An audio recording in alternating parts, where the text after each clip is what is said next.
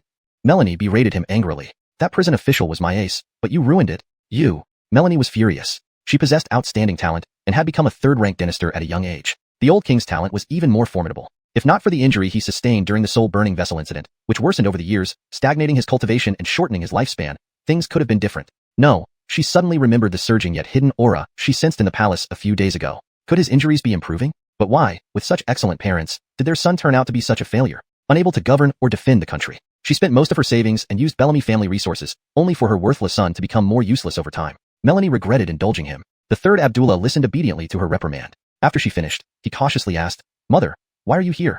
Why? Can't your loving mother visit you? Melanie retorted sarcastically. The third Abdullah quickly shook his head. He wouldn't dare ask. As for the bard, leave it to me. The higher he climbs, the harder he will fall. Melanie said mockingly. Regarding that prison official, Melanie emphasized, do not act unless you're sure of killing him. The Demon Exorcism Bureau has people protecting him. Huh. The third Abdullah's face stiffened. He had just been thinking of ways to retaliate against that bastard. Finally, make sure to cover your tracks regarding the Spirit Will Temple. If there's any next time, I'll cripple you myself. Without finishing, Melanie disappeared. The third Abdullah stared blankly at where she vanished, still contemplating her words. Was this really his mother? How could she be scarier than even a stepmother? He sighed bitterly. After a while, he recollected himself. Looking into the dark corner, he sighed, everyone thinks I'm mediocre. But honestly, I am really damn mediocre. What do you think, Larry? Third Highness, what you say is inaccurate. Melanie speaks out of love. Remember her words? Larry emerged from the shadows, a bald monk smiling. Heh. The third Abdullah laughed derisively. How prepared is the Spirit Will Temple? Hampton changes? After some discussion, the third Abdullah got straight to the point. Larry assures the third Highness. Everything is ready. Once the spirit children are born, their wishes will converge into crystals, allowing you to break through to the third rank. Haha. Good. The third Abdullah looked delighted. He had waited so long for this day. When he breaks through to the third rank, who would dare look down on Bellamy Delphinoxuan? As for the throne, who could compete with him? Larry smiled benevolently, inwardly laughing. Heh. You and a crystal wish? Hashtag Heavenly Capital City, Eider family residence. Several figures bustled in the kitchen preparing dinner. Yates entered the courtyard and was surprised. Dynasty Eider. Welcome back. A soft voice came from the side, and a stunningly beautiful Chloe walked over. It was Bellamilia. Noticing Yates's confusion, Bellamilia explained. Seeing the yard empty, I arranged for a few servants. All are trustworthy. Dynasty Eider. I overstepped. Bellamilia apologized. Yates rubbed his forehead. There's no need for such formalities. He secretly marveled at how the old residence felt more like a home now. After dinner, Yates and Bellamilia chatted in the backyard. Hey, Dynasty Eider. I heard the Spirit Will Temple is very effective. Bellamilia mentioned thoughtfully. Yates nodded slightly. The Spirit Will Temple was popular lately, especially for women seeking children, who mostly succeeded. Initially, he found it odd, then realized how strange it seemed. Was this a Green Hat Kingdom version of events? Hashtag. Alfred and Jeannie died tragically, and although I arranged for them to have grand funerals, I still wish to go to the Spirit Will Temple to pray for them, hoping to protect their spirits. Dynasty Eider. Will you be free tomorrow? I want to. Destiny instantly transformed into a delicate Chloe, no longer the iron-blooded lady she had been just moments ago.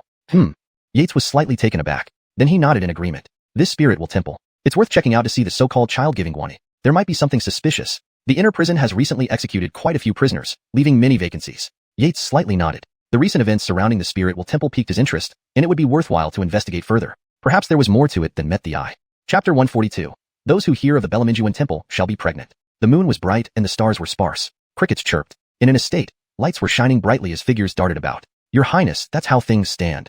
Yates looked at the Chloe with bright eyes and white teeth before him and spoke softly. As evening approached, a servant came to report that Zilua Xianxia had arrived. Destiny promptly bid farewell and returned to the Fletcher family textile business to handle affairs. This matter concerned the livelihoods of all members of the Fletcher family, hundreds of people. Destiny did not hesitate for a moment. Moreover, after taking charge for the past 2 years, it would be difficult for her to revert to being a weak Chloe. In truth, she found it hard to adapt. It was only in front of Yates that she occasionally dropped her tough facade and showed a touch of feminine gentleness. Yates thought that, if this were on Earth, she would undoubtedly be a modern-day career Chloe, a female CEO. In this regard, he felt that even the Rihanna fell short in comparison. Of course, the Rihanna also had her own strengths. A faint smile flashed across Yates's eyes. Eldon, do you think there is really something fishy about the Bard's great victory in Eldon? The Rihanna furrowed her brow, seemingly unwilling to believe it. Could the Bard, who once cherished his people so much, have secretly slaughtered civilians to fake military achievements? Yates shook his head slightly and said, Your Highness, you've read Ember's reports. There are only suspicions regarding this incident. The rumor goes that the moon worship cult leader is half a step away from becoming a second-rank Wu Saint. Although Qian Angelica is strong, he isn't quite qualified to kill him. Perhaps Imperial Angelica might succeed. The Rihanna nodded in agreement. Then should we send someone? I've already expedited the dispatch of 3 groups of Ember operatives to Eldon. We should have news soon. The Rihanna nodded gently. That sounds good. Your Highness. Yates looked at the Rihanna with a serious expression and asked, if one day it comes to fighting among ourselves, could you? Although Yates didn't finish his sentence, the Rihanna understood immediately what he meant. She had always tried to avoid this question.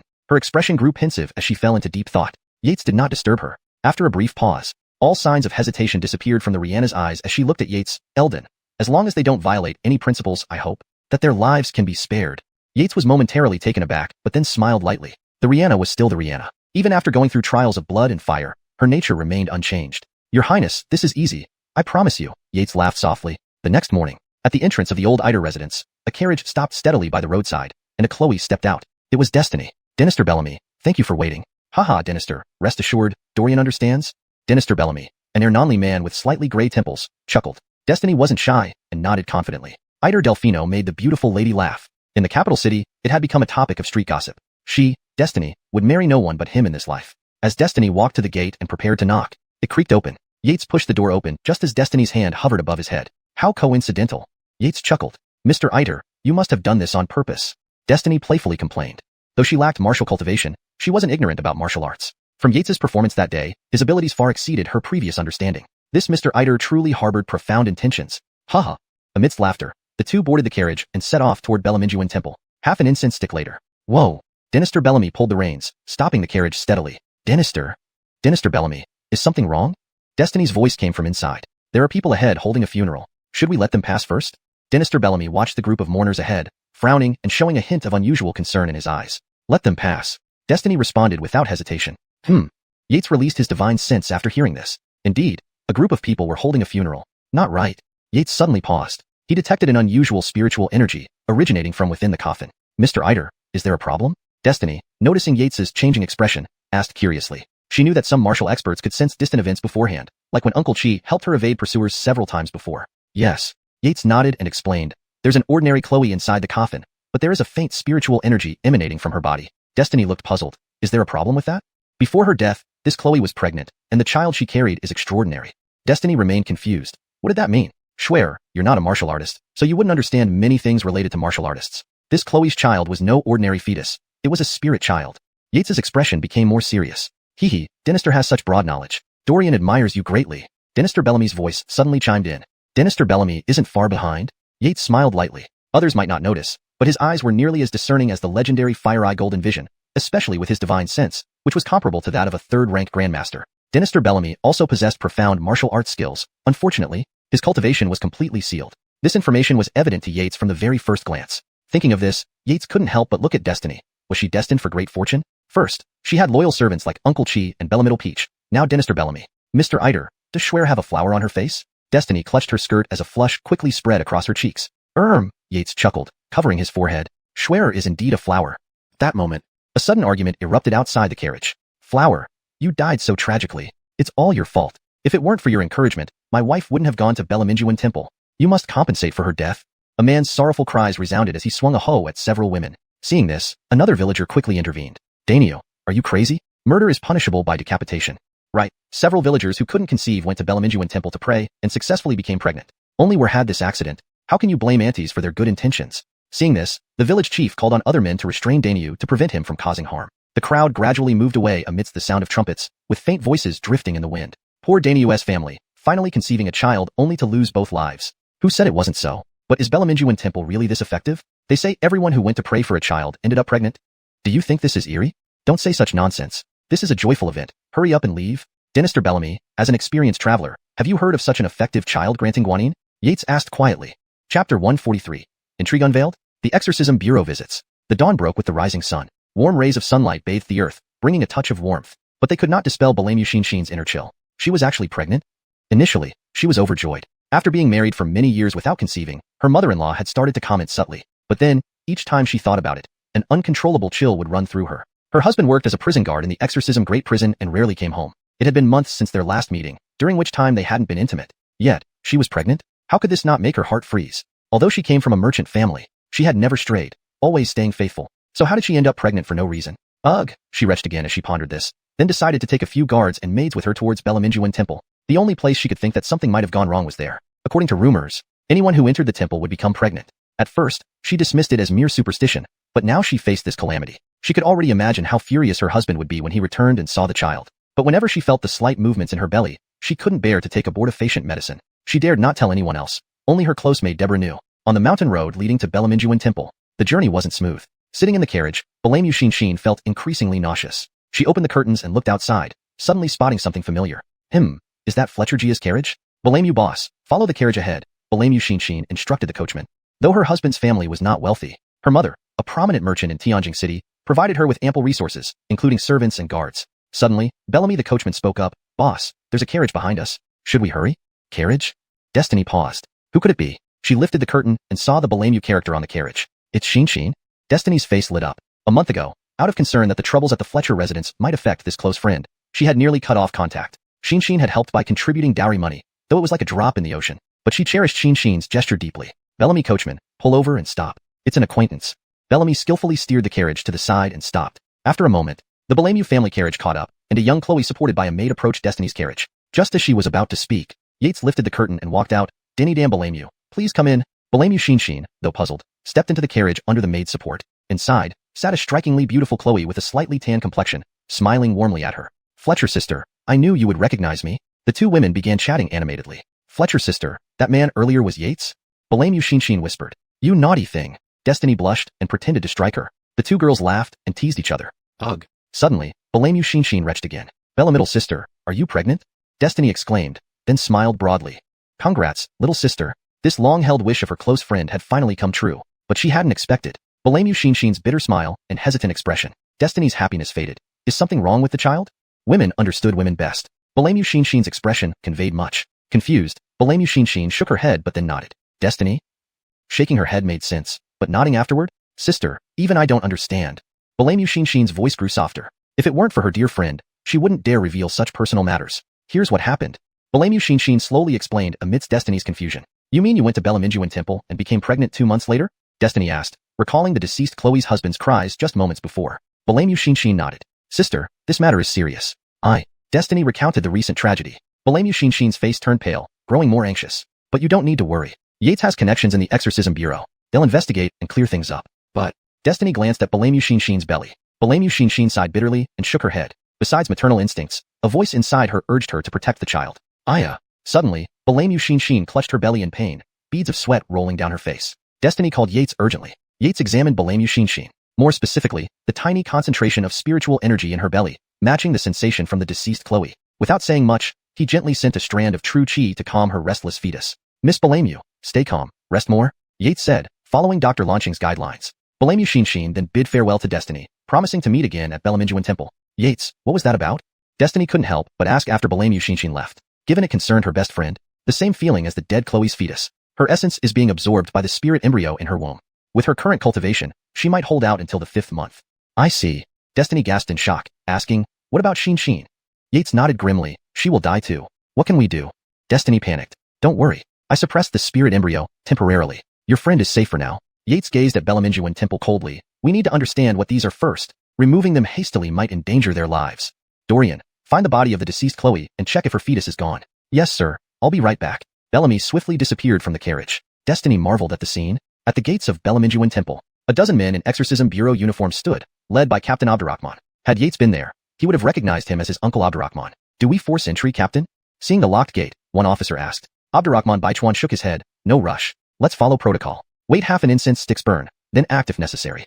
Half an incense stick later. The gates remain locked. Abdurrahman Baichuan nodded to his men, signaling action. Chapter 144. Conception from a distance? Spirit fetus. Dynasty, young Dynasty.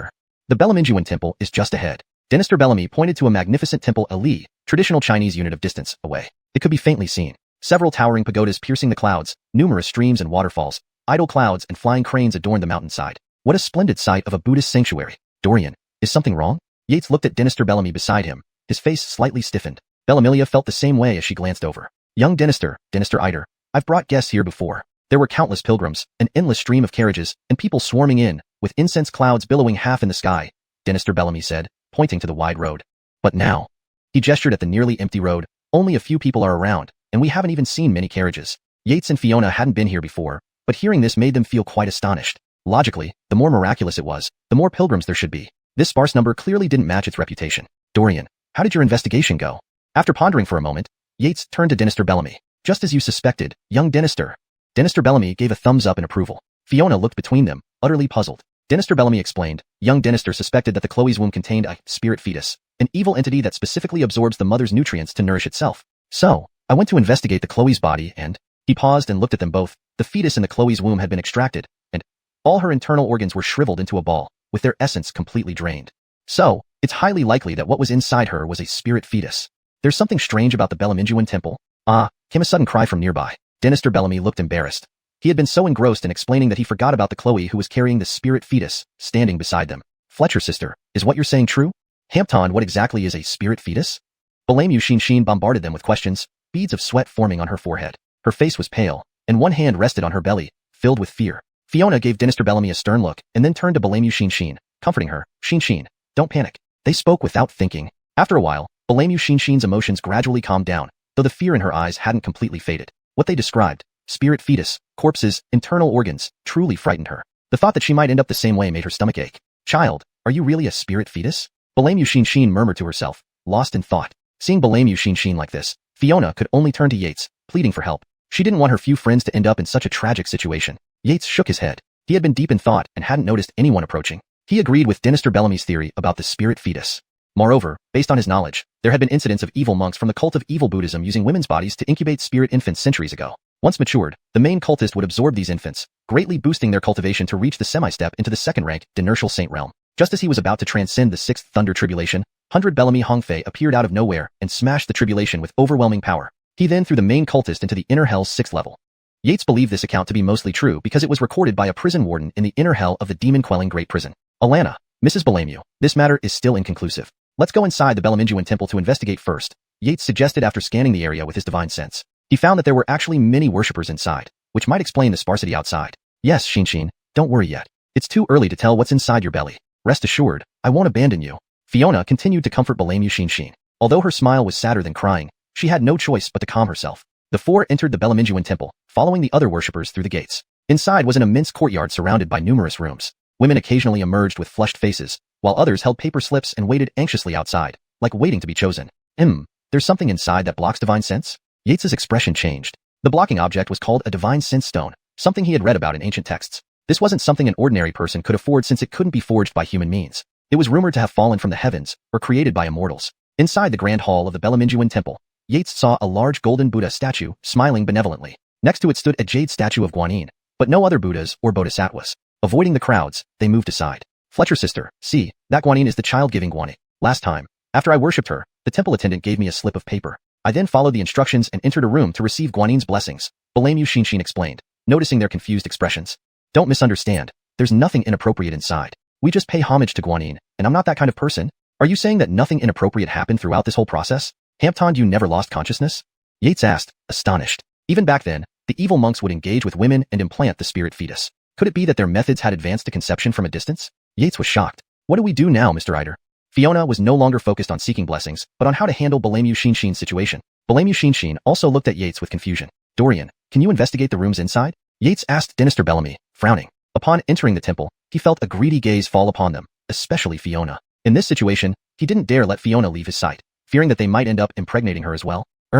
Dynasty Bellamy frowned, finding this task challenging. Before his cultivation was sealed, he could have scanned the area easily. Now, looking at the women waiting outside each room, Dynasty Bellamy whispered, young Dynasty, let me check from the back. He disappeared into the crowd. Let's go to the grand hall first, Yates suggested to the two women. The grand hall was centrally located and spacious, housing a massive golden Buddha with a gentle smile. Next to it stood a jade statue of Guanyin, nothing else. Avoiding the crowds, they walked to one side. Yates and the others remained perplexed as the unusual combination of statues raised a big question in their minds. Dynasty Buddha and Guanyin together? Hampton Guanyin as a jade statue? As they investigated further, they realized the gravity of the situation and decided to proceed carefully. Chapter 145. The person behind. Forget worries incense. Xian Bellamy nodded emphatically. She was not someone who was easily swayed by lust or desire. This accident had made each day feel like a year. This is strange. Graham was becoming increasingly puzzled. Moreover, with his abilities, he could instantly tell if Bellamy Xian was lying. So all the oddities are in that room?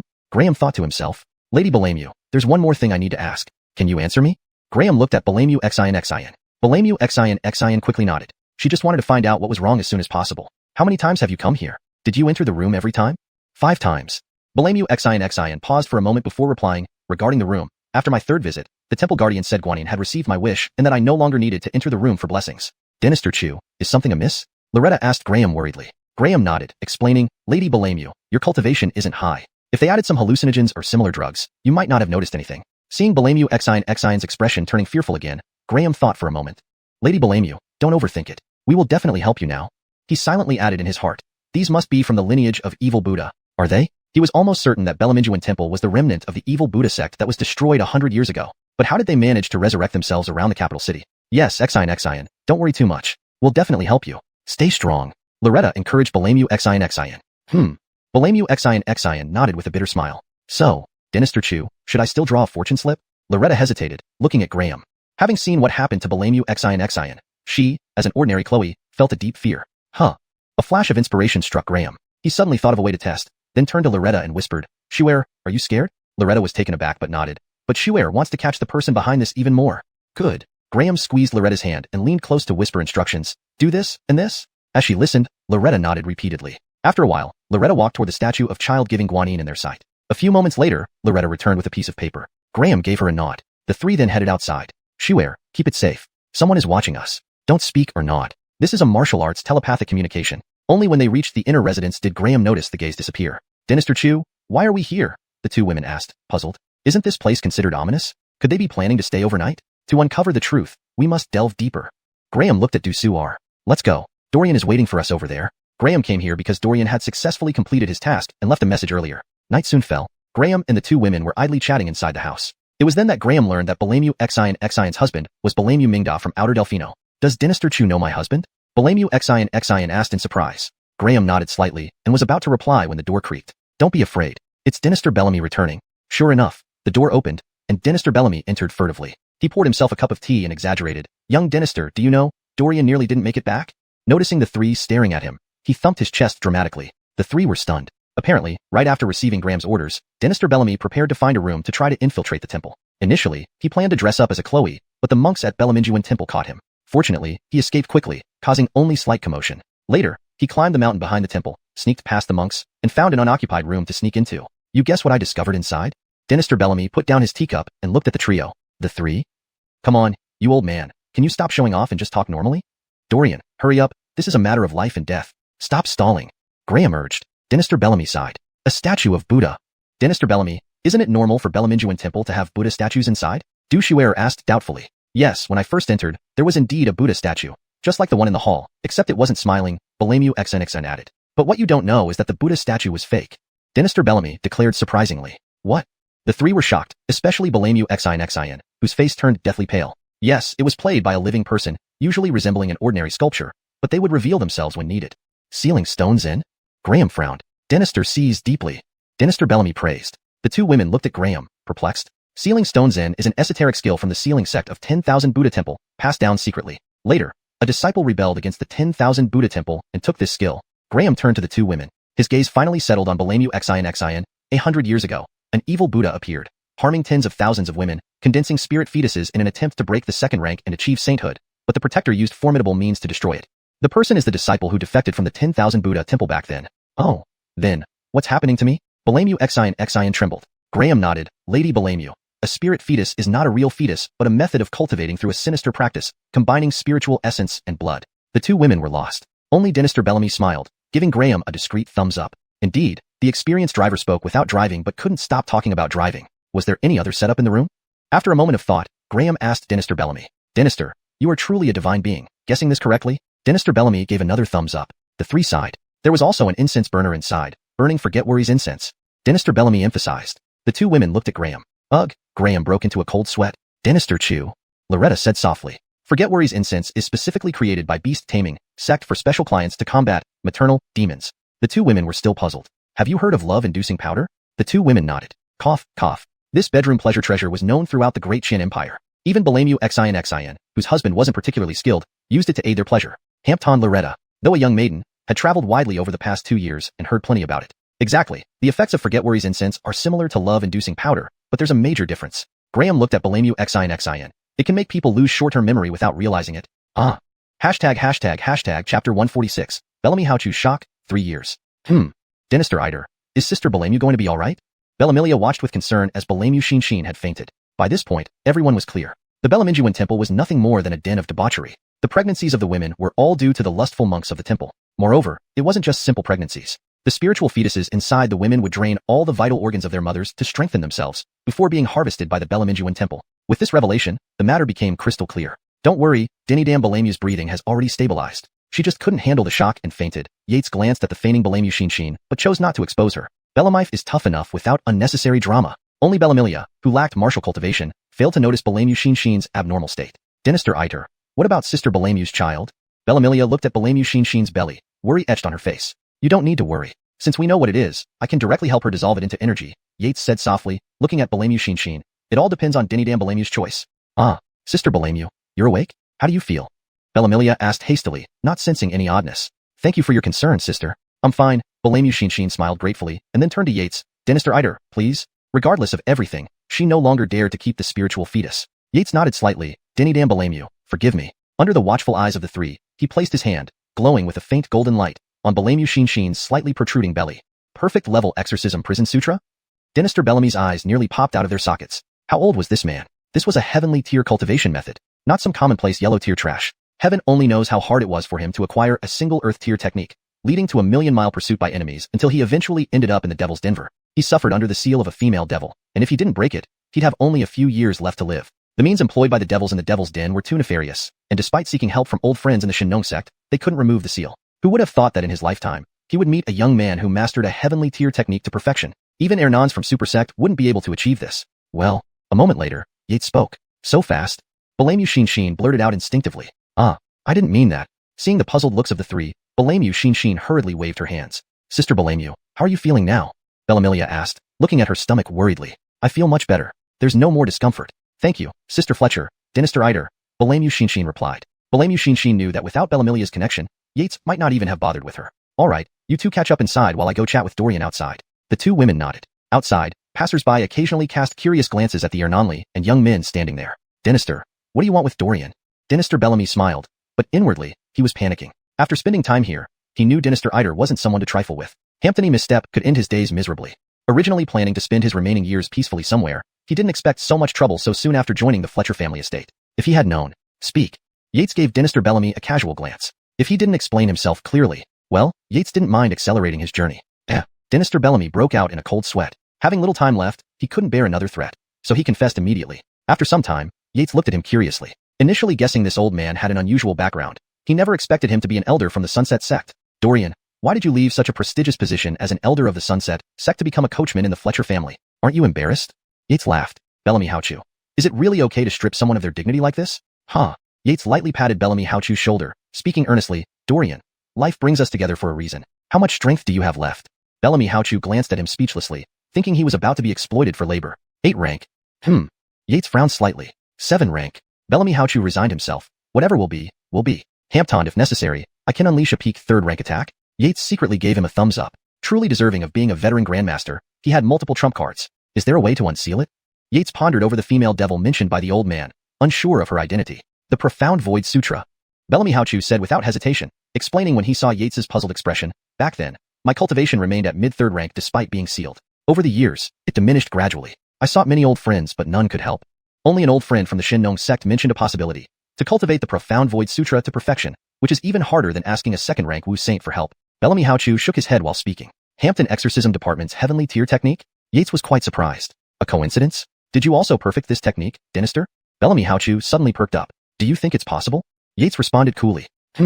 Bellamy Houchu immediately deflated, thinking it was impossible for anyone to perfect 2 heavenly tier techniques before reaching 30. Throughout history, many prodigies existed, but none achieved such feats. Bellamy Houchu himself found it unbelievable. At that moment, Yates held up 3 fingers. Bellamy Houchu? Protect my Chloe for 20 years, and 3 years from now, I'll help you unseal your body. Yates had calculated the time frame. With roughly 80,000 experience points daily, he would accumulate nearly 3 billion in a year. To perfect the Profound Void Sutra, he only needed 1 billion points. The leftover would allow him to boost his cultivation. Will you deceive me, Dinister? Bellamy Houchu stared eagerly at Yates once he processed the offer. Staring for a long while, Yates's expression remained unchanged. Really? He still found it hard to believe. Don't worry, I have no reason to lie to a dying man. Yates glanced at him indifferently, then shifted his internal energy, causing a realm to flash briefly. 3rd rank? Bellamy Houchu's eyes widened, stunned. I agree. Bellamy Haochu nodded rapidly like a bobbing chicken. Alright, I'll inspect things myself tonight. Hee, understood. Dynasty can rest assured. I'll make sure nothing goes wrong, even if it costs my life. Bellamy Haochu promised, flashing a knowing look. Chapter 147, Cross-Dressing Dynasty, in action. Dorian, you're not playing fair. Yates was all too familiar with the old man's intentions. Did he really not know that walls have ears? Couldn't he have waited to discuss matters privately? Hee, this humble one is at fault. Please, young Dynasty. Bellamy Haochu chuckled awkwardly. Rascal. Yates laughed and scolded, then pushed open the door and walked in. Schwer, you and Denny Dambalamu stay in the room tonight. No matter what happens outside, don't come out. Dorian will protect you. He instructed Destiny and then gave a look to Bellamy Haochu before turning to leave. Meanwhile, he took a set of clothes from Destiny under her astonished gaze. Bellamy Qian looked back and forth between Yates and Destiny. Were these two so intimate? After Yates left, Bellamy Qian whispered to Destiny, Sister Fletcher, did you too?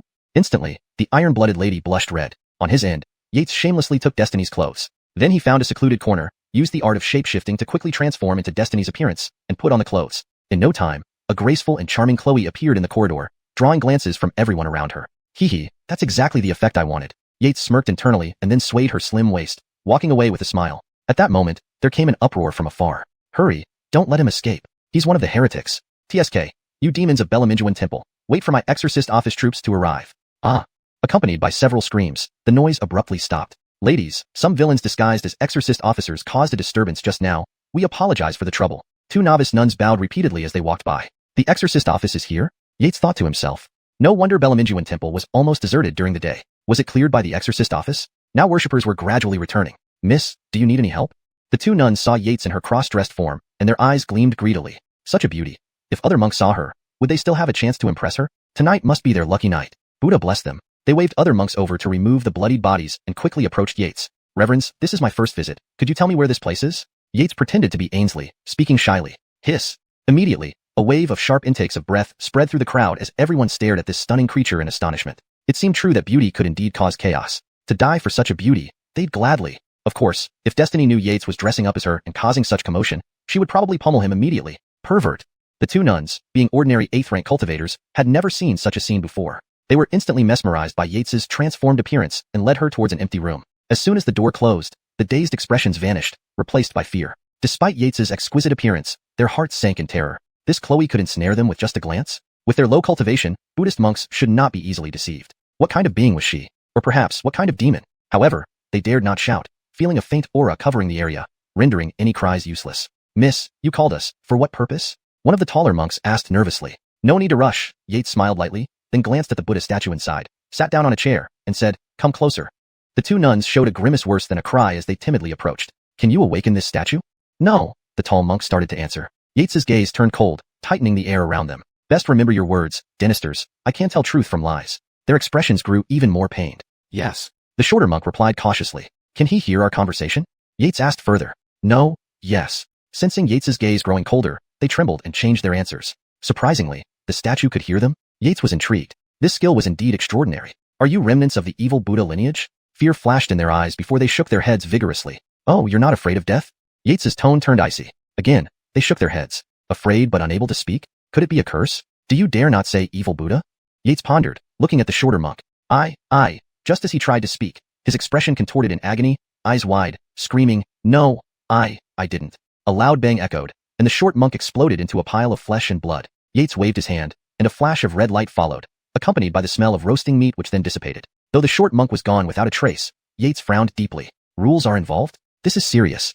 Hamptonion who could use such skilled rule-based curses must be at least a top-tier 3rd-rank grandmaster, or possibly even a 2nd-rank martial saint. Could another grandmaster from the evil Buddha lineage have emerged? Or a martial saint? After consideration, Yates ruled out the latter. The heavenly tribulation for a martial saint would affect a vast area, making it nearly impossible to conceal from major sects and imperial spies, especially the exorcist office with its extensive network.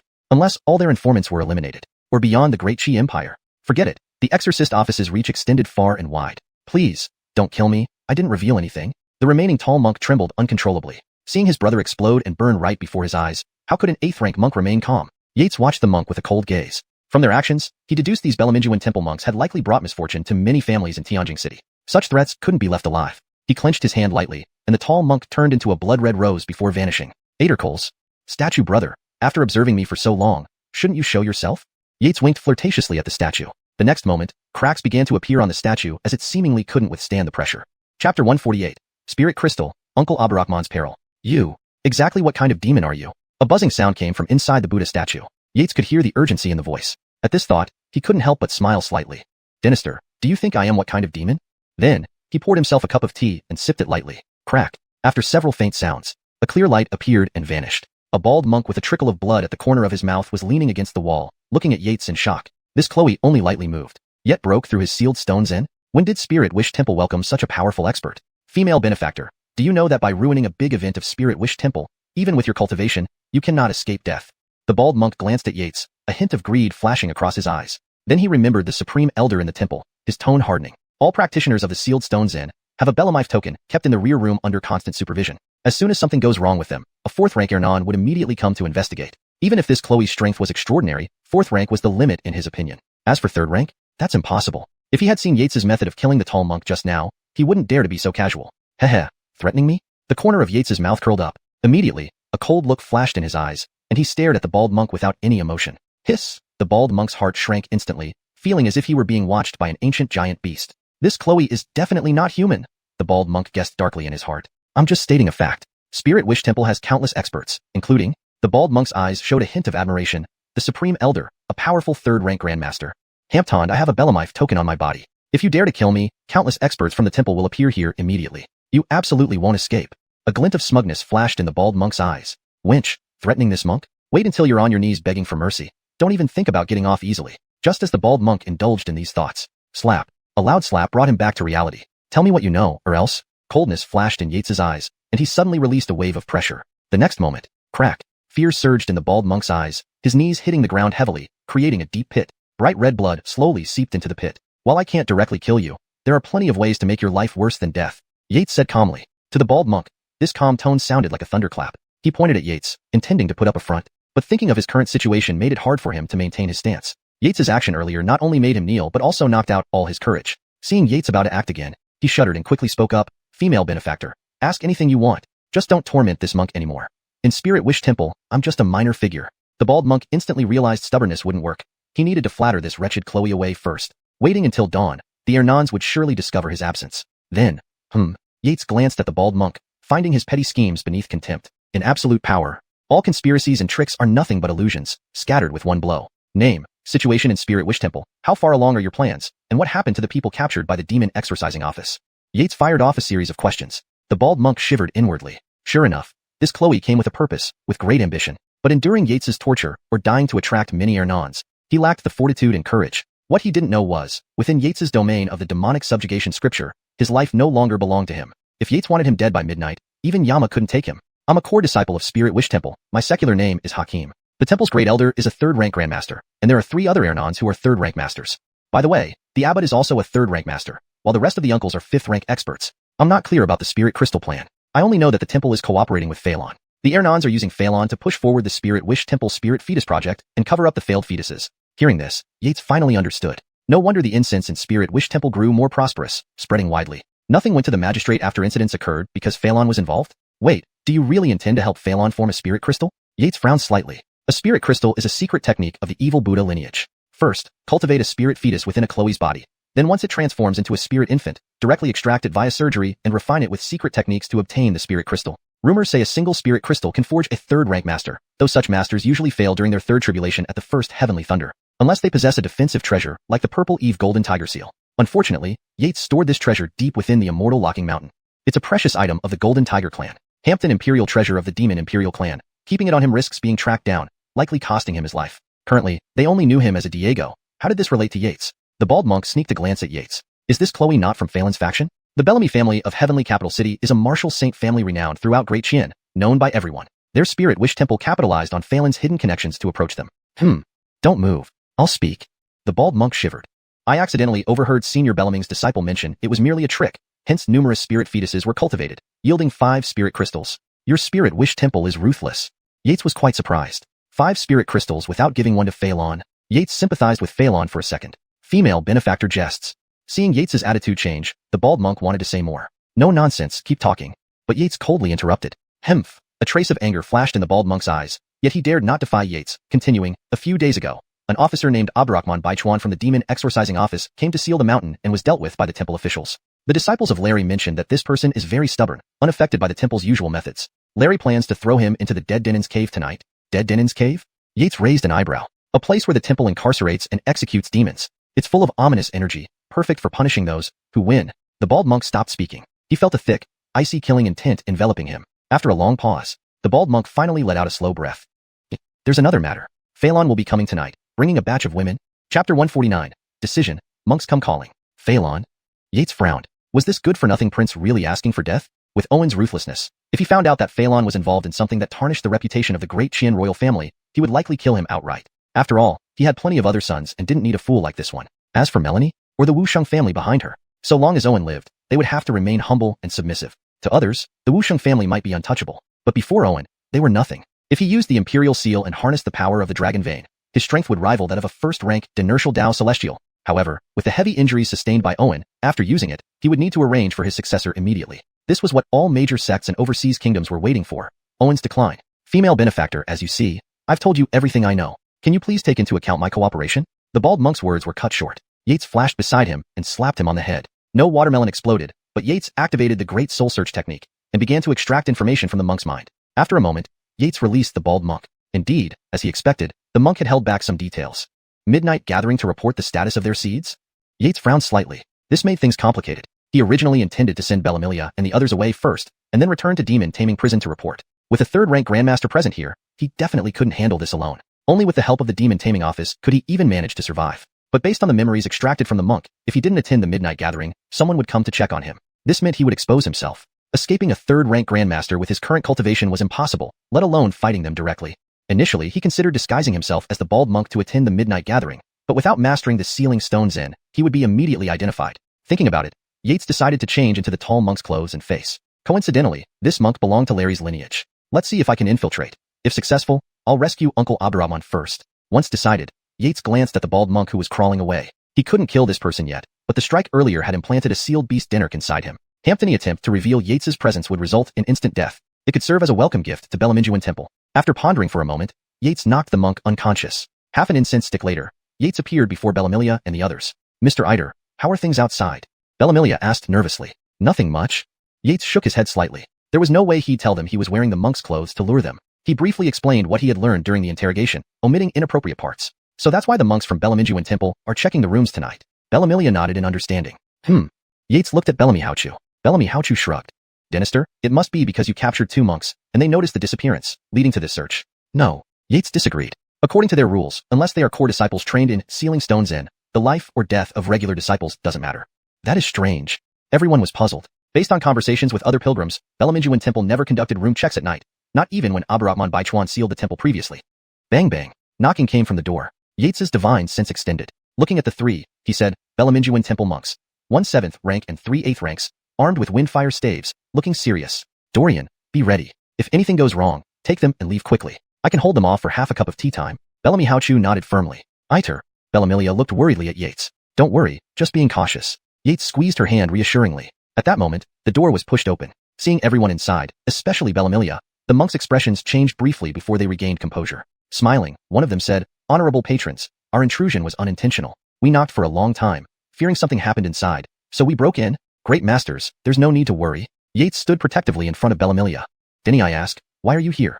Their faces turned slightly grim. However, seeing Bellamilia and Bellamy Haochu's 7th rank late-stage cultivation, they hesitated to act rashly. The Jerry stepped forward, bowing. Addressing Yates, more precisely, Bellamilia behind him, he said, This young master, our Ernan admired the female patron today and wishes to invite her to discuss our profound Buddhist teachings. Had it not been for today's incident, Bellamilia would have readily agreed based on previous reports. Now, however, behind Yates, she stiffened upon hearing the monk's words. After a moment, she gently poked Yates's back, leaving decisions to him. Profound Buddhist teachings? Yates glanced disdainfully at the monks. Did they think fancy words would fool him? She is my fiancée, and discussing Buddhism at night is inconvenient. If it must happen, it will be tomorrow daytime, and I must be present.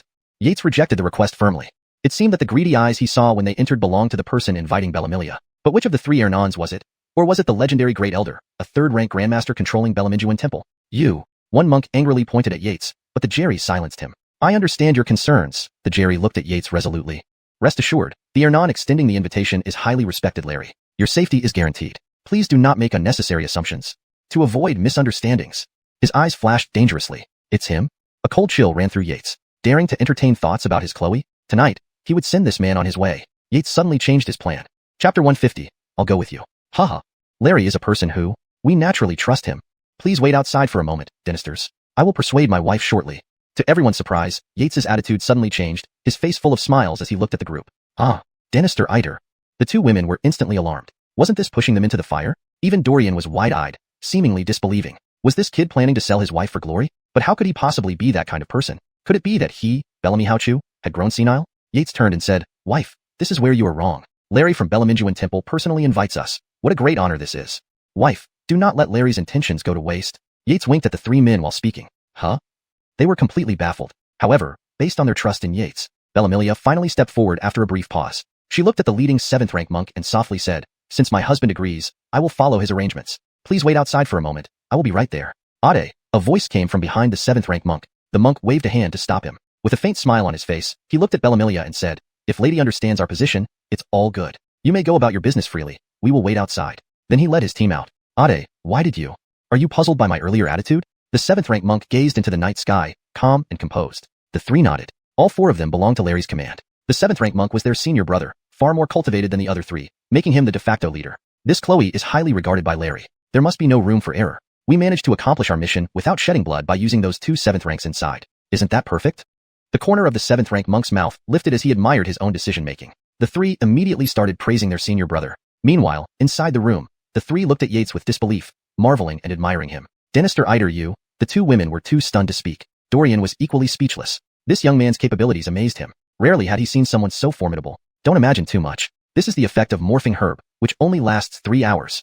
Yates dared not tell them that he had just spent 10 million experience points to master the face-changing technique, a divine skill that allowed him to transform instantly upon seeing someone, without needing to observe or mimic them. It was as if, in the universe, he was simply that person. That was the terror of a divine skill. So, as soon as the monks left, Yates transformed into Bellamilia and stood before them, stunning them almost speechless. Morphing herb? Dynasty Iter ate a spiritual treasure from the heavenly oddities spectrum? Dorian exclaimed. Based on his knowledge, the morphing herb could change one's form. Even becoming a fish was possible after consumption. But Yates's transformation seemed different somehow. He couldn't pinpoint exactly how though, having never seen it himself. The spiritual treasures listed in the heavenly oddities spectrum were rare and elusive. Dorian wondered if Yates was someone blessed with great fortune. Seeing the women still puzzled, Yates explained briefly. He then looked at Bellamilia, saying, Schwerer, give me your clothes. Ah, Bellamilia first gasped in surprise but quickly understood, blushing deeply and softly agreeing. Moments later, the three watched Bellamilia walk gracefully out of the door. Lord, don't worry. Dynasty Iter has many means and high cultivation. Dorian sighed. Most importantly, he has a hard destiny. Hard destiny? The two women asked, puzzled. Yes, those with a hard destiny are people of great fortune. Those who oppose them never end well. Ah, the two women nodded half understanding. Tonight's events far exceeded their imagination. Was the martial world truly so marvelous? Alas, Bellamy Xianxia lamented her average talent. Bellamilia mourned her inability to practice martial arts. Outside, as Yates walked out, the four monks' eyes immediately followed him. Even though they had seen him inside moments ago, their admiration for Bellamilia remained unchanged. Unfortunately, Larry had already marked her as his. They could only admire her briefly. Thinking of this, the 7th-rank monk gestured to Yates. Adercoles. Mimicking Bellamilia, Yates chuckled softly and followed the monks away. Tonight, wonderful things will happen. Dorian looked in the direction they disappeared, sighing deeply. Then, he faced the two women seriously. Lord, we must leave. Dorian led the way. The three disguised and headed towards the rear mountain. They were going to seek reinforcements from the Monster Exorcism Bureau. This was part of Yates's plan, to distract Bellaminjuan Temple while he did this. Though he didn't understand why the monks acted so peculiarly upon seeing Bellamilia, Dorian hurried down the mountain with the two women to call for help from the Monster Exorcism Bureau. With the Bureau's communication methods, reinforcements would arrive promptly, thus ensuring his safety and gaining significant credit. Otherwise, with his current strength, facing a 3rd-rank Grandmaster, he wouldn't last long. Following the monks, Yates wound through corridors, passing the main hall and large temples, finally arriving at a solitary bamboo cottage.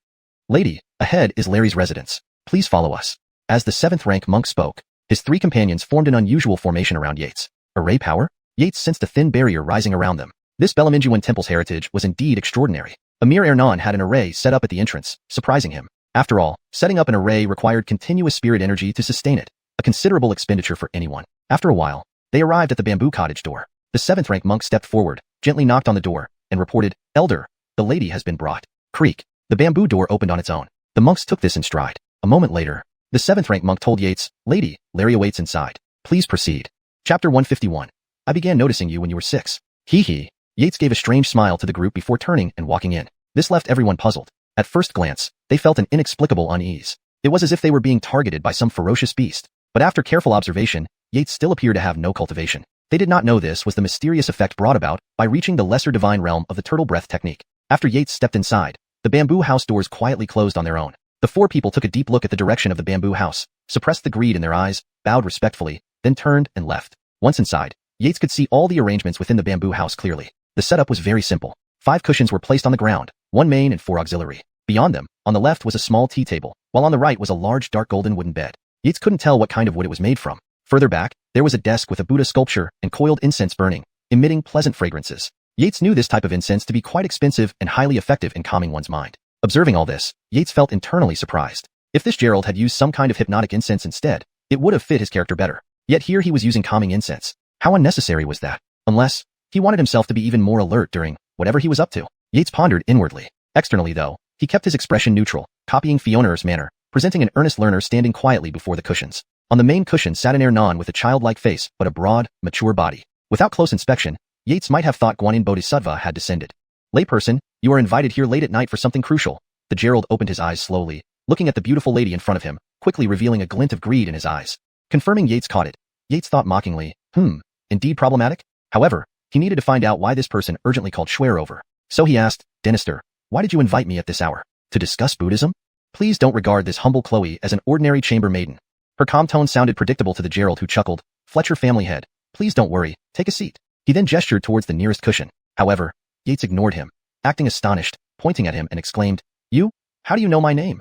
The Gerald smiled but didn't reply. Seeing this, Yates pretended to think deeply and sat on the farthest cushion away from the Gerald. Haha. The Gerald remained unperturbed, smiling lightly. We've known each other for many years. His eyes revealed memories. Originally, he was an Ernan from Joyful Zen Temple. That year, upon reaching 100, due to excessive paired cultivation practices, the temple faced extermination by the Empire's demon-slaying division. To escape, he joined the Belaminjuan Temple secretly for protection. On a particular trip to Heavenly Capital City, he met this girl as a child, struck by her heavenly appearance. Her pure aura made him profoundly captivated.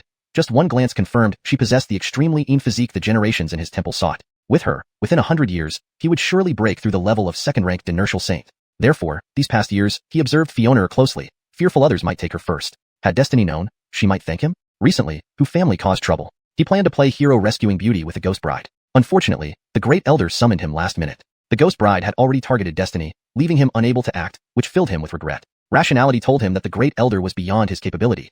Otherwise, he'd confront him long ago. Luckily, a young man named Yates destroyed the Ghost Bride. Curious about him, he found Yates to be merely a jailer. Did this small fry want to compete against him for this body? Had it not been for the constant supervision by the Great Elder, he would have already dealt with Yates. Now that Destiny was turning 20, her purine energy would burst forth. If he couldn't obtain her vital essence by then, all his years of efforts would be wasted. More importantly, becoming a Dinertial Saint would be unachievable. Thus, through Belaminjuan Temple, he lured Destiny's friend Belamu Xian up, informing Destiny about Belaminjuan Temple. All plans led to this moment with success hanging in balance. Thinking about it, the Gerald inwardly rejoiced, congratulating himself on this rare fortune. Once he obtained her vital essence using Joyful Zen, the path to Dinertial Saint would reveal itself to him completely. Alas, human calculations often fail to measure up to fate. Had he known this wasn't Destiny but Yates, a Yael, wouldn't he explode in rage? Met long ago? Yates asked, feigning confusion. Destiny never mentioned this. Yes. The Gerald measured, about this height. Later, this Ernan learned Fletcher family head was only 6. F***K. Yates cursed inwardly. What a pervert targeting a 6-year-old. Should he call him a monster or commend his foresight? 14 years. The Gerald's gaze burned onto Yates. Fletcher girl, you must know. I've waited 14 years for you. What nonsense. Yates was bewildered. It seemed this meeting had nothing to do with Belaminjuan Temple. Well, it doesn't matter telling you now. After tonight, you belong to this Ernan, the Gerald said cheerfully. This Ernan originated from Joyful Zen Temple. Sadly, it was destroyed by the demon-slaying division. Fortunately, the heavens favored me, leading me to you on the brink of my lifespan. His gaze fixated sharply on Yates. F***K. Big perv. Yates cursed inwardly but continued. Dynasty, what about me? Ha, you're the chosen one. An extremely rare absolute body. Absolute body? Yates was shaken internally. Pure body, producing endless energy, a trait exclusive to women. Such individuals usually progress in martial arts faster than others. Eugenia was one such individual. Dynasty, what exactly is absolute body? Yates asked innocently. Chapter 152. Beg you? A toy for you. That is the key to becoming a Dinertial Saint, Larry said in a trance-like state. Damn, this perverted old man. Yates cursed inwardly. The lecherous intent in the Hernan's eyes was no longer concealed as he openly stared at Yates. Larry then described the characteristics of an ultimate body in detail. Yates's brows furrowed deeply as he listened. According to this lecherous old man, only a few days were left for Schwer. Miss Fletcher, what do you think? Have you made up your mind? Larry turned his gaze towards Destiny, his eyes once again calm and collected. He believed that no one could face life and death without feeling fear. Dynasty, if I practice dual cultivation with you, can it really resolve the threat of the Yin energy within me bursting out, and will I be able to cultivate martial arts? What? Miss Fletcher, do you not trust this Ernan? This Ernan never speaks idly.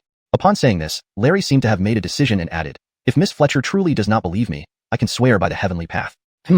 Both remained in deadlock for a moment before Larry looked embarrassed, laughing awkwardly. This heavenly path oath can't be taken lightly. This cunning old fox, there are hidden intentions in his words. Yates cursed inwardly. He had guessed that things wouldn't be so simple. However, it was time to wrap this up. Standing like this, enduring the old pervert's stare, was uncomfortable. Dynasty, if this girl submits to you, please do not tell my husband. Yates gave him a flirtatious glance. Instantly, the old lek was enchanted. He nodded hurriedly, indicating he wouldn't, reaching out to grab Yates's hand. Hee Dynasty.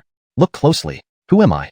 Yates's figure suddenly changed, his clothes tearing apart. In an instant, a punch aimed at Larry's chest, enveloping the surroundings with the domain field from the devil subjugation scripture. Damn? The confusion vanished from Larry's eyes almost instantly. Was this a joke? A magic trick at night? The next moment, an overwhelming force threatened his life, striking him squarely in the chest. The terrifying power surged through his body, turning his vital organs into powder. The aftershocks reverberated against the domain field, causing a series of humming sounds. Yates immediately pushed his tortoise breath technique to its limits, hiding the tremors. There were several third-rank grandmasters in Belamingian Temple, including Grand Elder, a third-rank grandmaster. Any hint of conflict would not go unnoticed by them. Oh, aren't you that boy? Larry's eyes widened in disbelief. He was ambushed by this kid? Yet, a third-rank grandmaster's vitality was formidable even under severe injuries. Though heavily damaged, barely escaping disintegration, he still clung to a thread of life. Yates could clearly sense the Hernan's condition slowly improving, but it would take years to fully recover. Larry, you truly live up to being a grandmaster, still hanging on despite such injuries. Yates stood 3 steps away, exclaiming, You aren't him? I personally checked his cultivation. It cannot be third rank. Larry lay limp on the ground, shouting. Recently, he had thoroughly examined this person. How could he possibly be third rank? This was simply impossible. Throughout the history of Great Qian Dynasty, there had never been such a prodigy. Yates dismissed it as rare ignorance. Boy, what I just mentioned wasn't complete. Come closer, and I'll tell you the rest. Just give me a swift death. Larry suddenly paused mid-scream, looking at Yates and speaking. Really? 1 step, 2 steps, 3, die. Suddenly, Larry roared fiercely, his hands transforming into lightning-filled palms, thunder rumbling as he slapped downward towards Yates's head. Hampton ambush? A sneer crept across Yates's lips. I've been prepared for your tricks, old fox. As Larry lunged, Yates bent his left leg, kicking forward quickly. Bang! A powerful strike sent Larry flying, almost popping his eyeballs out. Larry flew uncontrollably upward under the force. Instantly, Yates flashed above him, delivering another punch that sent Larry crashing underground. If not within Yates's domain field, that single blow could have destroyed centuries of Belamingian Temple's foundation. Larry, do you have any other tricks? If not, this young master has something fun to offer you. Yates's eyes sparkled mischievously as he lifted Larry by the neck, who resembled a limp snake. Do you dare? Belamingian Temple won't let you off. Larry exclaimed in panic. He planned a secret move to send this crafty kid to hell but underestimated his opponent's experience, which didn't match his youthful appearance. Now, controlled, the tables had turned. It seems you've run out of options? I was hoping Elder would surprise me. You. Hearing Yates's mocking tone, Larry felt like vomiting blood but could only glare helplessly. Without further ado, Yates initiated soul-searching technique, causing Larry to tremble violently. Soul-searching technique? Desperation filled Larry's eyes. Was this kid a reincarnated deity? Why was he so powerful and knowledgeable? Indeed, Elder has remarkable insight. Yates's lips curled into a smirk. After a while, he dropped Larry back to the ground, obtaining information about Destiny's ultimate body. This old fox indeed had sinister intentions. Once Destiny practiced the joyful Zen cultivation with him, while he might achieve sainthood within 100 years, Destiny would suffer immense damage. Her pure Yin energy would drain, aging her rapidly, leading to a painful demise. A mere tool for his ascent. Yates delved deeper into the memory, finding the situation increasingly grim. Destiny's condition seemed incurable. Either she be drained by joyful Zen cultivation or wait until her 20th birthday when her Yin energy exploded, killing her. There was no escape from death. Yates knew that Destiny had only 1 month until her 20th birthday. Difficult. Yates muttered. Haha. At this moment, Larry laughed loudly. You can't save her. Boy, beg me, and I'll teach you the joyful Zen scripture, a heaven-rank technique. His eyes gleamed mockingly. So, you're in trouble too? Internally, Larry felt elated. Beg you? Yates's expression turned cold. Really pushing yourself into the spotlight? Originally, Yates intended to spare him more moments, but since he was eager, it would end now. Yates's eyes flashed with green light, alarming Larry, fearing some hidden plan. Old fox, I have a gift for you too. Yates rapidly formed seals, emitting a vibrant green light. The green light, seemingly alive, instantly targeted Larry's chest. No. Larry screamed in agony. This green light was the Beast Clan sealing beast imprint. He tried to struggle, but unfortunately, his whole body was limp. He could only roll his eyes, helplessly watching as the green light entered his body. Immediately afterward, waves of excruciating pain swept through him. His paralyzed body couldn't help but tremble slightly, and beads of cold sweat broke out on his forehead. This was, of course, deliberate on Yates's part. The lesser mystical technique level Feng Shouyin, Feng Shouyin, had infinite uses. Now that this seal was implanted, to improve the translation and ensure it accurately conveys the meaning, reads naturally, and maintains consistency. The lesser mystical technique level Feng Shouyin had countless functions. Now that this seal was implanted, here's the full edited translation for the provided text. He tried to struggle, but unfortunately, his body was limp. All he could do was roll his eyes as he helplessly watched the green light enter his body. This was followed by waves of excruciating pain spreading throughout his body, causing his paralyzed limbs to involuntarily tremble, and cold sweat broke out on his forehead. This was naturally Yates's deliberate action. The lesser mystical technique level Feng Shouyin had countless functions. Now that this seal was implanted, life and death would be controlled by Yates's will from now on. Life and death were at Yates's command. After a long while, Larry's cries of agony finally subsided. At this moment, shouts came from outside the room. Larry, Third Abdullah is here with his entourage. Didn't I ask if it is convenient for elder? Note, Feng Shouyin is kept in its original form as it appears to be a specific term or proper noun in the context. His life and death would henceforth be controlled by Yates. Life or death, all at Yates's whim. After a long while, Larry's anguished cries finally slowly ceased. Just then, a shout came from outside the room. Larry, the Third Abdullah has come with a group to pay respects. Didn't I ask if elder is available? Hashtag chapter 153, the Dead Dinin's Cave. Outside the bamboo hut, the night was inviting, with specks of starlight dotting the sky. Several figures stood about 100 paces away. Third Abdullah, please wait for a moment. It was the Jerry who had just brought Yates here, along with Third Abdullah Stevie and his several attendants. At this moment, Stevie looked at the bamboo hut with evident impatience, the candlelight inside dim and uninformative. He wanted to step into the courtyard, but an attendant behind him immediately stopped him, whispering, Your Highness, there's an array formation ahead. Be careful. Stevie's foot hung in midair as he was about to land it, and he forced a laugh, pretending not to care as he withdrew his foot. He then looked at the Jerry and asked, I haven't seen Larry for quite some time. I miss him very much. Do you know what elder is busy with inside? Third Abdullah, what Larry does within his quarters is not something we disciples can inquire about, the Jerry replied, clasping his hands together and bowing politely. You, Stevie instantly became furious. As the illustrious Third Abdullah of Great Gone, it was unacceptable for him to come to this dilapidated place and not be greeted by its master. Hampton now, there was an array formation blocking him from entering? It seemed that the formation set up by others now appeared to be obstructing his way. Bellamy tongue, take down this nonsense for me. This tiny Belaminjuan temple thinks too highly of itself, doesn't it? As the Third Abdullah of Great Gone, he had always been accustomed to getting whatever he desired. When had he ever endured such humiliation? Thus, Stevie became more agitated the more he thought about it, and combined with the grievances he'd accumulated recently, he vented all of it out and ordered someone to take action. Bellamy tongue was the attendant who had just reminded Stevie. Hearing his master's order, he instantly broke into a cold sweat. He was only at the 5th rank stage. Hampton he was being told to dismantle the courtyard of a 3rd-rank dynasty? Was his master serious? Looking at Stevie with a face like he had constipation, Bellamy tongue whispered, Your Highness, I cannot break through this formation. Waste of space. Stevie was so angry that his face turned green, and light smoke emerged from the top of his head. He made a motion to kick, but thought of Bellamy tongue's warning and begrudgingly held back. If not for that old ghost forcing father to detain him, would he have been put in such a predicament? Once I return, I'll ask mother to plead on my behalf and see if she can assign me a 3rd-rank dynasty, or even a 4th-rank one, Stevie thought furiously, but inside, he contemplated. After all, his maternal grandparents' family had several 3rd-rank dynasties and many 4th-rank innates. Wouldn't it be easy to give him another one? If Melanie heard this, she would definitely whip him to death. Not difficult? Try reaching the 4th rank yourself. Every 4th-rank cultivator was a treasure of major forces. A 3rd rank was often the top-level figure in many sects, capable of making decisions at the highest levels. Even among the 10 Dinij or Orthodox sects, there weren't many 3rd ranks and 4th ranks, though slightly more common, were still fewer than 100. Third Abdullah, please enter. Just then, Larry's voice came from within the bamboo hut. As he spoke, the array formation in front of the door flashed with light, and all illusions vanished. Seeing this, the Jerry gestured to Stevie and said, Third Abdullah, please. He then blocked the path of Stevie's entourage, including Bellamy tongue, calmly stating, Larry has not invited you. Please wait here. You, Bellamy tongue was enraged. Having lost face in front of the Third Abdullah, how could a mere Jerry dare to stop him? All right, are you trying to embarrass us more? Wait here. To everyone's surprise, the Third Abdullah actually spoke. Bellamy tongue and the others bowed respectfully, acknowledging the command before glaring fiercely at the Jerry, a visible threat in their eyes. However, the Jerry smiled unperturbed. As a disciple frequently commanded by Larry, he had overheard things about the cooperation between them and the Third Abdullah. In his view, these people were nothing more than fish in the pond, awaiting slaughter at Belaminjuan Temple. Stevie entered, and seated on a mat in the center was a monk, none other than Larry whom he had met earlier. No one else was in the room. Upon seeing Larry, Stevie wore a smile and quickly approached, saying, Larry, I've personally brought up a group of exceptionally beautiful women as per our agreement. They are absolutely fit to bear fine-spirited infants. Unlike outside, Stevie chattered non-stop once he saw Larry. Meanwhile, Larry smiled throughout but remained silent. Elsewhere, Yates wouldn't continue staying in the bamboo hut. With the pieces already in place, he needed to save Abdurrahman Baichuan. Tonight's events couldn't be hidden. That disciple cultivating the Fengshu Zin might be the Bab of Belaminjuan Temple, but he had no authority to interfere. As for the blundering Third Abdullah, since he liked getting involved, it saved Yates the trouble. After this, Yates guessed he would fare even worse than the former Geordie. Fortunately, days ago, an 8th-ranked disciple angered Larry and was killed. Yates currently took on his appearance and, under the moonlight, moved swiftly across the rooftops. Combining the turtle breath technique and step across the boundless, the monks patrolling the temple grounds only felt a gentle breeze passing by while Yates vanished from their sight. Senior Ade, did something just flash by? A monk asked doubtfully. Junior Ade, you're imagining things. Look around, everything is quiet. How could there be anyone?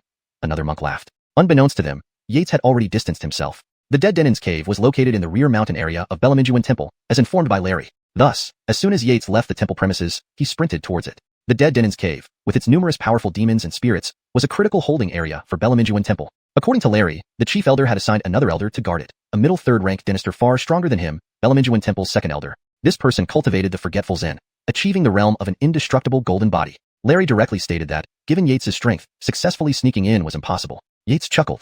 Did you forget Xiao Ye's capabilities? Still, Yates stayed alert.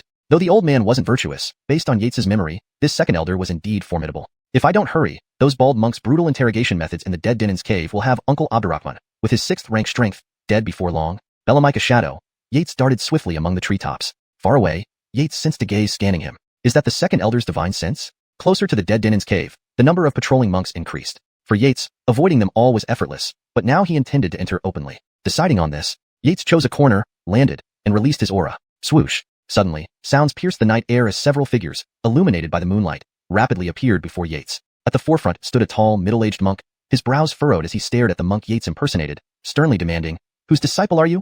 The rear mountain is a forbidden zone. Ordinary people cannot approach. Leave immediately. The middle-aged monk waved, signaling Yates to leave immediately. Hashtag chapter 154.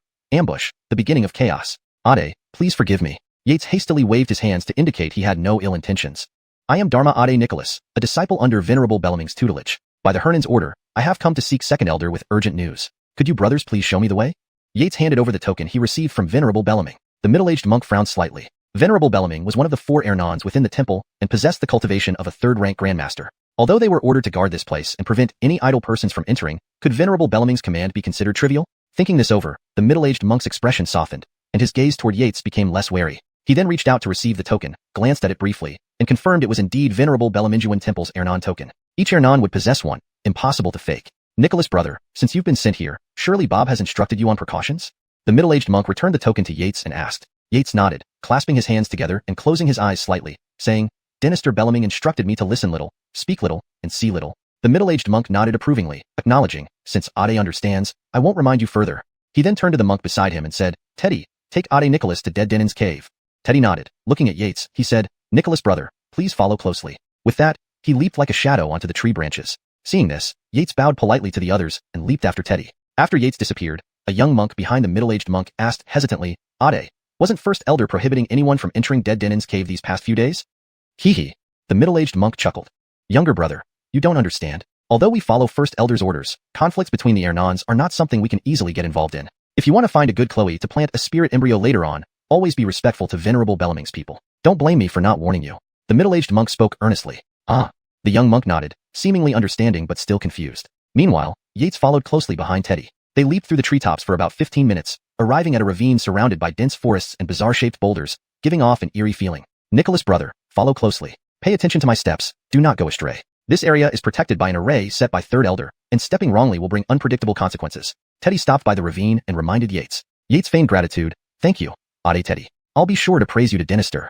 Clearly, the middle-aged monk's words had made an impression on Teddy, who smiled and treated Yates even more kindly. A short while later, they arrived at a massive dark gate, with 3 large characters engraved above it, Dead Dennin's Cave. Ade, this is the restricted area of the temple, Dead Dennin's Cave. This gate is forged from refined steel and weighs millions of tons. Even a 4th-rank innate practitioner needs effort to break it open. Hampton anything below 4th rank cannot hope to break it. Teddy gazed at the heavy gate, filled with reverence. Every time he saw this gate, he marveled at its existence. Yates also showed astonishment, wondering how much it would fetch if sold. It seemed like it could buy quite a fortune. Placing the token against the gate, they waited a moment before hearing a loud rumbling as the million-ton gate slowly rose. A thick aura of malice surged forth, but as martial arts experts, both men felt it was negligible. Let's go, Ade. I'll take you to meet Second Elder. Yates nodded and followed. Along the way, Yates was secretly amazed. Dead Dennin's Cave had a layout similar to the Great Demon Prison, with flickering lights along the corridors. Inside, countless figures appeared, demons and monsters. Sensing them, Yates noted they were all malevolent entities. At one point, they passed a holding cell. Teddy pointed inside, explaining, Ade, look, this female ghost is quite powerful. She stormed into the cave to save her husband, causing many of our brothers to perish. Ultimately, second elder subdued her personally. Return, my husband. Peering inside, Yates saw 4 monks restraining the female ghost's limbs while another monk sliced her chest with a sharp weapon, a sight too gruesome to behold. Yates's brows furrowed slightly. Ade, she's a skin-stealing ghost who thought her disguise was real. These brothers are helping her unmask. Continuing, Teddy explained. See that golden tiger demon? It's from the Jinhu clan, but is relatively weak. Usually, third elder comes here to extract its blood for alchemy. As they proceeded, Yates marveled at the unique setup. Belaminjuan Temple truly stood out among martial sections. If not for their spirit embryo project, he might consider cooperating. They could skyrocket his experience points. Finally, they arrived outside a house. Teddy gestured for Yates to wait and knocked gently on the door. Second elder, Venerable Bellaming's disciple has urgent matters to discuss. Didn't we enter? They waited. Just as Yates debated breaking down the door, a muffled voice responded. Enter.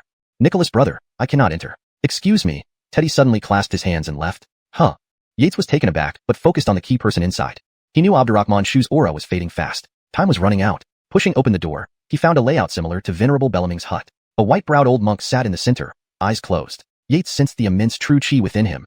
This opponent was formidable. Choosing a closer spot, he sat cross-legged. Before he could speak, the old monk opened his eyes, a golden light piercing Yates. Next, his words nearly startled Yates off his feet. You're not from Bob?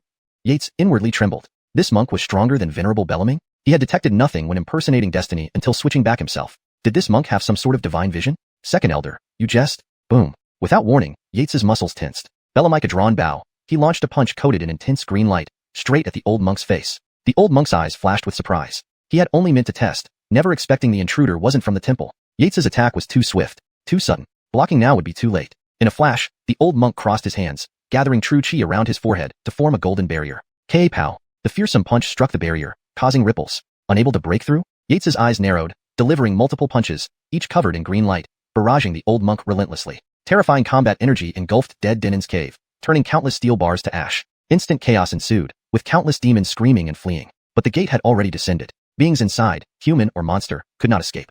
Far away, Teddy turned back in surprise to look towards the direction of dead Denin's cave. Was there some kind of sound just now? However, upon listening carefully, he couldn't detect anything. Die!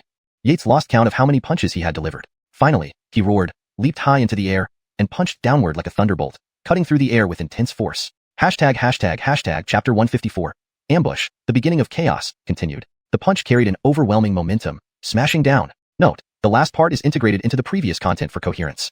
Chapter 155. Chaos unleashes, the might of great dynasters. Boom. With just one blow, Yates was sent flying several dozen meters away. Countless iron bars along the path were shattered to powder. The monsters and demons in the cells barely survived the impact from Yates's collision. Phlegm. Yates spat out the blood from his mouth. This old monk is unreal. He unleashed a punch through the air with all his true chi condensed. But the old monk not only didn't dodge, he took the opportunity to counter with another punch. If it weren't for the perfect level, devil refining prison sutra protecting him, that single strike from the old monk would have left him severely injured and incapacitated. Just like when Larry had tortured him before. At mid-rank third level, this strength is terrifying. Perfect level heavenly ranked defensive martial art? The old monk's eyes narrowed slightly. Surprised, he glanced at Yates, who had suddenly ambushed him. This man's strength was commendable, but to actually cultivate a perfect level heavenly rank martial technique. After over 100 years cultivating the meditation of forgetfulness, the old monk had reached perfection only last month.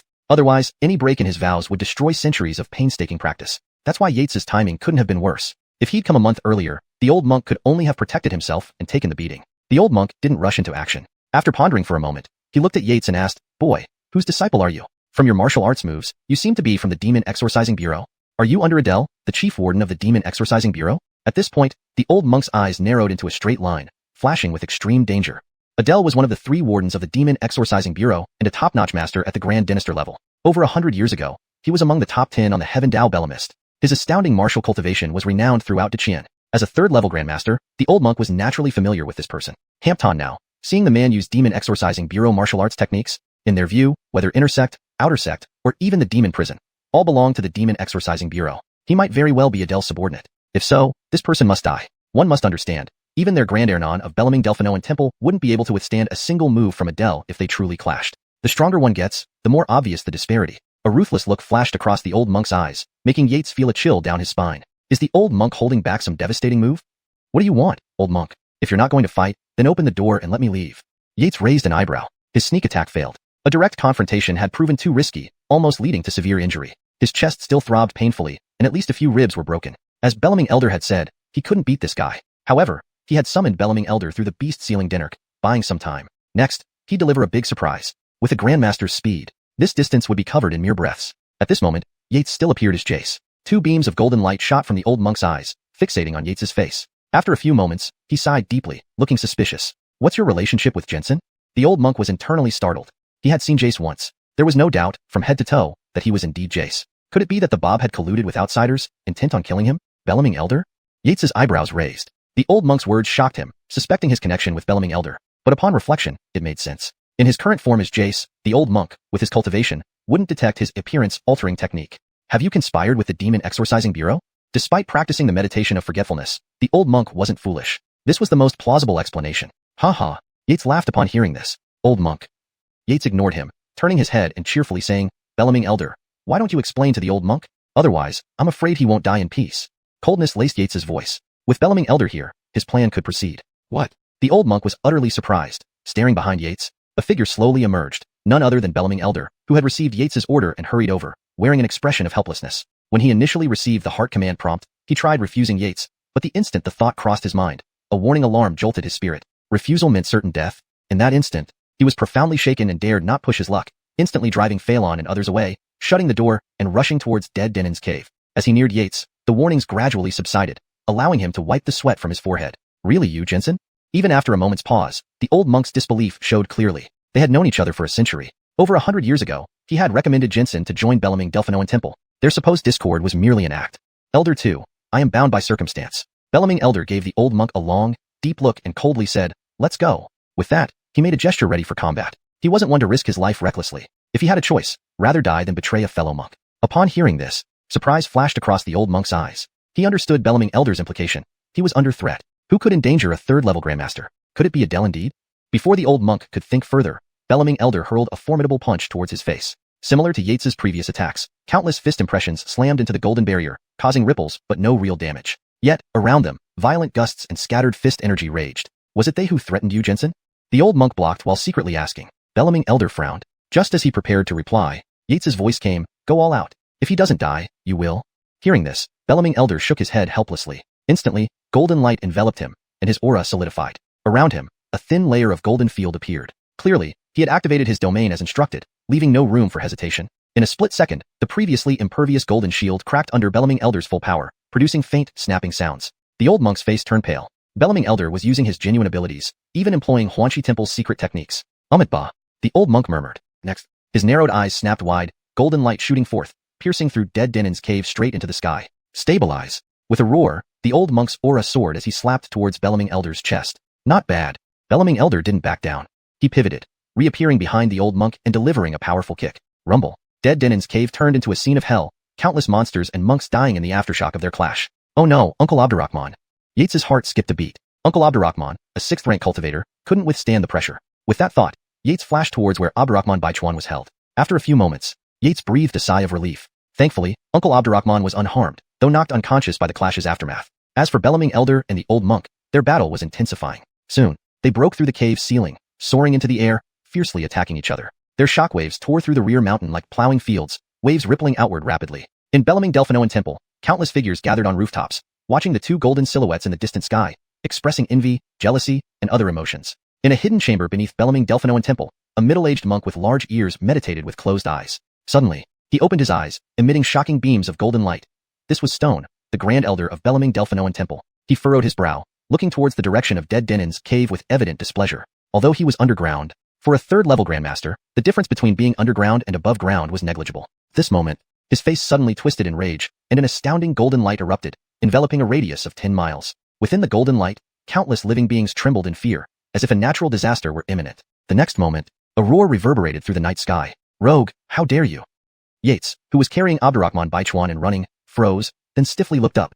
Chapter 156. This young dynasty has connections. The pitch-black sky suddenly exploded, a colossal golden hand bursting forth with unparalleled momentum. It descended upon Larry and the old monk with devastating force. No. The two felt their hearts tremble in unison. The overwhelming sensation of death was suffocating. Despite their desperate cries, the giant hand showed no mercy, striking them as if they were mere flies. With a resounding bang, both men were sent plummeting into the ground, leaving behind a large crater. The massive palm vanished instantly, and in its place appeared a middle-aged monk dressed in robes of Zen, floating in midair. He was Stone, the Grand Elder of Belloming Temple who had just been in the secret chamber. At this moment, his expression was calm as he looked down at the two deep craters below, coldness evident in his eyes. Did they take his words as idle chatter? How dare they recklessly fight to the death? If not for his intervention, Larry would have used a fatal move that harmed himself as much as it did others. Such a move would have severely injured the second Ade and left the fourth Ade permanently crippled. Healing them after such injuries would be exceedingly difficult and troublesome. That's why Stone had erupted in fury earlier. As for Yates, who was fleeing while carrying someone on his back, he had already been confined within Stone's domain.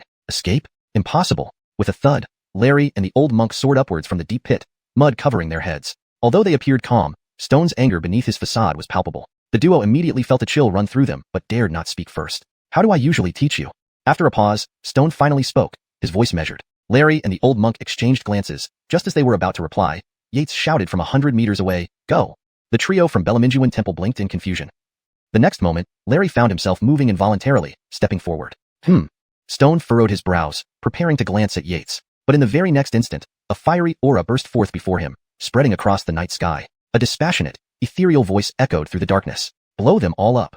No. Larry's eyes widened in horror as he felt fear consume him. However, he could not resist Yates's command, which carried an almost rule-bound compulsion. In the shocked gaze of Stone and the old monk, Larry's entire body surged with true qi, exploding like a massive bomb. The terrifying blast spread far and wide, reducing countless plants and trees to dust, carried away by the storm. Numerous demons and monsters that had fled were instantly turned into bloody shadows by the explosion. Caught amidst the storm were Stone and the old monk. Despite his deep cultivation, Stone remained unfazed with a protective golden light surrounding him. When he first sensed something amiss and tried to intervene, it was already too late. In that split second of distraction, Yates took the opportunity to speed away, reaching hundreds of meters away in an instant. Even though he was carrying someone, his full exertion of the near-distance technique nearly made him appear to be transcending realms. The old monk, however, fared much worse. His cultivation was not as high as Stone's, and being caught off guard, coupled with an internal injury from the previous blow, left him in a precarious state. The explosion tore through him, and despite the severe damage, his face turned ashen with dense cracks appearing all over his body, oozing streams of golden blood. A faint trace of golden blood also seeped from the corner of his mouth.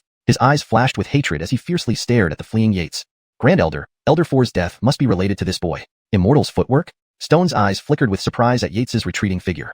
Belaminjuan Temple's sudden self-detonation left him puzzled, but as a third-rank Great Dynastor, he maintained his composure. Even if his domain had been breached, he didn't believe Yates could escape his grasp. Immortal's footwork allowed one to transcend spatial limitations, something even first-rank celestial beings would find astonishing. Under the influence of this immortal technique, although Yates's speed far exceeded that of a master, his cultivation was still far too low compared to a Great Dynastor. Moreover, a third-rank Great Dynastor had touched the fabric of heaven and earth. Stone cast a glance and whispered softly, "Halt!" Instantly, Yates's expression froze. He could feel the space around him solidifying, his once proud movement now struggling like a fish out of water, unable to advance even an inch. "This is bad. The old monk is too strong. I'm no match for him."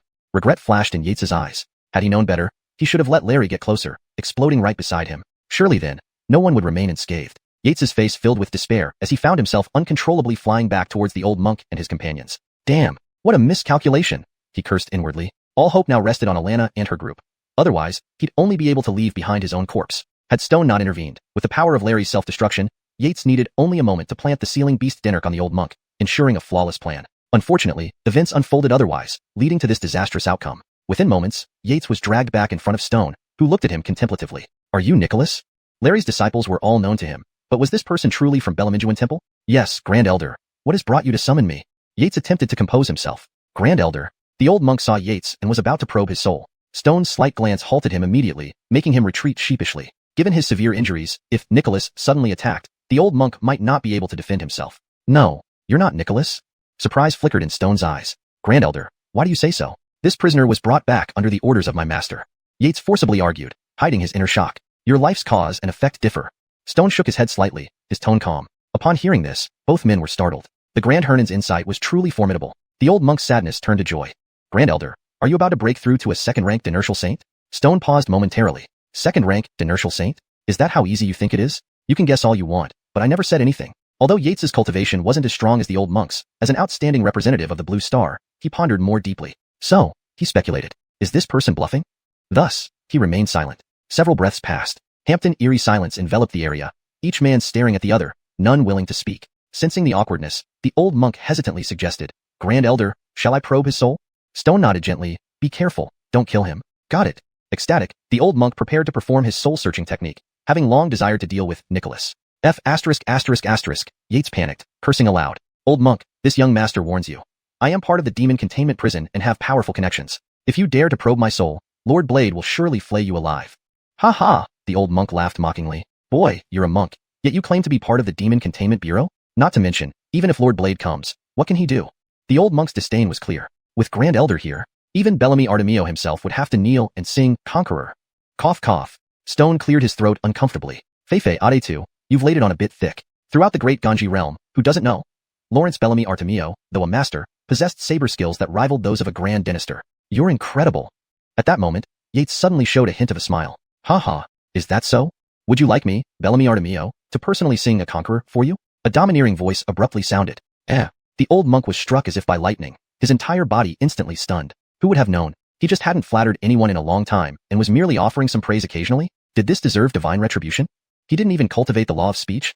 Although Stone's expression remained calm, Yates could see a slight change in his posture as he subtly put up his defenses. In the next instant, the starry sky exploded into brilliance. A colossal figure appeared mid-air, glaring furiously at the old monk. A thunderous shout echoed. Old monk, come to your death. The dramatic turn of events left everyone momentarily stunned. The sudden appearance of Bellamy Artemio's imposing figure and his commanding voice shattered the tense yet awkward silence that had enveloped the area. The old monk, still recovering from his shock, felt an overwhelming sense of dread wash over him. Stone, maintaining his composure despite the unexpected development, knew that this situation had taken an unprecedented turn. Yates's strategic move had summoned a force far beyond what the old monk could handle. The air crackled with anticipation as the confrontation between the old monk and Bellamy Artemio seemed inevitable. Chapter 157. Come, be a good boy. Young Dynastor has something good for you. No. Spare my life. The overwhelming aura surged forth without hesitation. The old monk, panic-stricken, turned to Stone pleadingly. Elder, save me. Stone cast a glance at the old monk and felt a pang of vexation deep down. This second brother had always been afraid of death and chose to cultivate the safest Zhuoang Chan for that reason. However, despite spending over a century cultivating Zhuoang Chan and reaching mid-third rank, his cowardly nature remained unchanged. But as one of the few third-rank experts in Bellamy Temple, Stone couldn't stand by and watch him die. Thinking this, Stone swiftly appeared before the old monk, clasping his hands in a posture of a movable vajra. A golden barrier spontaneously appeared around them. He then looked up at the gigantic figure in the sky and said softly, Great soul, the disciple of Bellamy Temple spoke out of turn but did not know what death is. I beg you to show mercy. Before he could finish, a huge palm slammed onto the golden light. Boom. Bellamike 100-degree earthquake. The resplendent golden glow dimmed instantly. Hurricanes swirled around, thunder rumbled, lightning flashed. The terrifying aura spread out like a bulldozer in all directions. Run. Escape fast. The end of the world has come. On the roof, the crowd from Bellamy Temple watched with terror as if struck by lightning. Frightened by the rolling, overwhelming momentum, they forgot about watching the spectacle and started fleeing. Among them were many pregnant women who screamed in fear. At this moment, an immense Buddha chant echoed through the temple. A vast golden light covered Bellamy Temple like an overturned golden bowl. Outside Bellamy Temple, it was not so lucky. Everyone and everything was swept away cleanly. Stunned yet reborn, the crowd stared blankly at the magnificent figure in the sky. Wasn't this Mario, the head abbot of Bellamy Temple? Indeed, the late-stage third-rank master lived up to his fearsome reputation. Meanwhile, Mario narrowed his eyes, observing the distant soul. Phew. Ajay spat out the mud in his mouth, while carrying Abdurrahman Bayadaran on his back. He had already returned to his original appearance. If not for that, both he and Abdurrahman Bayadaran would probably be meeting Yama by now. Bellamy Bardian glanced at Stone with surprise. You're quite impressive. No wonder you dared to hide right under the Emperor's nose in heavenly capital. So your temple has committed a crime. Will you submit, or shall I arrest you myself? Bellamy Bardian's seemingly casual words exuded a dominant air. Lord Soul, you misunderstand. Stone does not know what you mean. Stone frowned, feeling a bit irritated inside. How dare this little third-rank master speak to him like this? Misunderstand? Bellamy Bardian's eyes flashed with disdain. So you want me to personally apprehend you? To a third-rank Great Dynastor, this is an honor indeed. A rare opportunity for a full-out duel with a third-rank Great Dynastor. Last time, the Fox Demon fled midway because Ned Yale came. For this, he owed Ned Yale some spirit stones. Now, this chance was invaluable. Bellamy Bardian's fighting spirit grew stronger. His piercing gaze made everyone shudder. As the main party involved, Stone felt it more intensely. Bellamy Bardian's battle intent washed over him in waves like a tsunami. Despite the protective golden light, his expression gradually became grim. Was he the first Great Dynastor to be challenged by another Dynastor? How could he face other Great Dynastors if he didn't resolve this situation? In the next moment, their fighting spirits soared into the sky, and a massive energy surge caused spatial tremors. Combat was imminent. Boom. Damn. Ajay cursed inwardly. Carrying Abdurrahman Bayadaran, he quickly moved far from the battle zone until he felt safe 10 miles away. Looking at the two radiant figures in the sky, even though he was 10 miles away, for someone of his cultivation level, it might as well be right before his eyes. To him, the two seemed evenly matched, but Soul showed a stronger offensive inclination, while Stone kept defending with Bellamy Temple's Buddhist power. But Ajay knew that any tiny detail could decide the outcome at this level. Watching for a moment, his gaze shifted to a familiar figure. That's the old monk? Ajay's eyes lit up. The old monk had taken severe blows and lost most of his strength. Even a 6th-rank expert could take him now, a moving, experienced tree. How could he let this slip away? Hey, old monk, don't run. Ajay dashed off like lightning, vanishing within seconds. The old monk panicked. This kid was so powerful earlier. Could he catch or kill him now? Surely easy. As the old monk ran, he noticed Ajay closing in but staying a distance away. What is this sly guy planning? If Ajay knew what he was thinking, he'd shout injustice. He wasn't plotting but wanted to offer the old monk a gift, to recruit him as family. With his current skill, he could only implant 2 beast seals. Hampton the old monk, being a mid-third rank master, was like gaining a super strong ally for free. As for imprisonment, he could appeal to higher-ups later, asking for voluntary labor, making it easier for him to be released to help the exorcism bureau. After all, Larry said the old monk sat quietly in the dead Dinin's cave for decades and loved stillness, rarely engaging in trouble. This greatly increased his chances of turning labor into public service. He just needed to avoid drawing attention from those 2 above. Indeed, when Ajay chased the old monk, the 2 figures above noticed. Stone paused, intending to attack Ajay, but Bellamy Bardian's saber cut halted his plan. Bellamy Bardian slashed again, forcing Stone to defend while saying, "Haha, Stone, your people seem weak." Stone, bitter-faced, kept blocking. Meanwhile, unaware of the aerial battle, Ajay and the old monk entered the back mountain after half an incense stick's time. Seeing no divine awareness following, Ajay felt the time was ripe. Next moment, he sped up, appearing suddenly before the old monk, who stopped abruptly, terrified. "What?" The old monk gaped in disbelief. Pointing at Ajay with trembling hands, he stammered, You? No matter how foolish he was, he now knew he had been duped by Ajay. This person had deliberately driven him to this place to carry out some major secret he was unwilling to disclose. He had always known this young man was not ordinary. Unfortunately, the elder just wouldn't listen to him earlier. Otherwise, Ajay would have been subjected to a soul search long ago. Hee. Ajay let out a sinister laugh and said, "Old monk, you were running away? Why did you stop?" "You." The old monk nearly lost his breath and would have died on the spot. After a moment of respite and taking a deep breath, he managed to say, "Sir, why have you stopped me here? If it's for martial arts, what I know is the martial arts of Belaminjuan Temple." The old monk paused, noticing Ajay's increasingly cold expression, and hastily changed his tone. "I can hand it all over to you."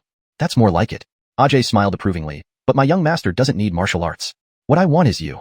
A bright light flashed in Ajay's eyes, making the old monk clutch his body and step back repeatedly. "Yes, sir, this monk is old." The old monk stuttered, his face blushing red. Such things, he had only heard were done by demons and beasts. Could it be that today he would also suffer such a fate? "Don't imagine nonsense." Ajay, seeing this, nearly exploded in anger but held himself back. He then spoke softly, "Come, be good. My young master has something nice for you." As he finished speaking, a green light flickered and danced in his hand, as if it had a life of its own.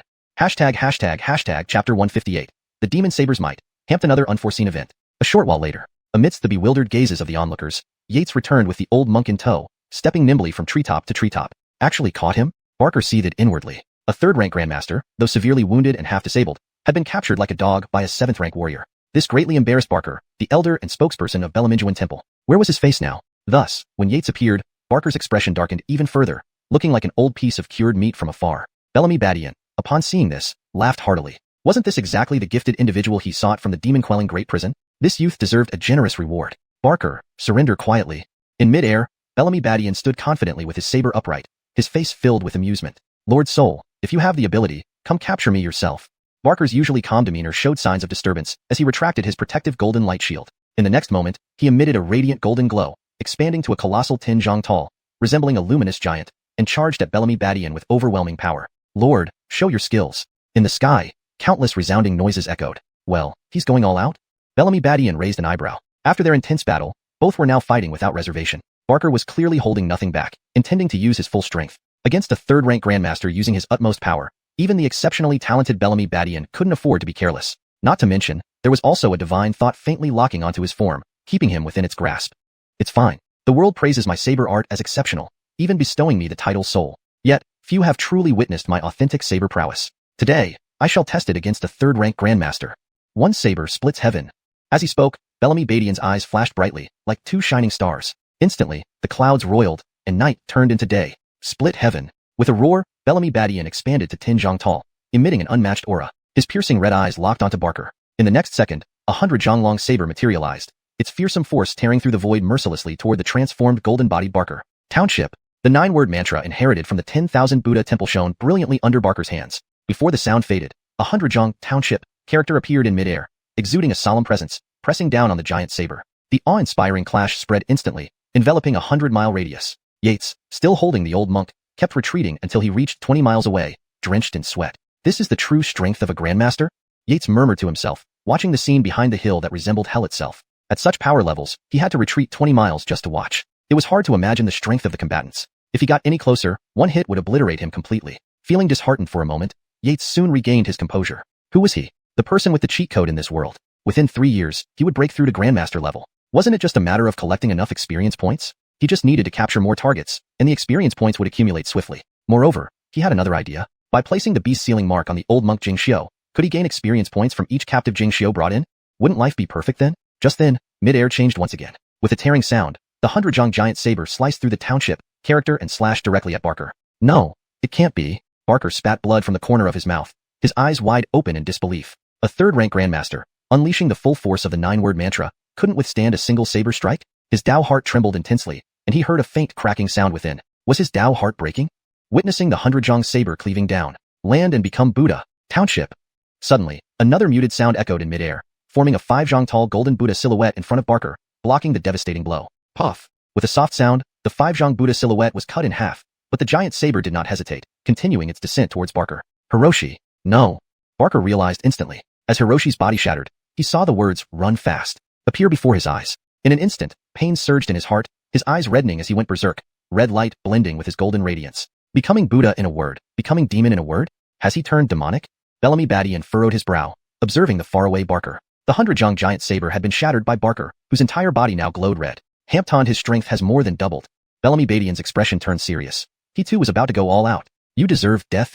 Barker's red eyes fixed on Bellamy Badian, his voice hoarse. Hiroshi had been someone he had nurtured from childhood, grooming him as his successor. Now, Hiroshi had been killed by the soul without a trace left. How could he not be enraged?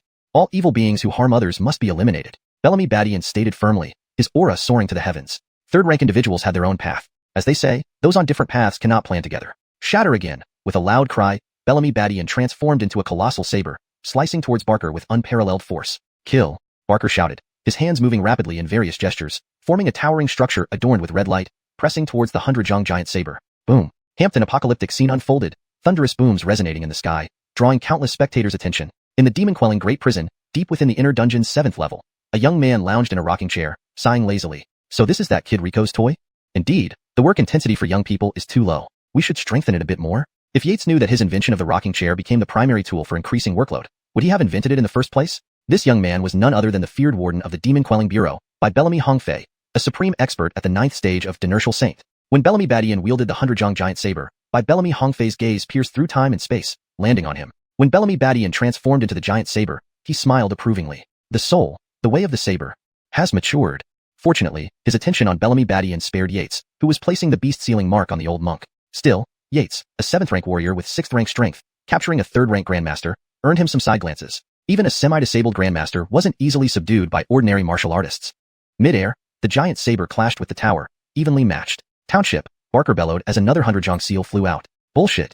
The giant saber suddenly vibrated, shaking the tower away. Then it erupted with a dazzling green glow, its fearsome saber chi piercing the heavens, seemingly testing the skies. Before everyone's astonished gazes, the giant saber expanded from 101 jong, 102.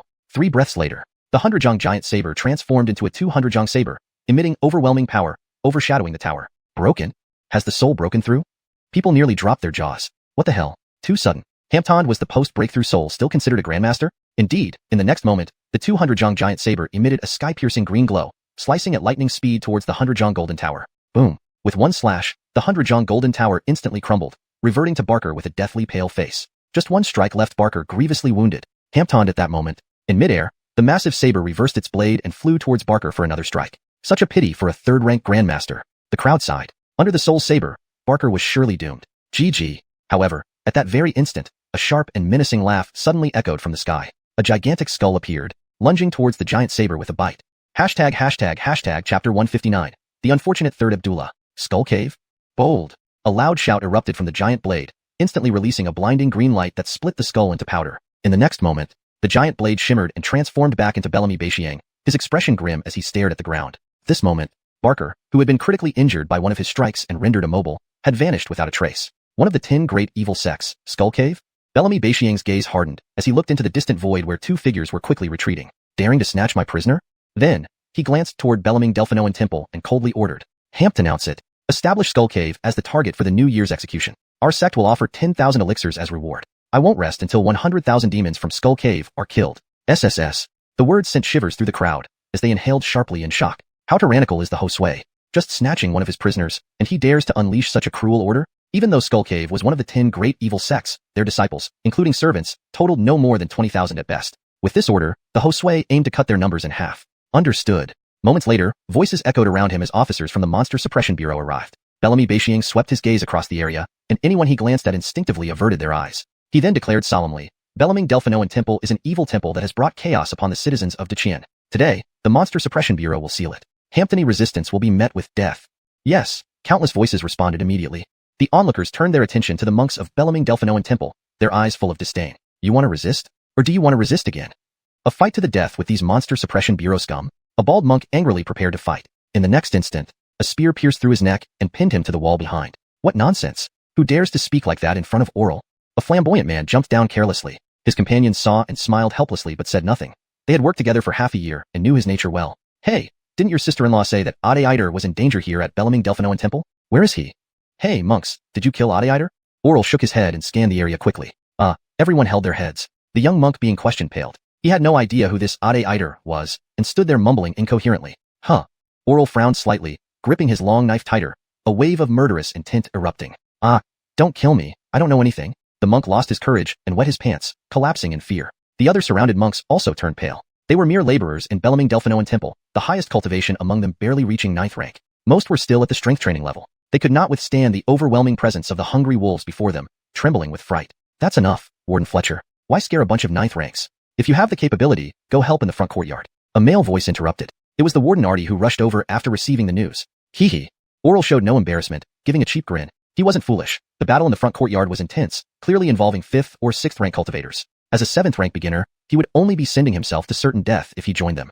Alright, these are just ordinary laborers. Bellamy Sangwai. You take them aside and those below rank directly to the outer prison. Artie observed for a moment and instructed Bellamy Sangwai behind him. Fletcher to occasional elixir gifts from Yates. Bellamy Sangwai's cultivation had soared rapidly. In less than half a year, he was already at late 9th rank, one of the top performers among wardens. Artie even planned in his heart to have Yates as his mentor, joining in the selection for the inner sect. Boom. Hold those two back. They're the big fish. Suddenly, several shouts came from the inner courtyard as a dark figure darted out quickly. Damn, daring to escape in front of this young marquis? Eat a fire blast. Oral hurled an unknown projectile. Hampton explosion rang out midair, sending fiery sparks flying everywhere, missing the dark figure but causing those behind to scream in pain.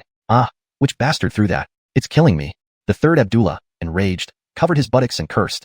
Originally, he had Bellamy Tong carrying him to quickly leave Bellaming Delphinoan Temple to avoid being caught. According to his understanding of the old Oscar of Qian, caught again, his title as prince would likely be stripped, and he'd be exiled to some remote corner. Everything had seemed fine until the final step at the gate. Which idiot used a firebomb on his buttocks? Could this be endured? Enraged, he turned to curse, but as soon as he spoke, everyone froze. This is the voice of the third Abdullah? No, not me, you heard wrong. The third Abdullah realized, shaking his head frantically. Bellamy Tong, let's go. Bellamy Tong. Your Highness, can you stop being troublesome? He had gathered his strength, ready to leap 10 yards over the wall to escape. But the third Abdullah's outburst almost caused him to faint. I seem to remember the third Abdullah's bodyguard captain is named Bellamy Tong. One of the inner prison guards suddenly slapped his head, realizing something. Cold sweat dripped down both of the third Abdullah's and Bellamy Tong's faces. Fame was indeed a dangerous thing. Never had the third Abdullah hated his past arrogance more. Thinking of the terrifying face of the old Oscar, his whole body trembled as he hurried Bellamy Tong along. Hurry up, they won't dare to attack. Whoosh. Bellamy Tong carried the third Abdullah onto the wall, preparing to leave. Should we not act, Warden? Capturing a prince would be so impressive. Seeing the third Abdullah about to escape, Oral ran up to Artie and whispered excitedly. But he hesitated, knowing Bellamy Tong was a 5th rank expert, while he was only 7th rank, making any confrontation futile. Artie gave Oral an exasperated look, letting him draw his own conclusion. At that moment, a figure flashed on the rooftop and kicked down the jubilant pair, slamming them back into the courtyard. They landed unceremoniously, dog-faced. SSS, the crowd gaped in shock. Who could be so brave? All gazes focused on the figure that descended like a celestial being. Is it really him? It was Yates. The third Abdullah had always been one of his targets, so naturally, he wouldn't let him escape. Regarding how a 6th rank could easily subdue a 5th rank, having subdued a 3rd rank before, kicking a 5th rank seemed quite normal. Yates landed majestically and bellowed, looking at the two on the ground. A prince breaking the law shall be punished equally with commoners. In reality, he had studied the old Oscar's preferences and knew there would be spies in this place. By shouting this tonight, he might receive rewards tomorrow. Chapter 160, Dynasty, perhaps I could give it a try. Hiss. Everyone couldn't help but draw in a sharp breath. Director Eider is so fierce, a prison guard murmured. So cool. Cough cough. When Artie heard this, his face instantly turned red, as if he were holding in something urgent. This kid really can't be trusted. Ade Eider, you're truly my brother. I've decided. From now on, you're my real big brother. Oral ran over with great enthusiasm. Yates scanned the crowd coldly, finally landing his gaze on Bellamy Sangway and said, Sangway, cuff these two, esteemed guests. After speaking, his expression softened as he looked at Alaire, calmly saying, Sir, I acted on my own accord. Please mete out the appropriate punishment. Haha, no guilt, any fault lies with me. Artie's expression also relaxed. Yates had already given him an easy way out. You dare touch this prince? I'll ruin all of your families. Seeing Bellamy Sangue approaching with handcuffs, the third Abdullah immediately roared in shock. Bellamy Tung lay listlessly on the ground, having absorbed nearly all the force of Yates's kick just now. If not for Yates deliberately holding back, he would already be unconscious. Bellamy Sangue gave a troubled look to Yates, his eyes filled with questions. As an ordinary person, facing such royal nobility made him feel very insecure. Phelan, right? If you keep shouting, do you believe I will personally pierce your pectoral bones? Yates glanced at the third Abdullah, the killing intent flashing through his eyes. You. The third Abdullah instantly flared up in anger, his face flushing as he pointed at Yates, trembling all over. He, Stevie, the third Abdullah of Qian, was respected since childhood. Wherever he went, people always welcomed him warmly. Now, here in Belaminjuan Temple, he was being humiliated and threatened by this little jail overseer. What a tremendous disgrace. He was about to erupt in anger, but as soon as he saw the icy cold look and the menacing aura in Yates's eyes, it felt like ice dropped into his heart, cooling him down completely from head to toe. His anger fizzled out entirely. Well spoken, excellently done. At that moment, a hearty male voice approached from afar. A figure instantly appeared before everyone, as if he had been there all along. Everyone first froze, then hurriedly bowed and greeted. We greet Lord Josue. Bellamy Bartion looked at Yates approvingly, waving at everyone. No need for formalities. Director Eider is right. Regardless of rank, princes who break the law are equal to commoners. Proceed with the usual protocol. All consequences will be borne by me. His commanding voice echoed through the heavens and earth. Everyone looked at the imposing figure, their eyes filled with admiration and awe. This is what the Demon Extermination Bureau should be built on. Or, old man Bellamy Adrian, do you want to take them away? Bellamy Bartion glanced towards a dark corner. A figure had appeared there at some point, an Ernan dressed in fine robes. Upon hearing Bellamy Bartion's words, the Hernan's expression turned slightly grim. The Bellamy family of Heavenly Capital City, known as the Dinertial Sage clan of Qian, deserved respect from everyone. Yet, here, his esteemed third-rank grandmaster was reduced to merely old man Bellamy? He had long heard from his clan members that Josue Bellamy Bartion was difficult to negotiate with, but he didn't expect him to be so uncompromising. The third Abdullah was an essential link for the Bellamy family. By interfering thus, wasn't he afraid that their clan's Dinertial Sage patriarch might personally intervene? If Bellamy Bartion had heard this thought, he would have laughed loudly. Dinertial Sage? It's as if the Demon Extermination Bureau doesn't have any. Of the three chief commanders, Adele ranks 7th on the Heavenly Dao Bellamist but is only 3rd because the top 2 are Dinertial Sages. Naturally, this information is largely unknown outside, as they all broke through within Inner Prison, whose vast power surges were undetectable by the outside world. Only those near 9th rank Dinertial Sages suspected it internally. After hesitating for a moment, Bellamy Adrian whispered to Test, Bartion, aren't you also part of the Bellamy family? Doing this to the family? Before finishing the sentence, his words seemed to strike Bellamy Bartion's taboo, making him instantly furious. He snarled at Bellamy Adrian, scram! Or else, I'll kill you. Let's see if the Bellamy family's Dinertial Sage dares to come after me. Hampton intangible wave of sound shot towards Bellamy Adrian, stinging his face. His clenched fists loosened and tightened repeatedly. Considering cultivation alone, Bellamy Bartion, who had broken into the Grandmaster realm, could be considered 2nd tier among Grandmasters. Hampton he was only 5th tier, barely better than Stone. If it came to a fight, could he last more than 2 rounds? After stewing for a while, Bellamy Adrian swept away his sleeve and vanished from everyone's sight instantly. Everyone watched in satisfaction. This was true might. With a single word, he rebuked the Dinertial Sage clan. Who else besides the great jail of the Demon Extermination Bureau could muster such audacity? With Bellamy Bartion dominating the scene and Yates's active participation, it took less than half an incense stick time for all 1,000+ residents of Belaminjuan Temple to be arrested, cuffed, sealed with spirit-restraining talismans, and knelt on the rear courtyard, awaiting instructions.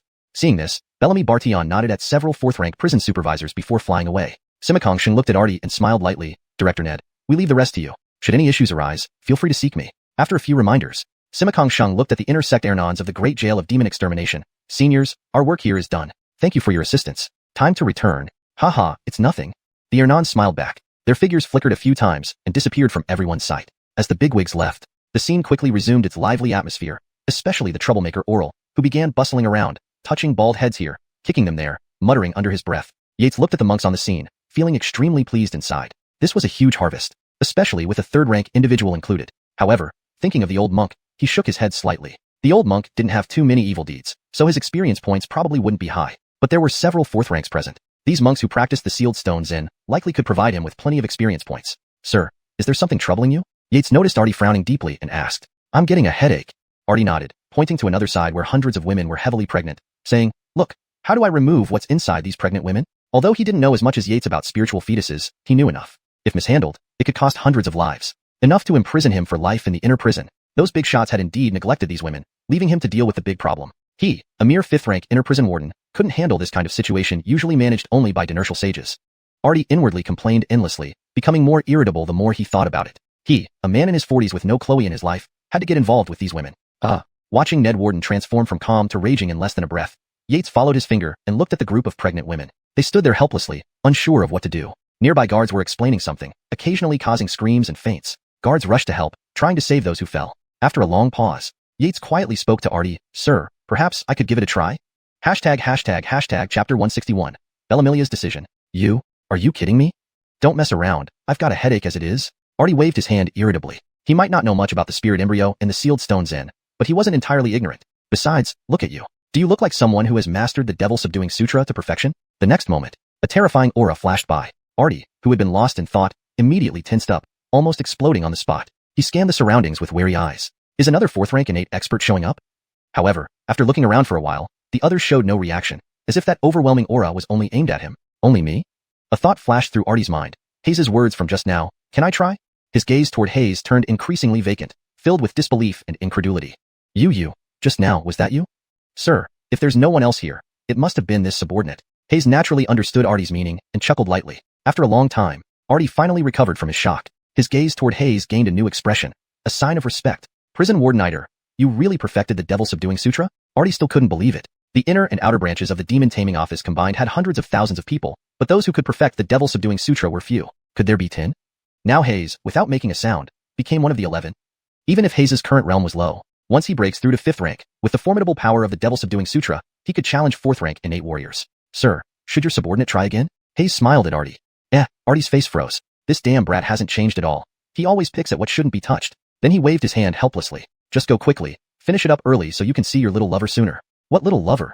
Oral suddenly interjected, asking curiously. Get lost, Hayes laughed and scolded, pulling Oral along with Bellamy Sangue, preparing to start their mission for the night. At the foot of Bellaminjuan Temple, inside a farmstead, 3 figures moved back and forth, none other than Lexus, Dorian, and Belamu Xian, who had returned from informing the demon-taming prison. This farmstead also belonged to the Fletcher family. After walking for a while, Lexus looked at Dorian, her brows furrowed, and asked, Dynasty Bellamy, you say, with thunder, dark clouds, and an ear-piercing howl, half the night has passed. Why hasn't Dynasty Iter come down yet? Sir, please don't worry. Dynasty Iter is a man blessed by fate and possesses great martial prowess. Nothing will happen to him, Dorian consoled. He didn't want anything happening to the young man either since he had agreed to lift his seal within 3 years. Besides, with his abilities, even if something happens, escaping would be no problem. Dorian encouraged himself inwardly. Big Sister Fletcher, Dynasty Bellamy is right. Dynasty Iter is blessed and will return safely. Belamu Xian followed suit, offering comfort. As for the earlier incident with the spirit embryo, only they knew about it. Although she found it unsettling too, as long as she didn't speak of it, she could still live happily with her husband. Moreover, Hayes had told her that because she once carried a spirit embryo, getting pregnant again would be much easier. That was her hope. Lexus nodded, the anxiety in her eyes slightly easing. She knew herself. With Hayes' skills, nothing would happen to him easily. But she felt helpless, unable to contribute in any way. Just then, a male voice sounded in everyone's ears, followed by the appearance of a handsome figure. It was Hayes returning under everyone's astonished gazes after finishing his tasks. After all, they had never seen a martial artist as enduring as Hayes. His true chi seemed inexhaustible. Oh. Lexus blushed, then, as if making a decision, stepped forward and hugged the handsome figure tightly. Dynasty Iter, Schwer was worried about you. Hayes was momentarily at a loss, feeling the soft fragrance and curves of the young girl, which nearly caused him primal urges. Fortunately, he wasn't the policeman from back on Earth anymore. Reciting the clear heart Denintra internally, he suppressed those urges. Unbeknownst to him, Lexus's face flashed with a smile. Sister Belamu's method really worked. Shoo. Belamu Xian gently tugged at Dorian's sleeve, pointing outside. Dorian, though a bachelor, instantly understood and followed Belamu Xian out quietly, closing the door behind them. After some time, Lexus let go of Hayes with a flushed face, fearing that holding on any longer might lead to trouble. Looking at the shy and flustered Lexus, Hayes felt a pang of tenderness. This adorable Chloe had less than a year left. Did he love her? Hayes asked himself. Perhaps there was love, but more importantly, it was pity. Pity for her burden of supporting a clan alone and her fleeting life. Dynasty Iter, is there something on my face? Lexus asked, her face turning even redder under his gaze. Hayes shook his head slightly, took Lexus's hand, and led her to the tea table. Pouring her a cup of tea, he handed it to her. Lexus accepted the teacup uncertainly, took a sip, and slowly calmed down. Then, she looked at Hayes softly. Dynasty Iter, you can speak? Hayes nodded. Schwer, have you heard of Larry? Hayes decided to tell her everything, despite its cruelty, so she could do what she wished. A form of completeness amidst regrets. Lexus shook her head and then nodded. Schwer has heard from Dynasty Iter. Larry was originally an heir non of the blissful Zen temple. 100 years ago, when it was destroyed, he entered Bellaminjuan Temple and noticed you. Hayes gazed at the captivating Chloe before him, recounting the entire story. Lexus was initially curious but grew paler as she listened. By the end, her eyes were vacant, and her fingers clenched the teacup until they turned blue. Silently, she sat, teacup in hand, not uttering a word. Hayes didn't interrupt. They sat in silence. Outside the house, Xian watched the moon hanging high in the sky, a smile of renewed joy on her face. Then, she looked at Dorian leaning against the pillar beside her and teased, Dynasty Bellamy, do you think they will? She made a few suggestive gestures. Dorian was bewildered. Denaried women were so bold? Is this suitable to talk about with him? But he pondered seriously and said hesitantly, Dennyby?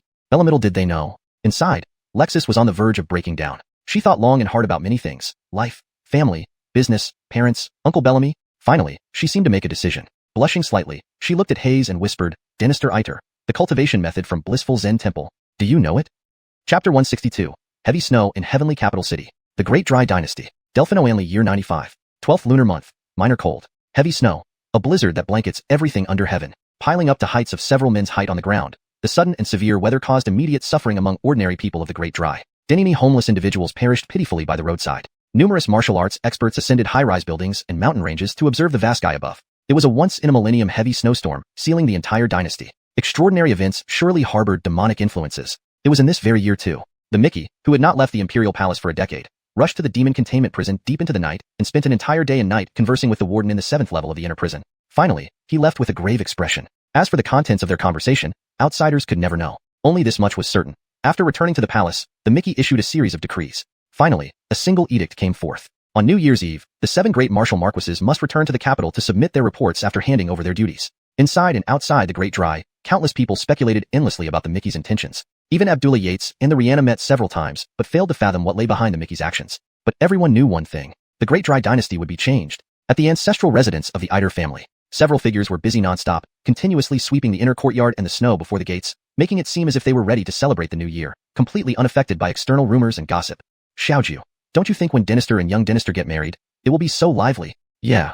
Everyone nodded in agreement, looking towards the yard where 2 figures stood whispering to each other. They were none other than Yates and Destiny, who had returned from the Belaminjuan temple. That night, Yates naturally declined Destiny's unreasonable request at first. However, under her earnest pleading, Yates agreed to marry her, setting the date for Dinijor Cold Day in the 12th lunar month. Coincidentally, it was also the evening when Destiny would turn 20 and her pure in aura would burst forth, causing her death. With only 3 days left until the wedding, Yates delved deeply into the scripture repository upon returning. In just 3 days, he read through numerous texts, concluding that there was no solution to Destiny's absolute inconstitution. There was another method, using an ancient immortal's power to dissolve the pure in aura with extraordinary strength. But immortals had already vanished over 10,000 years ago. Afterwards, Yates notified Blake and stayed in the old mansion to accompany Destiny, slowly renovating and reorganizing the house. Their relationship blossomed quickly, at least from the perspective of the Fletcher household servants. Their usually stern and strict Dynasty now resembled a little girl, her face always beaming with a sweet smile. Even after capturing and incarcerating the group from Belaminjuan Temple, Yates's experience points soared to 1.2 million the next day, a bountiful harvest unprecedented.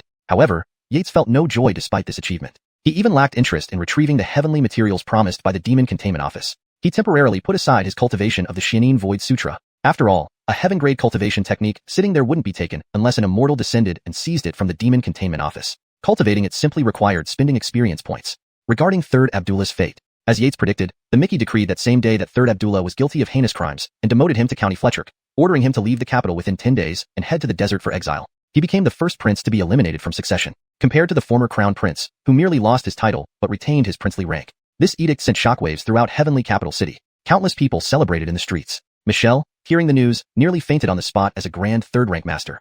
She went to plead for mercy with the Mickey but ended up being harshly rebuked, almost thrown into cold storage herself. Thus, this matter came to a close. Dynasty, you are drifting away again.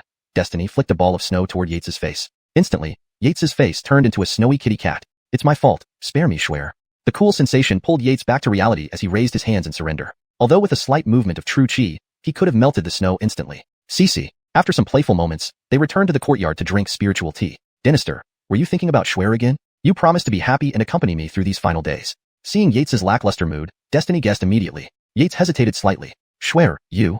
Dynasty, please don't worry, Schwer is fine. Destiny smiled, catching a falling snowflake. The cool touch felt incredibly real. She sighed inwardly, wishing she could remain like this forever. Though outwardly strong, she was just a gentle Chloe at heart. Could anyone truly remain indifferent when faced with life and death? I guess Schwer is greedy. Destiny snapped out of her thoughts, smiling brightly at Yates, the person she felt most sorry for. Dynasty, do you think you'll forget me after I'm gone? Destiny rested gently against Yates's chest.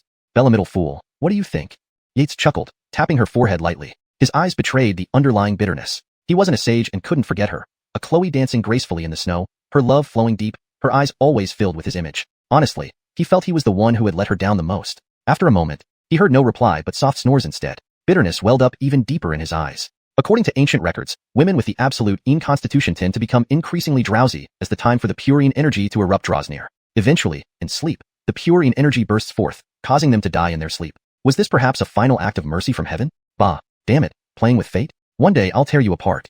Yates cursed silently inside. If only he had the strength of an immortal, this issue would have been resolved with just a wave of the hand. Why agonize over this? After berating for a while, Yates waved to signal the maidservants. Your mistress is tired. Take her back to her bedroom. Yes, young Dynasty.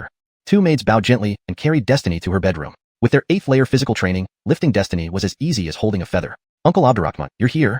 Yates looked at the corridor as a man strode over. Abdurrahman Baichuan saw Yates and was filled with nostalgia. In less than a year, this rascal had caught up to him in cultivation, even surpassing him by far. If it hadn't been for his rescue at Belaminjuan Temple a few days ago, he would have long turned into bones. But whenever he thought about the absolute Yin constitution, Abdurrahman Baichuan's brows instinctively knitted tightly together.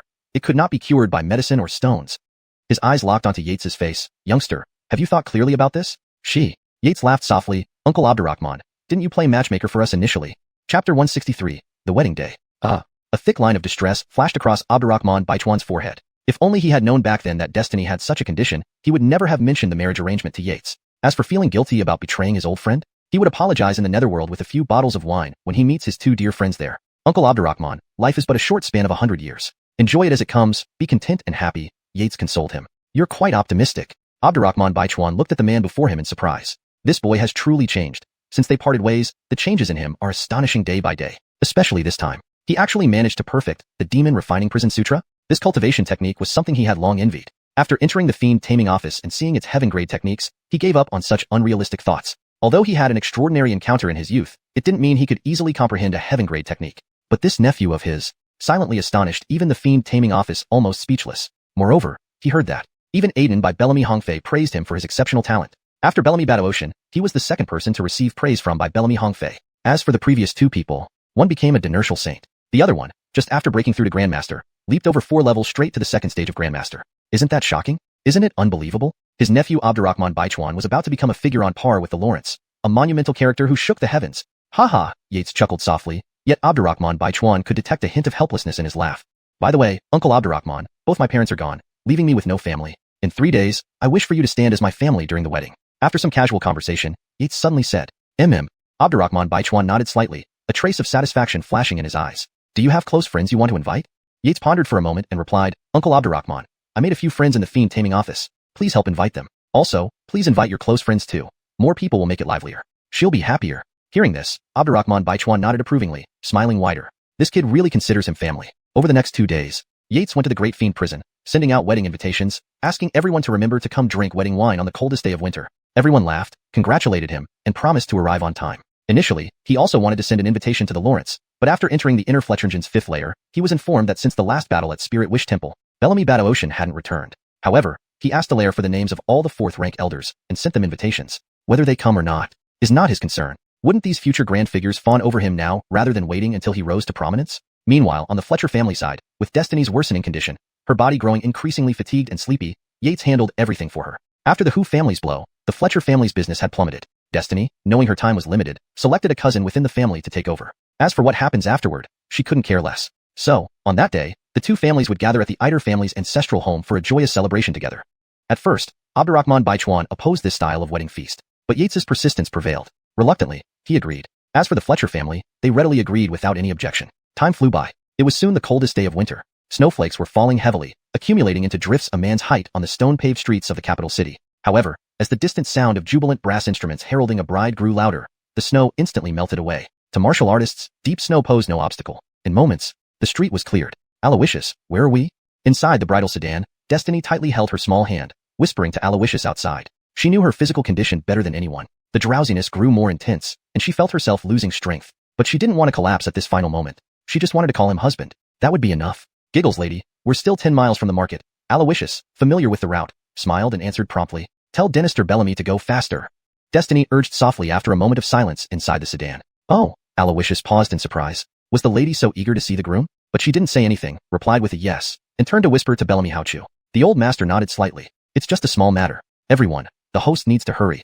Let's put in some extra effort. With old Dynasty Bellamy's words, everyone's faces lit up with smiles. They understood. Thus, what should have taken the length of an incense stick took less than half that time. as the celebratory brass instruments sounded at the entrance of the Eider family's ancestral home. The master. The lady's sedan has arrived. The servant at the gate was startled. My goodness, did the lady's sedan arrive too quickly? He hurriedly ran in to report. Hearing the cries, Yates frowned slightly. Could something have happened to Schwer? Immediately, he stepped outside and released his divine sense to investigate. Moments later, his heart relaxed. Destiny was sitting safely inside the sedan. No problem, relieved. Yates looked at Abdurrahman Baichuan, who was catching up, and said, Uncle Abdurrahman, I'll go welcome Schwer. Please entertain our guests inside. Seeing his demeanor, Abdurrahman Baichuan, convinced nothing was amiss, nodded and returned to greet the guests. Congratulations, Dynasty Eider. Dynasty Eider. Today, eat well and drink well. As Yates walked out, everyone greeted him with smiles. Soon, he reached the gate. Right outside stood a bridal sedan, inside which was his first wife in this world. It seemed as if the beauty inside called to him, face blooming like peach blossoms. Son-in-law, it's time to meet the bride, Auntie Ned reminded Yates, who was standing rooted to the spot.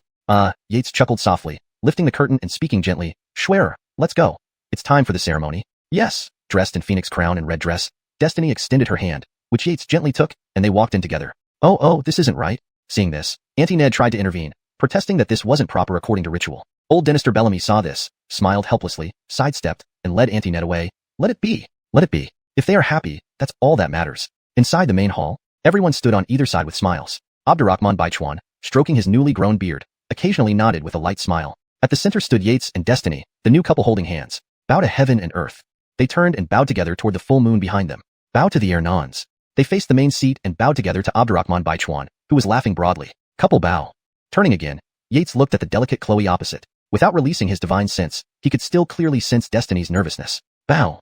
Just as Destiny was about to bow down, she felt a sudden darkness cloud her vision, and a wave of weakness washed over her. In her faint awareness, she heard a voice saying no. When she opened her eyes again, it was deep night. Yates, dressed in his wedding robes, sat beside the bed. Lord, don't you recognize Schwer? Destiny grinned playfully and tried to sit up. Unfortunately, no matter how hard she tried, it was all in vain. Yates, with a face full of bitterness, helped her sit up. At this moment, he realized he wasn't as composed as he had imagined he would be. Dynasty, did we complete the wedding ceremony?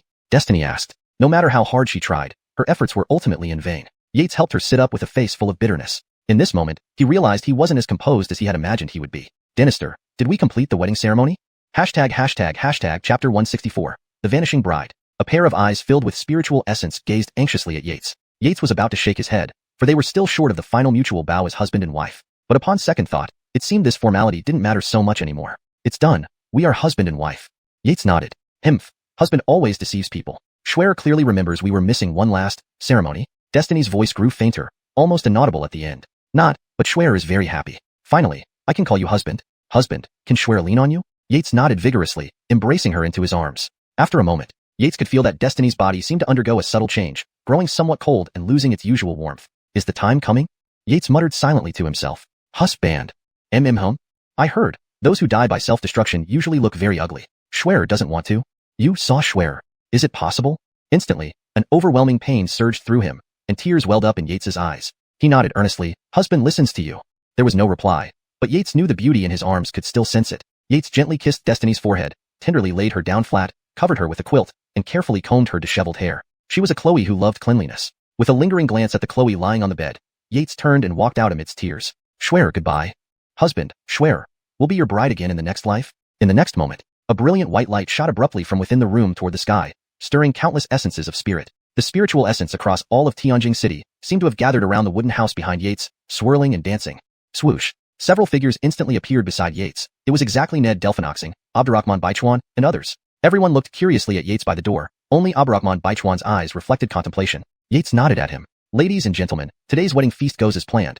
Everyone should return to celebrate. As the groom had spoken, even if everyone was immensely curious about the grand white light, who or what it might be, why the bride suddenly fainted, and how she was related to this spectacle, they ultimately realized this wasn't the right time. So they laughed heartily, slinging their arms over each other's shoulders as they walked back to the front yard. Only Abdurrahman Baichuan lingered momentarily, wanting to say something but unsure where to begin. In the end, he heavily patted Yates's shoulder, sighed deeply, and left. Within moments, all those who rushed over had departed, leaving only the ever-intensifying white light behind. At that moment, an unexpected figure appeared before Yates. Aiden by Bellamy Hongfei? Yates nearly shouted in surprise. Although he had sent by Bellamy Hongfei an invitation, he hadn't expected him to actually show up. Yes boy, you've done well. By Bellamy Hongfei nodded at Yates. Over several centuries, he had seen many geniuses, especially in the Demon Taming Bureau, but none had achieved what Yates did here. Even stretching time to eternity, this would remain unmatched. Hadn't it been just days since Yates reached great proficiency in cultivation? He wondered whether this young man had found the item in the Qianwang palace that even he coveted. Is that your newly wedded wife inside? By Bellamy Hongfei asked, looking at the white light in midair, a hint of confusion crossing his eyes. It seemed like the heavenly ascension light described in ancient texts. Unsure, Yates nodded. Aiden, have you heard of the ultimate inconstitution? Yates decided to ask after some consideration. Unexpectedly, by Bellamy Hongfei's brows furrowed upon hearing this. Boy, are you sure she has the ultimate inconstitution? My lord, is there a problem? Yates asked, puzzled. Do you know what this is? By Bellamy Hongfei pointed at the vast expanse of white light. Upon listening closely, one could hear various musical sounds. Yates shook his head. The ascension light is said to appear after the 5 decays of a heavenly being, guiding them to ascend to a higher realm. So does that mean Schwer is a heavenly being? Yates was astonished, thinking if he had just married a heavenly being. What are you thinking? By Bellamy Hongfei glanced at Yates speechlessly. A heavenly being far surpasses human comprehension. Every action conforms to the way of heaven and earth. This light appears imposing but lacks the true essence. Yates could only nod. He had neither heard nor seen these things before. Let's go inside and see. That will make it clear, by Bellamy Hongfei suddenly said, looking at Yates. All right. Yates was decisive. With such a powerful presence nearby, any problems could be helped, and perhaps saving destiny would be better.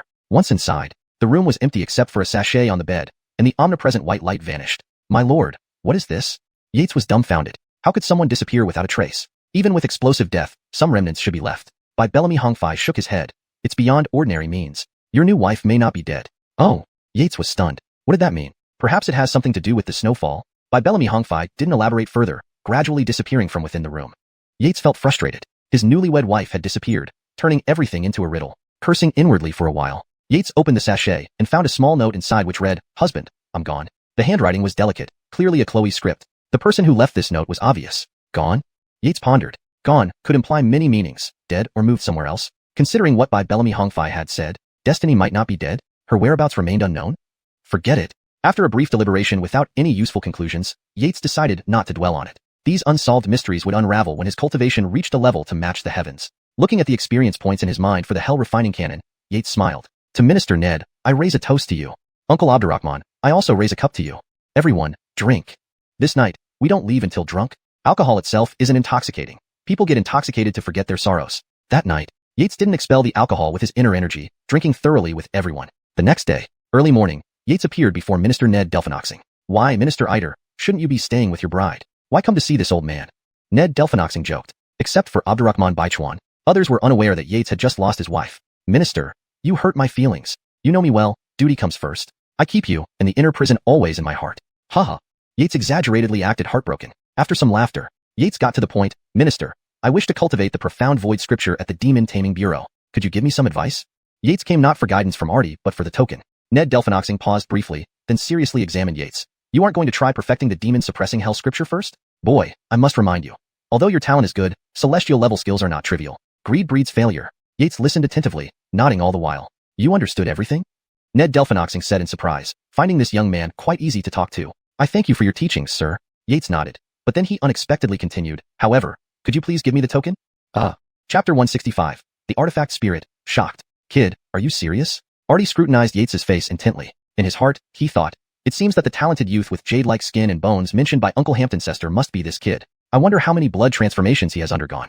If he can undergo more than 11 blood transformations, perhaps in 100 years, he could become a formidable figure like Josue in the Great Beast Prison. I'm serious. Yates nodded. He knew Blake meant well, but he was different. He had a cheat mode. Originally, he should have cultivated the Shimming Void Sutra long ago, that mysterious cultivation technique which supposedly touched upon spatial rules prematurely. He had wanted to witness it, and then comprehend it. Unfortunately, these days, he had been bogged down by worldly matters, and now things had finally settled down. First, cultivate the technique. Then find the Rihanna to discuss the next steps. Unexpectedly in Eldon, there was still a huge mess to deal with. Moreover, Damien Ganji had given a strict order that the 7 Dinertial Dinerquises must submit their reports on New Year's Eve. At that time, without the Waysura of Heavenly Dinertial Dinerquis in Eldon, at that time, without the intimidating presence of the Heavenly Dinertial Dinerquis in Eldon, explanation. Waysura is better translated as intimidating presence to convey its meaning more accurately and naturally in English. This ensures the sentence reads fluently while maintaining the original intent. Relying solely on Abdullah Bellamy, the Eldon region would be even more chaotic, likely turning into utter pandemonium. Yates sighed inwardly. However, Dizzy's information had not yet returned. Whether the situation was as he suspected remained to be seen. But having one less worry was certainly better. With the token in hand, after bidding farewell to Bellamy Sangue, Yates headed toward the headquarters of the Beast Exorcising Department. The headquarters of the Beast Exorcising Department was located on the south side of Tianjing City, hundreds of miles away from the Great Beast Prison. That area was rich and prosperous in Tianjing City. It was home to countless distinguished figures of the Qian Dynasty. Ordinary wealthy people couldn't live there. To be precise, as an inner disciple of the beast exorcising department, he technically held an official position within the department. However, within the department, what mattered most were contribution points and strength. Hampton official position? There, except for a title, it was utterly useless. Traveling swiftly under the effects of a hair's breadth, Yates soon arrived at a towering building. The entire structure was 18 stories high, 100 zhang wide, built entirely of spirit iron, seamlessly integrated, plus the defensive formations from the Celestial Engineering Guild. It was said to withstand a third-rank denister for an hour. As for the authenticity, Yates was unsure, as no one or monster had dared to attack the headquarters of the beast exorcising department since its construction 1,000 years ago. Even if they did, they targeted the Great Beast Prison. Quickly, several shouts of anger came from nearby. A few men dressed in the uniform of the beast exorcising department escorted some skeletal frames inside. These skulls really had the nerve to come and snatch people under Lord Josue? They deserved to have their clan wiped out. Yeah, the men laughed as they spoke. Yates listened from the side, inwardly shocked. Those skeletons that came to snatch people were the great elders of Skeleton Cave, who clearly had connections with the Belaminjuan Temple. How could this happen in just a few days? Was one of the 10 major evil sects, Skeleton Cave, really exterminated? Is Josue so extreme? With a certain thought in mind, Yates followed behind them inside. Later, he found out. Skeleton Cave had 3 branches. The one that came to snatch people that day was the weakest branch, and the one Bellamy Bardet destroyed was merely that branch. These details were irrelevant now. Executor Bellamy, here is my token. I need to comprehend the heavenly level cultivation techniques in the scripture hall. Following instructions, Yates went to the executor of the scripture hall and handed over his token. Executor Bellamy, who had been meditating, opened his eyes instantly, revealing a flash of light. Third-rank denister? Yates was slightly surprised. Hampton executor responsible for the scripture hall records actually had third-rank cultivation? Had denisters become so worthless in the beast exorcising department? So you are the genius young man from the inner sect, Yates? Executor Bellamy was a senior with gray hair, looking at Yates with a smile filled with admiration. Executor Bellamy, you're too kind. Yates respectfully bowed, uncertain why he was receiving such praise. Executor Bellamy waved his hand to stop Yates, then continued, come along. Old man will take you there. Without my guidance, even Bellamy Bardet would spend days trying to break through. After saying this, he turned toward the second-floor corridor of the scripture hall. All right, thank you, Executor. Yates followed. No need to be so formal. Old man is a contemporary friend of Bellamy Bardet. Executor Bellamy smiled as he walked. Hampton. Executor Bellamy paused his footsteps and looked seriously at Yates beside him. With your talent, I believe you will surely make it to the Heavendale Bellamist within 100 years. Executor Bellamy emphasized every word. What could Yates do? He could only laugh along, following the senior up while chatting. In reality, he chuckled inwardly. 100 years? No, I'll make it to the Heavendale Bellamist in 3 years. Just not under this identity. Soon, Executor Bellamy led Yates to the entrance of the top floor of the scripture hall. Outside the door, Executor Bellamy looked at the ancient door and remarked with a touch of nostalgia, Kid, do you know? Every year, I bring over a dozen people here to comprehend the heavenly level techniques inside. But after all these years, only a few have made significant progress. Yates nodded in agreement. He had cultivated one heavenly level technique before discarding the Bone Buddha lineage's technique. Speaking of devil exorcising imprisonment sutra, even if he tried to comprehend it on his own, he might never grasp its essence even if he spent his whole life trying. That was the terror of a heavenly level technique. Fortunately, he had his golden finger, making such problems trivial. Then, under the expectant gaze of Executor Bellamy, he stepped inside the top floor. Inside, the place was vast, stretching thousands of zhang. 3 massive books stood tall, each emitting a strong, dazzling aura. These are the 3 heavenly level cultivation techniques of the beast exorcising department? Yates murmured. The book on the left emitted a sharp blade-like aura. It must be Heavenly Saber. Josue specialized in sword techniques. The one on the right had a piercing vacuum energy, likely Void Fist. The one in the middle emitted a mysterious aura, transforming void into reality. This was probably the world-renowned Shimming Void Sutra. Yates gazed at the 3 massive books, understanding dawned in his eyes. Suddenly, a blinding light flashed. Yates felt a gaze examining him, assessing if he met the entry requirements. Otherwise, it would strike him with a thunderous blow. Then, the token given by Executor Bellamy glowed softly, and the gaze disappeared. This is the artifact spirit mentioned by Executor Bellamy? Yates was inwardly shocked. Before entering, Executor Bellamy had warned him about the artifact spirit. The entire scripture hall was a spatial-type treasure with intelligence. This artifact spirit was jointly subdued by Oscar Ganji and the Guardian Commander, and wasn't particularly friendly. Who wouldn't have a poor temperament after being confined for 1,000 years? Therefore, Executor Bellamy advised him to speak and observe less, focusing solely on comprehending the heavenly level techniques. Generally, the artifact spirit wouldn't harm him fatally. Of course, if he offended the artifact spirit, Executor Bellamy gave him a meaningful glance, letting him understand the implications. Initially, Yates doubted it. His Hellfire Sutra was already extraordinary and didn't require any artifact spirit. How powerful could this be? However, upon sensing the artifact spirit's gaze, he immediately became vigilant. The artifact spirit's strength was far beyond his. Yates was about to approach and comprehend Shimming Void Sutra when a Chloe's voice echoed in his ear. Who are you? Why do you carry the aura of the artifact spirit? How is this possible? Yates's heart shook intensely at her words. Chapter 166, Pure, Weapon Spirit. You're not human? The same Chloe's voice was heard again, but it was closer this time. Still, before Yates could react, the Chloe's voice continued, that's not right. You don't have the unique aura of a weapon spirit? But why do you have such a strange phenomenon around you? A Chloe's whisper sounded beside him. Yates nearly turned pale with fright. His true chi surged as he prepared defensively. He didn't even realize someone had approached him. Was this the power of a weapon spirit? He couldn't sense her presence at all, even when she was speaking. It felt as if the entire upper level of the scripture repository was filled with her shadow. Actually, his understanding of the weapon spirit was inadequate. If Bellamy the head steward had been there, he wouldn't have been so shocked. Weapon spirits belong to immortal weapons above spirit weapons. Of course, not all immortal weapons possess a weapon spirit. Only the top-tier ones would generate one. Even the divine weapons listed in the divine armament catalog don't often have weapon spirits. Certainly, some special spirit weapons can give birth to a weapon spirit, like the rank 12 Xianxia sword from the divine armament catalog, the supreme sword of Debertdom. Thus, the Qian warriors knew little about them. Yates's cultivation progressed at an incredibly rapid speed, traversing a path that ordinary people would spend decades or centuries on in less than a year. It was natural for him to be unaware of some obscure matters. In the next moment, Yates's face froze as the surrounding air abruptly solidified. He felt sealed, unable to move. The true chi inside his body reacted similarly, retreating swiftly into his dantian. Hee, you're no match for me, don't waste your effort. A tinkling laughter echoed before him. Yates, however, recoiled as if stung by a scorpion, his face turning wild with fear. He could only roll his eyes helplessly. After a short while, Yates ceased struggling and said helplessly, "Fair maiden, may I know why you've immobilized me here? I am the patrol inspector from the Alchemy Demon Office, an insider." Yates's eyes rolled slightly. He attempted to communicate with this unknown weapon spirit cautiously. Fairy maiden? It's been a long time since anyone has called me that. As the voice spoke, a 3-foot-tall Chloe gradually appeared before Yates, dressed in a white dress. Her features exquisite yet tinged with playfulness, looking amused at Yates. "Can the fairy maiden release me from this restraint?" "Anyway, I'm no match for you, and mean no harm. Humans tend to be more lenient toward beautiful things, and Yates was no exception. Seeing the weapon spirit as an exquisitely attractive beauty made him feel better despite being restrained. Plus, if she revealed herself, it meant she probably wasn't going to kill him, right? Actually, he had misinterpreted Bellamy the head steward's expression. Bellamy had intended to say that every first-time visitor would be tricked by the weapon spirit to some extent, but Yates wrongly assumed it meant death. Are you not afraid anymore?" The fairy maiden laughed. "I don't sense any murderous intent from you," Yates nodded. "Murderous intent?"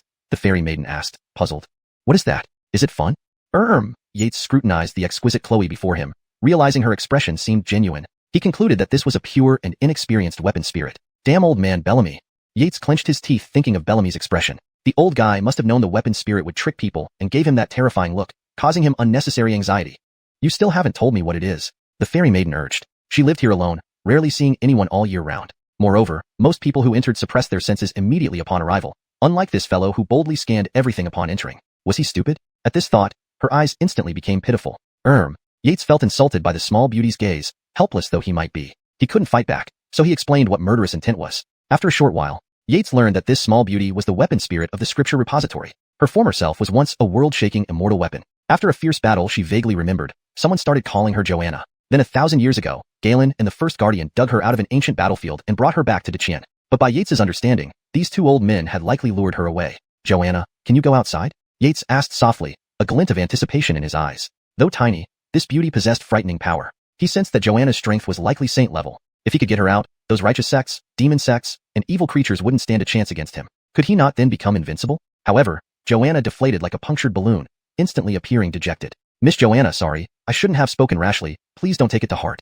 Yates apologized hurriedly, realizing her reaction. Though his dreams were shattered, it didn't deter his plans. If she couldn't leave, perhaps he could somehow take the entire scripture repository, but he quickly dismissed the idea. The guardian was still alive after all. Apologies, what are they? Joanna's emotions were fleeting, possibly due to her solitary confinement for over a millennium. "Fine," Yates sighed. He resumed explaining to the petite beauty. Just then, Yates suddenly felt the token given by Bellamy the head steward warm up. Oh dear. Yates slapped his forehead, frustrated. He came to comprehend martial techniques, not waste time here. Thinking of this, he smiled apologetically. "Joanna, I'm sorry, it's been pleasant talking to you, but I came here to comprehend the martial technique." Yates pointed to the distant, mysterious void scripture and added, "I don't have much time left, so let's talk again next time." With that, Yates headed towards it. "Did you enjoy it?" Joanna pondered, feeling something indescribable. Was it happiness? "Very nice. Can you come back in after leaving?" Joanna reappeared before Yates, staring intently. Yates felt awkward. He only said that politely. The scripture repository's upper level housed heaven-tier martial techniques. How could he just walk in whenever he wanted? ####Chapter 167.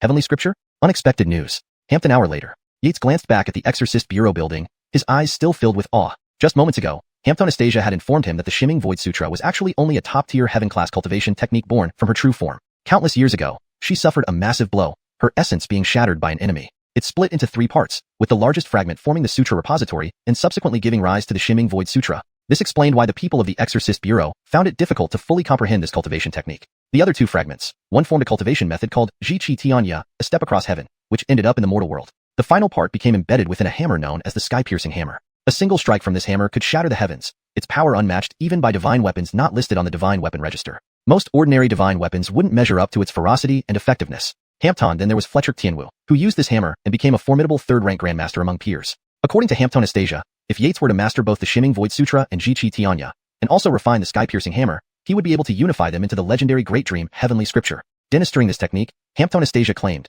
would make his future achievements boundless, rendering titles like Immortal King or Oscar trivial. Of course, this was contingent upon her information being accurate. Yates suspected that Anastasia might be exaggerating but lacked evidence to prove otherwise. Putting aside this uncertainty, while Anastasia couldn't clearly explain what the Heavenly Scripture was, he already possessed one.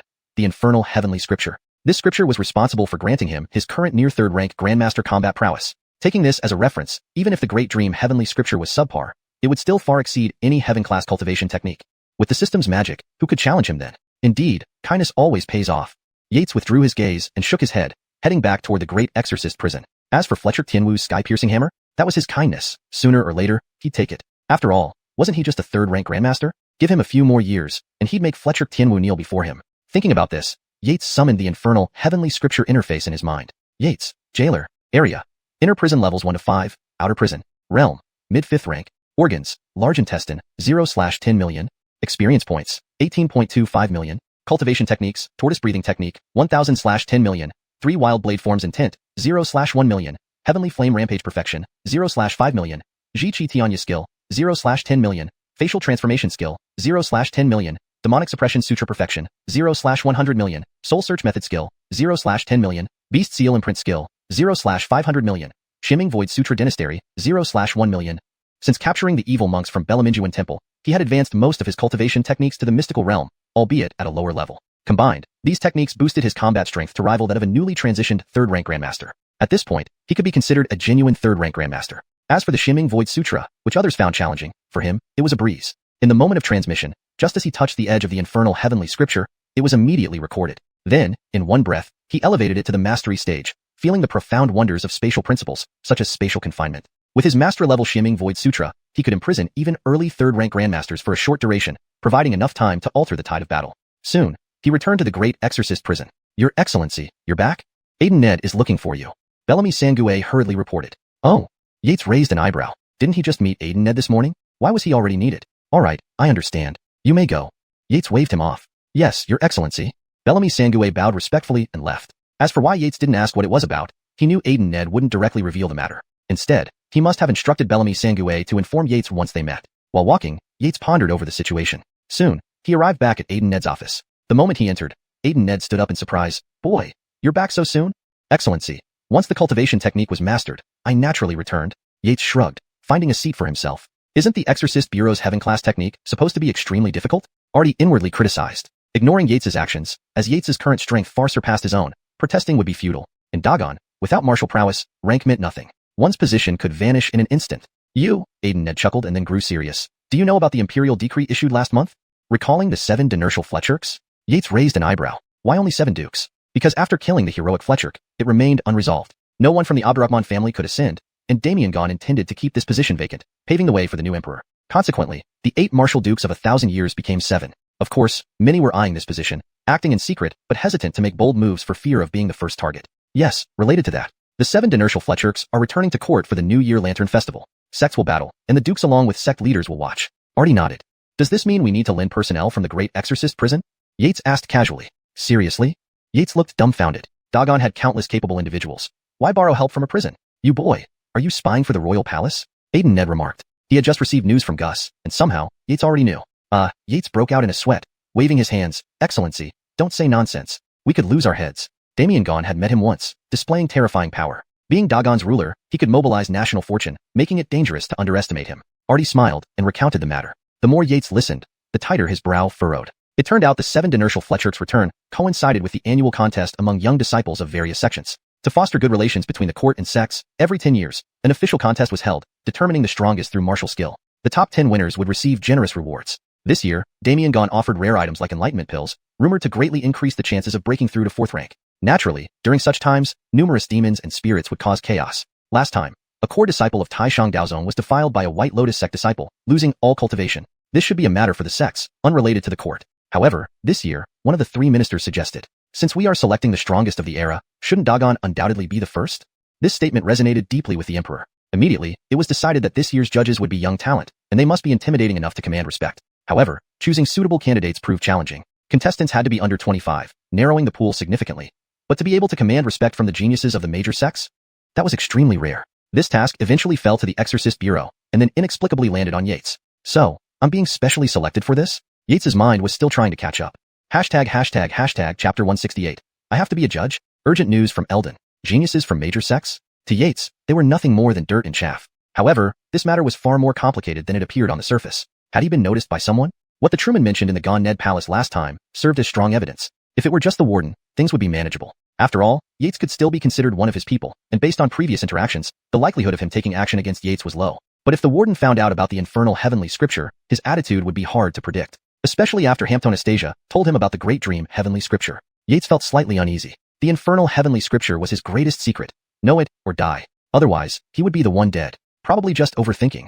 After a moment, Yates calmed down, realizing there was no way he could have exposed himself. As for matters like the jade skin and jade bones, even though everyone had their suspicions, as long as he didn't say anything, let them guess all they want, they had no proof. Though during his 3rd rank Grandmaster Tribulation, it would truly be revealed. After all, at that time, his Thunder Tribulation would turn into 6 paths, each stronger than the last, almost indistinguishable from an Empyrean's Tribulation. However, once he passed the Grandmaster Tribulation, his combat power alone, even without the additional support of cultivation techniques, would likely touch the threshold of Grandmaster. Hamptoned with the boosts from those heaven-tier cultivation techniques, he might immediately leap to the top among Grandmasters, perhaps even quasi-Empyrean. He could give a few rounds too. Yates silently analyzed the pros and cons, finally looking at the warden Delfino Shurching and softly asked, Sir, can this task be declined? Do you think so? The warden looked helplessly at Yates, who received the order. Is this buying vegetables to you? All right. Yates shrugged, indicating indifference. As long as he wasn't exposed. As for the prisoners in the Great Demon Prison, as long as nothing went wrong, he could keep earning experience points continuously without needing to lock himself in here. Most of his experience points were stored in the inner prison's 5th level. Although he had the key to enter and exit, after this incident, he thought it best to go in less often. Who knew if there weren't other Empyreans hiding inside? A Dynasty or even a Grandmaster wouldn't faze him, but an Empyrean was different. A being that touched upon rules and cause-effect, whose strength was terrifying beyond imagination. If he encountered one, he'd have to flee from the Great Gon Empire. You see, boy, this is a good thing, Artie said with a helpless smile as he watched Yates. Such a good thing. Others would dream to encounter it, yet he was actually trying to push it away. The warden has spoken. If you do well in this task, apart from getting a chance to study a heaven-tier cultivation technique from the Demonic Punishment Office, he will also grant you one request, anything within his power. Artie looked enviously at Yates. The heaven-tier cultivation technique was secondary. The crucial part was the warden's promise. Hampton Empyrean's word weighs more than gold. Don't you know what's good for you? Artie almost wanted to slap Yates out of his daze. Belamiddle did he know? Yates, hearing the warden's promise, was secretly thinking whether he could ask the warden to borrow Tion Angelica's void-breaking hammer. As for when to return it, it would be a loan that never gets returned. Haha, sir, look at what you're saying. How could I not? Rest assured, sir, rest assured, warden. I will ensure everything goes smoothly and glorify the Great Gon Empire. Yates thumped his chest loudly, making grand promises. Isn't this just stepping on others? This, he excelled at. Artie stared blankly at Yates's retreating back, wondering if he had misunderstood. Misunderstood indeed? Time flew by rapidly. Soon, it was New Year's Eve. Early in the morning, Yates was awakened by a clamor, deciding to come outside. Outside, servants bustled around, faces lit with surprise and anticipation. They whispered to each other. Seeing Yates, they first froze, then greeted him politely before resuming their work. Are the Dinurquis returning to court today? Yates murmured, gazing towards the capital city gate. Earlier discussions revolved around which of the several Dinurquises returning today had higher authority and greater strength. Some maids expressed admiration for the imperial Dinurquis. After all, she was the foremost female martial artist of the Great Gon Empire. Half an incense stick later, Yates appeared at Yujia Dini Nor. Along the way, serving maids greeted him warmly. Dynasty, your arrival couldn't be less timely. His Highness has gone to the palace and isn't here at the manor. Aloysius saw Yates from afar and rushed over with flushed cheeks. Has he gone to the palace? Yates was slightly taken aback, but on second thought, it made sense. Today was a significant day for the imperial family of the Great Gon Empire. 7 Dinurquises were reporting back to court. Afterwards, the old king would undoubtedly host a banquet, introducing various princes, a clear signal that the succession struggle had officially begun. The last time it was this lively was when the old king became crown prince. Yates pondered for a moment, then turned to Aloysius. Aloysius, let's take a stroll in the city. Sure. Aloysius was delighted, nearly jumping up. Rihanna usually didn't enjoy shopping, either practicing martial arts at the arena or reading in the library. She, however, was always eager to move around. Today being New Year's Eve, the city would surely be bustling. She happily followed Yates, hopping onto the carriage toward the capital city. Inside the carriage, Yates chatted idly with Aloysius. Dynasty, do you think His Highness will be very busy tonight? Aloysius tilted her head, gazing at Yates's handsome face. Her heart pounded in excitement. Busy? Probably. With so many entering the palace, there'll be plenty of rituals to attend to. Yates replied absent-mindedly. He was still thinking about how to get hold of the Qian Angelica's void-breaking hammer. It was a heavenly scripture. Over the past few days, he had researched extensively in the scripture repository and found a dusty old journal among some miscellaneous books. It recorded that heavenly scriptures were cultivation techniques formed during the birth of wondrous celestial objects, beyond human comprehension. Upon reading this, Yates was deeply shaken. He immediately associated it with his infernal heavenly scripture, pondering why it only worked in the great demon prison. It must have a deep connection to the prison. Unfortunately, his current strength was too low to break through the 8th and 9th levels of the inner prison. If he could break through, there might be other surprises waiting. From this, it was evident that Hamptonastasia's true form was extraordinary. The journal also mentioned primordial divine treasures. Yates guessed Hamptonastasia's true form belonged to this category. Get out of the way. Urgent news from Eldon. Get out of the way. At that moment, a hurried voice rang out. Instantly, everyone on the road stepped aside. Let's move to the side too, Uncle Belamian. Yates instructed the coachman. Whoosh. A crimson figure swiftly zipped by, heading towards the capital city. Within moments, it vanished from sight. A crimson blood horse, capable of traveling thousands of miles a day, a 5th-rank scout. Yates looked in the direction the figure had disappeared, quietly pondering to himself. Crimson blood horses were top-tier war horses of the Great Gone Empire, capable of continuous travel for 10 days and nights. Hampton exceptional crimson blood horse's value was worth far more than gold. Even a 5th-rank expert would have to kneel before a crimson blood horse. Pre-4th-rank martial artists lacked internal and external true chi circulation, unable to quickly replenish true chi. To endure 5 days and nights of continuous travel was already remarkable. Aloysius, any news from Eldon's Ember Corps? Yates asked Aloysius, his expression turning serious.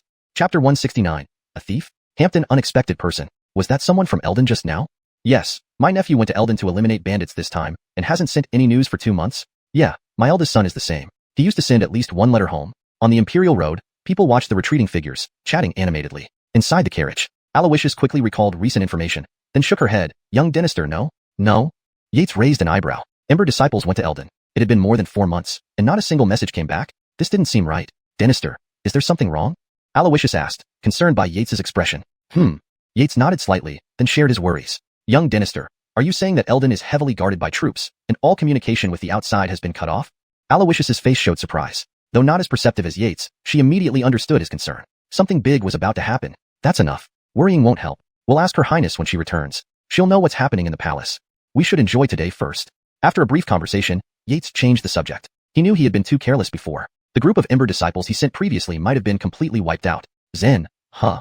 Soon, Yates's carriage followed the crowd into Tianjing City. The influx of people entering the city was noticeably several times larger today, bustling with people and some strange individuals on the streets. So lively. Aloysius couldn't help but exclaim as she watched the throngs of people on the street. In the past, where would they see such a scene while living at Yujia Mountain Villa? Yes. Yates also sighed in marvel. The main streets of Tianjing were especially wide, with dual lanes. One side alone was 100 meters wide, and both sides were now packed with people entering the city. Thus, the two of them let Uncle Belamian find a place to park the carriage while they went sightseeing. Quickly, catch the thief. Suddenly, a Chloe's urgent voice rang out. A male figure darted through the crowd. Aloysius, hearing this, rubbed her hands together, eager to act. Young Dynasty, watch me catch him. As she said this, she prepared to move. Next moment, Yates held her hand, shaking his head. Wait. Aloysius was puzzled. She looked at Yates in confusion. Follow me. Yates simply nodded and quickly left. All right, you're the young Dynasty. I'll listen to you. Aloysius pouted and followed. Soon, Aloysius followed Yates to a dimly lit, secluded corner. Young Dynasty, where are we? Aloysius asked softly, following behind. She was only a 7th-rank practitioner without divine perception, unlike Yates who could perceive everything around him. That thief from earlier. Yates continued, not looking back. Then, to Aloysius's shock, he phased straight through the wall. Young Dynasty learned immortal techniques? Aloysius stared at Yates with large, beautiful eyes as he vanished into the wall. Moments later, she reacted and called out, Young Dynasty, wait for Aloysius. Her body also collided with the wall. Ouch. Aloysius clutched her head in pain as she slammed straight into Yates's back. Next moment, she covered her mouth in shock. Inside the wall was a spacious area with 10 or so children, their faces haggard and hair disheveled. Among them was the thief from earlier. They were cowering in fear, eyes filled with terror. How did these two discover the illusory space of their Mirage clan treasure? Are you not ordinary humans? Yates asked coldly. 12 8 to 9-year-old kids and a boyishly dressed girl, not yet 20? This is quite a remarkable trick. Yates inwardly marveled. If not for recently cultivating the Shimming Void Sutra with its illusion-piercing abilities, he wouldn't have seen through their true form. This ragged group possessed a spatial secret treasure? It seemed highly unusual. What are you? Why did you enter our Mirage clan's treasure space? The boy's voice trembled slightly. Huh. Yates's face darkened. A bunch of scoundrels dared to question him? Instantly, the Devil Subjugation Sutra field spread toward the group in the corner. Thud. Everyone fell to the ground like dominoes, staring at Yates with terror-filled eyes. This man was too powerful. Just a burst of aura, and they were defenseless. How could they survive? Despair flooded their eyes. Their entire clan had been sacrificed, and they barely escaped that demon's army, finally reaching Tianjing City after many hardships. Each day, they hid within the Mirage clan treasure, afraid to go out. Yet hunger eventually drove them out. Lynette, the eldest, decided to venture out despite being unfamiliar with the area and the differences between their customs and most people's. She saw a man casually steal a purse and struggled internally before deciding to do the same. She transformed using their Mirage abilities, but unexpectedly found herself followed by a man and a Chloe upon returning with food. The Chloe seemed harmless, far weaker than her, posing no threat. But the man, his aura was like a vast ocean, deep and unfathomable, evoking feelings similar to facing their patriarch. Her heart shivered involuntarily, but behind her were the last of her kin, and she couldn't let harm come to them. Determination replaced fear in her eyes as she tightened her grip on the knife. Then a powerful wave of energy shattered her hopes instantly. Young Dynasty, they don't seem evil. Aloysius tugged lightly on Yates's robe. Yates signaled with his eyes. Of course, he knew these people weren't truly evil. The Ernan Chloe appeared relatively strong, around late 6th rank, while the rest were still practicing strength. Please don't kill us, young master. Big sister didn't mean it. We won't eat this anymore. A dirty-faced little girl, trembling, offered a crumpled bread roll. Others also raised their bread, gazing pitifully at Yates. They assumed Yates was chasing them for stealing. Eat your bread. I need to ask your big sister some questions. Yates's tone softened, and he retracted his aura. Turning to the boy, he gestured, let's go. Lynette bit her lip and put away the knife, obediently following. This translation preserves the structure, style, and flow of the original text while ensuring clarity and readability in English. It maintains character names and retains the suspense and tension of the narrative. Chapter 170, The Mysteries of the Shen Clan. Sir, you mean she's a Chloe? Sienna stared wide-eyed, disbelief plastered all over her face. The person before her looked entirely male, even possessing the Adam's apple Yates had mentioned to her before. Could this person actually be male? Though I'm not entirely sure, I imagine this beautiful young lady would willingly explain. Yates turned his gaze toward Aspen and spoke. You. A flash of anger flickered in Aspen's eyes, but recalling the person's strength, she could only sigh and start explaining. This is a special ability of our Shen clan. Every member, upon reaching adulthood, can cultivate a Shun pearl within their body which allows them to alter their appearance similarly to the effects of transformation cultivation techniques. How did you see through my true form? Curiosity danced in Aspen's eyes. Apart from those of her clan, it was hard for others to distinguish their transformations. Even if she stood next to the man she transformed into, one might think she was the fake. This is indeed the special skill of the Shen clan I've heard about, somewhat famous around Eldon. Your clan has many experts, residing in river islands hidden away from most people who can't find your traces. Why are you here? Yates directed his gaze at the man before him. Yeah, I've also heard the Lord mention the powerful illusions of the Shen clan. Sienna chimed in. Ha. A trace of mockery flashed across Aspen's face. However strong the illusion, in front of a great Dynasty, it remains nothing more than a mirage. Besides, that wicked man also possessed a specific item to dispel illusions. The void-breaking hammer? Yates's eyes narrowed. How do you know? Aspen's pupils abruptly contracted, shock washing over her as she stared at Yates.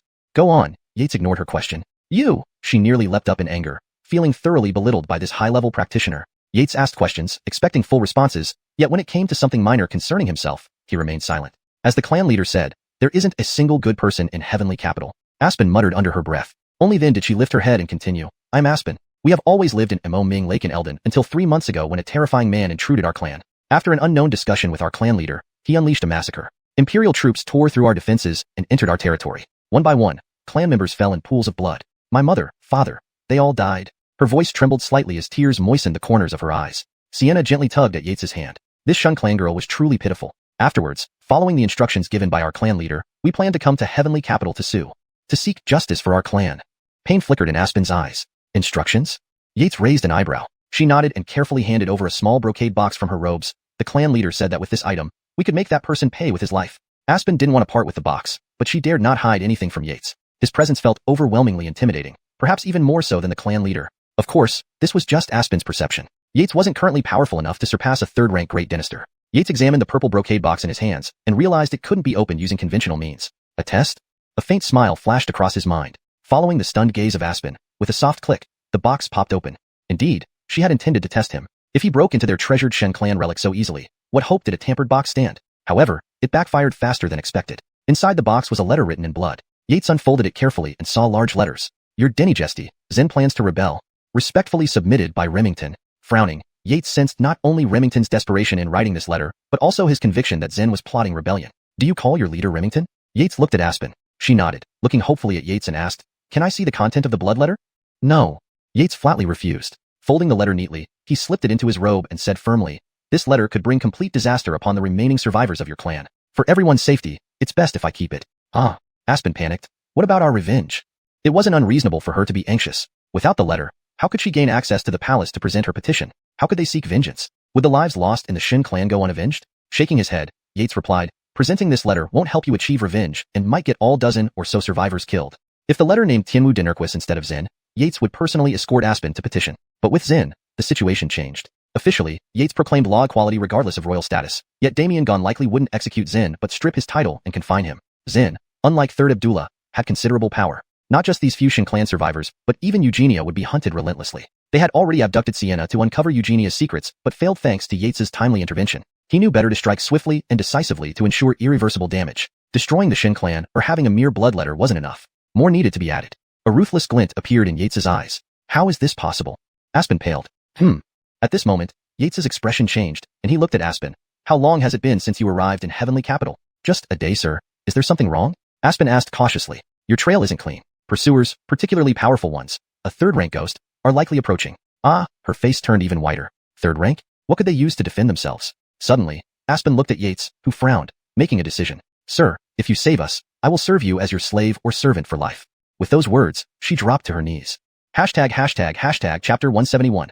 Teasing the third-rank ghost dinister. Cough. Yates gave a light cough. If Aloysius weren't standing beside him, he might have been swayed. Rescuing people is feasible, and I don't need your services anymore. After the new year, we will travel south, and I need you to guide me, Yates said seriously. This was important business. He was definitely going to the south, where it was reportedly the economic center of the Great Qian Empire. Although it had been heavily damaged by the Baiyu sect over the past few years, and now the White Lotus sect was involved as well. With Zen's visit, many ghost creatures would likely follow, making it even livelier. In the past, with his weak strength, he needed to be cautious. Now that he had reached the level of a third-rank master, even though he had just barely broken into this rank, he was still significant in the Great Qian Empire. Not to mention, inside the Great Demon Prison, there were countless prisoners who provided him with vast amounts of experience daily. But more hands make light work. Before heading south, let's get Elder Monk Fabian out first. With his Wanedchan, our safety will be greatly enhanced. Yates muttered to himself. The genocide revenge for the Shin clan. Lenore hesitated. Traveling south with Yates was not an issue for her, but what about avenging the Shin clan? The lives of over 1,000 people from the Shin clan couldn't go unavenged, could they? This was why she hesitated. Don't worry. Yates glanced at Lenore and spoke calmly. If things go smoothly after traveling south, we can settle the score with your clan's enemies. Also, I will ensure your remaining clan members are taken care of. Really? Lenore nearly exclaimed in surprise. Right now, she cared about two things, primarily arranging for her clan members. These were the last bloodlines of the Shin clan, and secondly, taking revenge.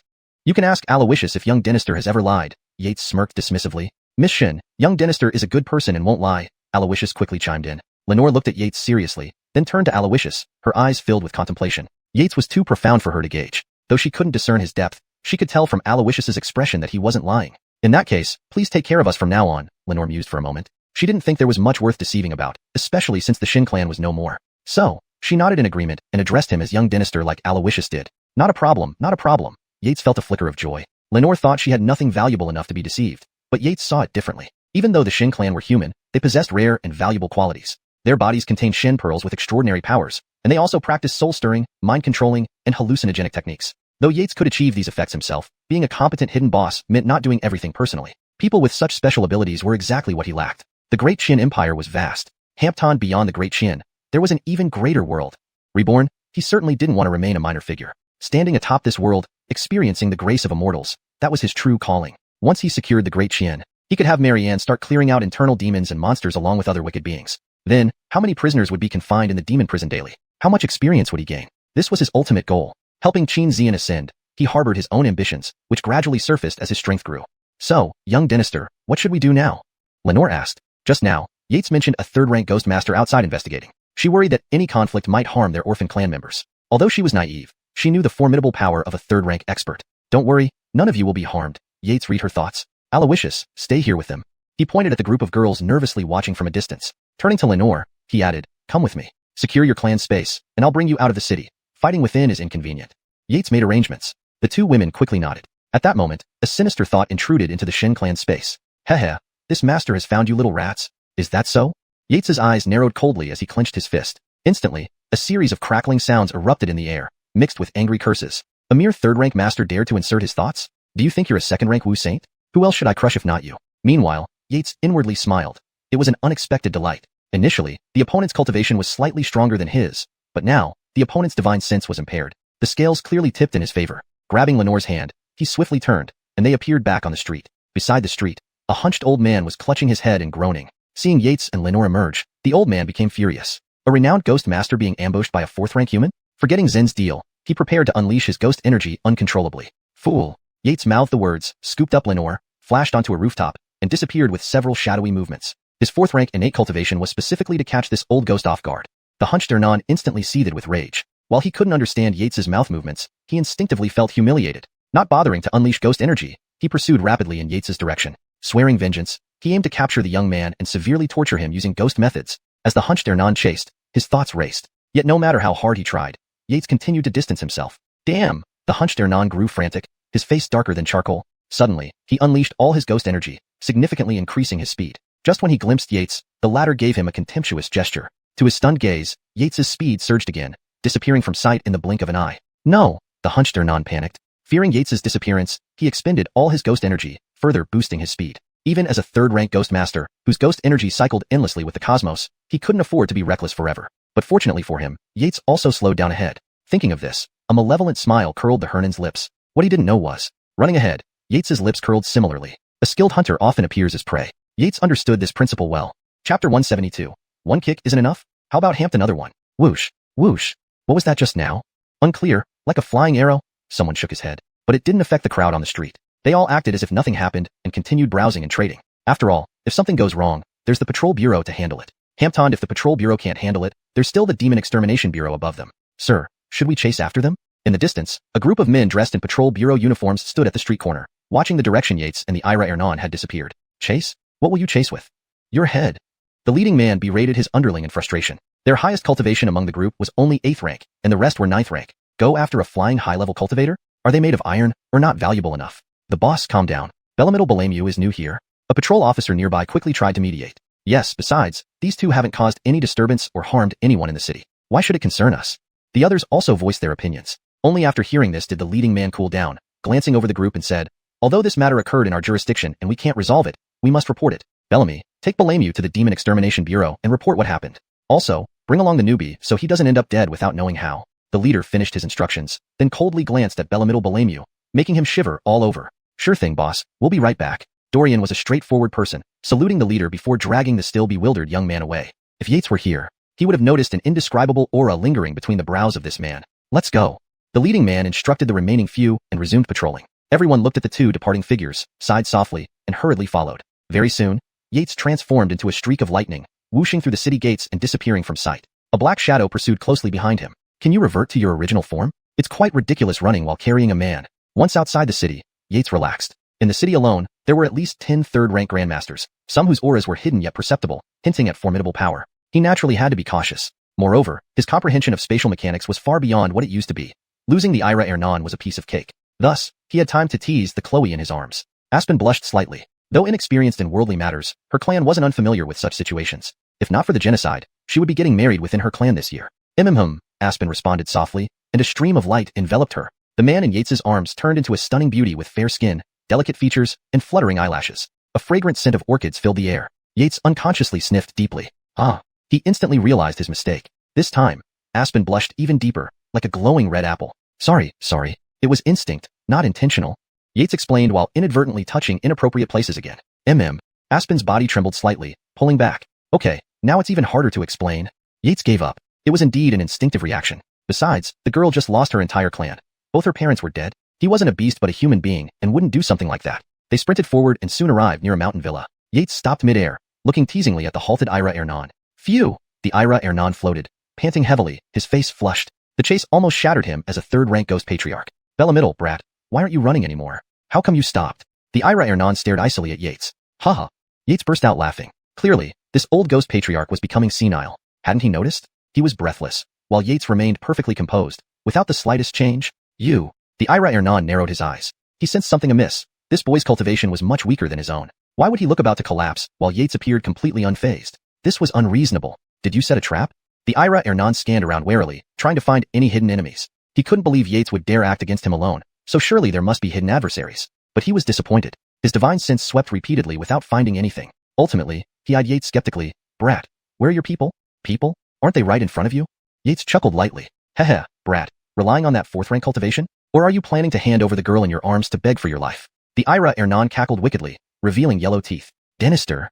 Hearing this, Aspen's heart clenched. She gently grabbed Yates's sleeve, her beautiful eyes anxiously staring at him, fearing he might actually surrender her. You? Yates shook his head, his expression turning colder. I was considering letting you live a few more seconds, but now you seem to wish for an early death. Before his words ended, Yates held Aspen tightly as his true chi erupted. Closed distance, combined with mysterious void scripture, instantly reached its peak, teleporting him directly above the Ira Hernan's head. He cast a cold glance downwards. With a startled gaze, the Ernan watched a foot, emitting a green glow, smash heavily onto his face. Crack. Instantly, the Ira Hernan's facial bones shattered, leaving a prominent shoe sole print on his face. The tremendous force sent him crashing into the ground with a deafening roar. The Ira Ernan didn't want to avoid. Rather, Yates' speed was too fast for even a third-rank Ghost Patriarch to react in time. All he could do was suffer a heavy kick. Boom. Next moment, the Ira Ernan surged skyward from the deep crater, disheveled, with a twisted face. His remaining black eye glared viciously at Yates, gathering immense power for a devastating strike. He had been careless and taken a severe blow. But now, putting everything into this attack, this boy definitely wouldn't escape unscathed. Oh, looks like the endurance of a Ghost Patriarch is pretty strong. Yates was slightly surprised that the Ira Ernan hadn't been crippled by one kick. He knew his kicking force well. A regular third-rank human Grandmaster would either die or be severely disabled by such a surprise attack. It seemed ghost entities indeed had better vitality than humans. Boy, you seek death. The Ira Ernan, noticing Yates' mocking look, roared in rage. Invisible ghostly aura exploded around him, nearly tangible. It was his ghost domain. Die for me. The Ira Ernan lunged at Yates, appearing beside him in an instant, claws outstretched, ripping downward with a terrifying screech in the air. But his target was Aspen in Yates' arms. The Ira Ernan wasn't stupid. He knew Yates' strength went beyond appearances. Since you're not ordinary, by attacking the 6th-rank Chloe in your arms, how will you respond? Will you kill her immediately to save yourself, or turn around to withstand my claw? Viciousness flashed in the Ira Hernan's solitary eye. No one reaching Ghost Patriarch level was simple. He chose the perfect moment. Unfortunately, he still underestimated Yates' strength. As for these tricks of the Ira Ernan, Yates had plans ready in his mind from the start. The moment the Ira Ernan moved, his true chi surged within him, already prepared to deliver another kick. Since you have such thick skin, one kick isn't enough? Then let me give you another one. Rumble. Belemike and explosion, Yates' figure flashed. In the Ira Hernan's astonished single eye, the shoe sole loomed larger and larger. Then, with a boom, another deeper and larger human-shaped crater appeared on the ground. A black figure lay inside. It stayed unknown. Take him back. I want to personally interrogate him. Yates glanced coldly and instructed. Yes. A figure suddenly appeared, bowing deeply. Chapter 173. Still unconscious? Give him a brush down. At an estate, Yates sat quietly in a carved armchair in the dungeon. Beside him, Aloysius and Aspen, pursing their lips, gently fanned him with bamboo fans. The dungeon was encased in walls of bronze, speckled with dried black bloodstains, knife marks, and crevices. Various torture instruments were strewn across the floor. In the center stood an iron crossframe. Bound by refined iron chains to it was an Ernanli man, his hair disheveled, forehead bones caved in, and breath barely hanging on. This was none other than the Ernan from Guelu that Yates had just captured, an unnamed third-rank Ghost Patriarch of the Ghost Clan. If not for the occasional rise and fall of his chest, Aloysius and Aspen would have thought he had been dead for a long time. So, are you conscious now? Yates set down his spiritual tea and asked softly. Phew boy, you're brutal. The Guelu Ernan spat a mouthful of black blood towards Yates through his broken teeth. A cold flash crossed Yates' eyes. With a slap, the black blood instantly stuck back onto the Hernan's face on the opposite side. Much better looking. Yates nodded approvingly at his handiwork. Just now, the old man's face had been skewed. This slap realigned it symmetrically, making it look much more comfortable. Humph, boy, feel free to torment me. But once my clan's experts arrive, you will all die. Despite receiving another slap, the Guelu Ernan did not mind. 4th-rank ghosts had already developed physical forms similar to humans. As a 3rd-rank Ghost Patriarch, his ghost body had even stronger and more terrifying regenerative abilities. Moreover, the Ghost Clan's true strength did not lie in their bodies. It was in the ghost flames that existed in the unknown void.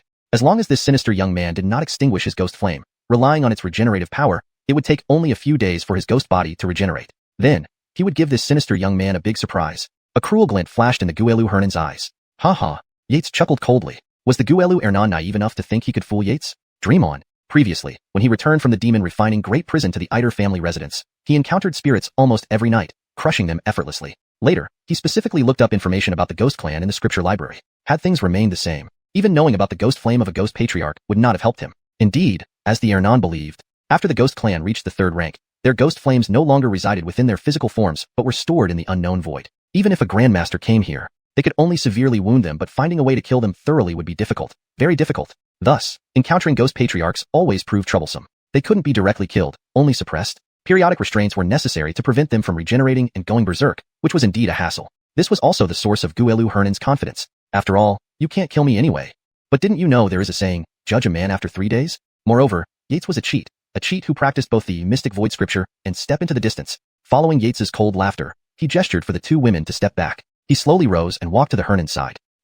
What are you going to do? A sense of foreboding flashed in the Guelu Hernan's eyes, causing unease in his heart. The intangible pressure made his voice tremble slightly.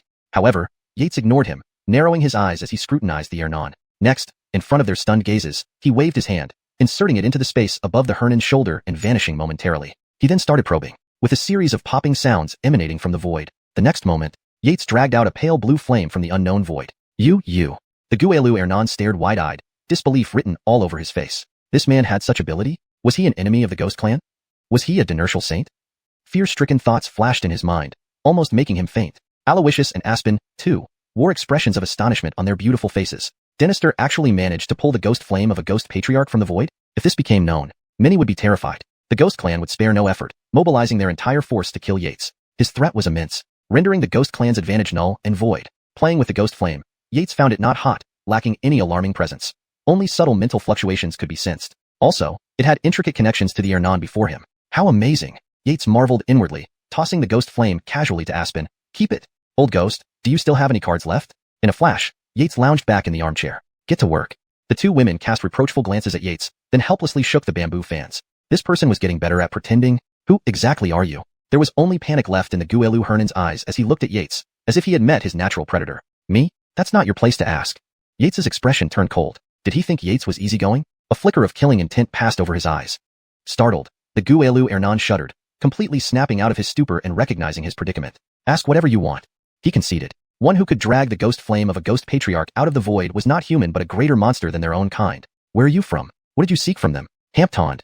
A gleam flashed in Yates's eyes. Tell me everything you know about Zen. Besides, I'm giving you a free piece of advice. Don't dare to lie in front of me. Upon hearing this, the Guelu Hernan's pupils constricted in shock. How did he know about Zen and their connection?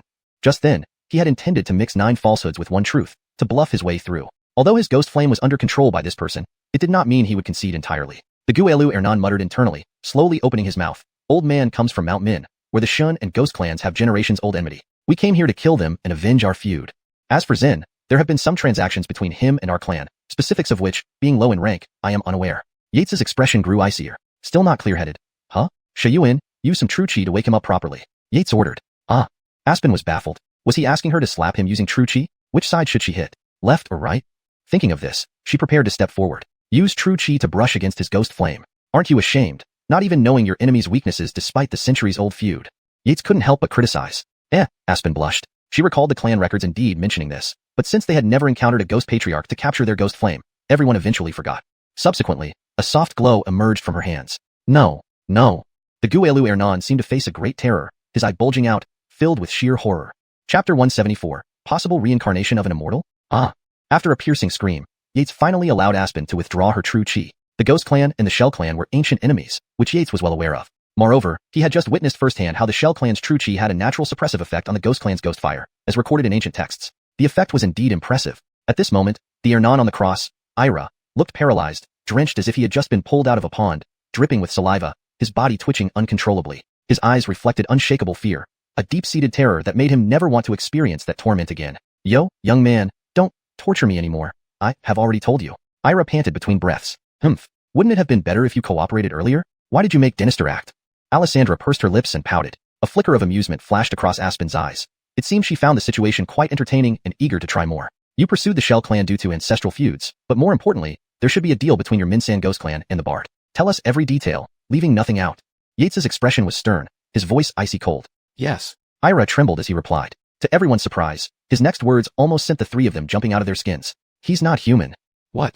Yates and the others stared at him in confusion. Based on our ancestors' conjecture, the Bard, he is the reincarnation of an ancient immortal. Ira gradually delved into his explanation, and Yates listened intently. It turned out that 10 years ago, Abdullah Qian Wangkong had personally visited the Ghost Clan and conversed with their St. Hampton-cester for a day and night. After the Bard left, the Ghost Clan's St. Hampton-cester immediately convened the third-grade Ghost Lords and instructed the clan to cooperate with the Bard. In a few years, they would jointly plan to conquer Eldon, including targeting the Shell Clan. Within a year, the Ghost Clan launched a surprise attack on the Shell Clan. Countless ghosts and demons descended upon the Shell Clan's base, devastating it in moments. Any of the Shell Clan members died or fled, and their St. Hampton-cester was besieged by 3 martial saints. Eventually, self-detonating himself, he created a brief window for the Shell Clan leader to escape with a small group to hide by the unnamed lake. Unfortunately, 10 years later, the Shell Clan was still wiped out by the Bard. Before the ghosts dispersed, the Ghost Clan's St. Hampton-cester gazed gravely at the gathered ghosts and said uneasily, "We must closely follow the Bard. I suspect he might be the reincarnation of an ancient immortal." This statement left everyone stunned. Immortals had vanished 100,000 years ago, yet the Bard might be their reincarnation. As for what the Bard planned in Eldon, Ira truly knew nothing. Not because of his low rank, but because when the Bard led the campaign against bandits, he was directly assigned to the Bard side and participated directly in the destruction of the Shell clan. Following that, the Bard ordered him to hunt down the remaining Shell clan members. In a courtyard villa's conference room, Yates, Alessandra, and Aspen sat at a tea table, sipping spirit tea while pondering deeply. Dinister, is what that ghost lord said true? Alessandra asked after taking a sip of tea, turning her head to look at Yates. Her beautiful eyes still held the shock from the dungeon. Aspen also looked at Yates with lingering astonishment. Everything he said is true, Yates nodded. Honestly, the news hit him harder than it did the two women. It seems the waters of Dagon are much deeper than I imagined. Hampton ancient immortal? Yates mused inwardly. However, the information Ira provided was too limited to determine if the Bard was indeed the reincarnation of an ancient immortal. Hey, wait, Dinister, I just remembered something. Suddenly, Alessandra snapped her fingers. What is it? Yates and Aspen focused on her. Alessandra once heard the Abdullah mention that when the Bard was born, 10,000 miles of purple light filled the sky over Tianjing City, with 1,000-foot mist and celestial cranes calling as a palace appeared. Damn, isn't that the classic birth scene of a heaven-sent child? What does that make me then? Hampton interloper? Yates remained expressionless, but ranted inwardly. But so what if he's an immortal? Can he stop me, a man with a hidden agenda? Initially, Yates considered abandoning Eugenia, but he quickly dismissed the idea. He had heard about the Bard's governance philosophy from the great demon prison.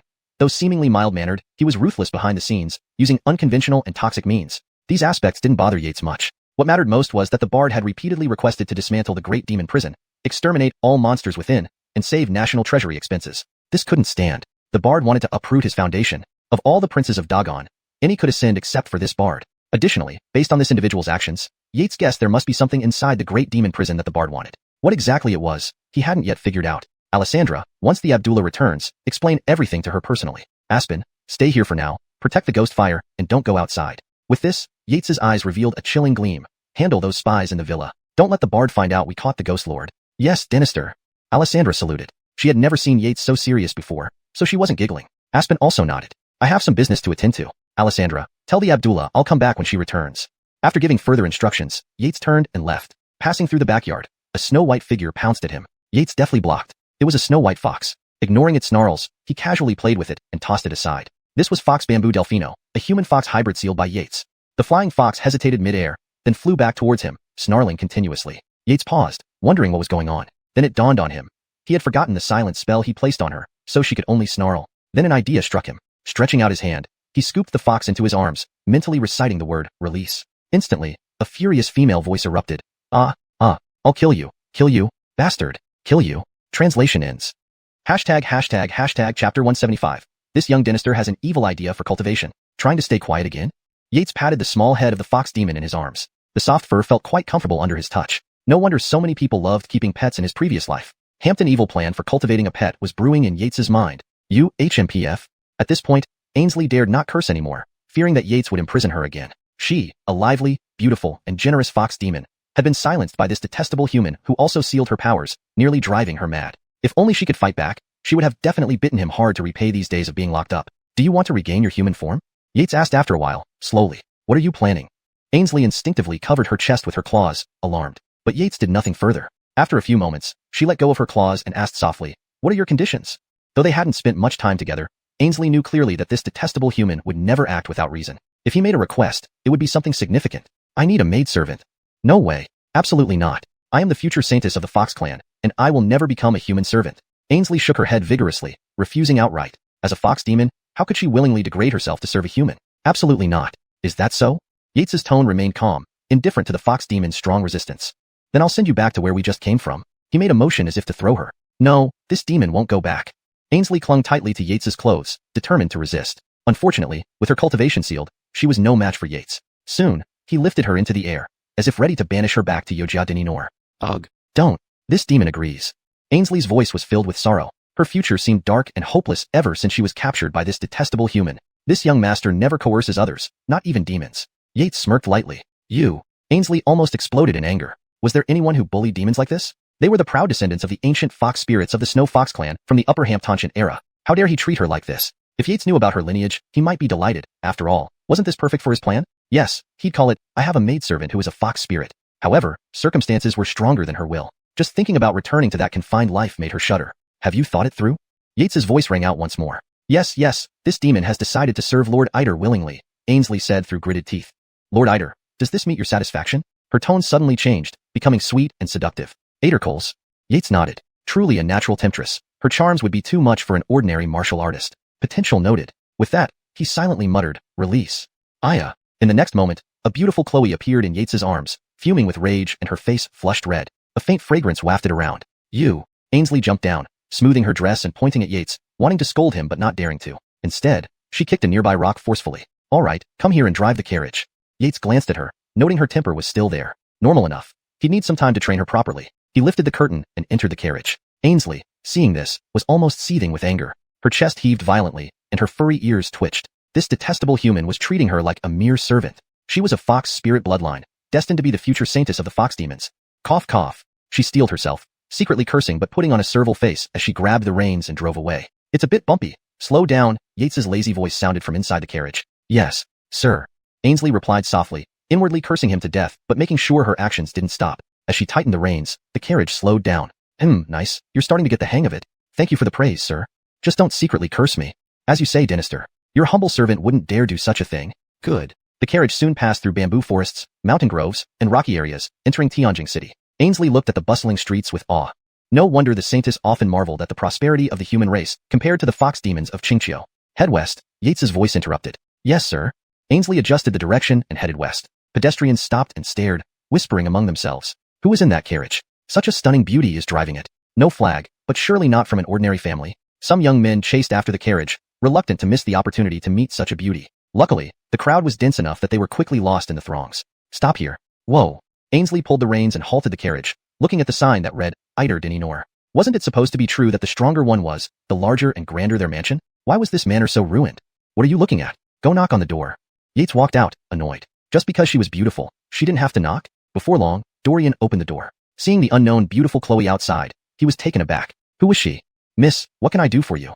Cough. Yates gave a speechless glance at Dorian. Was he blind? "Ah, sir, your old servant's eyes have been overworked recently. I didn't see you." Dorian, seasoned as always, found an excuse without turning red. "That's enough, Dorian. What's wrong with your eyes?" Yates dismissed him with a disdainful look.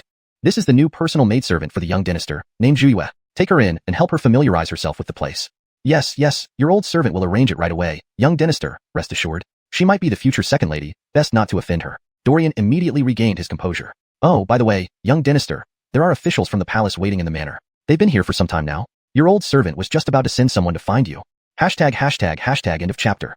#### chapter 176, the moon tonight, so big and round." Yates nodded. He turned and walked toward the conference hall. "Dry father, this Wardeniter is really lacking in time management. You've been here for so long, yet he still makes you wait." A slightly immature voice complained inside the conference hall. "Wardeniter is specially invited by the king to attend tonight's banquet. He is one of the outstanding young talents of the Qian." An Ernonli man with no beard responded curtly. "If you want to die, find a place to lie down by yourself. Don't drag us down." The Ernonli man was none other than Dry Father Bryson, the senior attendant of the former king. Recently, he had often heard Dry Father mention him. According to Dry Father, this person had an unbounded future and should not be offended lightly. Just waiting for a while wasn't that big of a deal. There was still some time before the banquet, and Bellamy Gongsun could wait patiently. "Ah." The young eunuch's face paled as he clenched his hand tightly. Usually, his flattery would always work, but today it was ineffective. Moreover, Dry Father suggested he bury himself? This thought left the young eunuch in a state of shock. "Haha. It's my fault for making you wait, Gongsun." Another voice laughed heartily from outside. Then, a man dressed in the attire of a warden entered the room with a smile. It was none other than Yates. Yates maintained his smile, but his gaze subtly glanced at the young eunuch. Fair-looking but dim-witted, Yates labeled the eunuch silently. His principle was simple: do not offend others, but if they offend you first, don't blame him for being ruthless. Whether he would act against the young eunuch depended on how he behaved next. "Lord Iter has returned." In an instant, the Ernonli eunuch stood up with a smile. "You truly live up to Bryson's praise. Truly a standout among the young," he complimented profusely. This flattery made Yates feel a bit embarrassed. He chuckled and shifted the topic. "Was the Gongsun you mentioned earlier Bryson?" Yates pointed upward. The Ernonli eunuch smiled and nodded. "Yes, it's Bryson, the chief superintendent within the palace and also my Dry Father. Before I came, he specifically instructed me to convey the Oscar's edict to Lord Iter." "That's very considerate of him, thank you, Gongsun." As they spoke, Yates casually slipped a small gold ingot into Bryson's hand. Bryson initially appeared surprised, but then his smile widened. They continued chatting more cordially. "Lord Iter, please hold on." They chatted for about half an incense stick's length of time. Fletchering this period, Bellamy Gongsun took out the former king's edict and handed it to Yates. After reading it, Yates put it away solemnly. Bellamy Gongsun's smile grew wider. Since it wasn't an official imperial decree, Yates could read it later. Bellamy Gongsun wouldn't make things difficult for Yates during their friendly chat. Yates watched them ride off from the gate with a smile before turning back inside. "Dynasty, is there anything important?" Bellamy Lao Tu asked curiously beside him. He had seen palace eunuchs before. They were always so arrogant, almost fearless. But today, they were as gentle as lambs, making Bellamy Lao Tu feel like he was the menacing tiger instead. Yates shook his head, I was just invited to the night banquet tonight. Who knows what will happen? Oh right, how is Bamboo Moon doing? Yates suddenly remembered his new maid wasn't around. Bamboo Moon is arranged in the southern courtyard, close to your chambers. She's probably bathing right now. A hint of mischief flickered in Bellamy Lao Tu's eyes. TSK, you old rascal. Who do you take me for? Yates scolded, laughing. This Bellamy Lao Tu really overestimated himself, thinking he understood Yates when he clearly didn't. Yates inwardly rolled his eyes as he walked. How can I be that kind of person? Hey, why is there light over there? This old man is really careless. If there were thieves, we wouldn't even know. I'll go check. Right, I need to see if there are intruders. Yates glanced around, then quietly slipped toward the light. Inside the chamber, steam rose, and smoke wafted gently. A slender figure moved gracefully within the mist. Too comfortable, Ainsley whispered to herself. The detestable man might not be great, but his subordinates were decent. They knew she wanted to bathe and prepared everything for her thoughtfully. Oh no, this little fox demon looks frail, but her figure is quite impressive. Beside her, someone quickly covered their nose to stop the imminent nosebleed. Snap! A faint sound echoed. Looking down, the person froze in shock. Oh no, there was a drop of blood on the floor. Who's there? Suddenly, Ainsley's expression changed as she looked in the direction of the unseen presence. Hampton intruder? Though she was a fox demon, she wasn't a casual one. Snow-armored foxes were revered as sacred among fox demons, differing from others on Mount Xianxia. They valued purity and were relatively few in number. Of course, this was partly due to their ancestors. Legend had it that during ancient times, the ancestor of snow-armored foxes purified her body of impurities upon becoming immortal, leaving only celestial traits for her descendants. This resulted in snow-armored foxes being highly sought after into Qian's female demon market because of their unique qualities. Who wouldn't want a bewitching, graceful yet pure demon? Next moment, Ainsley gently tapped the edge of the wooden tub, soaring into the air amid steamy mists. Her clothes flew towards her, and she quickly dressed. She landed softly by the tub, her face cold as she stepped forward barefoot, leaving wet footprints. No one. Ainsley was puzzled. Fourth-rank innate cultivators didn't have domains, but she was late fourth rank, her divine senses already formidable. Though distracted by bathing sounds, nothing in the room could escape her notice. Strange, what's this? She saw a red spot on the floor, picked it up, and sniffed it cautiously. Gross, it's blood? Instantly, her face flushed, teeth gritted, and eyes gleamed ominously. This damned lecherous thief. Closing her eyes, she could easily imagine who it was. In the entire Eider household, only one could hide his aura so well, evading even her sensitive fox sense. Her despicable human master. ACHO. Yates sat in the courtyard, looking at the sky, muttering under his breath, "Who's cursing me?" At that moment, a familiar fragrance wafted over, followed by a soft female voice. The long night is restless. Has Dynasty been admiring the moon all this time? It was Ainsley, finally finding Yates after searching the residence with help from Bellamy Lao Tu. Her face showed irritation, yet her voice was melodious and dangerous. Yes, look, the moon tonight is so big and round. Don't lie. Where is the moon tonight? Ainsley mentally cursed. Damn this hateful human, cowardly lying shamelessly. Yet, her expression remained calm, her tone sweet. Oh, Dynasty has such good eyesight. I couldn't even see the moon. End of chapter 176. Hearing the soft voice by his ear, Yates's heart stirred. Ah. In the next moment, Mindy let out a startled cry and involuntarily fell into Yates's arms. Ah. In the next moment, Ainsley let out a startled cry as she uncontrollably fell into Yates's arms. Hearing the soft, charming voice by his ear, Yates's heart stirred. Ah. In the next moment, Joan let out a startled cry and uncontrollably fell into Yates's arms. Chapter 177. Reunion with an old acquaintance. Time flew by. Soon it was time to attend the banquet at the palace. Yates tidied his clothes and got into the carriage with a light laugh. Dorian, let's go. Sure thing. Dorian grinned, grabbed the reins, cracked the whip, and drove towards the royal palace. At the entrance, Ainsley stood quietly, watching the carriage leave. Her delicate face was flushed red. Her gaze lingered with a gentle tenderness, captivating and charming. But for some reason, her pretty fists were tightly clenched. Back in the carriage, Yates lay on the soft cushions, humming a tune. Dynasty, did everything go well? Outside, Dorian, hearing the cheerful tune, couldn't help but ask. Everyone at the old Eider residence knew that their lady had vanished shortly after marriage. Yates explained publicly that Bellamy had met a good master and left to learn martial arts. Only Dorian suspected that things weren't as simple as they seemed. However, this was a private matter of the family, and he, just a servant, shouldn't be overly concerned. Hampton anyway, both had made a heavenly oath. This young man would help unseal the Demoness seal in 3 years, and he would take care of the Eider family for 20 years. They would then be even. If Yates heard this, he would surely laugh heartily. A year to win your loyalty. If I fail, so be it. A third-rank Dynasty was always highly sought after among the elite warriors of the Great Qian Dynasty. Cultivating one from scratch would take an immeasurable amount of time, and by the time he finished, the best opportunities might already be gone. That was why Yates brought along the old monk and Dorian. Only by seizing control of the Great Qian Dynasty could he effortlessly lie back and collect experience points. The hardships along the way? Consider them life lessons. What did you achieve? Don't scare people or ruin my reputation. Yates laughed and scolded. Hee. Dorian smiled inwardly. So, she must be the second lady, kept secret while the first lady has just left.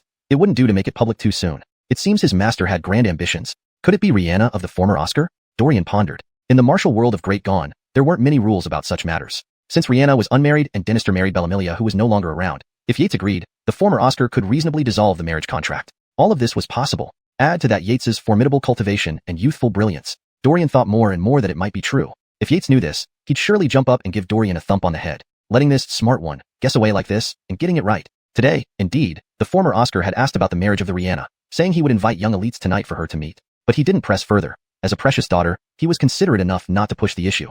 The Rihanna showed no change in expression, merely nodding slightly. The former Oscar knew about the person named Farrell and received some of their daily updates. But this person seemed to have appeared out of nowhere like spring bamboo shoots, with no traceable background. The former Oscar, as a father, naturally wasn't reassured. Forward. Excuse me, we're in a hurry. Just then, there was commotion on the street. Dinister, behind us is the Dinurquis of Wu Yi's carriage heading straight for us. Should we yield? Dorian asked. Wu Yi Dinurquis? Qing Dai. A shy figure flashed through Yates's mind. Let them pass. Sure thing. Dorian obeyed, steering the carriage to the side of the road. But unexpectedly, the Dinurquis of Wu Yi's carriage stopped beside Yates's. A man in fine robes jumped out of the carriage and shouted, Ade Eider, are you there? It's Oral. His booming voice could summon anyone back from afar. Yates stepped out reluctantly. Minister Fletcher, what's this about? Hee Ade Eider, why are you so formal with me? Oral laughed, trying to pull Yates by the sleeve. Yates raised an eyebrow and sidestepped. If you have something to say, just say it. Two men pulling each other in public isn't appropriate. Oral rolled his eyes, then rubbed his hands together and whispered, Ade Eider, how about we go to the palace together? Yates glanced at Oral, his cold stare making him shiver. Ade Eider, you. All right, get on your carriage. Right when Oral thought Yates would refuse, he surprisingly agreed. But then Yates said, let's negotiate. Can we use my carriage? Nope. Yates firmly refused. Was he crazy? Wasn't it better to sit next to his old lover, rather than squeeze into a carriage with Oral? Although he couldn't acknowledge her, he had previously appeared before Cynthia as Farrell. Still, it was preferable to sitting next to a man. Young master, please escort Lord Eider inside, came a Chloe's voice from the Wu Yi carriage. Yes, it's her. Yates confirmed, a smile involuntarily creeping onto his face. Oral, on the other hand, turned pale. The melodious voice sounded like a death knell to him. Yates chuckled. He instructed Dorian, drive to the palace entrance and wait for me. Then he hopped up, pulled aside the curtain, and entered the carriage. A faint orchid fragrance filled the air. The space inside was ample, easily accommodating a few more passengers. On one end of the carriage sat a Chloe in a light green gown, her serene face lost in thought as she gazed outside. Clearly, she was Cynthia, Yates's old lover, and the one who called out. But she had no idea who Yates really was. Seeing Yates enter, Cynthia's expression remained composed. She gave a slight nod, then Oral hopped in and looked at her, intending to sit next to Yates. Cynthia raised an eyebrow and glanced at him. Oral shivered, hesitated midair, and sat next to Cynthia instead. Miss Fletcher, this is Yates. I've long admired your name. Indeed, you match it. A clear beauty externally and a jade elegance within. Seeing the growing silence in the carriage, Yates had to break the ice. What could he do when Oral came in behaving like a frightened mouse, not daring to breathe heavily? Nothing of his usual craziness from the demon prison showed. Long admired? You've heard of me? As Yates expected, Cynthia's eyes lit up with interest and anticipation upon hearing this. Hashtag chapter 178. Suitor? Enemy? Eldon. Though it was only 2 characters, the words struck Cynthia like a thunderbolt. Do you know where he is? What's your relationship with him? Cynthia asked, biting her lip. Her eyes flashed with an intense light, and her entire demeanor hinted at suppressed power. 4th rank late stage? Yates inwardly marveled. No wonder she was once considered the top young Chloe in heavenly capital. After just a few months, her cultivation had soared past what most could only dream of in a lifetime. She was now 4th rank late stage. However, under Yates's perception, this aura was not yet fully stabilized, suggesting she had only recently broken through. Shaking his head, he replied, no idea. It's been a while since I last saw Dynasty. Inwardly he thought, Qing Dai, I'm sorry. In a few days, I'll come over to comfort you. Dynasty brother? Is it like that? The light in Cynthia's eyes dimmed significantly. The man she missed endlessly. When she returned a few days ago, she secretly went to an estate to inquire about him. Unfortunately, there was no news. Yates hadn't been seen there for some time, but Cynthia didn't realize it was because the servants she asked simply didn't know. To avoid trouble, whenever Yates visited, he took unusual routes. It was normal for the servants to be unaware, especially since he often went after their shifts ended, at night when fewer people were around and fewer troubles arose. Beside them, Oral stared wide-eyed, his mind racing. Who could tell him? Who is Eldon? Is he the rumored lover of the Rihanna? Why did second sister have that look in her eyes? Father, has your second daughter finally come to her senses? The next moment, Oral felt overwhelmed by joy. After waiting for years, this day had finally come. Bellamidalade, what are you daydreaming about? Cynthia knew all too well how her useless younger brother worked. Her expression turned cold, and she sniffed. If father hears about this, you'll be dead.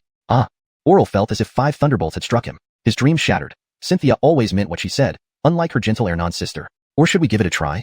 After nodding to assure her, Oral's heart was filled with conflicting thoughts, which he then ruthlessly suppressed.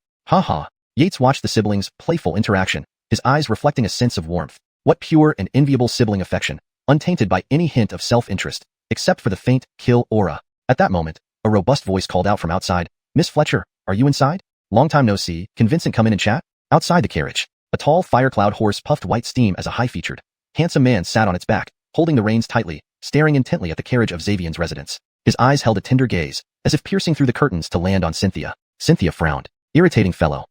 Allepisode, do you know who this is? Oral leaned in and whispered. Before Yates could respond, Oral continued. This is the love-struck puppy you mentioned, who has followed second sister everywhere from childhood. Sadly what? Yates asked curiously. Oral clicked his tongue. Loves her until he has nothing left? Yates was speechless. Was that how it was supposed to be used? I never taught it like that. But a rival? With 5th rank peak cultivation, far too weak. Yates disdainfully curled his lips. By the way, Allepisode, do you know his background? Though he's just a commander in the Monster Suppression Bureau, his maternal grandfather is one of the 3 great generals of the Bureau, Gorin, a Dynasty saint. What? Yates was taken aback. He began to take this suitor, Vincent, more seriously. Qingdai, may I enter?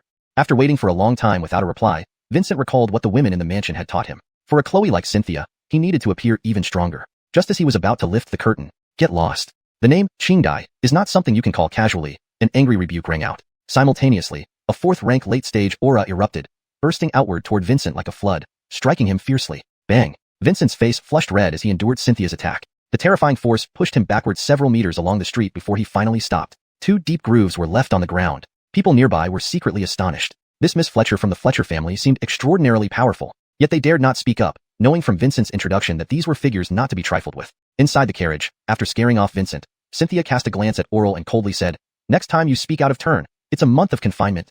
Swish. Oral immediately covered his mouth, trembling like a wronged wife, shrinking into a corner and shedding silent tears. This female demon in his house was terrifying. Eldon, hurry up and take her away. No, he couldn't wait another moment. As soon as the banquet ended, he would activate the family spies. Even if it cost all his fortune, he would find Eldon. If Cynthia knew, she would surely punish him severely again. I apologize for my rudeness, Lord Iter. Cynthia withdrew her aura, her tone calm, graceful and composed. She appeared like a well-mannered lady. Yates couldn't help but give her a second look. Though still the same person, her demeanor had changed dramatically and aptly, fitting her legendary status. Compared to the Rihanna in this aspect? Yates inwardly shook his head with a sigh. Miss Fletcher, you flatter me. Yates met her with a bow. At this moment, he only needed to play the part of Eldon's junior brother. Outside the carriage, Vincent watched as the carriage of Xavian's residence vanished into the distance. A ruthless glint flashed in his eyes. His maternal grandfather was a Dynasty saint. Who in this heavenly capital wouldn't give him some respect? Except for Cynthia, who was like his nemesis. From the first moment he laid eyes on her, he had fallen into the depths of love for her. These past 10 years, he had tried countless means. Tragic sacrifices, undying love, heroic rescues, even guarding the entrance of Taihang's sect for a year just to catch a glimpse of her. Yet he did not know that the more he did, the more she despised him, until even hearing his name or voice irritated her. Only after the carriage was gone did Vincent beckon someone beside him. A sturdy man immediately knelt, head bowed respectfully. Young Dynasty, your orders? Find out who that other man in the carriage is. I want his 10-generation records immediately. Vincent's eyes narrowed dangerously. Hampton outsider and a young man in Cynthia's carriage? When Cynthia struck, the gust of wind lifted the curtain briefly, revealing a familiar, gentle, and moving face. He knew the seated Oral, but not the other one. If this thorn wasn't removed, it would gnaw at him incessantly, and tonight he must get rid of it. Yes. The sturdy man's face hardened, his eyes also flashing venomously. Wait. Just as the man was about to leave, Vincent stopped him and ordered, since the ladies in the mansion cannot offer useful advice, have them buried to save on food. Such casual words decided the fate of several women. Hey, Fletcher, look, isn't that your second miss? Chapter 179. Meeting the father-in-law for the first time. Misunderstood? The Burt Palace. In a grand backyard garden, stretching hundreds of feet, numerous, elegantly dressed individuals were conversing. They were the power core of the great Qian dynasty, the most elite nobles of the great Qian. Among them, an Ernonli man with a gentle face was speaking to a distinguished middle-aged man dressed in light green armor. The Ernonli man pointed towards the entrance of the garden and chuckled. This Ernon was none other than one of the 3 great counselors, the Akil. Despite his amiable appearance, he was notoriously ruthless. Countless demons, ghosts, and humans had fallen at his hands. His strength was at the peak of Great Qian's great dynasty level. The middle-aged man was Dylan, one of the 7 Dynasty Dynarquisses of the Great Qian dynasty, holding the title of Dynasty Dynarquis. He was a 3rd-rank great dynasty. His name was Wufu, Dynasty husband, but aside from the light armor he could not do without. Nothing about him seemed martial or husband-like. Instead, he exuded a scholarly and gentle demeanor, like a refined scholar. However, before he became the Dynasty Dynarquis, he indeed was a scholar at the Imperial Academy. When the northern desert demon race invaded, the people suffered as if in hell. At that time, young and full of zeal, Dylan resolutely put down his pen and took up arms, changing his name from scholar to warrior. Within 3 years after arriving in the northern desert, Dylan stood out among his peers. Over the following decade, he achieved remarkable military feats, spreading his name far and wide through the 3 million square miles of the northern desert, causing the demon race to tremble at the mere mention of it. Ultimately, he inherited the title of Dynasty Dynarquis, bringing glory to his ancestors and fame across the land. A single blue-robed figure pacified the north. For decades after, The northern desert demons dared not cross its borders by even a step. Following the old man's direction, Dylan's gaze fell on 3 young figures in the distance. Walking ahead was his long-unseen only son, Oral, that unambitious child. Behind him were 2 others. On the right was his second daughter, and on the left was a Yael. Most crucially, the 2 were walking together, chatting and laughing. Seeing this, a hint of surprise and hidden joy flickered across Dylan's brow. Of course, he was happy. As the saying goes, no one knows a son better than his mother. He knew all too well his talented daughter's introverted and aloof nature. Her lifelong happiness was what troubled him most. Look around the capital city. How many daughters from prestigious families remain unmarried past 25? These years, Marcus had relentlessly pursued Xianxia. Dylan knew that Marcus was merely tolerable in character, so he had turned a blind eye. But Marcus was just a waste, accomplishing nothing, neither winning Xianxia's heart nor improving her aloofness. Had Dylan been closer, he would have returned to strike Marcus dead. What trash. Haha, not bad, not bad. Dylan nodded slightly, smiling faintly. But, Sir Akil, who is this young talent? There was a hint of confusion on Dylan's face. The youth looked handsome and spirited, but his cultivation seemed lacking. Upon Xianxia's arrival, Dylan noticed her concealed 4th rank cultivation. Yet Yates's 6th rank cultivation paired with hers? Well, if Qingdai likes him. After pondering, Dylan shrugged off any reservations. Just like her mother. Thinking of Xianxia's mother made Dylan's eyes flash with a glint of menace. Humph, best not let me find who did it. Otherwise, even if you are a sage, I swear I will obliterate your entire clan. Boom. What? How can there suddenly be thunder? Asked a warrior below 3rd rank, puzzled, looking up at the sky. A bright moon hung high, countless stars twinkling in the clear sky, not a cloud in sight. It did not look like rain at all. Only the 3rd rank warriors present felt a shock deep inside. Someone must have made a vow, but no one knew the details. It had triggered a warning from the heavens. Sir Dinurquis? Hee, thank you for your concern, Sir Akil. I shall take my leave now. Dylan bowed respectfully. Hee, Sir Dinurquis, feel free to go. The Akil chuckled, his eyes filled with some unfathomable meaning. Dylan smiled, nodding. He understood the implication. Hampton invitation after the banquet at the bard's residence. Indeed, a cunning old fox in court. Better to be a pure warrior. Shaking his head, Dylan approached Xianxia and Yates. Earlier, the bard had reached out to him, and his absence in the capital meant the bard had taken good care of the Fletcher family. Now, he had to return this favor or forget about advancing to Dinertial Saint. Someone is coming? While chatting with Xianxia, Yates suddenly furrowed his brow. He sensed a fiery gaze from the newcomer. A scholarly-looking middle-aged man, resembling the Fletcher siblings by 7 to 8 parts. Yates guessed the identity almost immediately. Sure enough, the next moment, Xianxia's expression changed, reverting to her indifferent look. She softly greeted, Father, Qingdai, you've arrived. The newcomer nodded at Xianxia, then turned to Yates with a broad smile, loudly inviting, Nephew, come here, let's chat over there. Such warmth. Yates looked at Xianxia and shrugged helplessly before joining them, leaving her brother bewildered. Second sister, is father misunderstanding something? Oral whispered. People get more confused the older they get. Cynthia's tone was sharp, making Oral flinch and fall silent. Talk about being contradictory. A bookish man wearing light armor, yet acting decisively. Saying nothing, asking no questions, just calling someone away? Isn't that confusion? Dylan led Yates to a secluded corner as if it were his own backyard. Nephew, you know why I brought you here, right? Dylan stood with his hands behind his back, gazing up at the moon, looking almost celestial under the bright night sky. Do they inherit facial expressions too? Yates muttered internally. Note, the translation maintains the structure, style, and tone of the original text while ensuring fluency and coherence in English. Chapter 180. I disagree. Lord Ho, you've misunderstood. Miss Fletcher and I only met today. Yates shook his head and waved his hands. With spies all around, he couldn't risk revealing too much. A misunderstanding? Dylan chuckled lightly, waving his hand. My son-in-law, I know my daughter's temperament well. From now on, you should take more responsibility. Yates was speechless for a moment. He had seen unreliable fathers before, but never one as unpredictable as this. Fortunately, he was just pretending to be Eldon. Otherwise, who knew what chaos the old man might cause with his reckless matchmaking? Just then, a voice interrupted. Uncle Fletcher, don't let this guy fool you. He just got married not long ago. It was Ishmael, who had rushed over urgently after investigating Yates's background. He intended to expose Yates's true identity. Sure enough, upon hearing this, Dylan's face darkened. As a marquis, how could he allow his daughter to become a concubine? But making Yates divorce his current wife and marry his daughter? That wasn't something he would even consider. Such a treacherous person didn't deserve to marry his daughter. So it seems this lord did indeed misunderstand? Yates nodded but deliberately didn't explain further, making Ishmael anxious. As if reading from a riddle, Ishmael became agitated by their ambiguous conversation. But in front of a potential father-in-law, he didn't dare lose control and could only glare fiercely at Yates. Then, Yates simply ignored him, turning back to Dylan. Lord Fletcher, shall we head back? Dylan nodded. They turned and continued chatting as they walked away. As for Ishmael, the sight of that worthless man made Dylan feel nothing but frustration, and Yates certainly wouldn't acknowledge him either. Watching the two walk back laughing and chatting, Ishmael's face turned sullen, his fists clenched tightly, his expression twisted with rage. At this moment, a deep voice sounded. So, such a minor setback throws you off and makes you want to lose your temper? You expect to accomplish anything great like this? Ishmael was startled, then overjoyed, looking at the newcomer. A senior official of the Demon Exorcising Bureau dressed in dark robes, with graying temples. Grandfather, you're here. Ishmael hurriedly greeted him. This Ernan was his strongest backing. To reach the rank of commander with only peak 5th rank cultivation was no easy feat after all. Inside the Demon Exorcising Bureau, numerous 4th rank innate cultivators weren't even considered for command positions and were relegated to mere battalion leaders. Ishmael, being only a 5th rank cultivator, relied entirely on his grandfather's influence. Gorin, one of the 3 senior officials of the Demon Exorcising Bureau, possessed 2nd rank Dynasty Saint power. In the Bureau, he was among the top echelons. Fletcher's second daughter is indeed impressive. Grandfather just saw her. She's already at late 4th rank. She's a suitable match for you. Your eyesight isn't bad. The Ernan smiled while speaking. He paid no attention to Dylan leaving earlier, knowing that ultimate power in Qian was determined by martial prowess. If one reached the realm of Dynasty Dao celestial being, even the Ernanli king would yield his position immediately. But grandfather, she doesn't seem to like me at all. In front of his grandfather, Ishmael revealed his frustration. No matter how earnestly he treated her, why wouldn't Cynthia pay him any mind? Recently, she even started avoiding him. Of course, it was only his imagination. As a core disciple of Taihang's sect, she barely had time to think about him. She had too little time to cultivate, let alone chat with him idly. Don't worry, your grandfather still has some clout. Soon, I'll lower myself and discuss matters directly with Dinurquis Weiwu. The Ernan stroked his beard, smiling calmly. In his view, this marriage was almost assured. Although the Ishmael family lacked prestige in Tianjing City, Ishmael held a significant rank. Gorin, on the other hand, was part of the capital's distinguished clans, leader of the Yi family, and one of the 3 senior officials of the Demon Exorcising Bureau. His authority rivaled even that of military nobles. Most importantly, he was a Dynasty Saint. A Dynasty Saint capable of suppressing an entire nation. Yes, thank you, grandfather.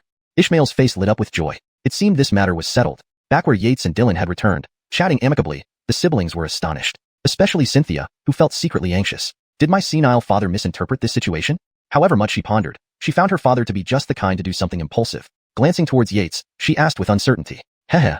Seeing Cynthia's worried expression, Yates thought she looked cute. Reflecting for a moment, he shook his head, signaling her not to worry. Elder Fletcher had his own plans. After a brief exchange, 2 figures approached, an Ernan and a youth. They were Gorin and his grandson Ishmael. Seeing them, Dylan's brows furrowed slightly. While he feared the Yi family, Gorin himself was different, being a Dynasty Saint. Dylan was only half a step from achieving Dynasty Saint, and knew how terrifying they were. If not for his concern about his daughter's future, he would have already faced the trial to ascend to Dynasty Saint status. Dynasty Saint trials involved 6 levels of heavenly lightning and a formidable heart demon trial. While the lightning was manageable, the heart demon posed a genuine threat. Dylan's thoughts drifted to a Chloe who lay in his arms, an insurmountable hurdle he had never passed. Thus, for years, he restrained his cultivation progress.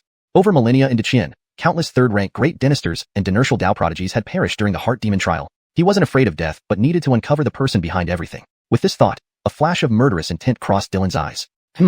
Gorin's face twitched. Was Dylan unwelcoming of their arrival?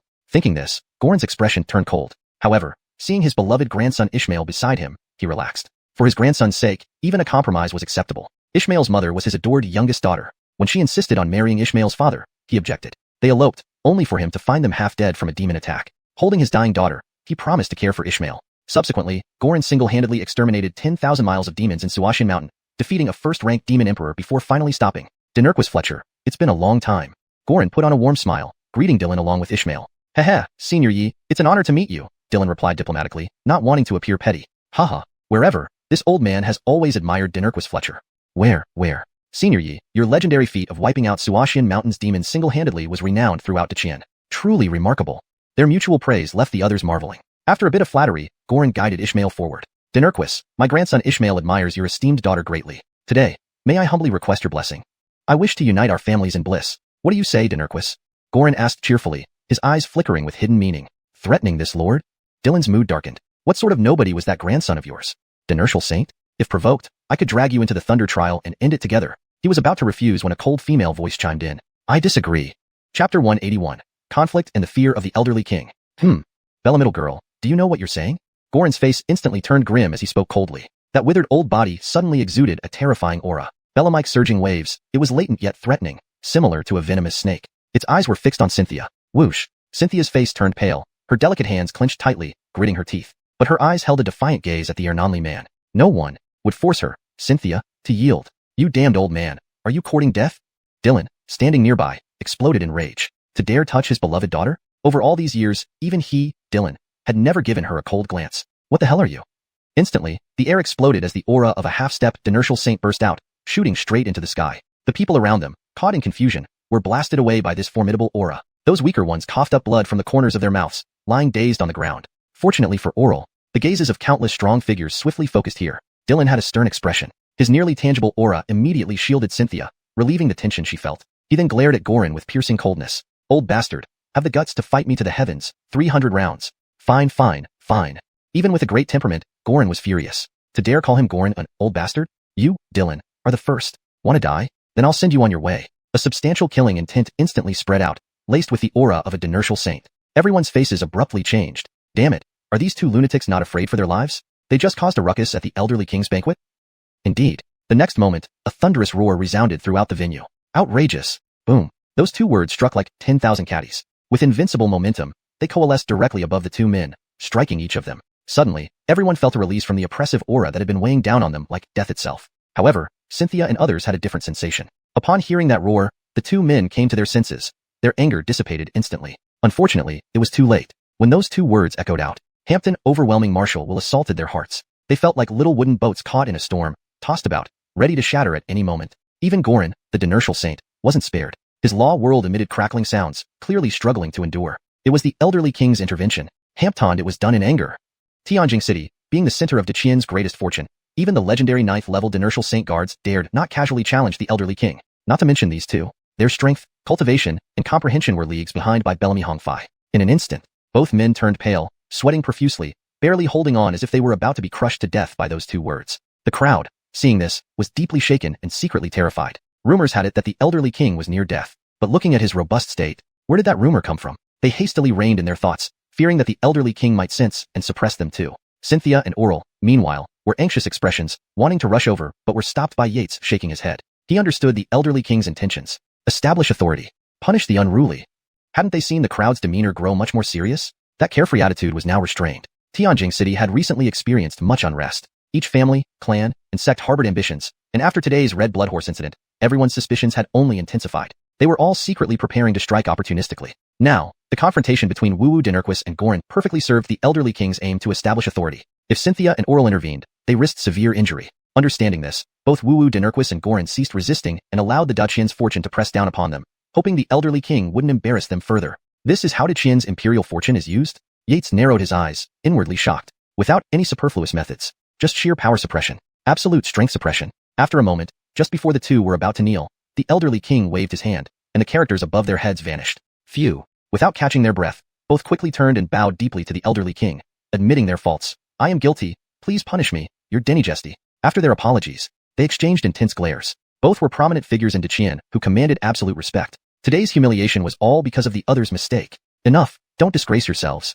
The elderly king glanced at them and turned back toward the banquet. The purpose had been achieved. Time for leniency. The elderly king well understood the ways of kingship and wielded it with power. Yes, thank you, your Dynasty, for your mercy. Then, they activated their true qi, warming their bodies, drying their clothes, and restoring their appearances. Humph, old bastard. This marquis will challenge you again later. So, one may lose the battle but must not lose the front. Dylan threw out a menacing threat and led Cynthia and Yates back to the banquet, leaving Gorin standing there with a stony expression. How could he, a second-ranked dynasty saint, be threatened by a great dynasty? The crowd watched with dismay. These two would surely become enemies. Only Marcus stood bewildered. How did things escalate so quickly? Wasn't he supposed to marry his goddess and live happily ever after in a few days? Dad? Cynthia looked at Dylan, questioning him with her eyes. After all, he was a dynasty saint. Even if neither truly attacked, who knew if dynasty saints had hidden means of harm? I'm fine, as long as my dear Qingdai is happy. Dylan returned to his genteel scholar self, smiling lightly. Come on, Dad, show them. Oral interjected. Dylan's lips twitched. Was this really his own son? Yates couldn't help but laugh internally. Fine? How could he possibly be fine? Could a great dynasty's realm withstand a dynasty saint's law world? Dylan must have sustained hidden injuries. But a great dynasty was still a great dynasty. He could still pretend nothing happened, and even boast about challenging the other again. However, everyone knew that after the elderly king's warning, neither dared to act again anytime soon. Or else, it would be disrespectful to the elderly king. This was also why Dylan dared to threaten Gorin. No wonder this man was once a scholar. His thinking was more cunning than an old fox, Yates inwardly remarked. Yet, Marcus and that Yi commander would now be his adversaries. How about it? Do you have any objections? Dylan shot a glance. No. Dinurquis is bold and daring, fitting of a Wu Dinurquis's reputation. Yates waved his hands hurriedly. This was a man who dared defy a dynasty saint. He wasn't in a position to provoke him. Chapter 182. The 5 Denijor sects arrive early. The Great Gone Imperial Palace. The rear garden banquet hall. Countless officials and nobles were bustling about, holding wine glasses and praising each other in a business-like manner. Yates observed this unique banquet and secretly marveled at it. At first, he thought it would be like the Truman sitting in the main seat with high-ranking officials seated around him. Below them, important ministers would sit, and finally, people like them, mere minions, would be last. But guess what happened with this banquet? The entire venue had only one chair, the dragon throne for the Truman, while everyone else stood around, holding plates and chopsticks. On the side, dozens of palace maids dressed in elegant pale yellow gowns orderly added various dishes such as dragon liver, phoenix gallbladder, flame bear paws, heart vegetables, and more. Hampton then. You'd see officials and nobles walking around with their plates, picking whatever they liked. Who said the Great Qian Dynasty was feudal? Isn't this a more advanced version of a buffet dinner than on Blue Star?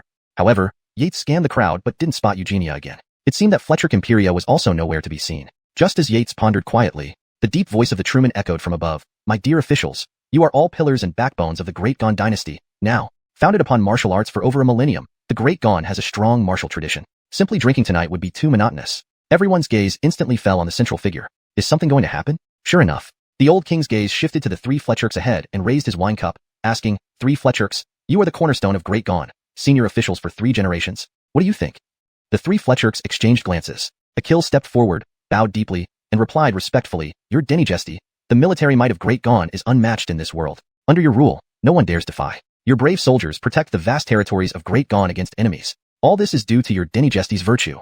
Hiss, everyone sucked in a breath, impressed by the flattery. Indeed, the old king's eyes lit up, and he laughed heartily. But we, in our old age, can only watch. Bellamist into that. A grandmaster admitting frailty before everyone? Shouldn't you find better words? But the speaker held significant weight in the Great Qian court, so everyone waited for him to continue. Even the old king looked on expectantly. This old man always understood my heart well. Therefore, I suggest the young prodigies present compete, spreading fame across the world. Akil bowed again and retreated. Excellent, indeed excellent.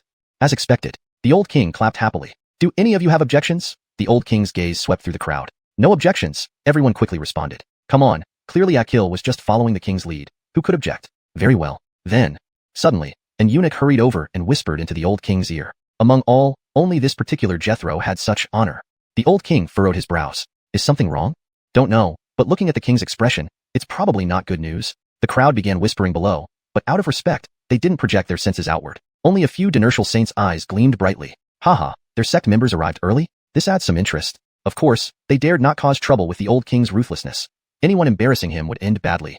Moments later, under everyone's watchful eyes, Jethro entered with several dozen people. Leading them were 5 Ernonli men, exuding an ethereal aura. Greetings to his Dynasty.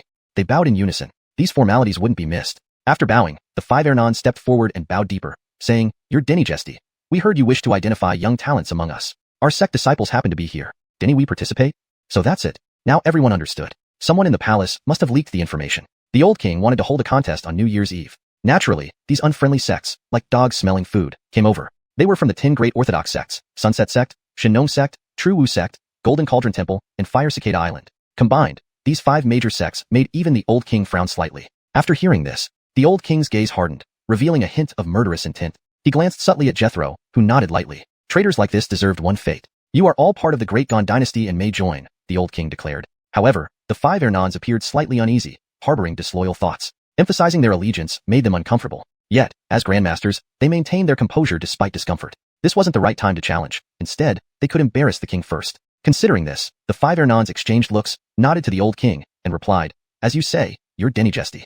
But since this competition is a spur-of-the-moment idea suggested by the 3 Fletcherks, besides granting them noble status and earth-rank martial techniques, I will offer an additional reward. Entry into the Great Qian Treasure Hall. Hiss. Everyone's faces initially showed surprise, followed by intense anticipation. The Great Qian Treasure Hall, world-renowned for its countless treasures, including divine weapons from the divine armament Bellamist. This treasure hall was priceless. However, the old king's next words changed the 5 sect Ernons' expressions. Unless you Ernons can provide equally valuable prizes for this competition.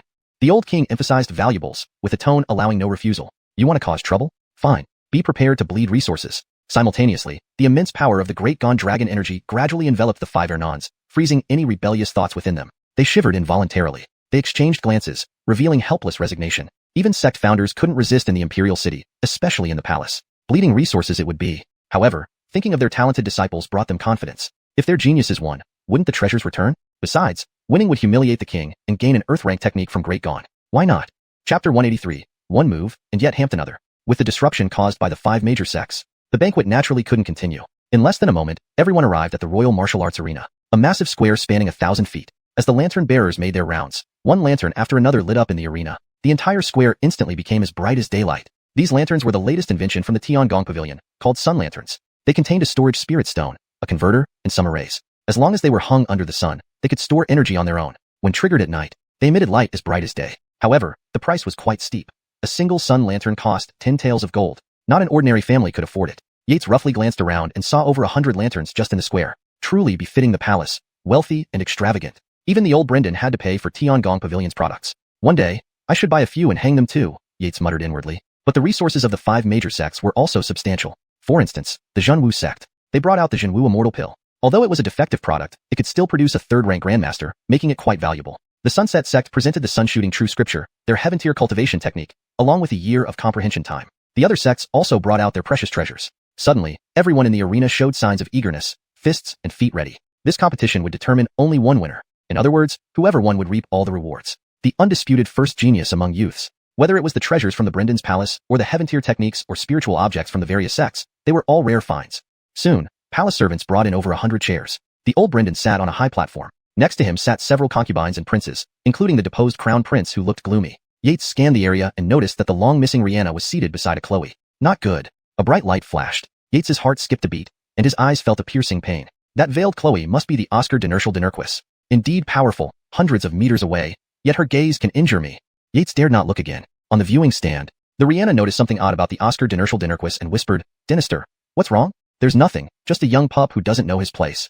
The Oscar de Nerschel de Nerquis shook her head, her voice clear and gentle. At this moment, the old Brendan gave a signal to Bryson standing nearby. Bryson bowed and flew into the air above the arena, loudly announcing, "The competition begins within the confines of the arena. It's a tournament where the last one standing wins all the rewards and gifts." Additionally, following his Dynasty's wishes, the competition should promote harmony, but participants should not fight to the death. Hamptony disputes afterward must not lead to vendettas. The half-step de Nerschel Saint aura carried a hint of chill, immediately covering the entire venue. Apart from a few individuals who remained unperturbed, most faces paled slightly. How strong. This eunuch isn't simple at all.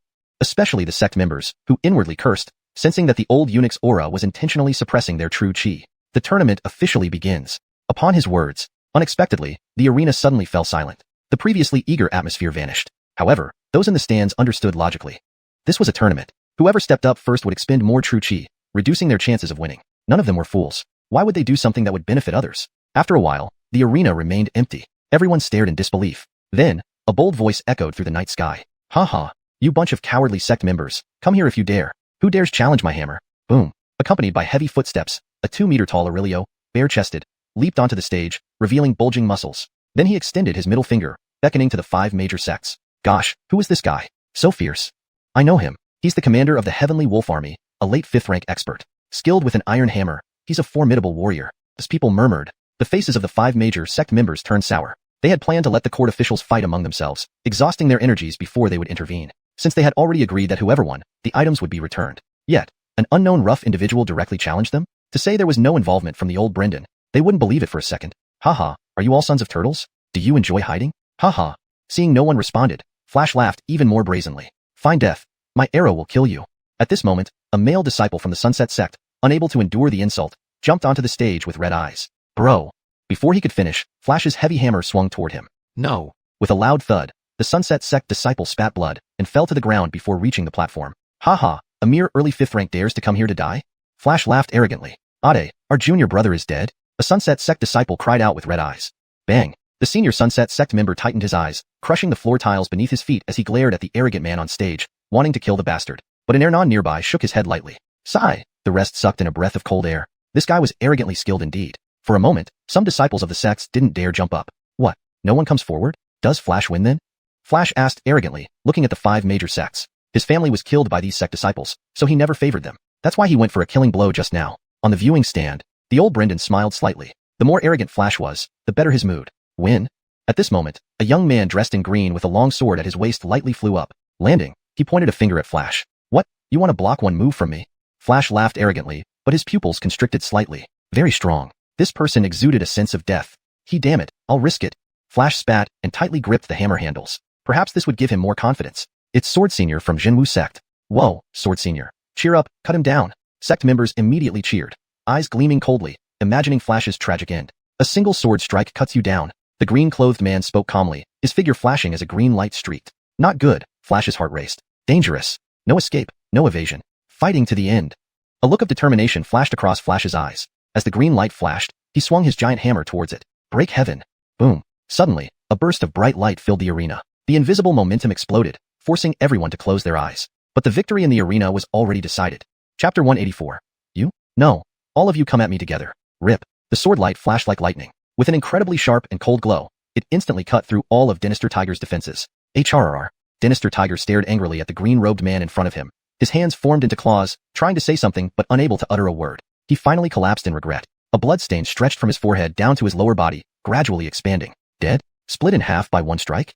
Any of the ladies in the crowd gasped in shock. Too bloody. The venue buzzed with agitation for a moment before falling silent. A peak 5th rank, his true strength is nearly touching the 4th rank, Yates mused, a hint of surprise flashing in his eyes. The question was whether anyone else from the Great Qian side could step up to fight. As for himself, he naturally had plans already laid out. Time would tell. Teacher, do you think I can defeat him if I were to go up there? Eugenia looked at the green-robed man and then glanced at the veiled Chloe beside her. How far have you advanced in the 9 Heavens mystical woman chart? The veiled Chloe asked softly. 5th level. Not enough. If you could break through to the 6th level, killing him would be as easy as slaughtering a dog. At the 5th level, your chart is on par with his. His Dynasty won't let you take such a risk. The veiled Chloe shook her head. At this moment, Galen also looked over, his gaze clearly conveying the same message. Just watch. Do any of you wish to accept my challenge? The green-robed man turned towards the court side, his tone even and indifferent, though mockery shone nakedly in his eyes. Humph, a mere disciple of a small sect dares to be so presumptuous in the palace? I, Bellamy Changtian of the Bellamy family, will slay you. Bellamy Changtian, dressed in white, stepped onto the platform, each footfall resonating with intent. 4th rank Xianxia?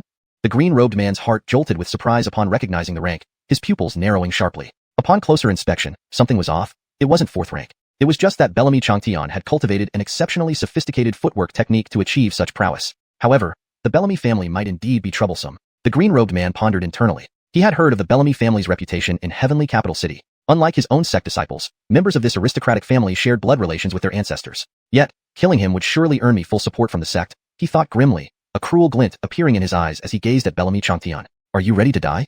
Similarly, Bellamy Changtian held his long saber high, pointing directly at the green-robed man. Die. Kill. In the next instant, both simultaneously roared, their bodies transforming into bolts of lightning as they charged at each other. Instantly, countless saber lights and sword beams clashed violently between them, accompanied by terrifying explosions. A staggering aura burst forth, spreading like rolling heat waves towards everyone present. Seeing this, Jethro frowned slightly, waving his hand effortlessly. Hampton invisible dome flew out, enveloping the battling duo and shielding everyone from the overwhelming force. The realm of Dynasty Saints? The 3rd rank and 2nd rank martial artists in the crowd watched intently, their expressions becoming grave. This chief eunuch seemed to have hidden his strength deeply. Back in the arena, Bellamy Changtian slashed the sky with a single blade aimed at the green-robed man's face. Yet the green-robed man was no weakling, responding with a piercing flash of his sword aimed straight for Bellamy Changtian's chest. Kill. Bang. 2 thuds echoed as both men fell to the ground, thrown back heavily by the force of the clash. The sword sect Ade ended up equally matched with him? Bellamy did not kill him? Seems these sect disciples are formidable. Yeah, we should be cautious when we step up next. The crowd murmured among themselves, then proceeded one after another onto the stage. Those from Demon Smelting Prison, the military, the 5 great sects. Each round involved someone stepping up from one side followed by another, resulting either in direct death or mutual injuries. Everyone seemed to have fought their anger out. This was no longer a simple martial contest. Within a short period of less than an incense stick burning, over a dozen corpses lay strewn across the field. High-ranking officials from both sides now wore uneasy expressions. Controlling these enraged youths would not be easy. Suddenly, events took a surprising turn. On the sparring stage, Marcus kicked a divine farmer sect disciple away. Everyone expected him to issue a boastful challenge to the various sect disciples. Instead, he pointed directly at Yates, who was idly standing by, and coldly demanded, Iter, do you have the guts to come up and face me? Boom. A terrifying aura exploded toward Yates, but it failed to cause even the slightest ripple in Jethro's realm. Who is this fool? Going against his own side?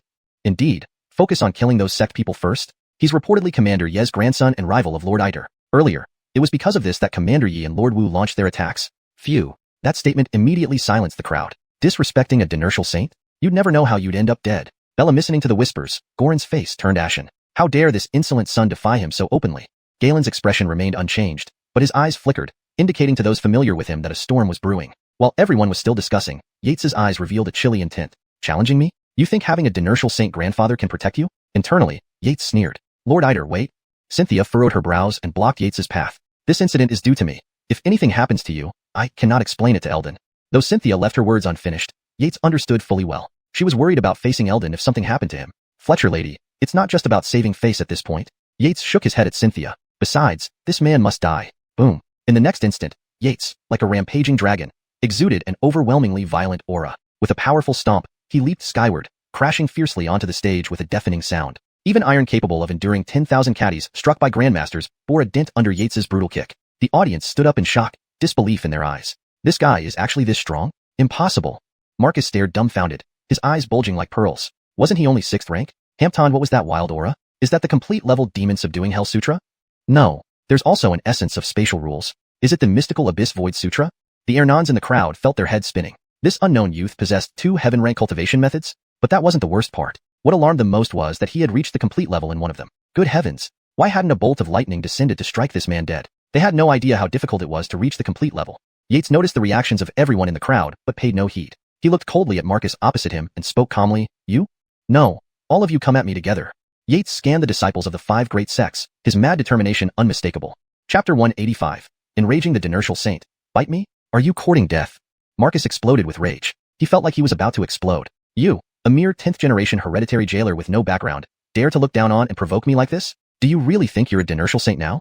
Dare you challenge everyone here? I'm at least a commander of the Demon Refining Bureau, and you don't show respect to me? But do you dare disrespect my grandfather? Do you know who I am? Thinking of this, Marcus was about to loudly berate Yates. I am. The next moment, a figure flashed before him, gently patting his head. Bang! Marcus's eyes still held disbelief. This person actually dared to attack him? Doesn't he fear my grandfather?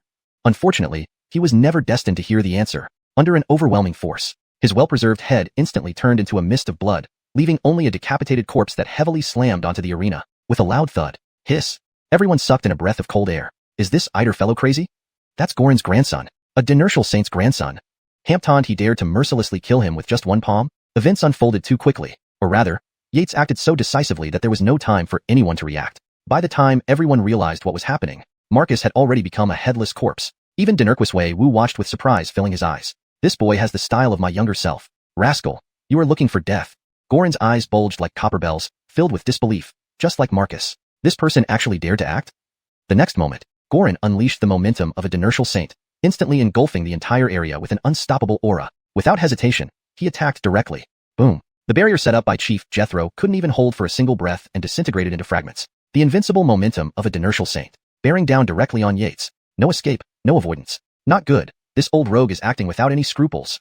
Yates's heart trembled. He wanted to escape. With his agility and spatial awareness, there was hope. But he hadn't anticipated. Gorin, this old rogue, attacked with absolute suppression from the start, even unleashing the realm of Dinertial Saint rules, ignoring people like Colby, intending to kill him right then and there. Since his rebirth, he had never been in such danger. The warning bell in his heart was nearly ringing off its hinges. Escape. Escape quickly. Yates revealed a bitter smile helplessly. Impetuous. However, he still had a chance. Thinking of this, he decided to burn his life essence, unleashing the strongest move of the Devil Refining Jail Sutra, becoming a devil. Everything happened in an instant, so fast that almost no one could react. By the time everyone reacted, Gorin had already broken through Chief Jethro's defenses, bearing down on Yates with the terrifying aura of a Dinertial Saint. A Dinertial Saint personally killing someone. Chief Jethro also reacted instantly, glaring at Gorin angrily, blocking him with a shout, "Commander Yi, how dare you?" The Emperor clearly stated beforehand, "Get out of the way." With a cold glance, Gorin tossed Chief Eunuch Trey aside like trash, rendering him immobile. The might of a Dinertial Saint, so terrifying. Chief Jethro, a half-step Dinertial Saint, couldn't resist Gorin at all. Yates was in grave danger. However, contrary to everyone else's reactions, Yates relaxed. Since seeing Chief Jethro's move, he laughed. He wouldn't die. The next moment, the sky seemed to tear open as dark clouds gathered, swirling ominously, thunder dragons circling like the end of the world. Heaven was enraged. All hearts trembled. They sensed something. Gorin, you seek your own destruction. Sure enough, Colby was furious. Did Gorin openly defy him? So what if he's a Dinertial Saint? Boom. The sky filled with lightning forming a giant dragon, carrying apocalyptic power, instantly striking Gorin. To everyone's eyes, Colby's roar made Gorin seem like a kite cut loose, spitting a mouthful of blood mid-air, falling straight onto the arena, motionless. Hiss. People couldn't count how many times they were shocked today. In short, they were numb with shock. Alright, now even a Dinertial Saint fell. You, a mouthful of blood spewed. Gorin's face turned deathly pale. He knew things were bad. Seeing his grandson Marcus killed with one blow, enraged and forgetting today's main host, Colby. If he weren't a Dinertial Saint, somewhat useful, he would have been shattered outright just now, instead of merely having his rule world shattered. But he felt so powerless. He, a noble Dinertial Saint, could only watch his grandson die helplessly before him. Just thinking of it, his anger surged, eyes reddening. Not good. He's going berserk? Yates watched Gorin on the arena, considering jumping down. Gorin's bizarre state didn't escape anyone's notice. Colby's expression worsened. He never noticed before how useless Gorin was. So what if his grandson died? It wasn't a big deal, right? Of course, this thought only flashed through Colby's mind. If someone dared touch his descendants, whoever it was, they'd all be wiped out. The next moment, a muffled voice sounded in the arena. Do you not feel ashamed enough? Get out. Ift. Hampton, another mouthful of blood spewed from Gorin, his gaze gradually clearing. Coldly glancing at Yates, he turned and bowed respectfully to Colby above. Your Dynasty. I experienced abnormalities in my martial path. Thank you for your intervention, your Dynasty. I take my leave. Saying this, without waiting for Colby's command, he vanished from the scene. Moments later, Hampton earth-shattering boom echoed outside Tianjin City. Gulp. Everyone looked at Yates, silently wishing him well. This guy was ruthless, provoking a dinertial saint repeatedly to lose control. Yates, however, smiled disdainfully. Just a first heaven dinertial saint. Within 5 years, standing before Gorin, the latter wouldn't dare attack him. Moreover, Colby's moves earlier were utterly ruthless. Gorin's dinertial saint rule world shattered, producing backlash. Enough to cripple him for a while. Probably after venting, he'd find a place to repair his rule world, taking years to recover. So, Yates didn't worry about Gorin's revenge. As for the meantime, would the Yi family bite him? Only if they had iron teeth and steel jaws. Otherwise, their teeth would shatter. Yates mumbled inwardly. Turning to look at the 5 Denijor sects, he beckoned and repeated his words. You, all come at once, to save me some time. Arrogant, reckless, audacious attitude. Shocking the audience again. Everyone stared dumbfounded. Even the third-ranked Dynasty experts looking at Yates with new interest. Great conflicts are coming. Could this guy be cultivating an unbeatable momentum? But he's just a jailer. Denini shook their heads inwardly. They foresaw Yates's future grim circumstances. No connections. No background. No resources. Is the path of invincibility that easy? Chapter 186. Report. This person is cheating. What? Are you all scared? Too afraid to come up? Why don't you all go home and wet your beds under the covers instead of coming up here and making a fool of yourselves? After waiting for a moment, the disciples from the 5 major sects were agitated, but were held back by their Ernons. As a result, no matter how long Yates waited, nobody dared to come up, making the situation rather boring. So, Yates started to incite them with harsh words that left the court officials rubbing their foreheads in exasperation. Even the old Bert couldn't help but smile slightly. This boy really appealed to him. A disciple could no longer bear it. His eyes red with anger, fists clenched, and teeth gritted as if he wanted to devour Yates whole. However, Yates ignored them and continued to mock them. Elder, let me go. I'm not afraid to die. Yes, I have never been humiliated like this before. Today, I will cleanse my honor with blood. The Ernons of the 5 major sects sighed inwardly at the sight of their disciples. They were angry too, but they didn't dare to make a move. Didn't they just see what happened to Gorin? That was the commander of the Demon Exorcising Bureau. Yet the old Bert showed no mercy and exploded his rule world instantly. If they dared to challenge, the old Bert would likely send them straight to a banquet. But time was almost up. Sure enough, the next moment, the faces of the 5 Ernons brightened as 5 remarkable figures walked into the arena. They were indeed the top 3 young disciples from their respective major sects. Senior Qian has arrived? Senior Sister Bellamy has arrived? The disciples from the 5 major sects immediately rejoiced, hurriedly embellishing the events to them, ending with, Senior Sister, kill him to restore our sect's reputation and avenge our junior brothers and sisters.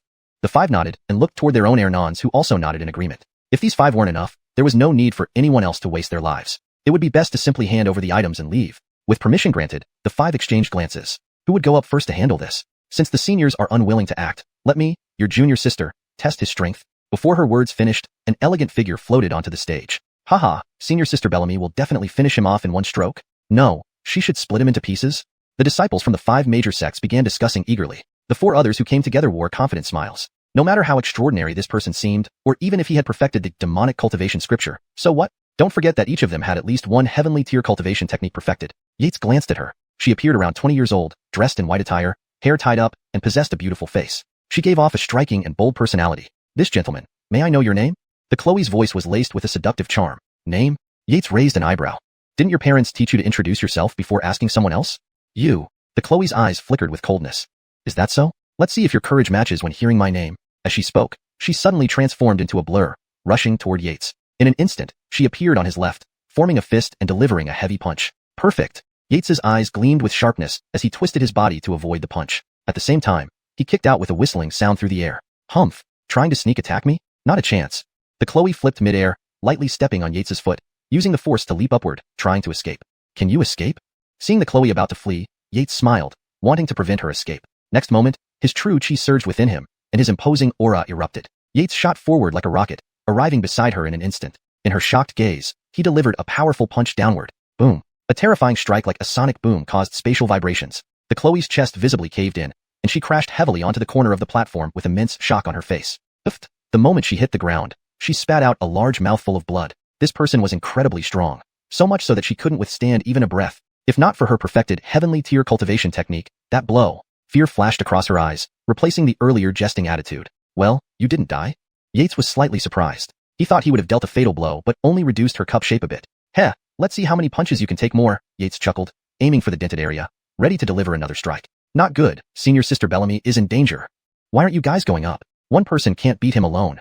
Seeing Yates's actions, the Chloe turned pale and shouted to the few men behind her. Everyone else still seemed bewildered. The speed of their exchange was too fast, nearly instantaneous, and it was hard to believe that such a core disciple of Shunnong sect couldn't withstand even one move from Yates. Was his strength that outrageous? Those familiar with Yates below the stage shook their heads in incomprehension. Yates was now truly formidable. Swish, swish, swish. In an instant, 4 male figures appeared on the platform, the other core disciples from the remaining sects. Senior Sister Bellamy, are you okay?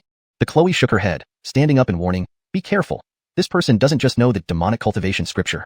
He also seems proficient in other space-related, heavenly tier techniques. The Mystic Void scripture. Among the crowd, high-ranking warriors above 3rd rank revealed understanding expressions. Yates scanned the 5 people surrounding him like dumplings and calmly said, originally, I didn't want to bully you, but why are you so weak? 5 people. Crowd? The next second, everyone's eyes nearly popped out in shock. Yates closed his eyes, then suddenly opened them, eyes glowing intensely. He tore through the air in front of him with his hand, shouting loudly, bring me a saber. Swish. A massive saber enveloped in crackling lightning flew out from the void and was gripped firmly in his hand. Yates had no choice. These 5 were all outstanding talents of their sections. Dealing with 1 was easy, 2 manageable, 3 cautious, and 4 debatable. 5 meant certain defeat, unless he unleashed the saber. Fortunately, the old Bert knew about this blade. With his power, even a great dynastor wouldn't dare easily snatch it away. At this moment, the 5 people on the stage paled. How could they continue this fight? He brought out a spirit weapon.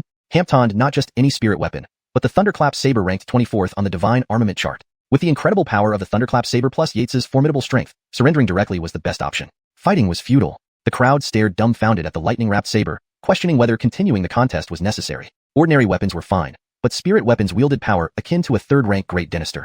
Yates with the Thunderclap saber rivaled the power of the Ernon from the 5 major sects. No wonder the disciples felt such despair. Even the Ernons of the 5 major sects narrowed their eyes, staring at the Thunderclap saber in Yates's hand with greedy looks. Report, this person is cheating. Right? This person is cheating. Other sect disciples quickly followed suit, shouting in unison. Chapter 187. Dinigistrate Iter. My daughter has just come of age. You're Dinigesty? This person wields a spirit weapon. It's simply unfair. The Ernons from the 5 major sects exchanged glances and stepped forward to respectfully report. Indeed, Yates possessed a spirit weapon, especially the Thunderbolt saber, which put him at their level in combat prowess. Was he now expected to fight a bunch of infants who were just weaned? Was there any justice left? However, to everyone's surprise, the Damian's stern gaze swept over them, and he declared, the match proceeds as usual. Hiss. This was an outrageous favoritism by the Damian. Everyone was taken aback, but upon second thought, it did seem reasonable. If Yates had the capability to obtain a spirit weapon, why couldn't they bring their own spirit weapons to the stage? Did they really think spirit weapons were so easy to acquire? What is a spirit weapon? It's a weapon that has developed its own sentience. While it's far inferior to Hamptonastasia from the alchemy chamber of the Monster Subjugation Bureau, it far surpasses ordinary weapons. Take the Thunderbolt saber, for instance. It possesses the terrifying power of a grandmaster on its own. Imagine if you lacked the strength. Could you tame it? Could you suppress it? Forget it. It could send you straight to the heavens with a single slash. Hemph. Aren't your sects reputed to have countless spirit weapons? Why not bring them here? Someone began to retort. Right, bring your spirit weapons up here. Instantly, the faces of the disciples from the 5 major sects turned awkward. Of course, even more uncomfortable were the 5 individuals on the stage. Should we go? They glanced at each other. Why the hell should we? It's pure suicide. I'm not going. The Chloe in martial attire cursed softly and jumped off the stage. Against these few, forget about competing against the Grandmaster.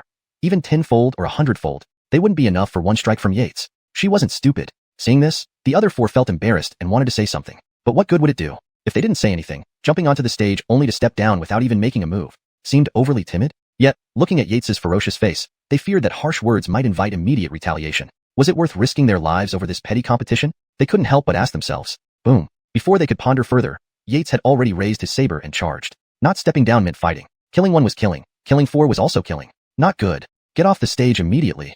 Their faces changed drastically as they exerted all their energy to flee. Bang. Yates's force unrestrained. His saber slashed into the corner of the platform. The 10,000 June iron, capable of withstanding a 3rd-rank Grandmaster's blow, was instantly cut into fragments. Whoosh! The 4 people below breathed deeply. Watching this, they felt a tinge of relief at escaping with their lives. With the strength Yates displayed, half a stroke was enough to slay them. No effort was spared. You got lucky this time.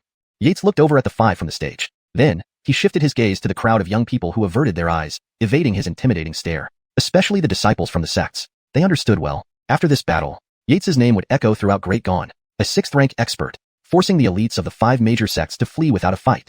Iter, you're truly formidable. Oral watched Yates in the arena and glanced at Cynthia beside him, revealing immense envy. How he wished he could be this powerful. Unfortunately, his abilities didn't allow it. If only his brother-in-law were like this. However, he heard that someone named Farrell was a 3rd-rank Grandmaster. Hi Steward, since no one else is coming forward, can we announce the results now? Yates bowed respectfully to Jethro, who hovered in midair. Had it not been for his assistance just now, under Gorin's pressure, he would have been humiliated. Therefore, Yates maintained a respectful attitude. Jethro nodded slightly, his gaze sweeping across the crowd and finally settling on the 5 major sections. Do you have any objections? Hearing Jethro's words, the 5 major sect members felt a surge of blood rushing to their heads, faces flushed red. Jethro's words were like a slap. landing heavily on their faces, and then affectionately asking, "Does it hurt?"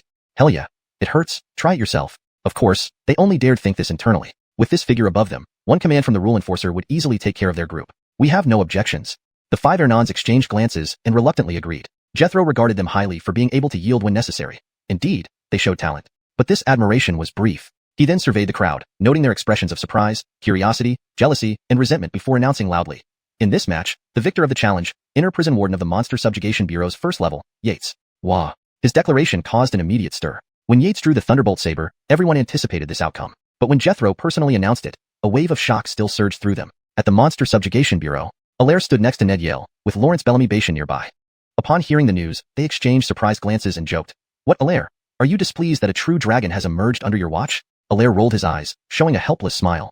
"Hamptoncester Lord, please don't tease me. I'm still struggling with how to arrange his duties. He'll be a viscount soon." "Yes." The group's eyes flashed with a hint of meaning. Though they were highly skilled warriors and held top-tier positions within Great Gone, they lacked noble titles. The Damien always emphasized titles and status. This time, however, he generously awarded the rank of viscount. Certainly, this wasn't just puzzling to them, but also to many others present, including the 3 lords. But since the Damien hadn't explained, they didn't press further. After all, it was just a prestigious title. However, if Yates returned, would he continue as the Inner Prison Warden of the first level? Lawrence frowned slightly. Considering the power released by Yates's Thunderbolt saber, although still lacking compared to a Grandmaster, he outclassed most third-rank Grandmasters by borrowing the saber's overwhelming force. But against a true Grandmaster, he fell short due to his lack of endurance, recovery, and mastery over domains, all of which came from experience. While Lawrence deliberated on Yates's subsequent placement, at the tournament grounds, Yates had already descended from the platform, immediately surrounded by nobles eager to befriend him. Amidst the chatter and greetings, Yates shone like a rising star, unstoppable in his rise. Hampton thus, complete connections were made. Even an Ernonly dignitary whispered close to Yates, "Denigistrate Iter, my daughter has just come of age." ####Chapter 188. You don't regret it. Haha. The Honorable One is jesting. I am already married. Yates said this without blinking, gently pushing the Ernon aside as he walked toward Alvin and the others. "Ladies and gentlemen, please disperse. We of the demon-quelling Great Prison have matters to discuss." Alvin waved at the crowd. Reluctantly, everyone bowed to Yates. They invited him over earnestly, saying that they would definitely visit him if necessary, even bringing their daughters along. Yates could only decline with a smile. Yates watched as the group's figures disappeared into the distance. A fleeting sense of emotion stirred within him. He had been in the Empire of Dogon for nearly a year now. In this year, he had gone through countless trials, facing death many times, finally reaching this point. Although he was still a pawn on the chessboard, after tonight, this pawn started to carry some weight. Of course, if others heard his self-deprecating thoughts, they would surely want to kill him. After less than a year, he had already reached heights they could barely imagine. What more did he want? How about it? Doesn't this feeling make you happy? At this moment, a teasing voice interrupted Yates's train of thought. "Your Excellency Alvin, warriors like us dedicate ourselves to martial arts and protect the Empire of Dogon." Yates responded formally with clasped hands. However, in his heart, he secretly added, "Enjoying this process isn't excessive, right? Just treating it as a preview of the results of my efforts." Oh. Bellamy Beatty couldn't help but be taken aback by Yates's unexpected seriousness. This demeanor surprised him, reminding him somewhat of his younger self. If not for that, he wouldn't have broken ties with the decaying Bellamy family. "You're quite the troublemaker, aren't you?" Bellamy Beatty regained his composure, understanding the hidden meaning behind Yates's words. "His Excellency jests," Yates replied again, clasping his hands. He respected the person before him, but his goal wasn't here. After a brief chat, Alvin continued, "Although your cultivation is only at the 6th rank, your combat power already rivals that of a newly ascended 4th rank. Moreover, you wield the Thunderclap Blade. When you use it to its full potential, even an average mid-3rd rank Dynasty might not be your match." He paused for effect. "Your potential is vast, your future bright. Being a prison warden is no longer suitable for you. How about using your previous identity to walk the 6th and 7th levels of the Inner Prison more often? Therein lies the true world of the demon-quelling Great Prison." Alvin spoke with profound sentiment, and the others nodded in agreement. The 5th level, though different from the first 4, was only part of the true domain of power, which resided in the 6th and 7th levels. This was the true reason the demon-quelling office could maintain control over the world. A true world, huh? Yates pondered, his eyes reflecting deep thought. The warden had previously told him about the 5th level. Rumor had it that it was formed by a transcendent small world. Now, it seemed that the 6th and 7th levels were possibly even stronger manifestations of such worlds. Thinking about this, Yates's mind turned inward to examine the broken seed in his Dantian. Every day he nurtured it with true chi, but there had been no changes. He felt like something was missing, some kind of opportunity. He wondered if Farrell knew how to hatch this seed. As far as he knew, a second-ranked inertial saint could create a rule-based world within their domain, yet it remained an empty framework. Even a first-ranked inertial immortal merely improved upon this structure. Only those legendary transcendent immortals might be able to cultivate their own small world. If he could incubate this world seed, even if it was weak, how much would his strength increase? After chatting for a while, the banquet began to disperse. To Yates's surprise, Damien Dogon didn't mention anything about Farrell, as if nothing had happened. Additionally, contrary to everyone's expectations, the Mickey did not openly support any prince or prince consort, remaining mysteriously silent. It wasn't until much later that Yates learned today's banquet was a carefully set up stage by the Mickey and the Guardian Commander, specifically for him. Everyone else was just supporting characters in this play. After bidding farewell to Dinertial Wu and others, Yates was about to leave when Jethro came over. Lord Iter, please wait. His Dynasty has summoned you. Damien Dogon wants to see me? Yates was puzzled but showed no outward signs, nodding politely to Trey. Thank you for informing me. I will go now. Soon, Yates arrived at a pavilion. Lotus blossoms reflected the clear moonlight, and a gentle breeze carried a faint fragrance. She's here too? Yates wondered silently. In the pavilion sat two figures laughing and talking, Damien Dogon and Abdullah Kimber. Yates, come over here. The Mickey beckoned him. Yes. Yates bowed and approached. Yates, are you getting used to the night? The Mickey asked, leaving Yates confused. Getting used to it? What could be wrong? Yates inwardly sighed. Compared to his past life as a policeman constantly in danger, this situation was rather blissful. To his Dynasty, I find it perfect. Ha. How perfect? The Mickey laughed, drawing curious looks from Abdullah Kimber beside him. Her father's behavior seemed slightly off tonight. After some casual conversation, the Mickey signaled Trey over. Elder companion, take Lord Iter to the treasure vault. Yes. They both bid farewell to the Mickey and the princess. Shortly after, only the Mickey and Abdullah Kimber remained in the pavilion. Ziyuan, what do you think of Lord Iter? Promising and young. The princess recalled and slowly replied with these 4 words. Indeed, among the youth of Dogon, he stands out as number 1. The Mickey's tone held a deeper meaning. If paired with you, would it be acceptable? Father, you promised mother not to interfere with Ziyuan's marriage. Abdullah Kimber's heart skipped a beat, startled, and her mind flashed to a figure. What she feared most had come true. She grabbed her father's sleeve and used her coquettish tactics. Father. Girls growing up can be tough on their fathers. After a moment, the Mickey relented, his tone carrying even more depth. You don't regret it. Ziyuan won't regret it? Kimber continued to cajole, the figure in her eyes becoming clearer. Hee. Speaking of which, Yates followed Jethro, thanking him for his assistance earlier. If he ever ventured outside, he promised Trey he would personally prepare spiritual tea. Naturally, Trey declined. Soon, they arrived at the entrance of the treasure vault. Lord Iter, you're the only one in decades who has entered the treasure vault twice within a year. Your honor commands great respect. These rules you know well, so I'll spare you the details. Jethro stood at the entrance, gesturing for Yates to enter. Ha, elder companion flatters me. Yates politely responded. Deep down, he felt a bit inexplicable about all this. Well then, kindly wait a moment. I will return shortly. Yates bowed and re-entered the treasure vault. Chapter 189, A Midnight Rendezvous.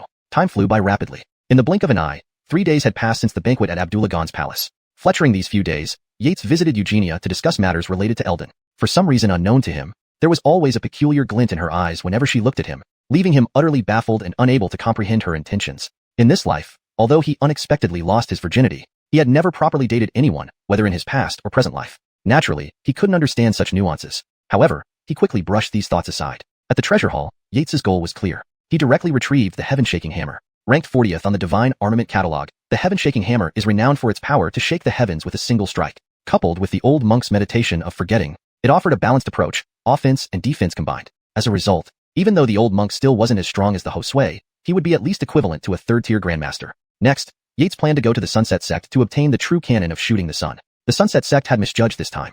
Although the true canon of shooting the sun was a heaven-grade cultivation method, its true power could only be fully realized when paired with the bow of shooting the sun, which the Sunset Sect had lost long ago. They had almost forgotten about it. What they didn't expect was that the bow had been quietly obtained by the third prince, who failed to recognize its value, and then handed it over to Yates. To completely unlock the bow of shooting the sun, a drop of blood from Lewis's descendants was required to unleash its legendary power to extinguish the sun with one arrow. Even if it couldn't unleash its full potential, when driven by the true canon of shooting the sun, it still possessed about 40 to 50% of its power, unleashing a destructive arrow that even a regular grandmaster wouldn't dare easily intercept. Yates intended to give this set of items to Dorian after restoring his cultivation. With 2 grandmasters by his side, his strength would significantly increase. Combined with his own combat prowess, it seemed possible to hunt down Gorin. Yates pondered this privately. Then he jumped out of the courtyard, flying toward the Dinerquis of Dinertial Valor's residence. The moonlight tonight was dim, perfect for a rendezvous with a beautiful Chloe. Soon, Yates arrived at the gate of a magnificent mansion. At the entrance stood a pair of red-lacquered jade-carved Qian statues, as tall as 2 men. Bright copper studs and rings adorned the crimson doors. Guarding the gate were robust household soldiers dressed in colorful attire, their sharp eyes surveying the surroundings, ready to strike down any intruders. However, Yates did not intend to enter through the main gate. He turned, using the night as cover, and walked to a 10-jong-high wall on the side. His keen eyes easily spotted the various trigger arrays covering the wall. If he made the slightest mistake while climbing, it would provoke an overwhelming attack from the Dinerquis of Dinertial Valor. This is impressive. Yates silently admired. He decided he should also ask the Dynasty Guild to install something similar at the old Iter family estate. Not for protection but just for show. After all, he was now a titled person, albeit only a county duke, far from a martial marquis. But the Great Gon Kingdom hadn't conferred titles for decades. Recently, in both the capital city and outside, everyone had been talking and guessing about who Yates really was. Was he perhaps the illegitimate son of the old Abdullah Khan, who had been wandering outside for years? Even within the palace, various rumors were spreading. Eugenia even mentioned to Yates during their conversations, asking if he could possibly be her royal brother. Yates remained noncommittal. He wanted to shout and correct them. You're all wrong. I'm not the illegitimate son of the old Abdullah Khan. I'm the illegitimate son of Heavenly Tao. Standing under the wall, Yates let his thoughts wander. Suddenly, a voice bellowed from afar. Who's there? Swish swish. Several armored soldiers appeared at the base of the wall. Captain, are you being paranoid? That's right. Who could evade our senses? Moreover, the Marquis specifically set up defensive formations around the residence. The lead soldier waved his hand. Immediately, the other soldiers fell silent. Looking at the grass before them, untouched and undisturbed, the captain wondered if he had imagined it. Let's continue the patrol. With that, the soldiers left. As for Yates, he had already scaled the wall and entered the inner courtyard of the residence. The newly installed alarm arrays by the Dinurquis of Dinurtial Valor would deter even a third-rank grandmaster. But who was Yates? Having comprehended the spatial rules understood by Dinurtial saints, avoiding these traps was as simple as drinking water for him. However, the residence was enormous, like a maze, requiring constant control over his aura and refraining from releasing divine sense. Today was different from before. A half-step Dinurtial saint like the Dinurquis of Dinurtial Valor resided within. Even if his divine sense coupled with the turtle breath technique was excellent, completely evading detection was nearly impossible. Better to proceed cautiously. Yates crouched on a beam in the corridor, scanning the surroundings. Tap tap. Footsteps approached from a distance. Heavens, third young dynastor had another rough day, beaten up by Second Miss again. Who isn't suffering? Ever since Second Miss returned, life has been easier for us servants. Yes. When Cynthia was away, Oral frequently harassed them, knowing full well that marriage wasn't part of his agenda. It might have been tolerable if he compensated them. But most of Oral's finances were controlled by Cynthia, leaving him with no extra money. These past few months, whenever he took the demon prison officers out to eat, it was all borrowed money. Refused to lend? Introduce his older sister to them. Such a move left everyone helpless. Who wouldn't lend under such pressure? But recently, everyone avoided him. Otherwise, he wouldn't be harassing servant girls in the mansion. Thankfully, he knew where to draw the line and didn't overstep. Despite this, servant girls still trembled slightly when they saw him, not daring to get too close. Wouldn't it be better to earn some money here and find a decent family to marry into instead? We should hurry. Second Miss is bathing and waiting for the soap knot. Hampton other servant urged from behind. Thus, they quickened their pace, walking under Yates. None noticed the figure crouching above. In the southern wing of the Dinurquis of Dinurtial Valor's residence, steam filled the room. Inside, a graceful silhouette lay in the water, her eyes closed, leaning against the edge of the wooden tub, with slices of cucumber laid over her face. It was Cynthia. I wonder where that guy from Eldon went. But the cucumber mask he recommended really does work wonders. My complexion seems much better lately. Thinking of something, Cynthia blushed like a luscious red apple. Second Miss, here's your soap nut. A knock came from outside. All right, leave it at the door. You may go, Cynthia replied lazily. Yes, Second Miss.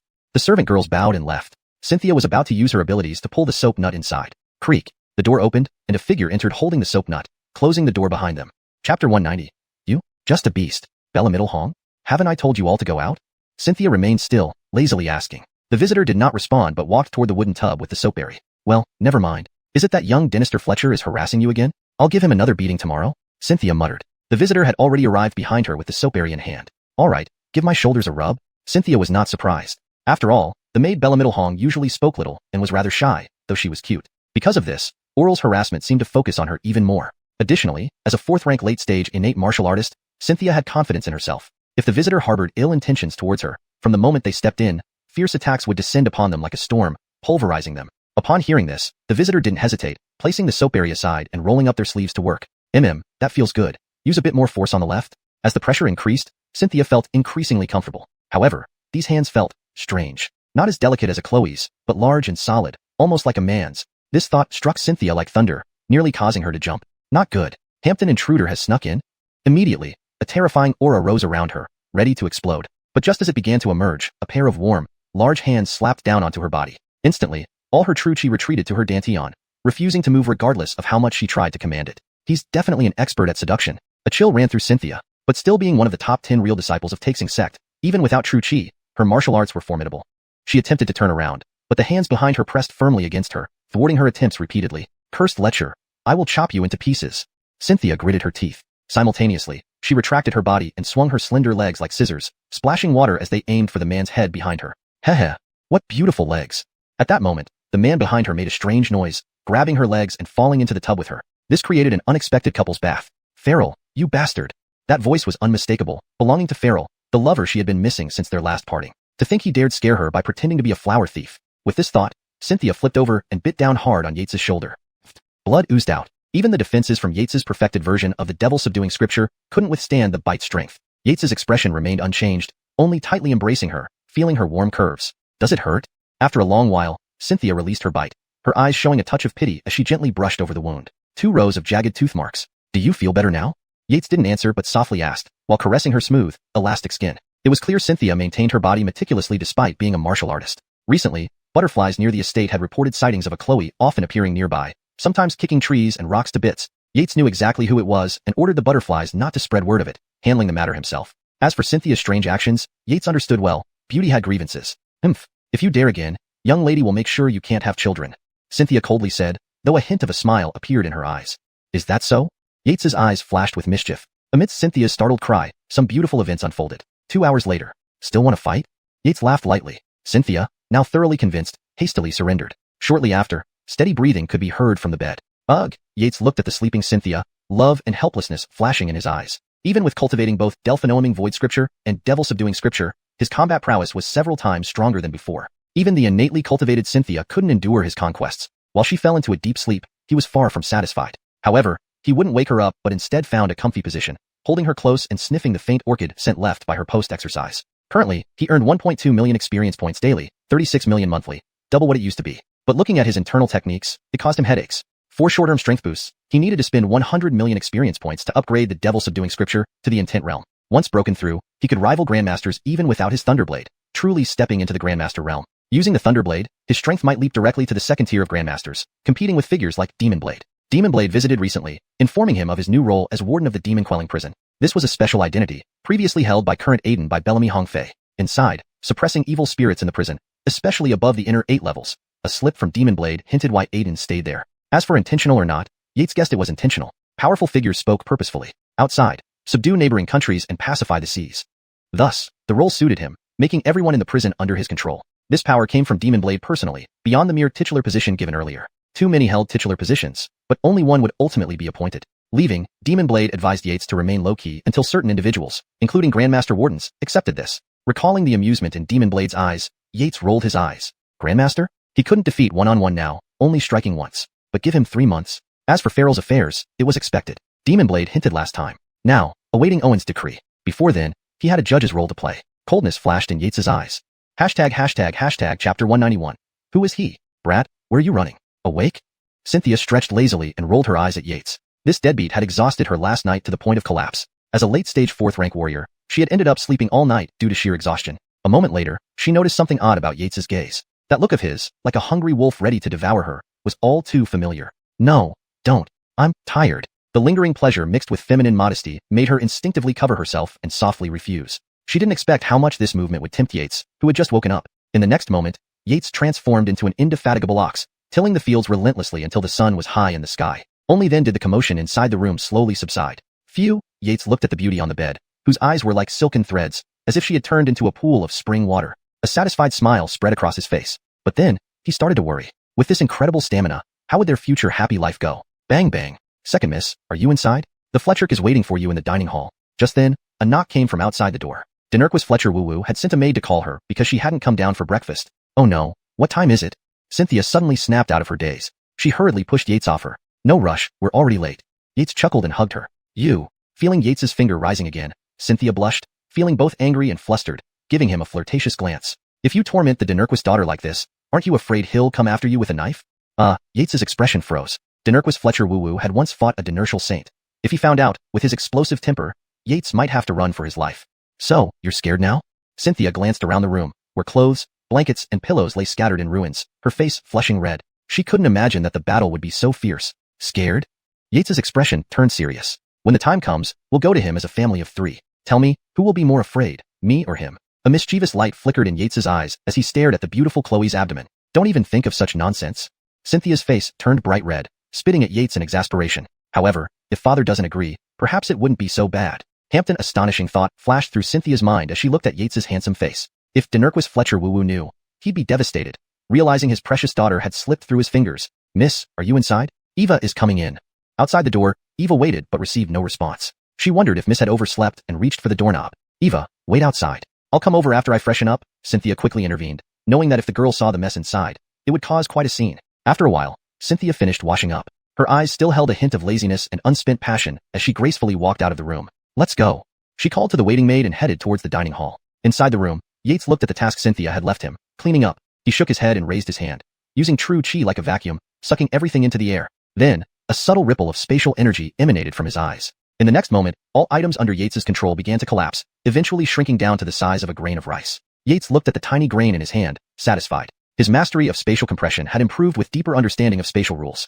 Soon, he would apply it in combat. Skills like spatial stasis, spatial destruction, spatial teleportation, and spatial leap, all from the mysterious void scripture, would become useful. Unfortunately, he had only just grasped spatial compression, capable only of compressing inanimate objects. To use it on living beings required further comprehension of spatial rules. Experience points had helped him advance his realm in the mysterious void scripture, letting him know about these abilities, unlike others who might be clueless. But to truly utilize them, he still needed to explore on his own, though the process would be quicker. It was like having the spatial rules laid bare before him, ready for him to pick up and appreciate, mastering them step by step. Meanwhile, in the dining hall of Dynasty Fletcher Wuwu's mansion, two figures sat quietly amidst luxurious dishes. Dynasty Fletcher Wuwu and his third son, Oral. Father, isn't second sister oversleeping? It's already past noon, and she hasn't shown up. Having waited for nearly an hour, Oral finally complained. His second sister always imposed strict requirements on him, but was lax with herself. Do you have a problem with that? At this, Oral was delighted, preparing to vent his grievances. However, Dynasty Fletcher Wuwu's next words plunged him into despair. Hold it in. Dynasty Fletcher Wuwu coldly glared at his foolish son. Despite the wisdom of himself and his wife, they had somehow produced such an idiotic child. His daughter, on the other hand, was wonderful. Knowing his hardships in the northern desert, she had woven a protective armor from heavenly silk, which brought him immense joy. He had rewarded the troops for 3 days and nights upon receiving it and wore it daily, unwilling to take it off. Unlike his third son, who constantly caused trouble, even molesting the maids. If not for recent discussions with Akil about the bard, he would have already taught this son a lesson. Finally, Xianxia appeared. As soon as she sat down, Oral shot up, pointing at her, trembling. Second, sister, you? The words stuck in his throat. Dynasty Fletcher Wuwu followed his son's gaze. She looked fine. What was wrong with the boy? Upon closer inspection, her complexion was rosy and fair, like a well-watered red apple. Well-watered? Snap. Belamike a bolt of lightning. It struck Dynasty Fletcher Wuwu's heart. Had someone stolen his daughter? Dynasty Fletcher Wuwu's eyes instantly turned red with rage. Who is he? Cynthia's chopstick stopped midair. So soon exposed? Blame Oral. She'd need to teach him a harsh lesson. Thinking to herself, she asked calmly, Father, who are you talking about? Humph. If you won't tell, I'll find him myself. Dynasty Fletcher Wuwu stormed off angrily. Xianxia sighed inwardly, rolling her eyes and continued eating, needing energy after last night's exertion. Next, Dynasty Fletcher Wuwu almost exploded in anger. Using his divine sense, he spotted a figure casually strolling out of his daughter's bedroom. Instantly, he transformed into a beam of light, breaking through the roof and charging towards the figure. Brat, where are you running? Chapter 192. Arrival of various sects, the grand competition begins. Oh no. Xianxia furrowed her brows and leaped forward to follow them. If these two started fighting without restraint, it would not be good for either of them. Of course, she was more worried about Yates. Given her father's strength, no matter how strong or abnormal Yates might be, he could not possibly match him. The difference between a grandmaster and a dynastor is immense. Even the weakest 5th-tier grandmaster could easily handle several late-stage dynastors. Thus, she had to rush over immediately, so her father wouldn't hurt Yates. As for Yates, he had just stepped out of the room and was about to leave Hodeni Nor. In the next moment, an overwhelming aura locked onto him, as if a primeval beast was staring at its prey. Hampton intense chill spread through his body. Damn. Oh no, it's Xavianbu? Yates's face changed drastically like a thief who had stolen a peach, and he turned to run. Running was inevitable. With Xavianbu's explosive temper, Yates would get thrashed badly. When his cultivation surpassed his father-in-law, then he'd come back. Xavianbu was not weak in strength, and his speed was astonishing. It was only a 300-meter distance from the dining hall to the west wing. In less than a breath, Xavianbu could have caught the rascal who stole his daughter's heart. However, he miscalculated. As soon as his aura burst forth, Yates sensed it. Although Yates's strength was far inferior to his footwork and spatial comprehension were on par or even slightly superior. In the intense pursuit, Xavianbu barely saw a fleeting shadow that vanished into thin air. Just as he was about to turn to chase, Xianxia blocked him. Father, what are you doing? Such a big commotion. This obstruction caused Xavianbu to lose track of Yates completely. By the time he reacted, he couldn't catch up anymore. Yet, he was inwardly amazed by Yates's abilities. He hoped Xianxia hadn't found someone older than him.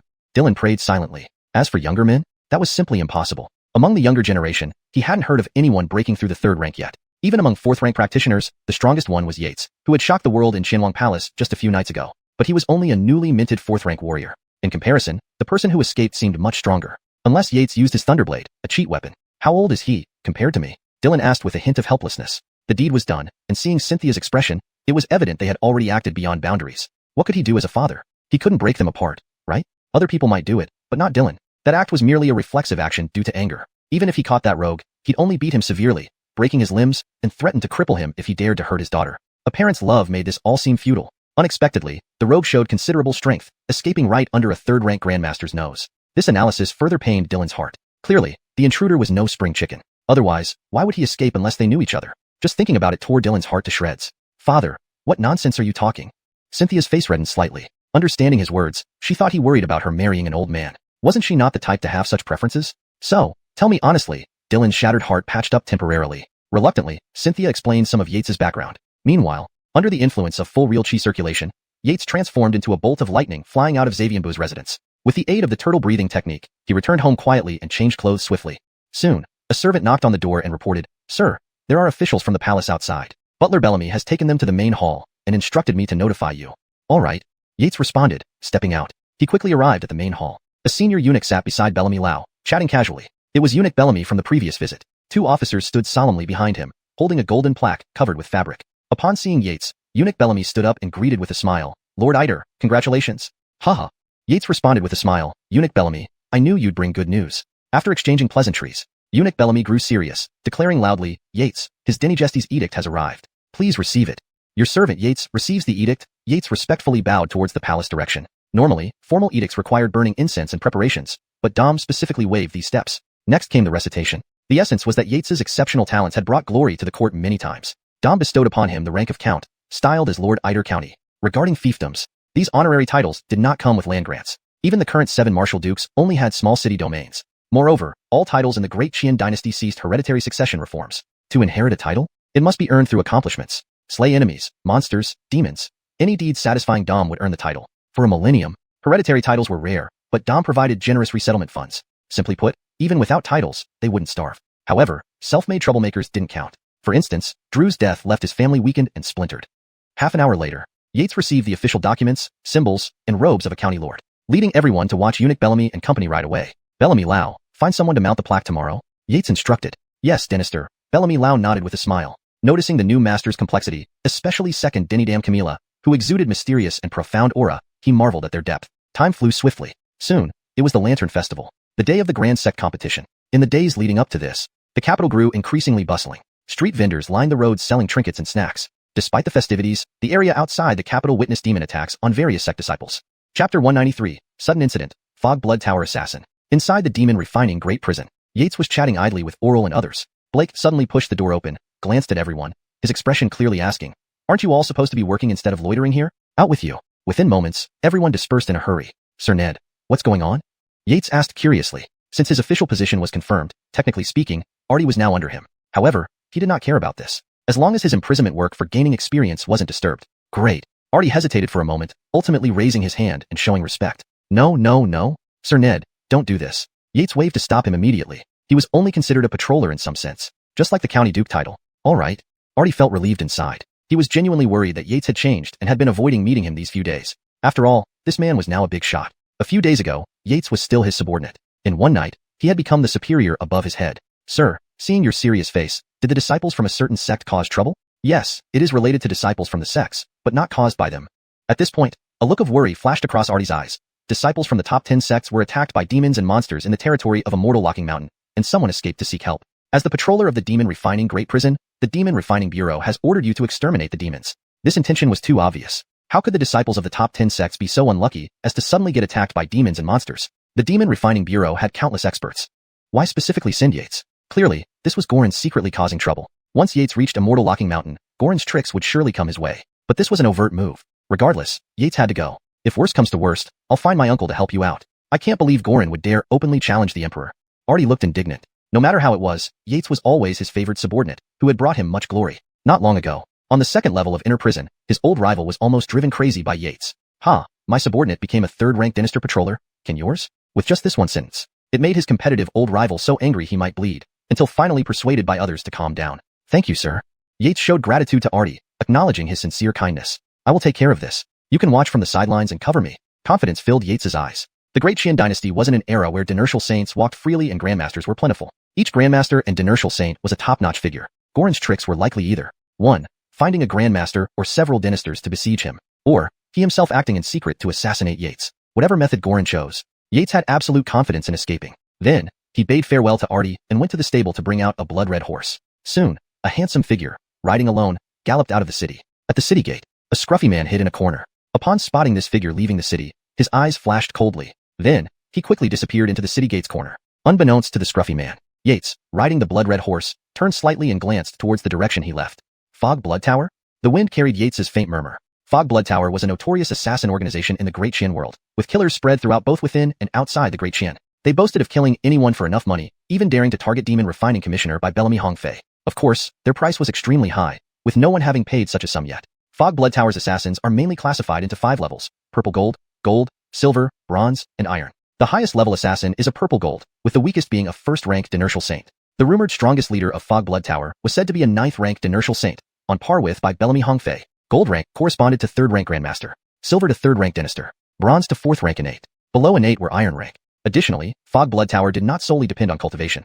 They also required corresponding assassination contributions. In short, the more successful assassination missions completed, the higher the cultivation and rank, leading to more rewards and commissions. Moreover, since its establishment, Fog Blood Tower had never failed a mission. Simply put, if you hired Fog Blood Tower to kill someone, if an iron rank couldn't succeed, they'd escalate to a higher rank, up to 3 times. If you couldn't provide more money, congratulations, Fog Blood Tower would eliminate your entire family first before completing the target assassination on their own expense. In any case, this was a both loved and feared assassin organization. To Yates, Fog Blood Tower was a treasure trove. Every assassin could provide massive experience points. However, Fog Blood Tower's methods are unpredictable and sinister. Gorin might be watching too, so be cautious. Amidst the roaring wind, the 4 sturdy legs of the blood-red horse swiftly trotted on the road. As Yates passed through a valley, a shadow swiftly flashed overhead and vanished. Here, Yates calculated quietly on his horse. Speaking of terrain, the best ambush spot would be the valley exit. Under the early morning sun, Hamptonian emerging from the valley would instinctively squint and lower their guard. This was Fog Blood Tower's opportunity. It remained unknown how many assassins were coming, whether gold rank or bronze rank. Yates thought internally. Suddenly, the blood-red horse rapidly leaped out of the valley. No assassins? Yates raised an eyebrow. Just as he was about to release divine consciousness to probe, his senses suddenly alerted. A streak of red light instantly sprang from the ground, piercing through the blood-red horse and shooting towards his chest. Shit. These assassins were shameless, hiding a 3rd-rank Grandmaster underground while another Dynasty drew his attention above. Yates cursed inwardly, abandoning thoughts of pity for the valuable blood-red horse. With 2 pushes, he leaped into the air. Mid-air, another streak of bloody light flew towards him, swift as lightning, aiming to slice his neck. Caught between front and rear attacks, the situation was dire. Thunderclap slash. Unfortunately, they underestimated Yates's strength. Ordinarily, even if Yates used Thunderclap knife, without jumping force, mid-air, with a Grandmaster ambushing below and a Dynasty assassin above, in their view, even if the target were a regular Grandmaster, they'd suffer fatal or severe injuries. Yet, Yates's performance exceeded their expectations. His body tilted, dodging the Grandmaster's sword in the blink of an eye, while his Thunderclap knife slashed upward toward the Dynasty. And no, the Dynasty's eyes widened in disbelief. Yates's blade was impossibly fast and sharp. The Dynasty couldn't evade. By inertia, the blade split him in half, dropping straight to the ground. In less than a breath, one Dynasty expert was already dead in this ambush. Chapter 194. The Dynasty Saint attacks. Yates's backup. Who exactly are you? The masked assassin in black martial robes asked with a grave tone. He felt that his assassination attempt had been sabotaged. Was it one of the old enemies inside Foggy Blood Tower who set this up? Who could have evaded an assassination by a Grandmaster from behind and survived a head-on assault by another? Is this guy even a true Grandmaster? It's absurd. A Foggy Blood Tower assassin? A smile flickered across Yates's eyes. Didn't you check your target's strength before acting? Or were you waiting for me to reveal my power? The mocking tone froze the assassin's face. Hampton elite Foggy Blood Tower assassin was being ridiculed by a mere target? You're courting death. In the next moment, he swung his hand, shooting out a Tinjong sword aura. At the same time, his figure vanished. Yates slashed his long knife. Thunder flashed, scattering the sword aura as he readied himself with his blade. A worthy Grandmaster-level assassin indeed, with exceptional concealment skills. Rather than truly disappearing, his speed was so incredible that even most Grandmasters couldn't track him. But how useful is your speed? Yates closed his eyes slightly, feeling the spatial vibrations around him. Honestly, if the black-robed Grandmaster had chosen a direct confrontation, Yates might have had to flee. However, the assassin had chosen the most foolish strategy. Boom, boom. Hee. Found you. Yates's eyes revealed a cold glint. He sensed feedback from the spatial rules.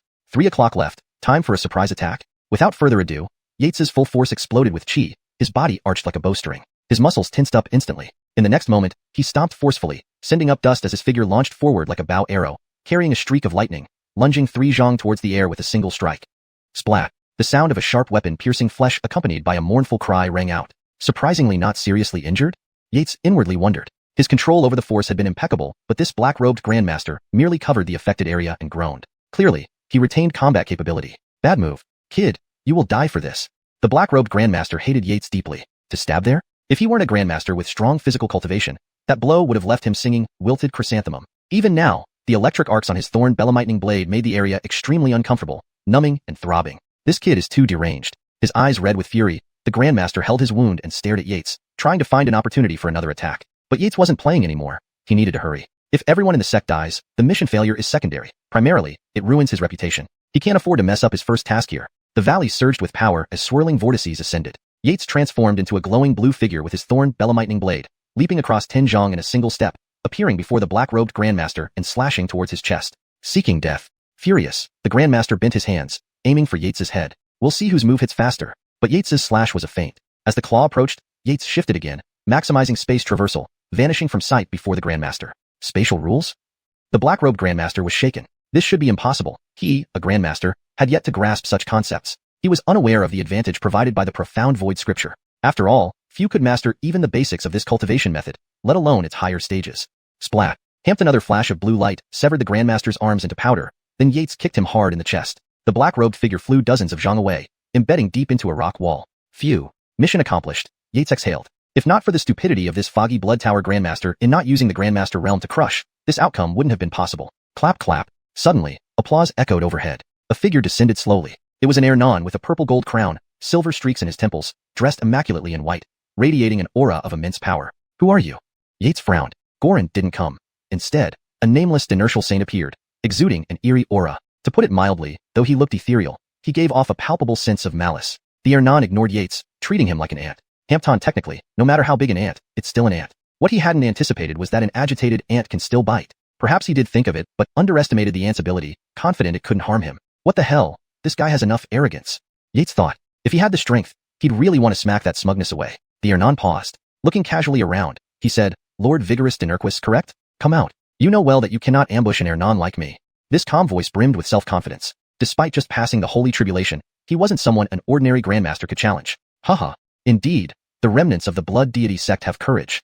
Dylan emerged from the valley crack, arriving beside Yates. He whispered, Kid, tricky situation here. What's your backup? Show it quick, otherwise, this marquis needs to flee. Inertial saint. Not stupid. He knew they wouldn't last 10 moves against the opponent. With the enemy's rule world unleashed, it'd likely be over in an instant.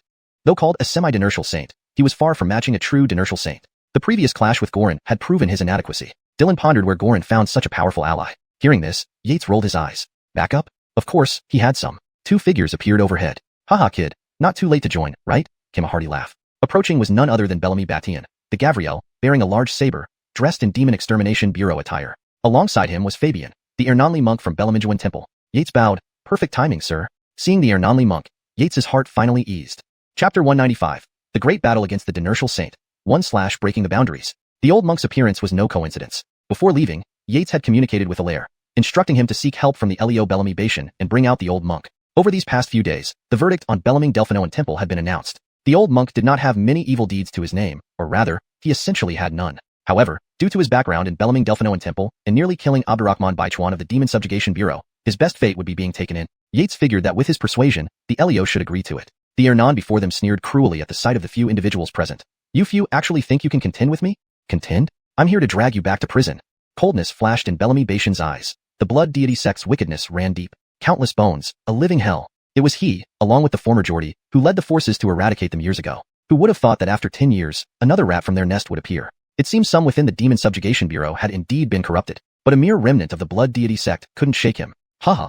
The Ernan laughed. 2 Grand Dynasters, 2 Dynasters coming together to besiege one Dinertial saint. Who gave them such courage? Then, his expression turned ruthless. Back then, you led the Demon Subjugation Bureau to exterminate my blood deity sect. Your retribution starts with this former commandant. As he spoke, an alarming surge of power instantly soared skyward. In an instant, a real hurricane whipped around them. Dark clouds gathered swiftly, turning day into night in the blink of an eye. This was the terror of a Dinertial saint, altering the sky with sheer force. The faces of those present grew grim, ready to fight for their lives. Old monk catch. Yates pulled out the heaven-shaking hammer and threw it over. What the? Dylan's eyes nearly popped out as he swore loudly. You're truly generous. The emphasis on generous grated especially hard. This kid wasn't just any kid, giving away the heaven-shaking hammer directly to that old monk. As for him, he only got the offer to experience thunder punishment twice using Thunder Shock Saber, which he had bargained down from the initial single trial. Your Excellency, add more. I'll let you experience it until you're satisfied. Yates said without hesitation. All right. The Dinerquis nodded in satisfaction. Be careful.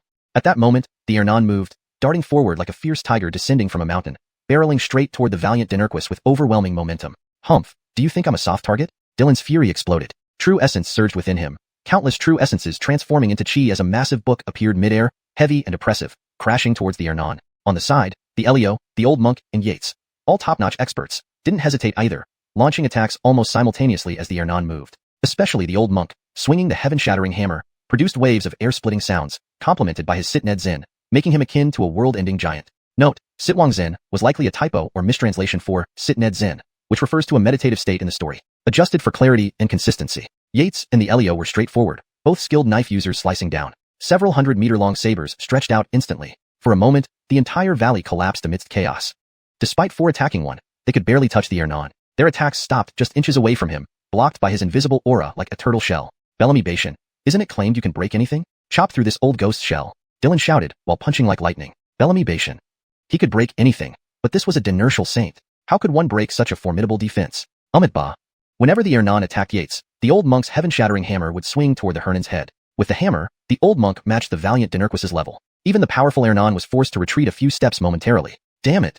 The Ernan cursed inwardly. A mighty Dinertial saint unable to subdue a few Grand Dynasters for a short while? If this spread, how could he maintain his reputation in the demonic path? Suppress. The Hernan's eyes flashed with intensity as an intangible rule-bound realm spread out instantly. Damn, the old ghost used his rule-bound realm, Dylan warned, immediately retreating several hundred meters. The others did the same. Hovering mid-air, they looked gravely at the shadowy expanse far off. Given their strength, the Ernan hadn't captured them within his realm in an instant. Now escaping would be simple. Kid, what do you say? Fight or flee? All eyes turned to Yates. After all, this situation was his doing. Dinerquis, sir, an old monk, can you 3 withstand 3 breaths in his realm? Yates asked after a brief thought. How blunt? Dylan glared and exclaimed, Kid, are you underestimating us? At most, 2 breaths. The Elio pondered before slowly replying. Dylan helplessly shrugged. 2 breaths? Barely even enough. 2 breaths? Yates quickly calculated his progress with space rules in his mind, nodding. Then do your best to hold on. I'll find the node of his realm and concentrate everyone's strength to shatter this thing.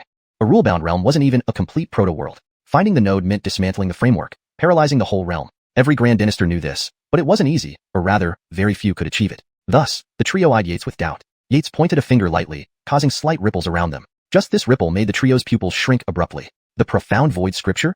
The Elio's eyes widened in disbelief. Could this kid specialize in heavenly class skills? Thousands of years since no one managed this wondrous skill, yet he succeeded? Dylan's gaze showed a trace of peculiarity. This kid was extraordinary. But time didn't wait. Hundreds of meters away, the Hernan's realm closed in. Woo. Covered by the rule-bound realm, they felt desolation surging in their hearts. A sorrow, pain, grief, indescribable. Hampton impulse to end their own lives arose multiple times in each of them before the Ernan even acted. Kill that old ghost. The valiant Dinerquis roared, fighting through his heartache, tears streaming down as he rushed at the Ernan. Kid, hurry up, he called back while retreating. 1 breath. The old monk, normally reticent, also charged forward. Boom. Ignoring the distant battle, Yates focused on stripping away layers in this gray world, revealing skeletal structures beneath. Threads of various colors, gray, black, red, purple, green, flickered, emitting a vast, ancient, desolate aura. Following these colorful threads, Yates peeled away layer by layer, searching for the root. Given that the Hernan's realm was newly formed, Yates dared to attempt this. If it were Goran's realm, he'd flee as far as possible. But even the Hernan's realm started crumbling. Those far off had been blasted away numerous times by the Ernan, looking miserable. Half of the old monk's face was already mangled. Suddenly, the valiant Dinerquis shouted, 2 breaths. Found it. Immediately, Yates rejoiced, delivering a full force slash toward a point in midair. No, the Ernan screamed. In that instant, the heavens fell. Chapter 196. Behind the scenes, the Beast Dynasty sect? Boom. In an instant, the entire grayish world was restored to clarity. The first rays of dawn illuminated the land, rejuvenating everything. Hampton Old Man in White was kneeling on the ground with blood streaming from his 5 orifices, his eyes vacant as he mumbled to himself. It's impossible. Impossible. His realm had been shattered by a mere youth who wasn't even a Dynaster yet? Heaven, are you blind? The old man howled toward the sky, tears mixed with blood trickling down his face before he fainted. Dylan and the others stared in disbelief. Upon reflection, they thought it was indeed too much of a blow. They glanced at Yates standing in the distance. A sense of awe filled their eyes. In the coming 100 years of the great Qian dynasty, this young man would surely dominate. No one could stand against him. Though Yates's current strength was still far below that of a Guardian Commander. Back then, no Guardian Commander was ever as fierce as this kid. Boy, what about that blood deity cult remnant? Holy shit. Gabrielle suddenly swore. The old man lying on the ground had flipped like a carp out of water, shooting away like an arrow loosed from a bow. In the blink of an eye, he vanished from their sight. The 4 people were stunned. How did he just faint? Dylan asked in confusion. It seems he was overwhelmed. Actually faking death, this old ghost has no pride left. Dylan muttered angrily. Don't let a snake off the hook, or it will bite again. Though his realm world had been shattered, and he was heavily wounded, the warrior saint was still formidable. If he targeted any of them, it would be trouble for all. Moreover, the blood deity cult knew no bounds in their actions. Yates watched the direction the old man fled, a hint of surprise flashing in his eyes. He had detected a ripple of spatial rule there. Was there someone else helping him escape? This was also why he hadn't chased after him.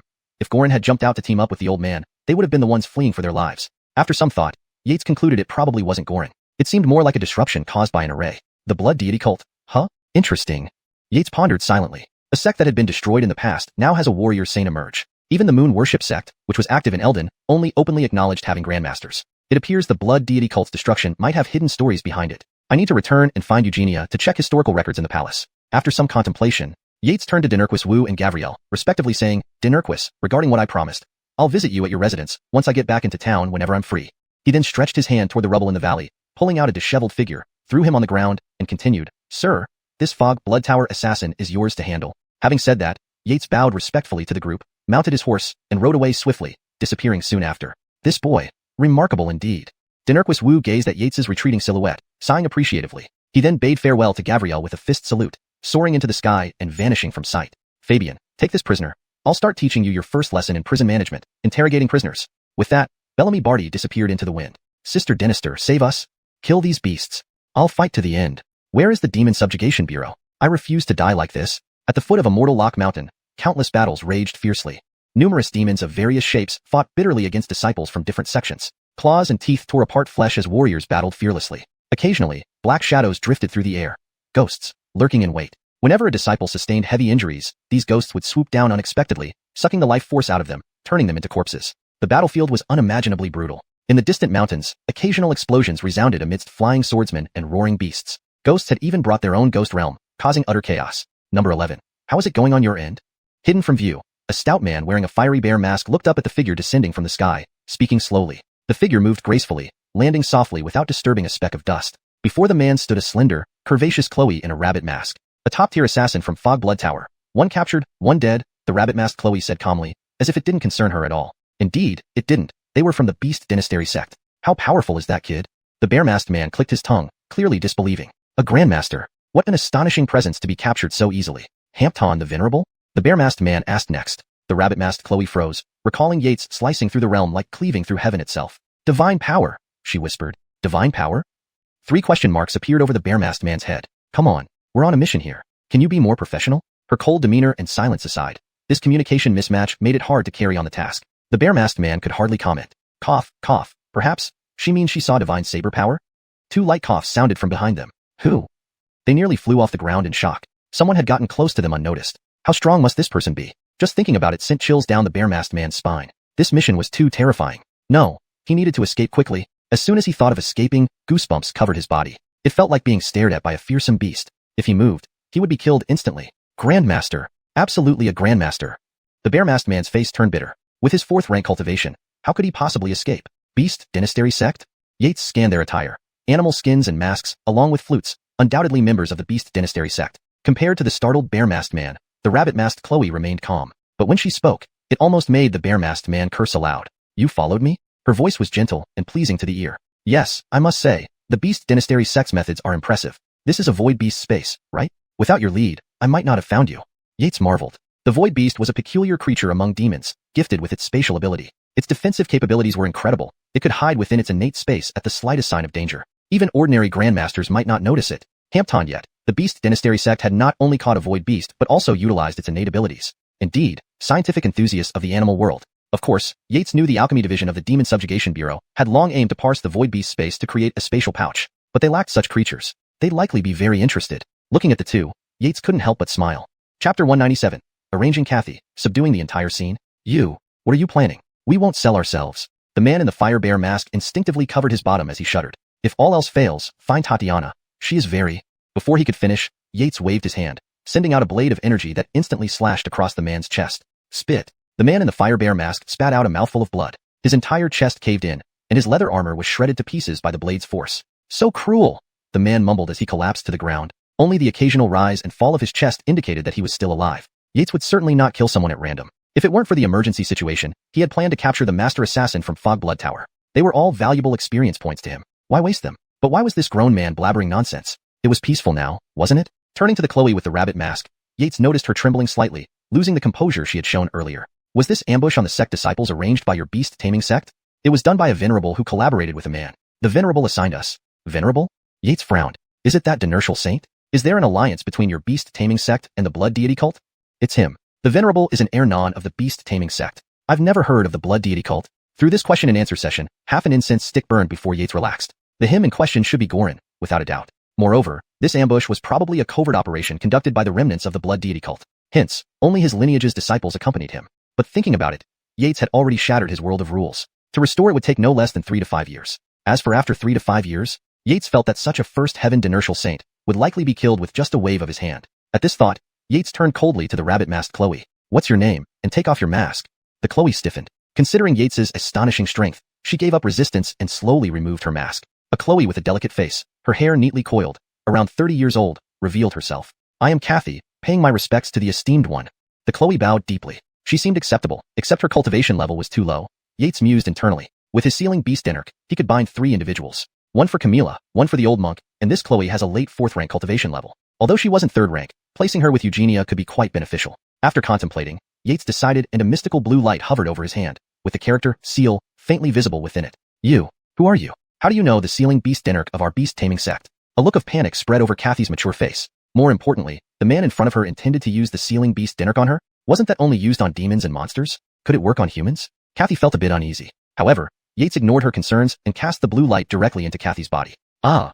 In the next moment, Kathy screamed, her well-proportioned body trembling, veins bulging on her hands, fingers tightly clenched, her beautiful face contorted, and her forehead covered in sweat. Clearly, she was experiencing excruciating pain.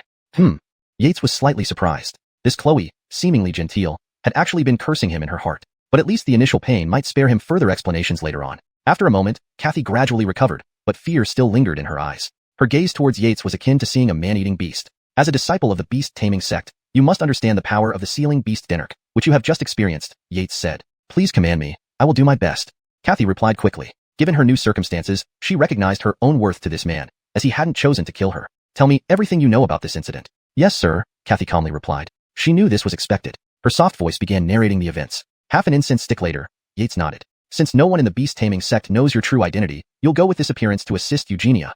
"Understood." Kathy bowed respectfully. "Go." Yates turned away, waving her off. The Chloe nodded again, bowed once more, then left. "Kill these demons." "Senior sister, why haven't the Exorcism Bureau personnel arrived yet?" Outside the hidden void beast lair, the battle grew more intense. Numerous bodies lay strewn on the ground. Their deaths varied. Most of the 10 major sect's disciples were either dead or wounded. Boom. A figure fell heavily, shaking the ground. The sky and earth trembled. Every demon was instantly paralyzed and thrown into the air by the terrifying force. Lightning flashed. They dropped like dumplings, trembling and foaming at the mouth. Certainly, they wouldn't die. They were experience points to him. Including those deep in the mountains, it was likely to add another 10,000 points daily. Over a month, that was a substantial amount. Who is he?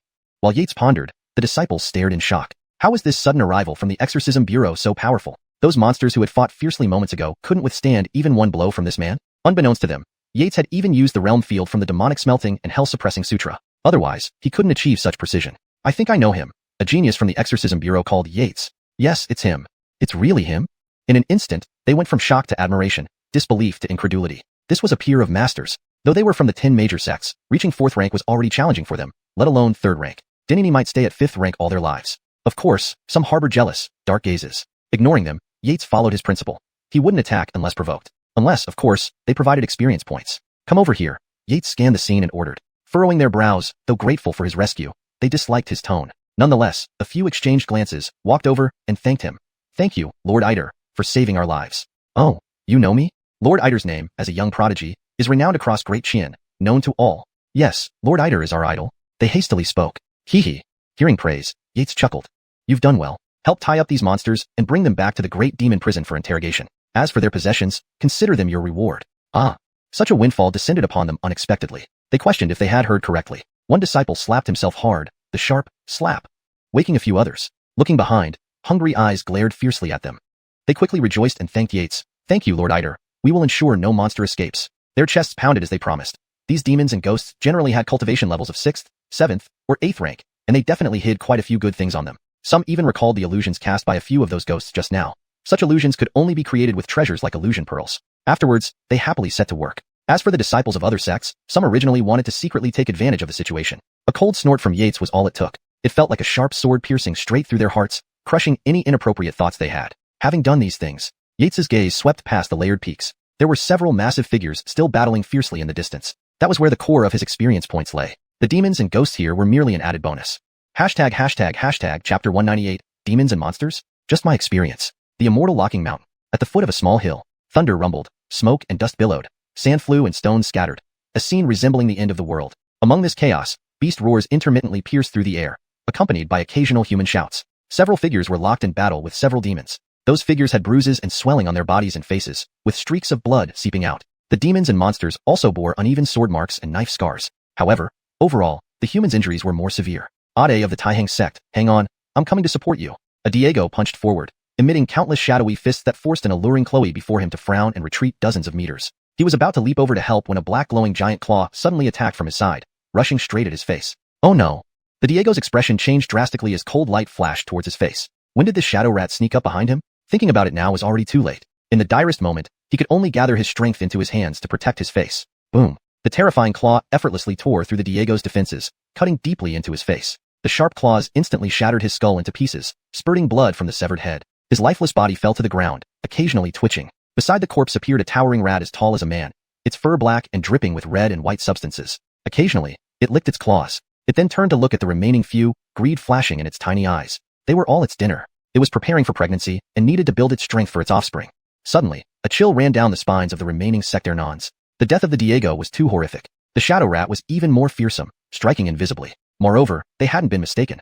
The defensive aura around the Diego couldn't even hold back the shadow rat's attack for a single breath. A third-rank dynastor had been killed almost instantly. How could this not send shivers down their spines? Some even considered fleeing at any moment. However, the demons and monsters they faced weren't easy opponents. Their intentions to flee were soon exposed. In a short time, the demons sealed off all escape routes, both above and below, leaving no chance of escape. Hampton without the Diego, the situation was even more dire. They might be next, becoming the demon's meal. Damn it. Everyone, use your ultimate techniques. If we hide them, we'll all die. Hampton Ernonly man with grey temple shouted, forcing back a demon's claw with a burst of sword energy. All right. The others nodded. Indeed, fighting back might offer a slim chance of survival. Otherwise, the highest-ranked shadow rat would pick them off one by one. Kill. Cloud-piercing seal.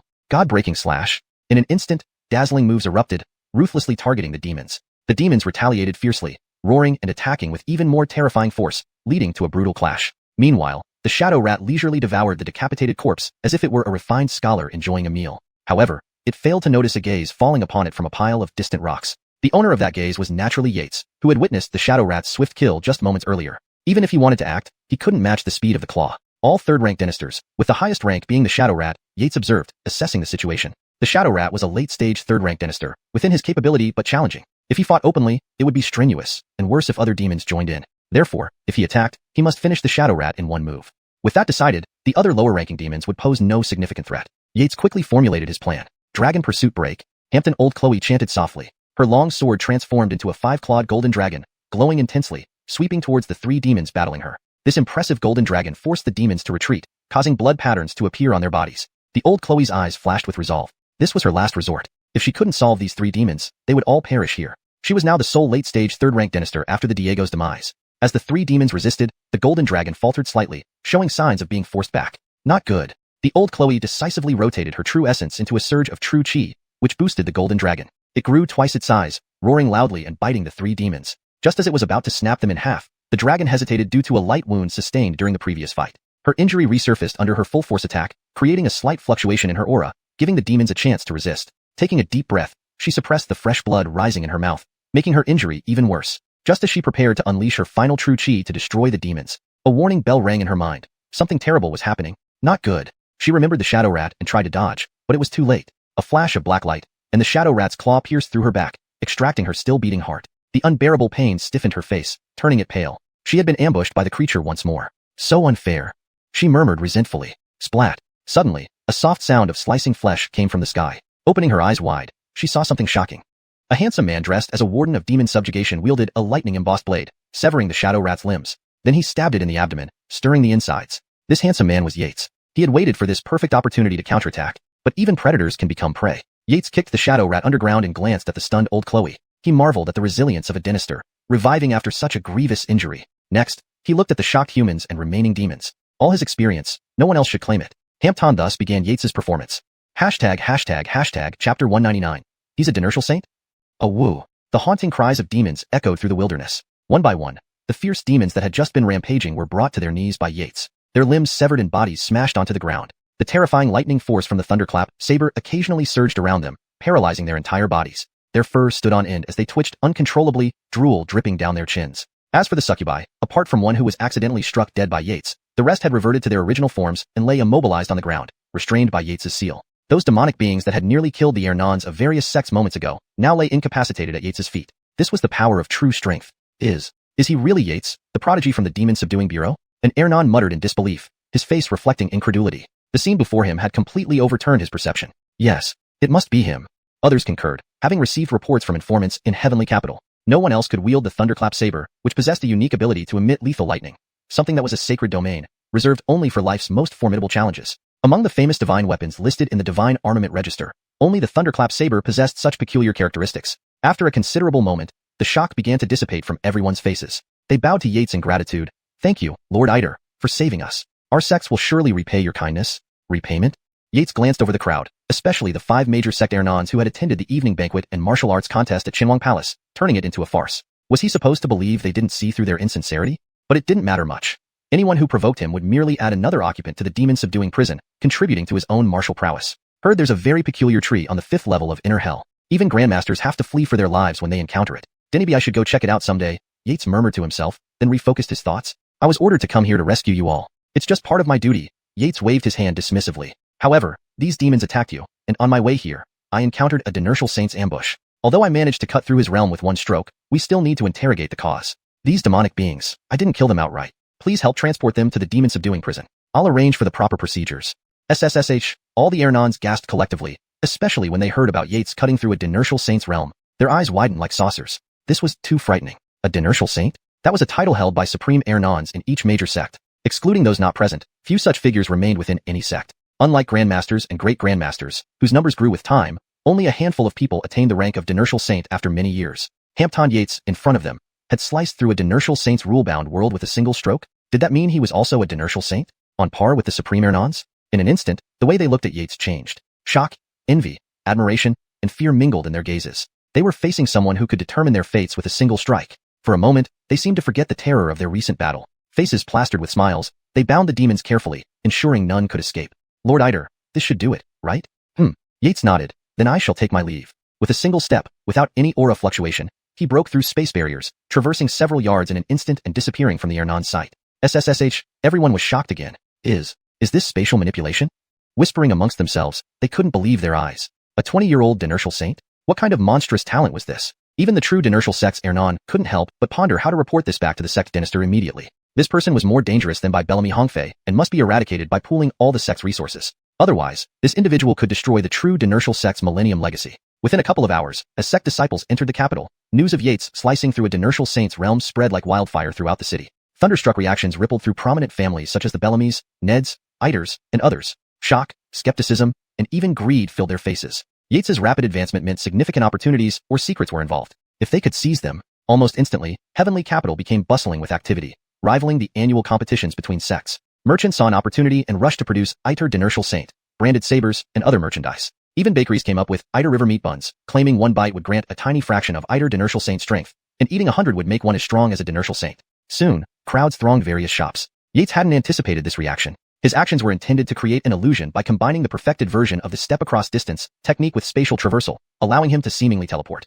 Unintentionally, he caused a massive misunderstanding among the grandmasters. Returning to Inner Hell, Yates briefed Alaire on the situation at Loch Immortal Mountain and requested assistance in transporting the demons to Inner Hell for interrogation. He wanted to extract information regarding their hidden masterminds, preferably connecting them to Gorin.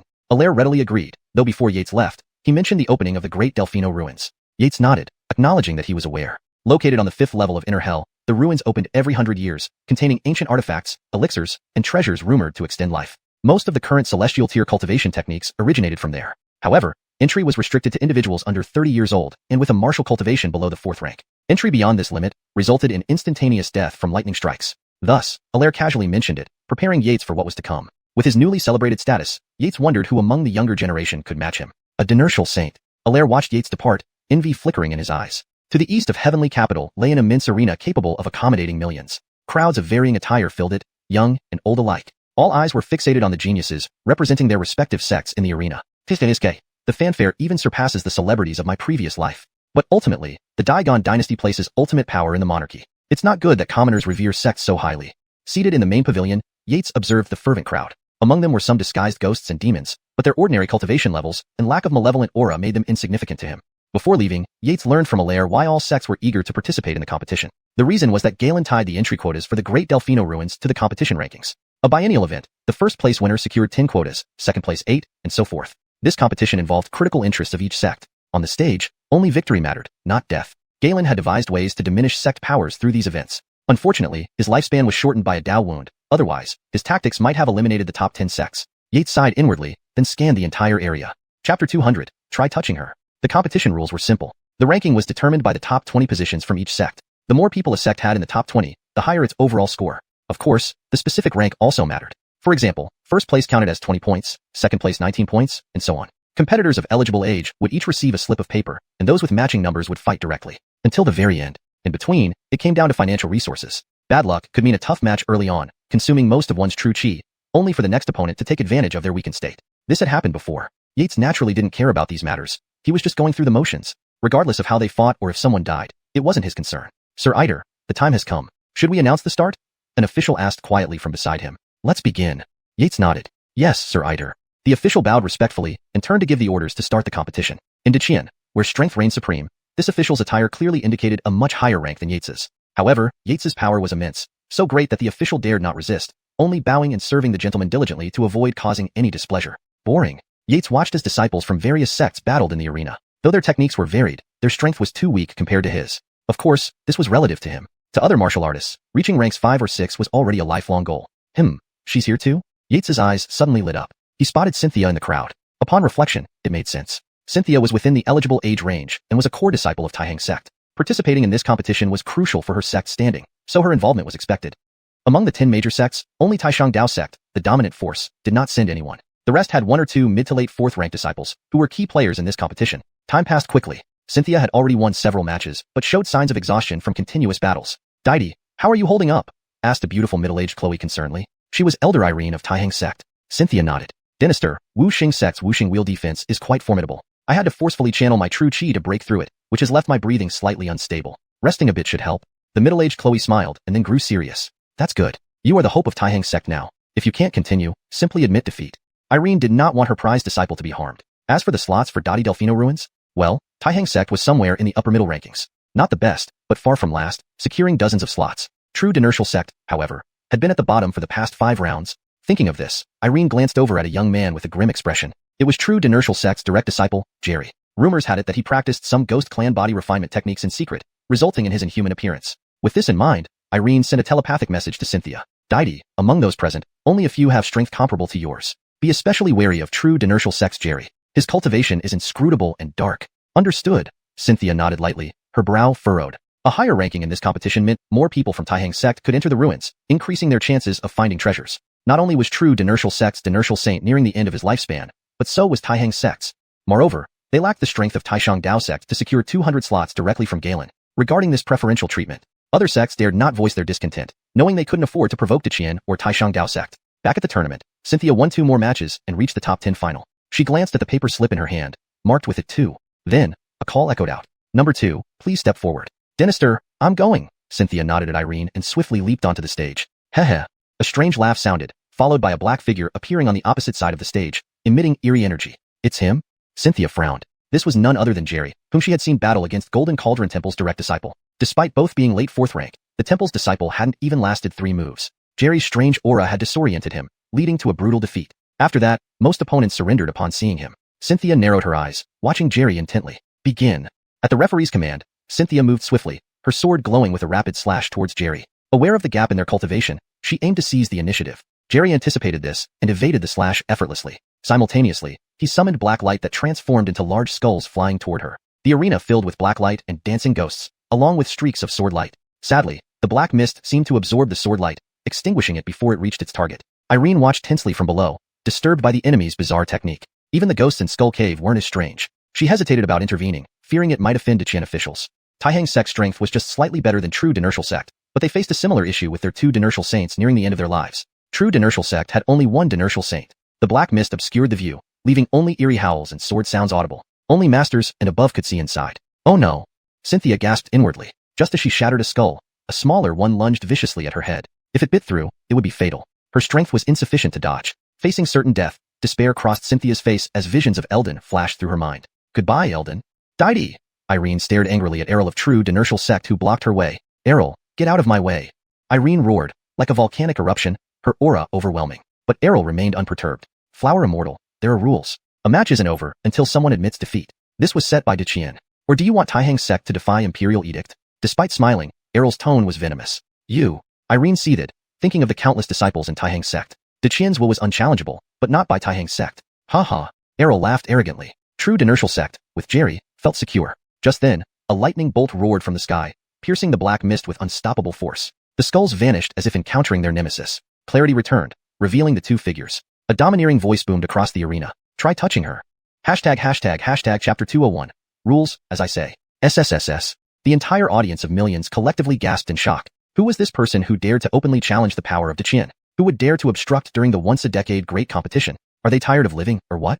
As everyone's gaze shifted and converged on the figure in the center of the viewing platform, confusion spread through the crowd again. Was it actually Minister Iter who intervened? Could it be that the man in the arena used some irregular means? That angered this minister? Dynasty and the crowd started speculating wildly. Quite a number of people held this view. In the arena, both Jerry and Cynthia were stunned. Especially Jerry. Yates's decisive action had instantly destroyed his secret technique. His face now alternated between blue and red, unsure whether it was from holding back or from injuries. Clearly, Jerry felt the terrifying aura of death and dared not make a move. He could only look helplessly at Errol on the platform for help. Cynthia couldn't understand why Yates would intervene. Could it be that what Farrell told her was true? That Yates was his junior brother? Mildred first showed surprise, then calmed down, her eyes darting around. She only hoped that nothing happened to Cynthia. Seeing this scene, if anyone was angriest, it was undoubtedly Errol. True Dynasty sect had been so close to victory. How could it end up like this at the last moment? Damn Yates. Just like during the inner prison battle, now too, he seemed to have a vendetta against True Dynasty sect. Such despicable actions. Errol cursed inwardly. Despite his boiling rage, despite being a grandmaster, he still maintained a smile on his face. Turning to Yates, he bowed respectfully and asked, Minister Iter, may I ask what crime my disciple has committed that warrants such personal intervention from you? Upon hearing this, the crowd's attitude towards Errol changed. How bold. To confront this Minister Iter like that? Is he tired of living? Of course, Errol wasn't suicidal. He had heard the rumors that Yates was a warrior saint. He scoffed at these claims. Among the 10 major sects, only True Dynasty sect had done enough research to overthrow Qian and destroy the Demon Extermination Bureau. They knew clearly about the space-based tier heaven cultivation technique inside the bureau. As for whether Yates could achieve such prowess, Errol harbored no doubt. This boy is destined for greatness. His importance was almost on par with Mateo. Once the contest was over, they would prepare a series of greetings for him, going to any lengths to ensure his demise. But what Errol feared at the moment was not Yates, but those behind him, like Mateo and the old king of Qian. If Yates dared to act, Errol would also dare to resist, even if it meant sustaining minor injuries in the process. That would be perfectly normal, right? Several malicious thoughts flashed through Errol's mind. What crime? A resounding boom echoed. A figure slowly appeared in midair. It extended a hand, and the thunderclap saber embedded in the arena was instantly back in its hand. Whoosh! Yates held the saber, its tip suddenly pointing at Errol. A terrifying aura surged like a venomous snake, tightly focused on Errol. Rules, as I say. The explanation is here. If you want it, come and take it.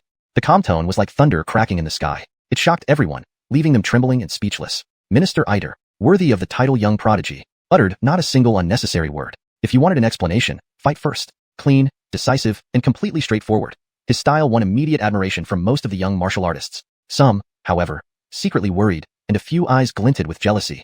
You? Errol nearly choked in anger but restrained himself and said, by acting privately, are you afraid I might report you to his Dynasty? Haha, Yates laughed disdainfully. If the old king paid attention to you, I'd spell my name backwards. Do you still have objections? Since Minister Iter insists on using your superior cultivation to act unfairly, then this Ernan will have to. A flash of hatred crossed Errol's eyes. However, events took another unexpected turn. Before he could finish speaking, Yates's eyes narrowed sharply, and the thunderclap saber swung backward. A terrifying saber beam formed instantly, breaking through spatial limitations. It appeared before him and slashed down mercilessly. Space? Errol was so startled that he nearly forgot to defend himself. Panicking, he hurriedly raised a protective shield. The saber beam struck the shield, creating a sound like steel grinding. In the next moment, crack! The crowd was stunned. Under the saber beam, Errol's protective shield didn't hold for a second. It shattered into powder in front of his horrified eyes. Boom! The terrifying saber beam sliced through Errol's golden skin and bones, revealing his internal organs. As everyone watched in awe, it looked like the saber beam would tear Errol's insides apart. At this moment, a male voice sounded. Enough nonsense. The voice faded away, and the saber beam in Errol's abdomen vanished as if extinguished by a mysterious force. The warden? Several people in the arena tensed, looking toward the deep sky. They quickly withdrew their gazes, fearing the speaker would follow their line of sight. Yates maintained his stance, unsurprised by the disappearance of the saber beam. Before he unleashed the strike, someone had already informed him to do so with full strength. Only the warden couldn't imagine that combining the demon-subduing hell scripture with the void mystic scripture could create such an unbelievable change. The power, speed, and sharpness of this strike approached genuine warrior saint level. Caught off guard, Errol narrowly escaped death. Of course, Yates knew his limits. This was his one ace in the hole. One failed attack, and the enemy would be the one dealing damage. This strike should be kept as a hidden trump card. Yates turned away from Errol, flying slowly back to his seat. Closing his eyes, he remained silent. The crowd marveled at his poise. Indeed, he felt shaky and pretended to rest to recover. He didn't want to be caught unable to even leave the platform. Errol finally regained composure, his face ashen and filled with dread. "Thank you, Sir Warden, for saving me." Errol bowed respectfully to the sky. He lost tremendous face, but had to endure it. The sect's plans and the Liu family's thousand-year strategy couldn't be disrupted. Moreover, the sect had grossly underestimated Yates' strength. The Dragon Slayer plan needed further refinement. Thinking of this, cold fury flashed in Errol's eyes. Today's humiliation will be returned 100-fold someday. Hampton, as if sensing something, Yates glanced coldly at Errol and announced calmly, "Victory in this match goes to Xianxia." SSSS. The crowd stiffened, their faces drawn tight. This young prodigy, Minister Iter. Chapter 202. Young Dynasty, Second Lady has a special situation. What? Do you? Or do you all have any objections? Yates sat in the main seat with his leg crossed, lazily asking. His tone made it seem like he really wanted to hear someone from Jinwu sect voice an objection. His gaze swept over everyone, and they quickly lowered their heads. The faces of the Jinwu sect members were like those who had just held in a large lump, dark and hard. But given the warning from the previous attack, they could only keep quiet. If they angered him again, would another strike send them all away? Max's barely controlled blood pressure was about to spike again because of Yates' words. His eyes glared fiercely, like a tiger ready to devour, filled with ferocity and malice. Just as everyone thought he was about to erupt, he changed his expression, looking as if spring had arrived. A smile appeared on his face, making him look harmless like a grandfather. Respectfully, he bowed and replied, "Sir Iter, your judgment is correct." Jinwu sect acted rashly. Finishing, Max turned to face the crowd and loudly repeated, "In this match, Taihang sect Xianxia wins." "Sir, does this satisfy you?" Max then turned back respectfully to look at Yates, without a trace of his earlier arrogance. It was as if that version of him had died. Everyone felt as if struck by lightning, rubbing their eyes as if they had seen a ghost. Was this still Max? Where was your defiance? What happened to Jinwu sect's dignity? Were they eaten by dogs? Only a few people guessed the reason for Max's change in demeanor, and their expressions grew serious as well. One of these people was Ned Yale, one of the 3 great generals of the Demon Suppression Bureau. "You need to closely monitor Jinwu sect recently. Report immediately if anything happens." Ned Yale looked to the side. No one replied, but there was a faint fluctuation. Ned Yale nodded slightly. Times were different now. The internal strife in Dagon Empire had intensified, and the old Dry King's Dao injuries had worsened. Although he had recently suppressed them, how easily could those fiends be scared off? If it were before, an imperial decree from the old Dry King, backed by the billion-mile mountain river Qi of Dagon, would have sufficed to crush them. But now, things were much more difficult. A trace of helplessness flashed across Ned Yale's eyes. People outside always thought the old Dry King's injury came from battling the major sects, but only the high-level officials knew the truth. The old Dry King was injured by a ghostly roar from the 8th level of Inner Prison, which contained great horrors, fears, and demons. Otherwise, why wouldn't Mateo, who was unbeatable, ever appear? Or even when he did, only as a rule incarnation? Why would Jinwu sect dare to constantly scheme under Dagon's nose? Why weren't the 10 evil Dao sects eradicated long ago? The word suppression meant not only subduing the demons and ghosts of Dagon, but also protecting its 1,000-year-old fate. If those evil entities from the 8th level of Inner Prison broke free, the millennium-old Dagon dynasty might collapse instantly. Fletchering the last evil surge, he participated and was heavily wounded for 3 years before slowly recovering. This time, the old Dry King entered Inner Prison directly to talk to Mateo, Dagon's 2 top figures. One heavily wounded and dying, unable to act freely, and the other suppressing the seal, unable to intervene. It seems there are other traitors in the Demon Suppression Bureau besides Gorin. Through Max's attitude change, Ned Yale quickly understood the situation. However, the next surge of evil energy was imminent, and they would be too busy to act. Perhaps Yates would become the key figure. At this moment, Ned Yale gradually understood some of Mateo's arrangements for Yates. He couldn't help but sigh inwardly. That big shot has keen insight and truly deserves to be called the unprecedented genius of Dagon. Perhaps the first heavenly person of Dagon belongs to him. Yates was also surprised by Max's sudden change in demeanor. The more amiable such old villains became, the more malicious plans they usually harbored. But he would have plenty of chances to deal with them later. Thinking of this, Yates nodded and said, "Very good. Continue the competition." Over the next 3 days, Yates watched the boring matches daily. As for Jinwu sect, they seemed to resign themselves to their fate and did not let Liu Delphinilong compete again. Jinwu sect predictably ended up in last place. Taihang sect, due to Cynthia's surprising performance, made others worry that Yates might interfere again. Fletchering the competition, they inadvertently gave way, resulting in Taihang sect getting an unprecedented 3rd place and securing a total of 60 slots after several rounds. Among the sects, this wasn't a low number. Fletchering this period, Cynthia came to find Yates to ask about Eldon. Regarding how to praise herself, Yates naturally answered everything. Handsome and charming, a once-in-a-millennium genius, deeply affectionate and righteous, etc. Cynthia was so surprised she almost asked, "Sir Iter, are you sure we're talking about the same person?" Soon, the highly anticipated sect competition concluded. The streets of Tianjin gradually emptied out. Yates declined the officials' and sect's invitations to stay and returned directly home. He followed the path of strength, so social interactions and trivial matters were less important to him. At the old Iter family residence, Ainsley was lying on a stone bench in the courtyard, her sharp eyes watching a line of ants on the ground intently. Dorian saw this and shook his head, quietly leaving. Young Dynasty had asked him to watch over second lady. After observing her for several days, he suspected something was wrong with her mind. Well, she had a special condition, but he couldn't say this to young Dynasty, or he'd be the one deemed mentally unstable. AI.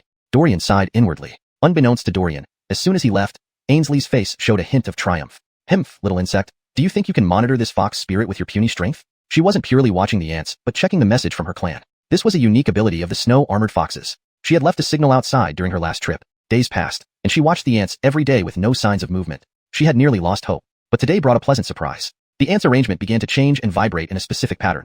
A signal only her clan could detect, carrying vital information. Ainsley was about to decipher it according to her clan's method. Cough, cough. Suddenly, she heard a light cough. Ainsley's expression froze. Was it that detestable human returning? Did he notice? Impossible. She lacked confidence herself. Smiling forcefully, she turned around and said sweetly, "Young Dynasty, you're back?"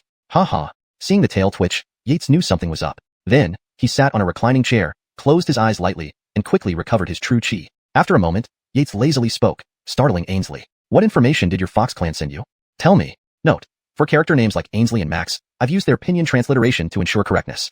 Chapter 203, Come here, I have something to tell you. Why, Your Excellency? What are you saying? Why can't this humble servant understand? Are you doubting me?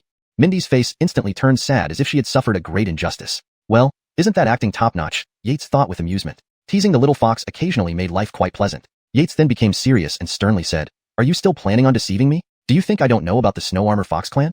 The mockery in Yates's eyes made Mindy blush slightly and inwardly panic. He wouldn't punish her, would he? Images of certain punishments mentioned by the maids from a few days ago flashed in her mind. Being bound? In strange ways. Thinking about it, her cheeks gradually flushed red. She looked like a dripping red apple, incredibly alluring. Yates was utterly baffled as he watched her. "What is this? Why, Your Excellency, this humble servant hasn't sent any messages." Her voice was as soft as a fly's wings flapping. If not for Yates's exceptional hearing, he wouldn't have heard what the fox demon was saying at all. Damn! This coquettish, seductive voice. Yates inwardly exclaimed that he couldn't take it. This skill nearly made him succumb, but he ultimately resisted thanks to his strong willpower. Cough, speak properly. Do you see how inappropriate this looks? Yates pretended to scold while keeping a cold face. Mindy was momentarily dazed. Didn't those maids say humans like this kind of thing? Why didn't it work on this detestable human? Huh? What did you say? What messages were sent? Your Excellency is in a good mood today. Maybe, just maybe, I'd agree. Yates's lips curled into a slight smile. Seeing this, Mindy felt her heart skip a beat and instinctively responded. Really? She immediately covered her mouth, inwardly lamenting that she had been deceived by this liar. Ha ha. Seeing the weak yet enticing appearance of Mindy, Yates laughed. This foolish and adorable fox demon. How big must the heart of that holy Dynasty be to dare send her out into the world? If she hadn't met him, she probably would have been sold without even being able to find her underwear. Sigh. He was just too kind-hearted. After indulging in a moment of self-admiration, Yates once again looked at the timid little fox demon and threatened. Cough, you should know. Your Excellency understands many skills, like soul-searching and such. Wouldn't you rather I didn't use them on you? Yes, sir. Mindy shivered inwardly at the thought. Recalling Hampton Natalie's miserable death at the hands of this detestable human, she shook her head vigorously, waving her hands. Your Excellency, no, please, this humble servant will tell now, right now. Why, Your Excellency, you arrived so suddenly, this humble servant didn't see any message. Mindy caught the hem of her dress, speaking softly. Yates. Half an incense stick later. Your Excellency, that's how it happened, Mindy carefully explained. Lately, she had heard that humans could impose severe punishments on servants who dared to conceal information, like whipping, water torture, burning, iron branding, and more. Just thinking about it made her feel terrified. The Fox clan was safer. Unfortunately, she couldn't return. What she didn't know was that Yates had specifically instructed the maids to discuss these punishments. Otherwise, with her 4th rank cultivation, wouldn't the whole Eider family residence be in chaos? This little fox demon came from a powerful background. Daughter of Edwin, the supreme Dao sect leader, Yates acknowledged he couldn't provoke her now. Even Owen had stepped back. How could Yates, despite his abilities, contend? Fortunately, with the seal of beast suppression, he had some additional protection. Your clan wants to rescue Dara from the demon refining prison through me? Yates frowned slightly. He hadn't heard that name in a long time. His business had been flourishing lately. He had even imprisoned several grandmasters. Naturally, a 6th rank demon like Dara had slipped his mind. If it weren't for Mindy reminding him, he would have forgotten about the former prince consort being held in the inner prison. He found out after entering the inner prison that Dara was sent there by Owen's secret order. With a year having passed, there were no further actions taken, so releasing Dara shouldn't be difficult. But, was Yates someone who would act without benefits? Turning to Mindy, Yates asked, "Do you know what the demon refining prison is?" Yes, Mindy nodded. In our clan, its infamous reputation silences even the weeping. Do you know what my job is? Yates asked sarcastically, thinking of how infants might stop crying at the mention of this place. Fox demons, due to their stunning beauty, could easily be captured by slave traders. However, other demons didn't receive such treatment. Some were locked away for generations in the inner prison, never to be seen again. Outside Tianjin City, demon troubles were escalating. The Demon Refining Bureau captured and interrogated thousands of demons daily, sending them to the prison. Some became dissection subjects or ended up on dining tables. Others died of old age or torture. In short, except for those who escaped, none ever emerged alive. To demons, this place was another forbidden land. The official of the demon refining prison?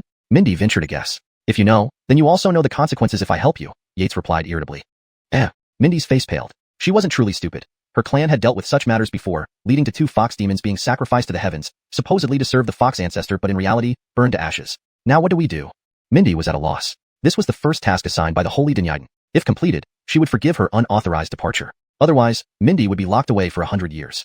At this thought, Mindy secretly regretted her decision. She didn't want to be imprisoned for 100 years, especially in a desolate area where she wouldn't even have a fox demon to talk to. She would go mad. Dynasty, please, help your humble servant think of something. I don't want to be locked away for 100 years. Sniff. Mindy extended her hand, pulling on Yates's sleeve, pleading. Finally giving in, Yates nodded. All right, let me think about it. Pretending to ponder for a bit, he raised his head, asking, I have an idea, but helping you means taking a significant risk. How do you plan to repay me? Mindy stiffened, nervously pinching the hem of her dress, looking at her small feet, whispering, Your Excellency, this humble servant will follow Your Excellency's orders. Oh, really? Yates grinned slyly, beckoning Mindy closer. Come here, let me tell you. Mindy moved closer obediently, her slender ears tinged red. You do this, then this? Yates whispered. Instinctively covering her face, Mindy gasped in shock, her cheeks flushing instantly. Then she softly affirmed, Chapter 204, The Tiger Demon's Innate Abilities. The next day, Yates stepped out of the room, feeling utterly content. Behind him followed a blushing beauty. It was Joan. The fortress had not been fully taken over, but Yates had come from launching. Though he didn't have the experience of someone who has seen 100 films and fought numerous battles, he had listened to many tales from the seasoned veterans in his team. Last night, when he put his skills into practice, he almost lost control. This was why Joan's face was flushed as she walked out. Joan felt that she had been tainted by this detestable human, who seemed like a demon. He explored every inch of her body with no mercy. Yet, he left her in a frustrating state. If she could defeat him, she would have taught him a lesson last night. Blushing, Joan lowered her head, avoiding Yates's gaze and silently fuming. All right, stay home and take care. Especially lately, if anyone tries to break in, incapacitate them severely before handing them over to Elder Bellamy for punishment. After delivering these instructions, Yates turned and left the old residence. Joan waved her delicate fists gently at Yates's retreating figure. Hee. Young people these days. Elder Bellamy chuckled beside her. Soon, Yates arrived at the first level of Imprison. After catching up with everyone, he came to Director Ned's office door. Inside, 2 voices were fiercely debating. Artie, don't push it too far. One man's angry voice sounded. Too far? Hampton Qian, you should stay as the warden on the 2nd floor of Imprison instead of causing trouble here. Artie's voice slowly responded. Those 2 rivals again? Yates listened at the door for a while, finally understanding the situation. Recently, Yates had captured many demons and monsters on Loch Immortal Mountain. Most of them accepted their fate after entering, but some harbored ulterior motives. For example, a 5th-rank Redfire pig had hidden its innate talent, Qian, and yesterday, it suddenly broke free of its seal and attempted to escape, killing dozens of guards on the 2nd floor before being subdued by Moses, who then threw it back into the cell. Although the Redfire pig was subdued, they still needed to fill the vacancies left by the dead guards. Moses had no choice but to seek help from his old adversary, Artie, to borrow a few people temporarily. Since there were fewer new prisoners on the 1st floor recently, Moses thought it might work. He had prepared himself for harsh treatment from Artie, given his management failures. But what he hadn't anticipated was that Artie would demand 100 inner organ pills as compensation. That was tantamount to making Moses work for him for life. Naturally, Moses couldn't stand it, leading to an intense argument between the two. The atmosphere grew tense, and they were nearly ready to fight. Moses, think carefully. Once you start fighting, you can forget about borrowing any people. Artie's smug voice echoed. You. Moses was almost driven mad with anger. His expression flickered between rage and frustration as he raised his fist but hesitated because Artie showed no fear, not even defending himself, almost daring him to strike. This only made Moses more infuriated, trembling all over and pointing at Artie, unable to utter a threatening word. He knew that if he acted now, Artie would simply watch and find an excuse to avoid helping him. That would be disastrous. Outside the door, Yates shook his head. He knew it was time for him to step in. Otherwise, they could debate for another century without resolution. So, Yates pushed the door open. Blaine, you're here? Lord Iter. Allaire and Moses greeted Yates one after another, reflecting their varying relationships with him. Director Ned, Director Hampton. Yates nodded to both of them and sat down. Technically, they were his subordinates, but relationships mattered, so he immediately asked for updates. Finally, turning to Moses, Yates said, Director Hampton, we can lend some guards from the 1st floor. However, since we're borrowing personnel, additional work will require compensation, as you mentioned earlier. As for the duration, Yates paused, considering the upcoming recruitment period for Imprison. Let's set it for 3 months. How does that sound? Although Yates phrased it as a question, the tone left no room for refusal. Both men understood and nodded in agreement. Initially, Allaire intended to use this opportunity to spite his old rival. This chance didn't come often. Lord Iter, regarding those demons and monsters you injured, do you have a way to uncover their innate abilities? Moses asked just as he was about to leave. This shouldn't be a problem. Director Hampton, wait a moment. I'll discuss with Director Ned and join you shortly. Yates nodded lightly. Moses's face lit up with joy, thanking Yates profusely before exiting. Since Yates, the young prodigy, said it wasn't a problem, it likely meant he was confident. If he could determine the innate abilities of those creatures, Moses wouldn't live in constant fear of escapes or attacks. Because of this, he had been losing hair over stress. A short while later, Yates emerged, followed by a smiling Artie. Director Hampton, let's go. Yates looked at Moses. Yes, Lord Eider, after you. Moses gestured. He had no personal connection with Yates, so business was strictly professional. Unlike his old adversary, sometimes, Moses couldn't help but sigh about the importance of choices. They soon arrived at the second level of inner prison, through the long corridor. Yates followed Moses to a cell containing a tiger demon with mottled fur, much weaker compared to the tiger tyrant Yates had killed previously. Moses pointed to the tiger demon, saying, Lord Eider, this tiger demon is at late 5th rank. Although it's sealed, don't laugh, but I always feel uneasy around it. Other guards also try to avoid coming here. Moses admitted, slightly embarrassed. Indeed, as a warden guarding prisoners, feeling afraid of a prisoner was embarrassing to admit. Yates nodded slightly, signaling Moses to open the cell door. As Yates approached the tiger demon, it lifted its massive head, ready to roar. But upon seeing the human who had nearly killed it, its large eyes filled with fear, and its body trembled.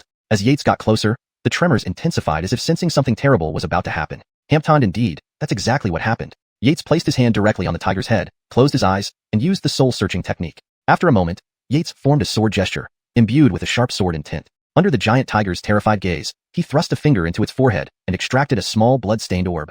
Chapter 205. A great encounter and news of Bellamilia.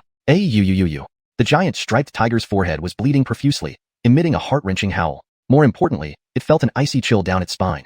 This human, where did he come from? How could he possibly dig out its clone divine ability directly from within its body? Even a human inertial saint couldn't perform such a heaven-defying feat. Could this person be equivalent to a demon Oscar in martial prowess? The giant striped tiger trembled uncontrollably. It didn't realize that as Yates delved deeper into the study of the Mystic Void Sutra and Near Horizon, various spatial abilities became second nature to him. Similar to extracting the ghostly flame from the skeletal race earlier, this was one of his methods. Gaspard, standing nearby, nearly dropped his jaw in shock. He hurriedly lifted it with his hand, looking at Yates with disbelief. Could this Lord Eider really be a inertial saint?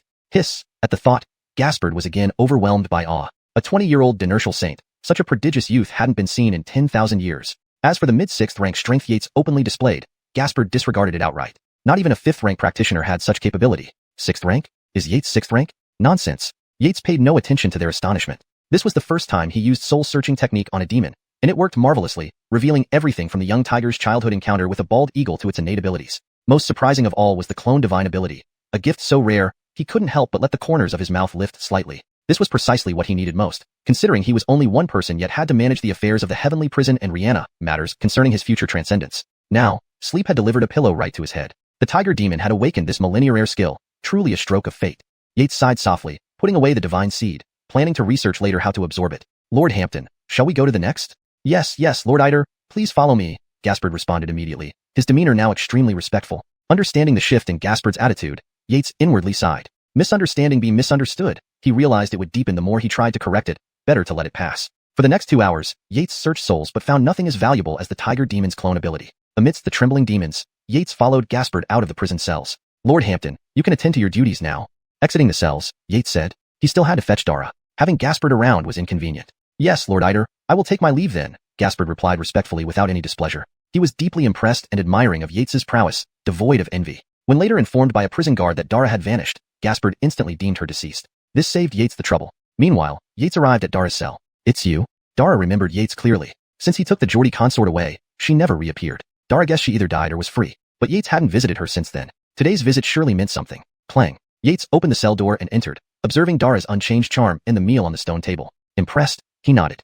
Thanks to him, Dara's life here seemed manageable. The guards treated her well, and other prisoners wouldn't dream of getting chicken legs. Well, looks like lady who is living quite comfortably, Yates chuckled. No matter how comfortable, not even close to our Lord Eider. Dara set down her roasted chicken leg, wiped her hands and lips, smiling faintly. This was a perfectly ripe mango, exuding alluring charm in every gesture. In terms of seduction, Camila was far behind her. The former Geordie must have incredible self-control to resist such a beauty. Dara wondered, how could she lose her allure? Her usual charm had no effect on Yates. Feeling hopeless, she stared at Yates in dismay. Had there ever been a man immune to her charms? Even the wardens stopped by to gawk. If they weren't beneath her standards, half of them would already be under her spell. She was chosen to entice the Geordie due to these very traits. Unexpectedly, it failed on both counts. Was she old? Had her appeal diminished? Dara felt increasingly hopeless about her demonic life. Seeing her darkening expression, Yates remained unmoved. Such women, if given an inch, would take a mile. Do you want to leave? Startled, Dara looked up, eyes wide with disbelief. Or really, can I leave? Follow my rules, and naturally, you can. His casual tone struck Dara like a heavenly surprise. She could leave? Why yes. She nodded rapidly, fearing he might change his mind. Having laid down the rules, Yates turned and left. He wouldn't act today. Given Dara's nature, he'd delay for 10 to 15 days, so she wouldn't take his help lightly. Without the beast seal quota and her unworthiness, premature action risked ruining Camila. Just as Yates reached the entrance to level 2, a faint voice whispered in his ear. Boy, do you wish to know about Bellamilia? Come find me in the inner hell, level 5. Note, names are transliterated using pinyin. Chapter 206, The Mysterious Tree and the Giant Serpent. Whose voice is this? Yates's eyebrows furrowed slightly as he stood rooted to the spot. The voice seemed elusive, distant yet close, as if it had transcended the boundaries of time and space to reach his ears. However, with his proficient cultivation in the Shimming Void Sutra, he quickly discerned the identity of the voice's owner. It must belong to someone with a deep mastery of spatial principles. Should I go or not? Yates hesitated for a moment before turning and heading toward the 5th level. The last time he ventured to the 5th level was during the martial arts competition with Shinwu sect, and since then, he hadn't had the chance to explore further. The vastness of Inner Hell's 5th level allowed him only a glimpse of one corner previously. This time, he planned to delve deeper into it. Yates walked steadily and soon arrived at the entrance to Inner Hell's 5th level. The sensation of passing through was similar to before, but this time, instead of the nine-tailed fox Demonis outside the River of Time, there was a massive headless corpse and a golden giant bird engaged in a ferocious battle. Their terrifying momentum and overwhelming killing intent were palpable even through the River of Time. Yates could almost feel his heart trembling. Phew! He took a deep breath after crossing the corridor. The scene was truly shocking. These ancient creatures possessed power on par with true immortals. Yates marveled inwardly. One day, this starry sky would be filled with his legends. Ah, Dynasty Iter, it's been a while, said an Ernonli figure who appeared immediately as Yates became visible. It was Eve Tiangon, a level 5 attendant he had met once before, at mid-4th rank cultivation. Inner Hell's 5th level was different from the lower levels. There were no so-called prison wardens or guards here. Only Ernons and attendants operated here. Those working in the 5th level had to be at least 4th rank cultivators. Stronger ones were 3rd rank. At 4th rank, whether human or demon, as long as they had access to heavenly essence, they wouldn't starve. They also didn't need to clean up prisoners' waste. Hence, roles like guards and wardens were unnecessary. As for how prisoners were detained on the 5th level, Yates wasn't sure. After all, he hadn't seen it himself. But today, he wasn't here to look at prisoners. He came to find the source of that voice. Attendant Eve, please carry on with your duties. I'll walk around on my own. Yates waved to the Ernonli man with a gentle demeanor. All right. If Dynasty Iter needs anything, just call out. Eve Tiangon bowed in farewell. Turning away, he suddenly recalled that the tree on the 5th level had been causing trouble lately and added. Dynasty Iter, the 5th level is vast, spanning millions of miles. In the eastern region, there is a giant tree. That area is considered off-limits. Unless necessary, please avoid it. Denini attendants and Ernons have fallen prey to its traps. They even lost their lives. Thank you for the warning, Attendant Eve. Yates nodded and bade farewell. After Eve Tiangon left, Yates immediately turned and flew eastward. He suspected the voice might be related to the giant tree. Such transmission across space would be impossible even for by Bellamy Hong. Flying for some time, Yates's eyes gradually widened in shock. What kind of tree was this? Even the trees on Suashian Mountain, which required several people to encircle, paled in comparison. As he approached, Yates grew increasingly astonished. He estimated that the trunk was at least 100 miles thick, a single tree towering over an entire town. However, what baffled Yates was that the tree had no leaves, only branches. Numerous skeletons lay scattered on the ground, both humanoid and non-human. Stepping inside, Yates sensed an eerie feeling surrounding the tree. It seemed as if the space around it was under control. He observed for a moment, but found nothing unusual except the eeriness. It seems I have no choice but to enter this strange sphere. Yates cautiously scanned his surroundings and slowly stepped in. A guttural moan echoed, and a large mouth filled with fangs abruptly appeared, rushing to bite him. Break! Yates remained still, shouting sharply. A wave of spatial energy rippled out, instantly shattering the huge mouth. Yates looked around. Everything was gray and lifeless, barren without a trace of vegetation, just endless desolation. Is this a Dinertial Saint's realm of rules? Yates frowned. But compared to the rule realm of the Blood Deity sect remnants, this one was much more complete. Judging by this, it should be a Dinertial Saint of at least the 2nd heaven level? Using his skill to perceive through illusions, he could barely detect any thread of rules. Unlike the Blood Deity sect remnants realm, where he could see the entire structure at a glance. Ultimately, his cultivation was too weak. With this thought in mind, Yates headed towards the center of the gray world. Since the other party had lured him here, it was unlikely they would just imprison him in this gray void. Soon, Yates noticed something peculiar at the edge of the world. A several hundred-meter-long giant serpent was firmly pinned to the ground by the roots of a massive tree. When Yates approached within 1,000 meters, he was startled. He realized the serpent was actually alive. Swoosh! You've finally come, boy. The serpent beneath the tree came to life, its enormous tail swinging and sweeping, generating powerful gusts of wind. Were you the one calling me? Yates's brows furrowed. Did he misjudge, thinking the tree had lured him, only to find it was a snake demon beneath the tree? That's right. If you want information about destiny, chop down this tree. The serpent buzzed. What are you? Hampton, what about this colossal tree? Yates did not act rashly. He could sense another pair of eyes watching him closely. Ha ha ha. The serpent burst into a ghastly laugh, clearing the gray mist to reveal a desolate, chaotic world. I am Snake Oscar, the former king of the Snake Clan. What do you think I am? Cough cough. After laughing, the serpent began to hack again. Snake? Snake Oscar? Yates pondered. Snake was the original surname of the snake demons, and only those with the bloodline of the snake Oscar were worthy of using it. As for Snake Oscar, it was equivalent to a dinertial saint among humans. So, the serpent pinned under the tree was a dinertial saint who had lived for countless years? Just chop down the tree over me, and I will explain everything clearly. Hampton humans seem quite fond of female snake demons, don't they? That slender, graceful beauty. Once I'm free, you can choose any number of them from the snake clan. The serpent coaxed slowly. Snake demon? Yates's mind conjured the image of Medusa. Seem nice. No, this could be part of the warden's arrangement. I can't cut down the tree on my own. Let me discuss it with Lord by Bellamy first before coming back to you. Yates shook his head. You? The serpent nearly choked with frustration. Chapter 207. Divine ability, your name is Eldon. That's what I thought. The giant snake narrowed its eyes and yodaled again. You don't have to cut down the entire tree. Just come over and chop off a section of one root. Note, the word yodaled seems out of place and may be a translation error. I will replace it with tempted for better fluency. Revised sentence. The giant snake narrowed its eyes and tempted again. You don't have to cut down the entire tree. Just come over and chop off a section of one root. You won't need to report this back anymore, right? Hearing the snake's tone, Yates was almost certain. This huge tree must be a method to suppress the snake. Once it's damaged, this snake will surely find a way to break free. How about this? I don't want the female snake demon either. Let me ask you a question. If you can answer it, I'll use my full strength to help you chop off a section of the root, but only a small branch. Yates pretended to ponder for a moment before speaking. Hurry up, the giant snake urged, clearly impatient. Its tone only strengthened Yates's suspicion. Isn't it true that all members of your demonic race have innate divine abilities? Boy, what do you want? How do you refine these innate divine abilities? Refine? Are you joking? These are innate divine abilities that demons are born with. How can they be refined? Throughout history, no one has ever been able to refine them. The giant snake affirmed resolutely. Really? Yates murmured. Absolutely impossible. The giant snake confirmed firmly. It's deceiving you. These innate divine abilities can be analyzed using the heavenly scriptures. Suddenly, an Ernanli voice echoed. Huh.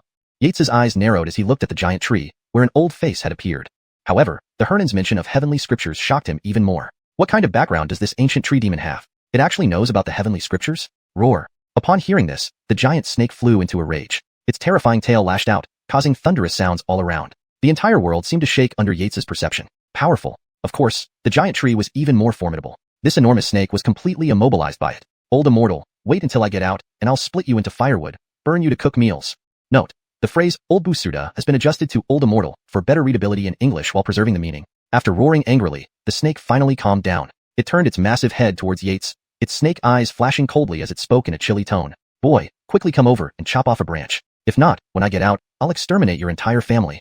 The moment those words were spoken, the dim gray mist condensed instantly, resembling a colossal dragon with gong-like eyes staring intently at Yates. A chill of death filled the air. Ha ha. Yates laughed indifferently. Now that he knew the heavenly scriptures could refine demonic innate abilities, everything else was irrelevant. As for the giant snake's threats, get out first and talk then. Boy, you should leave now. This rule-bound world has already been infiltrated by half of it. If you stay any longer, your mind will be increasingly affected, and you might end up like those skeletons outside. At this moment, the old face on the giant tree suddenly urged him to leave. What? Yates immediately focused inward and discovered some faint gray threads, like worms, moving through his meridians. To hell with it. This sneaky old man was just pretending earlier?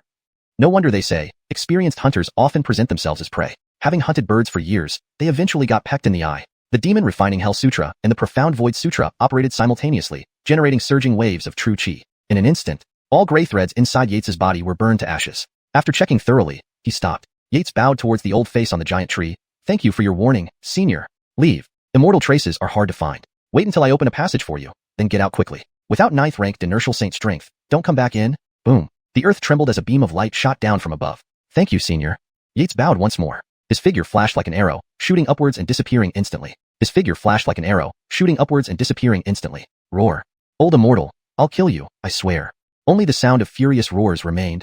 Outside, Yates looked at the strange circle. Close call. These crafty old men, each living for hundreds of years, possessed numerous devious tricks. He would need to be more careful in the future. Just as he emerged, he found several more unnoticeable gray threads inside his body. These threads drilled into his bone marrow and hid within the crevices of his body. If he hadn't meticulously cleansed himself multiple times, he wouldn't have noticed. Yates bid farewell to the giant tree. Once he reached the realm of a saint, he'd come back and decapitate that giant snake's head to kick it around. Whoosh. Yates turned and left. Half an hour later, Yates returned home. As usual, he teased his maidservant. Amidst her laughter, Yates went back to his room. He estimated that although it felt like only half an incense stick had passed in the gray mist world, in reality, 2 hours had gone by. This realization shocked him even more. This rule-bound world was relatively well-developed, not like that of a dinertial saint's world, more like a Taoist heavenly person's. With this guess, Yates became even more astonished. For the giant tree's identity, he had additional speculations. Sitting on the bed, he pondered for a long time before gradually calming his mind. He took out the divine ability seed. Studying it carefully, he noticed it was entirely green, radiating mysterious energy. It seemed alive, with matter flowing inside it. Then, he used the truth-seeing eyes to observe it, dispelling illusions and reaching the heart of the matter. He saw some rule structures and countless runes, but he couldn't understand them. The old tree told him that the heavenly scriptures could refine innate abilities, but the Hell Sutra didn't react at all. Hampton, the Profound Void Sutra, was only 1/3 complete, lacking the spatial hammer. It couldn't form the Grand Dream Heaven scripture. Yates looked at the orb in his hand, thought for a moment, and then swallowed it. Had to try it, right? Instantly melting upon entry. The next moment, a clear voice sounded in his mind. Ding, congratulations on absorbing the Divine Ability Seed for the first time. System panel upgraded. Upgrade completed. Divine Ability added. Please check. Damn, there's even an upgrade feature? Yates marveled internally. He hurriedly entered the system interface. Yates, Jail Warden, Zone. Inner Jail layers 1 of 5, Outer Jail, Realm, mid-5th rank. Internal Organs, Large Intestine, 0/10 million. Experience points, 61.25 million. Innate Divine Ability, Clone, Inertial Techniques, Turtle Breath Technique, 1000/10 million. 3 Styles of Dinted Saber, 0/1 million. Skyfire Blaze, completed, 0/5 million. Inch Step Technique, 0/10 million. Face Changing Art, 0/10 million. Demon Subduing Hell Scripture, completed, 0/100 million. Soul Search Great Technique, 0/10 million. Beast Seal Technique, 0/500 million. Profound Void Scripture, advanced, 0/1 million. One new innate divine ability, nothing else changed. Clone. As he said this, Yates felt his soul tremble, followed by excruciating pain, tearing apart his soul. A blurry figure emerged from his body. Then a wave of spatial fluctuation accompanied a mysterious vibration. In the midst of the vibrations, the blurred figure gradually clarified into a naked man who looked exactly like Yates. Are you me? Am I you?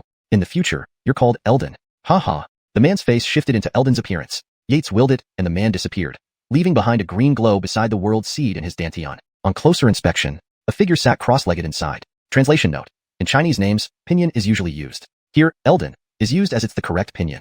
##### Chapter 208. The Doppelganger's Terrifying Talent and Ambush. The night was deep. Outside the house, the footsteps of patrolling exorcists echoed occasionally, interspersed with the howls of demons. None of these affected Yates's mood at all. Initially, he planned to send his doppelganger feral to Ren. However, after creating the doppelganger, he realized an embarrassing issue. The doppelganger had no cultivation. Isn't this ridiculous? His doppelganger knew none of his skills or status. It wasn't even a practitioner. This was quite awkward. But the doppelganger differed from his original self. Perhaps influenced by the hellish heaven scripture, its talent was astonishing. In just a short while, the doppelganger's cultivation had already broken through to the first stage of force cultivation. By his estimation, with sufficient medicinal pills, it shouldn't take more than a month for the doppelganger to break through to 4th rank. This talent was unparalleled. Even Yates would have to bow before it. Tomorrow, I'll go to the Pill Treasure Pavilion and stock up on all the medicinal pills from 3rd to 9th rank for the doppelganger, aiming for a breakthrough to 4th rank within a month. A 2nd rank breakthrough in 2 months. In addition, I must find some cultivation techniques for it.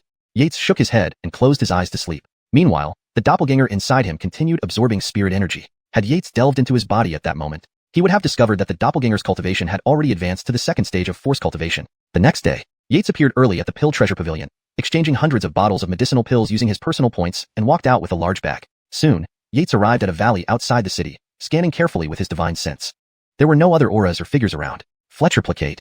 Yates silently thought. Whoosh! A figure suddenly appeared. Looking at the person before him, Yates felt a surge of amazement. This was a sapient yet fully controlled duplicate of himself, which could be reabsorbed back into him anytime. For the next 2 months, you will remain here and focus on breaking through. When it's time for the thunder catastrophe of 3rd rank Dynasty, call me over to guard you against any accidents. Understood. Main body. You needn't worry.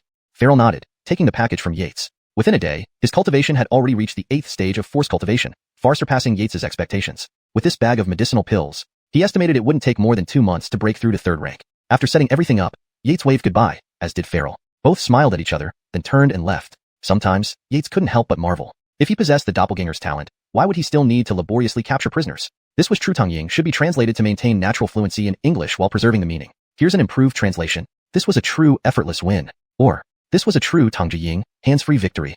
Given the context, effortless win reads more naturally in English. So, the preferred translation would be, this was a true, effortless win. This conveys the meaning of easily achieving success without much effort, which aligns with the original intent. Over the past year, having undergone many hardships, his experience points now fluctuated around 1.2 million per day. However, the overall trend was gradually declining, as the demons or human criminals in Inner Hell were being killed off.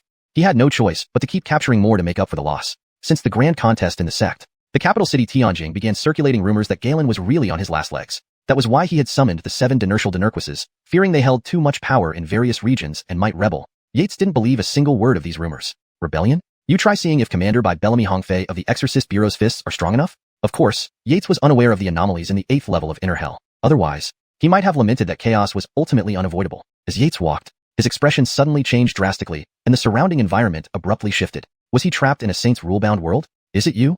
Seeing the figure in the center of the world, Yates's pupils constricted. It was Gorin, who hadn't shown up last time. I must say, you've got some serious luck. One Grandmaster, one Supreme Dynastor, and a First Heaven Dynurtial Saint couldn't do anything to you? They're dead or critically injured, yet you're fine. So the Dynurtial General has come to invite you to your death. After Gorin spoke, a murderous intent flashed in his eyes. An invisible force like storm cloud surged forth, darkening the entire rule-bound world as if it were enraged. While being pulled into the rule-bound world, Yates had been observing closely. Gorin's rage revealed the flaws. Using some heaven-grade materials, Gorin had temporarily patched up the damaged framework of the rule-bound world. But now, the framework was even more fragile than that of the Blood God sect remnants. Yates could see some cracks at the joints where it was patched. These cracks grew more apparent as Gorin vented his anger. A cold smile spread across Yates's face. Do you really think being a Dynurtial Saint gives you absolute control over me? Had Gorin not talked, and directly attacked with overwhelming force, the outcome would have been unpredictable. However, Yates noticed that these Dynurtial Saints liked to crush others with their rule-bound worlds, because in those worlds, they were omnipotent gods. Unfortunately, they underestimated Yates, the cheat, cultivating the mystic void scripture to perfection and mastering the reality dispelling I allowed him to see through their rule-bound world's vulnerabilities. Of course, even if Gorin knew this, he would laugh it off. How could such a thing happen? Would you believe it? After a bout of furious shouting, Gorin finally felt better, coldly looking at Yates and saying, "Boy, are you ready to die? Hee, Dynurtial Yi. We're all from the Exorcist Bureau, one family. Why must we fight to the death?" Yates said, grinning. He was buying time. Though unsure what method Gorin used to temporarily stabilize the collapsing rule-bound world, more time meant more advantage for him. Shut up. Who says we're family? Gorin exploded upon hearing this. Family? Yet you harmed my grandson? Furious wrath surged upwards. The next moment, the world swayed before Yates's eyes. Great opportunity. Yates's eyes gleamed with determination. He swung the shock belamightning saber, a blade of air several dozen feet wide cleaving through the sky, striking at the weakest point. Not good. The moment Yates struck, Gorin sensed danger and instinctively moved to block. Suddenly, he found the surrounding space seemed to solidify. This is spatial secret art? Gorin's eyes narrowed, realizing the situation was dire. Then, his true chi erupted, freeing him as he rushed towards Yates. At that moment, Yates's blade struck the weakest part of the rule-bound world. Boom. Severe tremors and thunderous sounds erupted. The shock in Yates's eyes vanished as he returned to the forest. Go! Without hesitation, Yates shot towards Tianjing City. Let's kill you. Moments later, an angry roar shook the entire forest. Chapter 209. The Bard's Move, breaking through to 4th rank. Time flew swiftly. Soon, 2 months had passed. Fletchering these 2 months, the 7 Dynurtial Dynurquises still hadn't returned to their garrisons, and all communication from the garrisons had been cut off. Nobody knew what Bailey was planning. Then, news emerged that 3rd Abdullah had been supposedly abducted by the moon worship cult during his journey to the garrison, but ended up being shot dead with an arrow. This event shook the Great Dry Kingdom, but eventually faded away without resolution. After all, the moon worship cult was already causing enough trouble in Eldon. They weren't concerned about adding one more crime. Since Heavenly Dynurtial Dynurquis returned, continuous urgent reports kept arriving from Eldon. Only their contents remained unknown. Even Ren's inquiries were skillfully deflected by Bailey. Yates felt that these high-level players were plotting something big. Unfortunately, he didn't yet have the qualification to be a chess player. As for Cynthia, she returned with her master Mildred to Taihang's sect for intensive cultivation, intending to come back when the De Delfino ruins opened at year-end. Meanwhile, Yates mostly stayed at Yuja Villa, teasing Sienna and engaging in daily sparring sessions with Ren. Thus, her cultivation soared rapidly, breaking through to the 4th rank within less than 2 months, solidifying her place among the young prodigies. To celebrate this achievement, Bailey held a grand banquet. In the royal family, after the Bard, Ren became the 2nd member to reach the 4th rank. Of course, Yates guessed it had something to do with the 9 Heavens mystic Danyaiden chart she practiced. One day, after teasing the fox spirits, Yates was about to go to the inner prison when a voice from his clone suddenly rang in his mind. Dinyan body, hurry. My cultivation has reached peak 4th rank, and I'm preparing to transcend the Dynastor-level tribulation. Yates froze mid-step. His heart dropped, swearing inwardly. Although he had mentally prepared himself, receiving the clone's message sent a jolt of shock through him.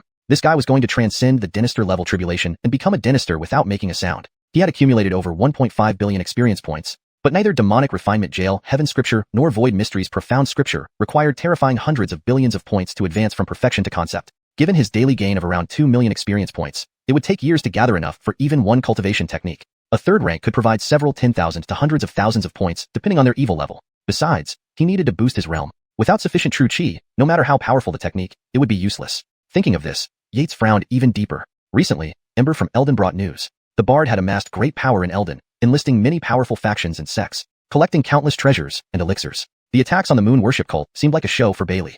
Hamptonion could see what he intended with these frequent moves. However, what puzzled Yates was that despite multiple urgent dispatches from Eldon, Bailey took no action and merely kept Heavenly Dynurtial Dynurquis in Tianjing City. Was he wary of the Bard's identity? Recalling the words of that 3rd-rank skeleton, who suspected the Bard might be a reincarnated immortal. If true, he should mobilize all efforts to capture him and imprison him. Imagine the daily experience points an immortal could provide. Wouldn't he soar directly to higher levels? Smiling to himself, Yates quickly arrived at the valley from last time. This time, there was no encounter with Gorin or the Bloodfog Tower assassin. Dinyan body, you're here? Clone Eldon smiled as Yates appeared. Yates nodded. There was no need for pleasantries. He knew what his clone was thinking. I'll break through to 4th rank first. Moments later, Yates entered the cave where his clone meditated and sat down cross-legged. Focusing, he thought, allocate. With swishes, experience points rapidly drained from the netherworld scripture, while his aura grew heavier.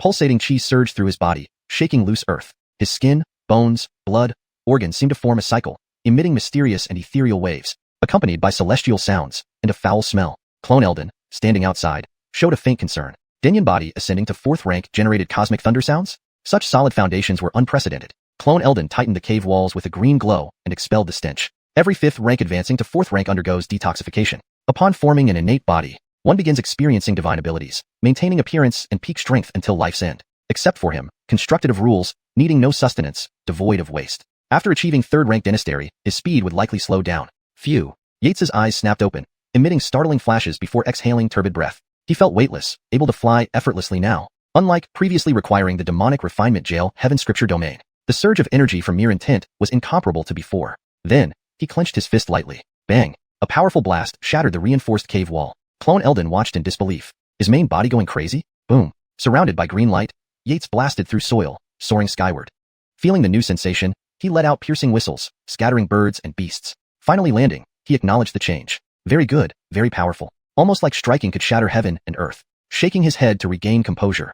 This was merely an illusion from rapid advancement. Yet even without using Thunderclap Blade, he could now match a 3rd rank Grandmaster due to the benefits of jade flesh and bones. Heavenly sounds purified his meridians and bone marrow, akin to pure white plasma. If placed on Blue Star, scientists would marvel at a drop of deep red blood, weighing hundreds of pounds. Yates checked his status panel. Yates, Jail Warden, Region. Inner Prisons Layers 1 of 5, Outer Prison, Rank, Early 4th, 0/10 billion. Experience points, 681.25 million. Talent skills, Clone, Cultivation techniques. Breaking through from mid-5th rank to early 4th rank cost nearly 900 million experience points, enough to perfect a heavenly grade technique. Considering each small step in 4th rank required 10 billion points, Yates felt like vomiting blood. Seemed like he needed to imprison all Dynasters, Grandmasters, and Dinertial Saints in the Demon Imprisonment Jail. Chapter 210. Avatar passes Dynastor Belamightning Tribulation. Strange changes in this place. Primary self, stop reminiscing. My Dynastor Lightning Tribulation is coming soon. Eldon's avatar looked at Yates, who was standing there in contemplation, and couldn't help but urge him. He didn't know what his primary self was thinking, but the expression on his face was too obvious. It was smugness, wasn't it? Had he felt proud when he passed his own tribulation in 2 months? Huh. Yates chuckled slightly, actually feeling urged by himself. Alright, I just broke through. Getting used to this new power. Come with me. I know a place perfect for you to pass your lightning tribulation. The moment they got into serious business, Yates's face turned serious immediately. The mortal Lock Mountain stretched across thousands of miles. Even Gorin, a Dinertial Saint, dared not venture easily into its deepest parts. Yates once thought that Immortal Lock Mountain was just a legendary name. But for finding a hidden place for the Avatar to undergo the tribulation without revealing his identity, Yates flipped through countless volumes in the scripture hall and finally discovered an astonishing fact. There might truly be an immortal locked inside Immortal Lock Mountain. The revelation almost made the book slip from his hand. Then, the two soared into the sky, transforming into 2 streaks of light, flying swiftly towards the depths of Immortal Lock Mountain. Half an hour later, Yates landed atop a mountain peak. Dense forests surrounded them. Thick undergrowth sprawled everywhere, yet it was eerily silent, devoid even of insect chirps. Primary self, this is the place you found? The Avatar frowned, following Yates down. Look over there. Yates did not answer directly, but pointed to a nearby mountain peak. Following his finger, the Avatar gazed. A dragon's head? The Avatar was slightly puzzled. That is Dragonhead Peak. According to legends, the Immortal's mount was a dragon, and after the Immortal was sealed inside Immortal Lock Mountain, the dragon was slain here. This area within 100 miles is sparsely populated. Ancient texts state that remnants of a celestial being's world force remain around here, keeping humans and animals away every night. With the disturbance of world forces, any fluctuations during your tribulation won't escape outwards. Upon hearing this, the Avatar involuntarily gave Yates a thumbs up. Ade, you're really amazing. You can find such a place. They closed their eyes and waited there for another hour. Soon enough, night fell. Immediately, both realized something was off about their surroundings. Quiet, eerie, as if some low whispers were calling out. Primary self, are you sure this place is fine? According to ancient records, someone successfully passed the Dynastor Lightning Tribulation here long ago, so it should be okay. Yates nodded slightly, recalling the details. The atmosphere indeed felt odd, like the land of ghosts. The rules and structure of celestial beings' worlds are well established, nearly identical to the living world except for not supporting life. With an air of eeriness, it seemed quite normal to Yates. How else could it match the strength of celestial beings? Alright, let's prepare then. Since the primary self had said so, Eldon naturally chose to believe him. After all, with their combined strength, unless they encountered a Dinertial Saint, they weren't afraid of much. They could even contend against Ned Yale if needed. As for Dinertial Saints, they'd run first. Unless it's one that just recently broke through to a yet imperfect rule world, which would give a fighting chance. Rumble. After a moment of silence, a daunting pressure came from above, accompanied by rolling thunder. Endless dark clouds swarmed in the sky like the end of days, as if devouring everything. Wild winds howled, sand flew wildly, and vegetation danced along. It was the prelude to the Dynasty lightning tribulation, making tens of miles tremble. This was Yates's first time so close to a Dynasty tribulation, indeed extraordinary, stronger than general third-rank Dynasters. No wonder many stay fourth rank innate. Entering third rank sharply reduced numbers, merely wind fire lightning 3 tribulations could cut half of innates. Belemightning tribulation is easier, several spirit weapons can withstand it. Wind and fire tribulations affect deep soul, tempting deepest desires. Even the strongest willed can fall prey, burn to ashes carelessly. Primary self, get far quickly. Lightning tribulation has locked onto me. Yates nodded, flashing a few times to reappear tens of miles away. The more martial artists within range, the greater the tribulation grows. Boom. A monstrous thunder transformed into a 100-meter-long dragon, roaring towards the figure mid-air. The avatar Elden showed no fear, radiating imposing aura like endless rivers, charging straight towards the thunder dragon. Instantly, earth shook with continuous thunderclaps. Yates's eyes flashed approvingly. For the avatar, a single lightning tribulation was manageable. The headache would be the wind and fire tribulations. But with inherited wisdom and calmness, issues should be minor. Howl. Just as the avatar faced the wind and fire tribulations, Yates scanned the surroundings, noting initially they appeared no different from daytime. Following the thunder strike, whether illusion or not, he seemed to hear crying sounds. Yet nothing was visible to his eyes or senses. Impossible. Shaking his head, dismissing the thought, even if by Bellamy Hongfei arrived, he assured confidently nobody could escape detection. Thus, he continued watching the avatar. That strange cry left a trace in his consciousness for caution. Confident, yet not arrogant. He couldn't die with regrets. Half an incense stick later. With a smile, the avatar flew over. Primary self, my innate body is converting to Dynasty body. Inner true chi condensing to essence energy. Estimated 3 months to fully enter third rank. Thereafter, the skies are mine. Congratulations. Yates genuinely congratulated. Haha, primary self, soon for you too.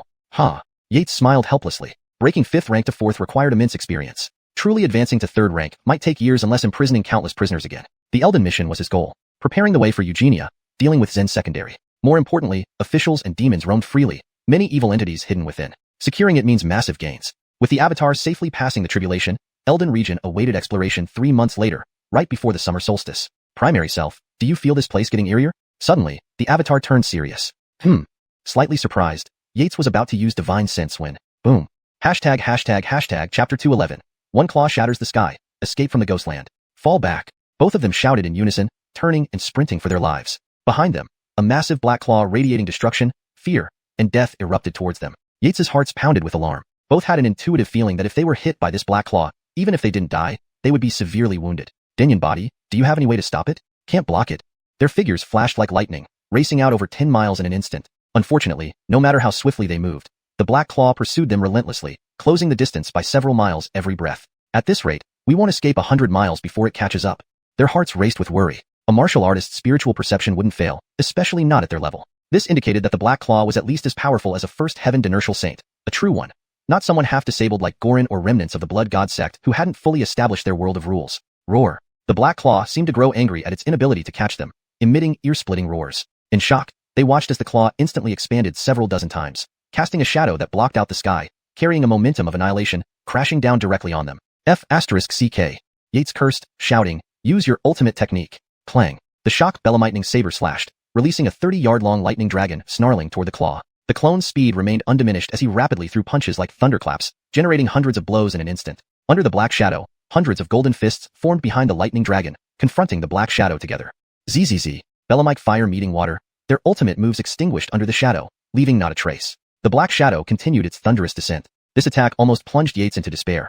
How could they keep running when they couldn't escape or fight back? Were they doomed to stand and die? As the shadow loomed closer, the clone's eyes flashed fiercely. He barked, Dynasty body. I'll self-destruct to push it back a moment. You must escape. Yates froze, seemingly disbelieving. What are you waiting for? Run. If you die, we're all finished. The clone left unsaid another thought. As long as you live, there might still be hope for me, even if I've lost my memories. Yates's heart trembled slightly. He nodded to the clone, hating the situation. He vowed to personally banish this damn black claw to the inner hell once he got the chance. Haha, die. The clone halted, his face mad, eyes fixed on the black shadow. His aura surged wildly, like a volcano about to erupt, preparing to deliver a final blow just as it struck. Even in death, he, Feral, would leave a mark on this thing, to let it know that even an ant can bite when pushed too far. True chi surged within him, ready to self-destruct. The shadow continued descending without change, but Yates seemed faster. At this moment, a clear cry echoed from the eerie sky above. Phoenix cry? Instantly, both the clone and Yates forgot what they were doing. They looked up, dumbfounded, watching a phoenix the size of 100 zhang emerge from flames, tearing apart darkness and casting light upon the land. Don't stand there stupidly, run. A Chloe's voice rang angrily. Aya! They snapped out of it, dashing away at top speed through the tear created by the phoenix, bursting into the sky and escaping. They ran for hundreds more miles before stopping, looking at each other and laughing. Dinyan body, how does it feel to survive a disaster? The clone transmitted telepathically. Amazing! Yates laughed, nodding. Telepathic communication was a grandmaster skill, but given their talent, it wasn't too difficult. Are you feral? At this point, a figure wrapped in gauze descended from the air. Yates glanced and understood. It had to be Shirley, who could unleash the phoenix dancing through 9 heavens, strike so terrifyingly powerful that even the mysterious claw was torn apart. Such power confirmed the rumors that she could rival a Dynasty saint with her enhanced abilities. Neither the Black Claw nor her attack was something they could contend with currently, but logically it made sense. Yates had trained for barely over a year and already surpassed many in Great Gone Kingdom. Others would envy him deeply. The clone, now nearly at the Dynasty level, was even more fearsome. Greetings, Shirley. I am feral, thankful for your rescue. I will never forget your kindness. The clone exchanged glances with Yates, stepped forward, and bowed. Greetings, Shirley. Your timely rescue today will be remembered and repaid. Yates also bowed gratefully. Without her, he would either have been devoured by the claw or turned to dust by its strike. A genuine life-saving grace. Hee, Lord Cultivator, you are too polite. We are both distinguished nobles of Great Gone, and mutual support is expected. Shirley smiled gently, nodding at Yates. Then she looked at the clone, speaking softly. Mr. Jiang, some things need clarification from you. Leora hasn't explained clearly. Leora? Dinyan body, should we refuse her? The clone felt uneasy, lacking Dinyan body's memories. Refuse her? Do you want to die again? Yates rolled his eyes mentally. Despite her frail appearance, Shirley could unleash tremendous power if angered, enough to crush them easily. Don't worry, use soul transmission. Hampton sir as I guide you. Yates thought for a moment and transmitted. Soul transmission ignored spatial barriers, but consumed soul energy quickly. At their level, it probably wouldn't last more than a short while. With Yates's assurance, the clone nodded slightly and replied, My lord, whatever you command, I will follow. Good. Shirley nodded. Lord Cultivator, please excuse us for a moment. Yates nodded and bowed. Lord Wu, Seniorade, please go ahead. Shirley waved her sleeve, releasing a mystical light enveloping her and the clone. They vanished instantly. Yates stared at the empty wasteland, wide-eyed and baffled. What level was Shirley at to teleport like that? World power? Yates began to worry. If Shirley chatted too long, they'd be in trouble. Chapter 212. The White Lotus Sect's Holy Envoy and the Hampton Anomaly of the Broken World Seed. Phew. Yates heaved a secret sigh of relief, bidding farewell to Xavian. After watching Xavian's figure dissolve into a faint light, both men exchanged glances. Fortunately, they managed to hold on just a little longer. Their souls could barely withstand the pressure any further. However, Xavian indeed began to suspect Farrell's true identity. Only the presence of Eugenia restrained him from directly probing or extracting information. This seasoned veteran was not someone like Eugenia, who was still inexperienced in such matters. Primary self, as Xavian mentioned, a martial saint-level envoy of the White Lotus sect will be ambushing her. Should we intervene? Yates shook his head. Not intervening. That would mean discarding the persona established with Eugenia? Intervention was definitely necessary. It was just a matter of whether the primary self or the doppelganger should take action. The doppelganger was only at the Grandmaster level, still new to its techniques. But for Yates, even without using Thunderclap Saber, he had reached the Grandmaster level. With the spatial manipulation techniques from the Mystic Void Sutra, he could contend against ordinary Grandmasters. Pity time isn't sufficient. If I could advance the Mystic Void Sutra to the Divine Skill stage, it would enhance my spatial manipulation capabilities. At that point, not only could I counter Grandmasters, but also handle ordinary martial saints with ease. Yates sighed inwardly. Facing martial saints required celestial rank cultivation techniques advanced to the Divine Skill stage to resist their world-crushing power. Even though he had 2 celestial rank techniques combined, they were sufficient to counter ordinary Grandmasters. Against a seasoned martial saint like the White Lotus Sect's envoy who made Xavian wary, it was far from enough. That White Lotus Sect envoy must possess extraordinary strength. However, if I could advance both celestial rank techniques to the realm of intent, it would bring about a qualitative leap in my power. Even facing Tyne Daozong's top disciple Dion again, I could easily defeat him. Yates's lips curled slightly. Initially, he planned to save experience points to fully master the Mystic Void Sutra before attempting to seize the Heaven Hammer from Xavian. He had long coveted the Grand Dream Heavenly Scripture. Now, it seemed plans needed adjustment. Prioritizing advancement of the 2 celestial rank techniques to the realm of intent would provide better chances of escape when faced with a martial saint. Not much, just an extra thread of hope. Of course, encountering someone like Gorin, who was half disabled, might result in different outcomes. There was a chance he could defeat a higher rank. Thinking of this, Yates glanced at his information panel. Yates, Prison Keeper, Zone. Inner prisons levels 1 to 5, outer prisons, realm, 4th rank initial stage, 0/1 billion, experience points, 681.25 million. Cultivation techniques, Tortoise Breath Technique, Divine Skill, 1000/10 million. Dented Saber 3 Styles Realm of Intent, 0/100,000. Celestial Fire Sweeping All Before It, Realm of Intent, 0/50 million. Near Horizon Far Away, Divine Skill, 0/1 million. Facial Transmutation, Dynasty, 500/100,000. Devil Subjugation Hell Sutra, Dynasty, 0/100 million. Mystic Void Sutra, Advanced, 0/1 million. Soul Extraction Great Skill, Realm of Intent, 0/100,000. Seal. Of Beast Imprisonment, Realm of Intent, 0/50 million, comma, Primary Self. You plan to advance both celestial rank techniques to the Realm of Intent? The doppelganger asked, surprised. Though the doppelganger couldn't share the primary self's memories, being one and the same person, he guessed accurately based on Xavian's information and Yates's contemplative expression. Yes, capturing the White Lotus sect envoy.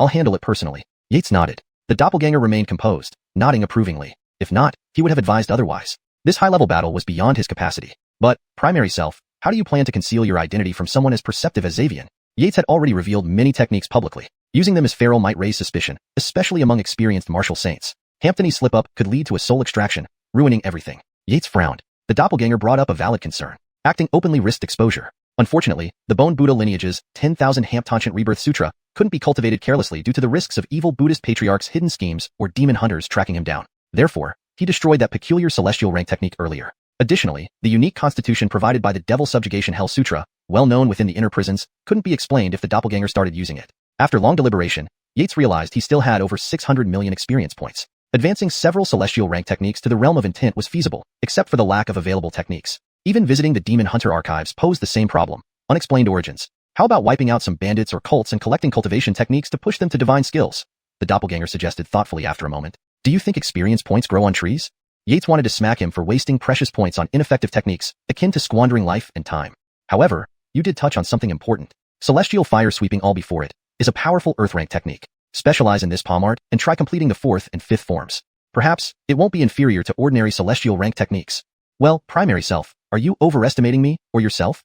The doppelganger shook his head helplessly. Cultivating the celestial fire sweeping all before it, palm art was fine, but advancing it to divine mastery and completing the remaining forms? Even celestial fire elder couldn't achieve this feat after a lifetime of effort. Could he manage it? Alright, let's proceed gradually. First, I'll advance celestial fire sweeping all before it to divine mastery, forming a divine seed. When complete, I'll transfer the experience to you, enabling you to condense your own divine seed within years.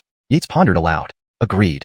The doppelganger nodded, finding this plan highly feasible. System, advance celestial fire sweeping all before it to divine mastery. In response, a mystical fire essence descended upon Yates, filling him with profound knowledge of flames. In the living-like rules dancing before him, he perceived the inner power of flames, embodying destruction and rebirth. The true essence of celestial fire sweeping all before it. As the final blazing phoenix cry echoed in his heart, the colossal flaming phoenix condensed into a small, mysterious rune embedded within Yates's dantian. Following this, the dormant broken world seed seemed to come alive, hinting at a subtle transformation. Chapter 213. Refuse to submit? Refinement resolves everything. Dynasty, did you find something? The clone asked curiously, seeing Yates frowning and deep in thought. Yates nodded slightly. After condensing the heavenly fire into a fire-related divine ability, he spoke about the changes in the broken world seed. A world is composed of rules. There are 3,000 great principles, and only a fully developed large world can have this many rules. The inner worlds of immortals probably don't have as many. Based on your condition, Dynasty, it seems that this small broken world seed needs its internal rule system repaired to regain vitality? Not bad, Yates nodded. I agree with your guess. Next, I'll try some yellow tier cultivation methods like metal, wood, water, fire, earth, etc., just to form one yellow tier method into a divine ability. It only takes a bit over 10 million experience points, and within a few days, we could master a divine ability. If our guess is correct, then in the Great Gone Empire, we won't fear anyone. A sharp light flashed in Yates's eyes. Even if it was a small broken world, once it was incubated, even a dinertial saint couldn't breach it. Even the weakest of small worlds would be at the level of a super-great immortal. As for the exact level, Yates checked through numerous texts in the Sutra Hall but found nothing relevant. Either someone deliberately destroyed the records, or they truly vanished in the long river of time. However, he leaned more towards the former. Millennium-sized sects like Supreme Tao sect wouldn't lack any information. Yates thought about his ace up his sleeve, Fox Zhu Delfino, and chuckled inwardly. Once his small world recovered successfully, he could find the Supreme Patriarch of Supreme Tao sect for a chat. Furthermore, regarding the green glow casually flicked by Oscar Dinertial Fletcher, based on the clone's guess, it might also be an inner world. As for the small world, the clone felt the starfield where Oscar Dinertial Fletcher brought them was still insufficiently complete, even inferior to the black mysterious world with those enormous black claws. After a short exchange, the two went back to the place where Hampton Natalie met his demise to retrieve the Purple Eve Golden Tiger Seal to protect the clone. Ranked 32nd on the Divine Armament Bellamist, it possessed immense power capable of suppressing heaven and earth, both offensive and defensive, perfect for protection. They quickly retrieved the seal. Looking at the inch-long golden tiger head seal before him, Yates sighed nostalgically. Time had passed swiftly. If he encountered those people today, he estimated that a single wave of his hand would easily overpower them. Just as Yates prepared to give the seal to the clone while lost in thought, a massive golden tiger suddenly flew out from the Purple Eve Golden Tiger seal, roaring and lunging toward the two with bared fangs. Artificial spirit? Yates furrowed his brows. Last time, he used the Ministry of Beast Taming's method to seal the artificial spirit to prevent awakening. However, its awakening was expected. With this thought, he was ready to suppress the golden tiger. Dynasty, let me handle it, the clone said, eyes gleaming. His figure flashed, appearing instantly on the golden tiger's back, hugging its neck tightly and forcefully sitting down. Roaring, the golden tiger fiercely struggled left and right, trying to throw off the clone. Huh. If I can't subdue a tiny artificial spirit like you, what face do I have to live in this world? The clone laughed softly. His true chi erupted like a mountain pressing down, instantly slamming the tiger into the ground, sinking several inches into the earth. Ah! The golden tiger let out a mournful howl. This sound, carrying terrifying penetrating power, broke through spatial barriers, reaching a ravine hundreds of miles away. A group of burly men dressed in animal skins were eating bloody leg meat, vaguely discernible as human-like. At the instant the cry reached them, they paused in shock, then showed manic joy. Could this be their ancestral artifact, the Purple Eve Golden Tiger Seal's artificial spirit? Elder Eve, is this the artificial spirit of our ancestral artifact? Yes, it is indeed the artificial spirit. Tiger Tyrant must be trying to subdue it. The direction is east, hundreds of miles away. Everyone, follow me. This time, we cannot let this troublemaker escape. Leading them, the man threw aside the bone in his hand, standing up and radiating murderous intent. He took the first step, soaring skyward, rapidly approaching Yates's location. Yes, Elder Eve. The others abandoned their food without wiping their mouths, following suit. All of them could fly. Do you submit or not? The clone pressed one hand against the golden tiger, raising a fist-sized sandbag. If the golden tiger refused to nod, another punch would come down. Woo! The golden tiger felt wronged. It had just woken up, finding itself in an unfamiliar place, surrounded by humans looking like prey. Ready to feast, it ended up encountering strong resistance instead. You refuse to submit? A glint of ruthlessness flashed in the clone's eyes. Can't tame a tiny artificial spirit? The mistake here was leaving the safety of the Purple Eve Golden Tiger Seal. Otherwise, driving the seal could unleash power that even a third-rank Grandmaster would retreat from. However, this gave the clone the perfect chance. He always envied Dynasty's thunder knife. At this moment, Yates's expression turned serious, looking toward the distance. Several powerful auras approached rapidly, accompanied by overwhelming killing intent. Clearly enemies, not friends. Clone, stop messing around. If it refuses to submit, directly refine it. Powerful enemies approach. Their auras don't seem human, reminding me of the golden tiger I captured earlier. Possibly experts from the Golden Tiger clan. The clone also sensed the auras, no longer persuading the artificial spirit. Instead, his true chi surged, emitting terrifying green light. The golden tiger, filled with fear, struggled wildly on the ground. Unfortunately, it was futile against the clone's strength. Within moments, the golden tiger's eyes glazed over, and its body melted into a mass of green light. Removing the artificial spirit from the Purple Eve Golden Tiger Seal likely dropped its ranking on the divine armament Bellamist past 50. But its basic functions remained intact, allowing him to later cultivate his own artificial spirit for better control. The clone absorbed the green light, and the seal vanished. No, you thieves seek death. At that moment, the leading man saw everything, eyes blazing with rage. Transforming into a majestic 100-jong golden-furred tiger, it pounced on the duo, scaring countless birds flying far away. A super expert of the first-tier Grandmaster? Yates and his clone looked at each other, faces grave. Such experts, comparable to Ned Yale, were hailed as the strongest below Dynasty saints. Heh. The clone's eyes lit up with excitement. Dynasty, watch me block this beast with the golden seal. Speaking, he breathed deeply, and a huge golden seal flew out, facing the giant tiger, turning into a sheet of golden light. Boom. The deafening explosion shattered the midnight tranquility, sending all creatures scrambling away in panic. This is too terrifying. Not fleeing? Stay to die? Hashtag chapter 214. Roadblock? You're doomed to prison. Snap. A sharp, crisp sound erupted as the golden giant tiger's claw slammed into the golden light shield. It caused a violent tremor, and the shield immediately morphed into an irregular shape, caving in. In front of the clone's horrified eyes, the purple sun gold tiger seal let out a mournful cry and transformed into a streak of golden light, rushing back into the clone's body. Seeing this scene, the golden giant tiger's face became even more enraged. The treasure of their clan, the gold tiger lineage, had been forcibly refined by a human? If it did not kill this person, how could it possibly have the face to exist in the world? A massive tiger claw shimmering with cold light sped forward without slowing, carrying a terrifying malice, smashing down toward the clone's head, as if it aimed to crush him into a pulp with one strike. Quick, retreat. Yates gave a light shout, his figure flickering instantly across dozens of steps to reach in front of the clone. With a gentle push, he sent him flying backward. Then Yates's expression turned solemn. True chi burst forth from his body like a volcano, emitting thunderous rumbles, instantly transforming into a 10-jong tall green light giant. He met the 100-jong tiger claw with a palm strike. Boom. A horrifying collision occurred, leveling everything within tens of miles like a bulldozer, erasing all vegetation and trees. Under the terrifying momentum clash, countless enormous trees and rocks crumbled into powder. The clone, amidst shock, also retreated dozens of meters before stopping himself. As for the several robust men who followed behind, under this powerful clash, they spewed blood and fell back tens of miles in shock. They stared wide-eyed, full of fear at the center of the impact. Who on earth was this human? Could he actually exchange blows with Elder Eve, one of the top 10 cultivators of the Gold Tiger clan? It was too astonishing for the tigers. Could these humans be the ones brought by Tiger Tyrant to ambush them? This traitor deserves death. The few robust men continued watching the situation closely, ready to rush in if things went awry. Yates felt quite differently about the scene in the midst. The golden giant tiger seemed strong, but it was even stronger in reality. In a straight-up fight, he wasn't a match for it. Sword, come. Yates suddenly roared loudly. A blade enveloped in thunder appeared, slashing towards the golden giant tiger. Roar. The golden giant tiger twisted its body to dodge, then glared fiercely at Yates with its house-sized golden eyes. Human, who are you? Do you know intercepting this Ernon is akin to opposing the Gold Tiger clan? The Gold Tiger clan will muster all its might to hunt you down. Golden Tiger's eyes were filled with a terrifying killing intent, lunging at Yates and the clone. Its tone was icy and filled with sky-high murderousness. Huh. Yates chuckled coldly, grabbing the Belemitening blade, slicing towards the golden giant tiger. Enough nonsense. Let me send you to join your fellow tiger. With those words, Yates flashed forward, activating Inch within reach instantly. The terrifying lightning blade, gleaming with cold light, slashed directly at the golden giant tiger's head. Human, you ask for death. The golden giant tiger roared furiously, opening its mouth wider than a building, aiming to bite Yates. Boom. Hampton's enormous tiger mouth yawned open, wider than a building. Yates remained unperturbed, smirking inwardly. Just right. The thunderblade, under the surge of true chi, grew rapidly.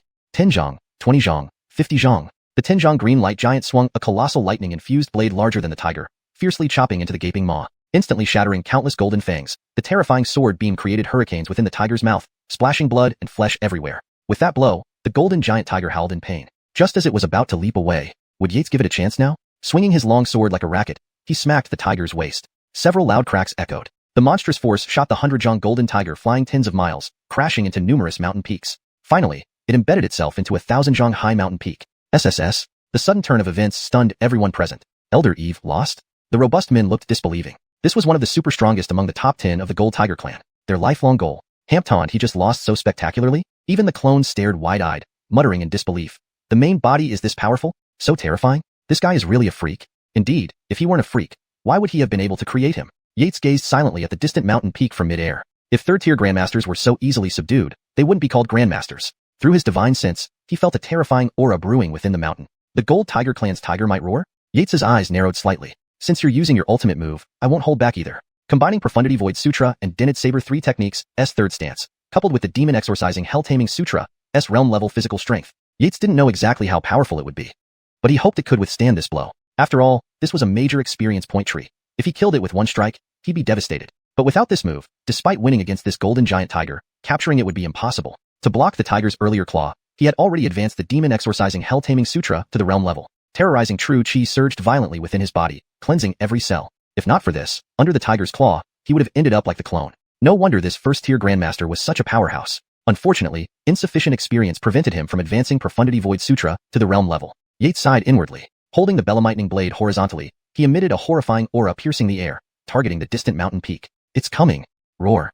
Next moment, a thunderous roar emerged from the peak, which lifted off the ground entirely, surging with overwhelming power, directly smashing down at Yates. Damn, this old fart has some serious strength, the clone blurted out. The robust men were filled with admiration. Such strength truly fit one of the top 10 in their clan. Without hesitation, they sprinted away. The 1,000-zhong mountain peak was simply too large. Bathed in golden light, it engulfed tens of square miles, slamming down with a mountain-crushing force. Not escaping meant becoming flattened. Haha, what a show.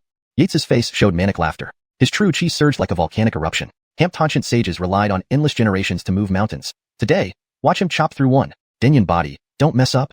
Trusting Yates, the clone did not flee like the others. The 1,000-zhong mountain peak moved swiftly. In the blink of an eye, it hovered above Yates. Carrying a mountain-toppling force, it came crashing down. Starbreak. Yates's eyes snapped open, flashing with a blade-like gleam. Then, raising his sword high, he delivered a mighty swing. A heavenly green light flew out, piercing through the 1,000-zhong peak instantly, following Yates's movement. The light extended for 1,000 li, leaving behind a blazing, hundreds of zhong-wide chasm. Infused with fire prowess, this single slash was immensely destructive. Hiss. Everyone gasped, staring dumbfounded at this horrifying strike. They were speechless. Faster. Save Elder Eve. One of the robust men abruptly regained composure, transforming into a golden giant tiger and lunging at Yates while roaring furiously. Haha, pitiful. Yates sneered disdainfully. A fourth-tier fighter daring to challenge him? Then he slashed out another blade. Hashtag chapter 215. The commotion in Tianjing City. Can't defeat that giant claw? Do you think I'll let you tigers escape after all this? Yates watched as his clone brought over the muscular men and the 100-meter-long giant tiger. He inwardly heaved a sigh of relief. After a fierce battle, the oppressive feeling from being chased by the black giant claw was finally lifted. Once his cultivation improved further, he would come back and find out what lay behind the black claw, vowing to severely punish whatever it was and lock it away in the inner hell. Then, Yates glanced at the tiger demon sprawled on the ground. There was a tiger king comparable to a first-tier level 3 supreme dynasty, along with 4 level 4 Aidens. It was an absolute bounty. According to past experience, even if these 5 demonic beasts were only rated 2 stars, they could still provide nearly 300,000 experience points per day. If any of them dropped higher star rewards, he might get around 500,000 to 600,000 experience points. For him now, this was a substantial income. Adding up to more than 10 million experience points a month, it would be enough to cultivate a yellow-gray technique to the divine power realm. This was indeed a joyful event. Dinyan body, congratulations, the clone said, recovering from its shock and coming forward to congratulate him. The stronger the main body, the safer the clone felt. Haha. Yates chuckled softly. By the way, what do you plan to do in the meantime? Yates asked suddenly. With the terrifying Black Claw still at Immortal Locking Mountain, it wasn't entirely safe there. No one knew what level of existence it was. If it directly broke through into the mortal world, even with the clone's strength, there wouldn't be a chance to escape. As for him rushing over to save it, that would just add another person to the death toll. Dinyan body, I will enter your Dantian to cultivate. The spirit energy there is abundant and very beneficial for my understanding of the heavenly flame blazing technique. The clone thought for a moment. Clearly considering Yates's concerns, he had another good idea. Ugh, Yates was speechless, scolding without real anger. Of course the spirit energy is abundant. Damn it, the spirit energy you absorb is mine. Hee hee. The clone laughed sheepishly, with an air of helplessness. All right then. In a flash, the clone vanished, shrinking down to an infinitesimal size and appearing inside the Dantian, cross-legged in meditation. Clone, here are all my insights into the heavenly flame blazing technique. Absorb and understand them thoroughly. Yates transferred all his comprehension of this earth-grade technique to the clone. After dealing with that, he found several large vines and sealed the tiger demons using methods from the Demon Taming Bureau. Then, he strung them together like sugar-coated haws and pulled them toward Tianjing City. Meanwhile, chaos erupted within the Demon Taming Bureau. Numerous figures gathered in a spacious study room. One Ernan spoke up. You all felt that astonishing knife in tint just now, right? Commander Ned, it was very strong. Even as a level 3 Supreme Dynastor, I wouldn't last a single strike. Jonas, aren't you boasting too much? You'd probably become a soul under his blade before the first strike even landed. Ha ha. The other Ernans chuckled, not out of ridicule but agreement. After all, that terrifying knife in tint made the defensive array of Tianjing City tremble, barely holding back from activating. Hard to imagine how powerful his opponent must be. Ade Artemio, what do you think? The Ernan was Commander Ned Yale of the Demon Taming Bureau. Sensing the intense knife in tint, he immediately summoned everyone to discuss. What do I think? Knife Devil Bellamy Bashan shook his head in exasperation, saying, same view. My body couldn't withstand that strike. Haha, these bastards. Ned Yale silently cursed. Commander, should we go to the scene instead? We won't figure out anything by staying here discussing. Hampton Ernan with Grey Temple suggested. Ned Yale pondered this deeply. With the mysterious entity rebelling in the 8th layer of Inner Hell and the current warden entering with the Demon Taming Bureau's Dinertial Saints to suppress it, they might face complete annihilation if in danger. If that knife strike was just a finishing move that couldn't be used frequently, there wouldn't be much worry. But what if they were wrong? The Demon Taming Bureau had many enemies, especially with that knife edge seemingly aimed at Tianjing City. That overwhelming, shocking knife in tint gave him chills, his intuition telling him he couldn't survive such a strike. No, we can't leave yet. Ned Yale waved off the suggestion after some thought. If the enemy was real, relying on Tianjing City's city-defending Great Array and their supreme dynastors, they could still hold on. Old Ned, you suspect it's an enemy? Knife Devil asked quietly, transmitting thoughts. Indeed. Without our Dinertial Saints, we can hardly resist a supreme-level attacker. Losing face then, how could we maintain control over the eager sects in Great Gon territory? All right. The Knife Devil's eyes flickered uncertainly, lost in thought. In Tianjing City, at the Palace of Dom, the Mickey was having dinner with Ren when Yates's strike fell. Suddenly, he looked up toward Immortal Locking Mountain, as if seeing through hundreds of miles and witnessing Yates's attack. Father, is something wrong? Ren asked gently. The other princes also glanced up, though they dared not speak directly like her. Hee hee, nothing, just some little insects. The Mickey chuckled, adding, eat, knife, you should eat more. Look at you. You've been losing weight recently. Father, where have I? She glanced around and saw the Mickey's gentle smile, pouting coquettishly. The other princes envied her greatly. Few understood the harshness of imperial families. They enjoyed all the riches and glory as the princes and princesses of Great Gon, but lacked paternal affection. Outside, ordinary people struggling with daily life might call them ungrateful, wishing for such lives. Yet, they desired exactly what the commoners envied. Half an hour later, Yates arrived at the gates of Tianjing City, pulling several golden giant tigers. The crowd gathered around, pointing and marveling. How big is that gold tiger? It's bigger than dozens of me. Yes, who is this nobleman? So formidable. In the Demon Taming Bureau's meeting hall, Abdurrahman Bachwan rushed in, wide-eyed with astonishment. Commander Ned, sirs, at the gate. Yates dragged several golden tigers, the largest being 100 meters long. What? Repeat that. 100-meter golden tiger? Elders pressed for confirmation. A 100-meter creature was at least a level 3 Supreme Dynastor. That's correct, 100 meters. Before Abdurrahman Bachwan finished speaking, Ned Yale and Knife Devil disappeared, followed quickly by the others. Xiaochuan, since Lord Eider is your uncle, come along. Yes, sir. Abdurrahman Bachwan looked around the empty room, chuckling. That kid who couldn't lift a person had grown up. Ade Eider, you can rest easy, but the grudge, delayed so long, needed to be avenged. Chapter 216. Lord Eider, please save Captain Abdurrahman. Director Eider, what's this? Soon, Ned Yale and a few others arrived at the city gate. They pushed their way to the front of the crowd. With speechless expressions, they looked at the giant golden-haired tigers in front of them. However, the shock in their hearts was indescribable, especially for Ned Yale, who saw the golden tiger before him, with a flash of horror crossing his eyes. He recognized the aura from this golden tiger. Fletchering the Heavenly Path ranking war, he narrowly won by one move. Now, the opponent was being dragged along by Yates like a dead dog, parading through the streets. More importantly, he felt the sharp edge of a knife intent on this golden tiger. A single stroke shattered the stars, burning everything to its purest form. Commander Ned, Lord Sol Hernans, you're all here. Yates's eyes lit up when he saw the group of people. He was just wondering how to get this large creature into the city. Isn't this help coming at the right time? Kid, did you defeat these tiger demons? Sol Bellamy Body asked, still unable to believe it. A few days ago, even if the other party used the thunderclap saber technique, he had confidence that he could easily handle it. But look at this massive golden tiger that can't even fit through the city gates. The faint, powerful demonic energy emitting from its body, along with the remnants of the blade's intent left behind. It was clear that he himself would be hard-pressed to defend against it. He was genuinely terrified. Sir, your subordinate discovered an ultimate move. Once this move is out, even I can't control it. Yates quickly explained, reciting the excuse he had prepared. Hearing Yates's explanation, everyone's hearts felt slightly better, though they were still hit hard. At least it made sense. It was an ultimate move, something that could only be used once, a last resort tactic. But even so, Yates's strength now had to be re-evaluated. Everyone's astonishment showed no sign of fading. Didn't I ask for some help? These tiger demons, I've caught them, and want to take them to the demon prison for interrogation. But this city gate isn't suitable. Gentlemen, could you please help deactivate the city defense array temporarily? Yates politely suggested. Ned Yale paused for a moment, then turned to an Ernonly man behind him and ordered, Dorian, quickly go to the palace and report to his Dynasty. On behalf of the Demon Containment Bureau, request to open the city defense array for 15 minutes. Yes, sir. The Ernon responded, nodding respectfully towards Yates before hurrying away. Less than half an incense stick later, the entire sky above Capital City started moving, slowly contracting in the eyes of the crowd, indicating Dom agreed to the Demon Containment Bureau's request. Thank you very much, Commander Ned. Thank you all, Yates thanked, bowing slightly. Haha kid, no need to be so formal. Since you are at the level of director, we are peers and should treat each other as equals. But kid, you really surprised us. Your rapid improvement. If I didn't feel our kinship from you, I'd have thought to split you open and see what's inside.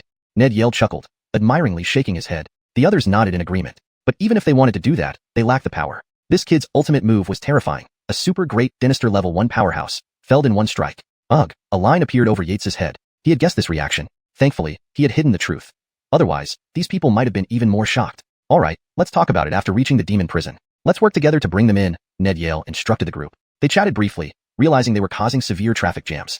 More importantly, the longer the defense array was down, the easier it would be for demons to infiltrate, causing enormous damage. After all, Capital City was huge, spanning thousands of miles. Dynasty civilians spent their entire lives without stepping out of it. Yates also understood this point. He bowed to the officials, thanks a lot then. As for losing experience points by entering the prison again, he wasn't too concerned. It wouldn't matter much anyway. Haha, the group chuckled and lifted the golden tigers effortlessly, vanishing from the city gate in moments. Seeing this, Yates grabbed the largest one and followed closely behind amidst stunned gazes. Soon, they arrived at the demon prison. Luckily, there was a flexible entrance to the facility. Surprised? Bellamy Body laughed lightly. Lord, this 5th layer for imprisoning demons seems vastly different compared to the previous layers. Before Yates's eyes were massive deep pits, approximately 100 zhang wide and 200 zhang deep, covered with a thin green glow. Above these pits were floating watchtowers displaying numerous screens, monitoring conditions within each cell. Indeed, this is the work of the ingenious workshop. After reaching rank 3, some demons become too large to contain using previous methods, making building prisons quite a headache. Years ago, the old master of the ingenious workshop encountered a ground squirrel, inspiring this design. Over the years, the protective film covering the cells has incorporated spatial techniques. By the way, you created an invisible beast thing last time? The madmen at the ingenious workshop have developed it further. When you have free time, go check it out. You'll be surprised. Bellamy Body winked at Yates. Ugh, the saber demon seemed unusually playful. After chatting for a while, the Demon Containment Bureau members bid farewell, leaving Yates with a set of keys to the cells. Before leaving, Bellamy Body warned him about the giant tree. You've been there before, right? This tree has a peculiar origin, but until you reach Sage Warrior, I advise not going there. Understood. Yates nodded, recalling the trouble he had faced last time. Not wanting to repeat mistakes, he remained cautious. A few days later, Yates stayed at the Eider family estate awaiting news from Fletcher Imperial Inertial. One morning, after finishing breakfast and planning to stroll around, he saw Rocco rushing towards the estate, visibly distressed. Recognizing him from previous meetings, Yates wondered what was wrong. Moments later, Dorian opened the door to find a panic-stricken man. Are you Chief Officer Guan? What's wrong? Dorian asked in surprise. Custodian Bellamy, is Lord Eider inside? Captain Abdurrahman has encountered trouble. Dorian frowned deeply. Young master has been here lately. Follow me. Dorian led Rocco to Yates. Upon seeing him, Guan immediately knelt down, pleading, Lord Eider, please save Captain Abdurrahman. He's dying. What? Yates slammed his hand on the stone table, a surge of intense anger rising within him. Chapter 217. Who cares about a 1,000-year family? Smash it. Boom. The terrifying aura surged outward, instantly stunning everyone in the Eider family. They all looked toward the back garden. Who could it be with such audacity, daring to provoke their young master? Guan, please tell me more. Yates waved his hand lightly, stopping Rocco from kneeling. Yes, Rocco felt an overwhelming force lifting him up, preventing him from kneeling down. Upon hearing Yates's words, he stood up and began recounting the events. Your Excellency Eider, here's what happened. Last night, Captain Abdurrahman led us on patrol in the western street of the city. Later, a young master from the Darien family arrived. Captain seemed to recognize him, and they clashed. The Darien family? Yates frowned slightly. There weren't many families in Tianjin City worthy of his attention, like the Bellamy family or the Ned family, all of which had dynastal saints. One step lower were the Grandmaster-level families, and the Darien family was among them. That's correct. The Darien family has been around for 1,000 years in Tianjin City. They injured several of our men and one of their old servants. One move was enough to subdue Captain, and they took him away. If I hadn't been far away and reacted quickly, they would have taken me too. Rocco gritted his teeth with hatred. Did you report this to the Demon Subjugation Bureau? Yates suddenly thought of this. Not yet. I only came to report to you first. That grandson's family has someone inside the bureau. Rocco shook his head helplessly. The Demon Subjugation Bureau indeed had favoritism, but a 1,000-year-old family wasn't ordinary either. To his knowledge, there was a commander in the Demon Subjugation Bureau who was from the Darien family. For someone like him, just a chief banner leader, the commander was the highest authority. Reporting this incident to the Bureau would likely get him into trouble as well. There's someone in the Demon Subjugation Bureau? A hint of ferocity flashed across Yates's eyes. Gorin was one of the 3 great commanders, even a dynastal saint. He had chopped off Gorin's grandnephew Shane, hadn't he? Let's go to the Darien family.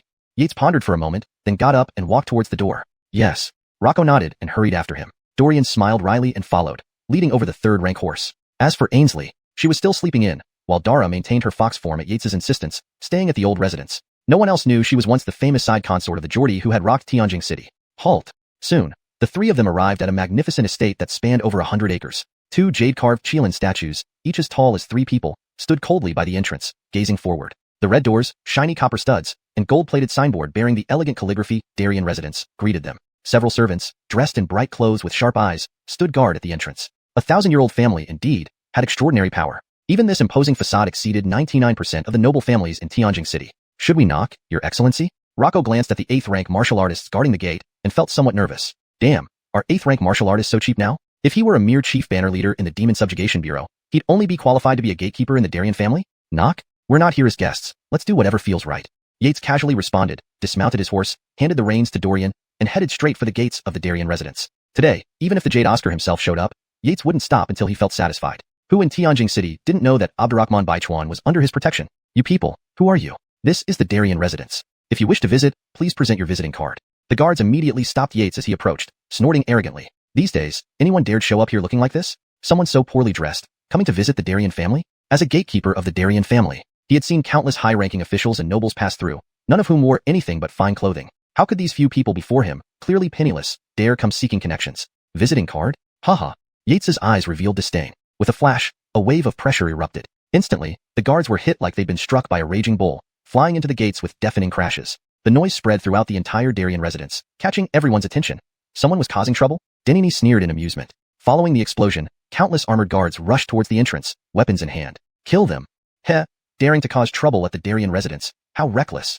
Exactly. We've been idle lately. Now someone comes. Time for some fun? Wasn't the last trouble 10 years ago?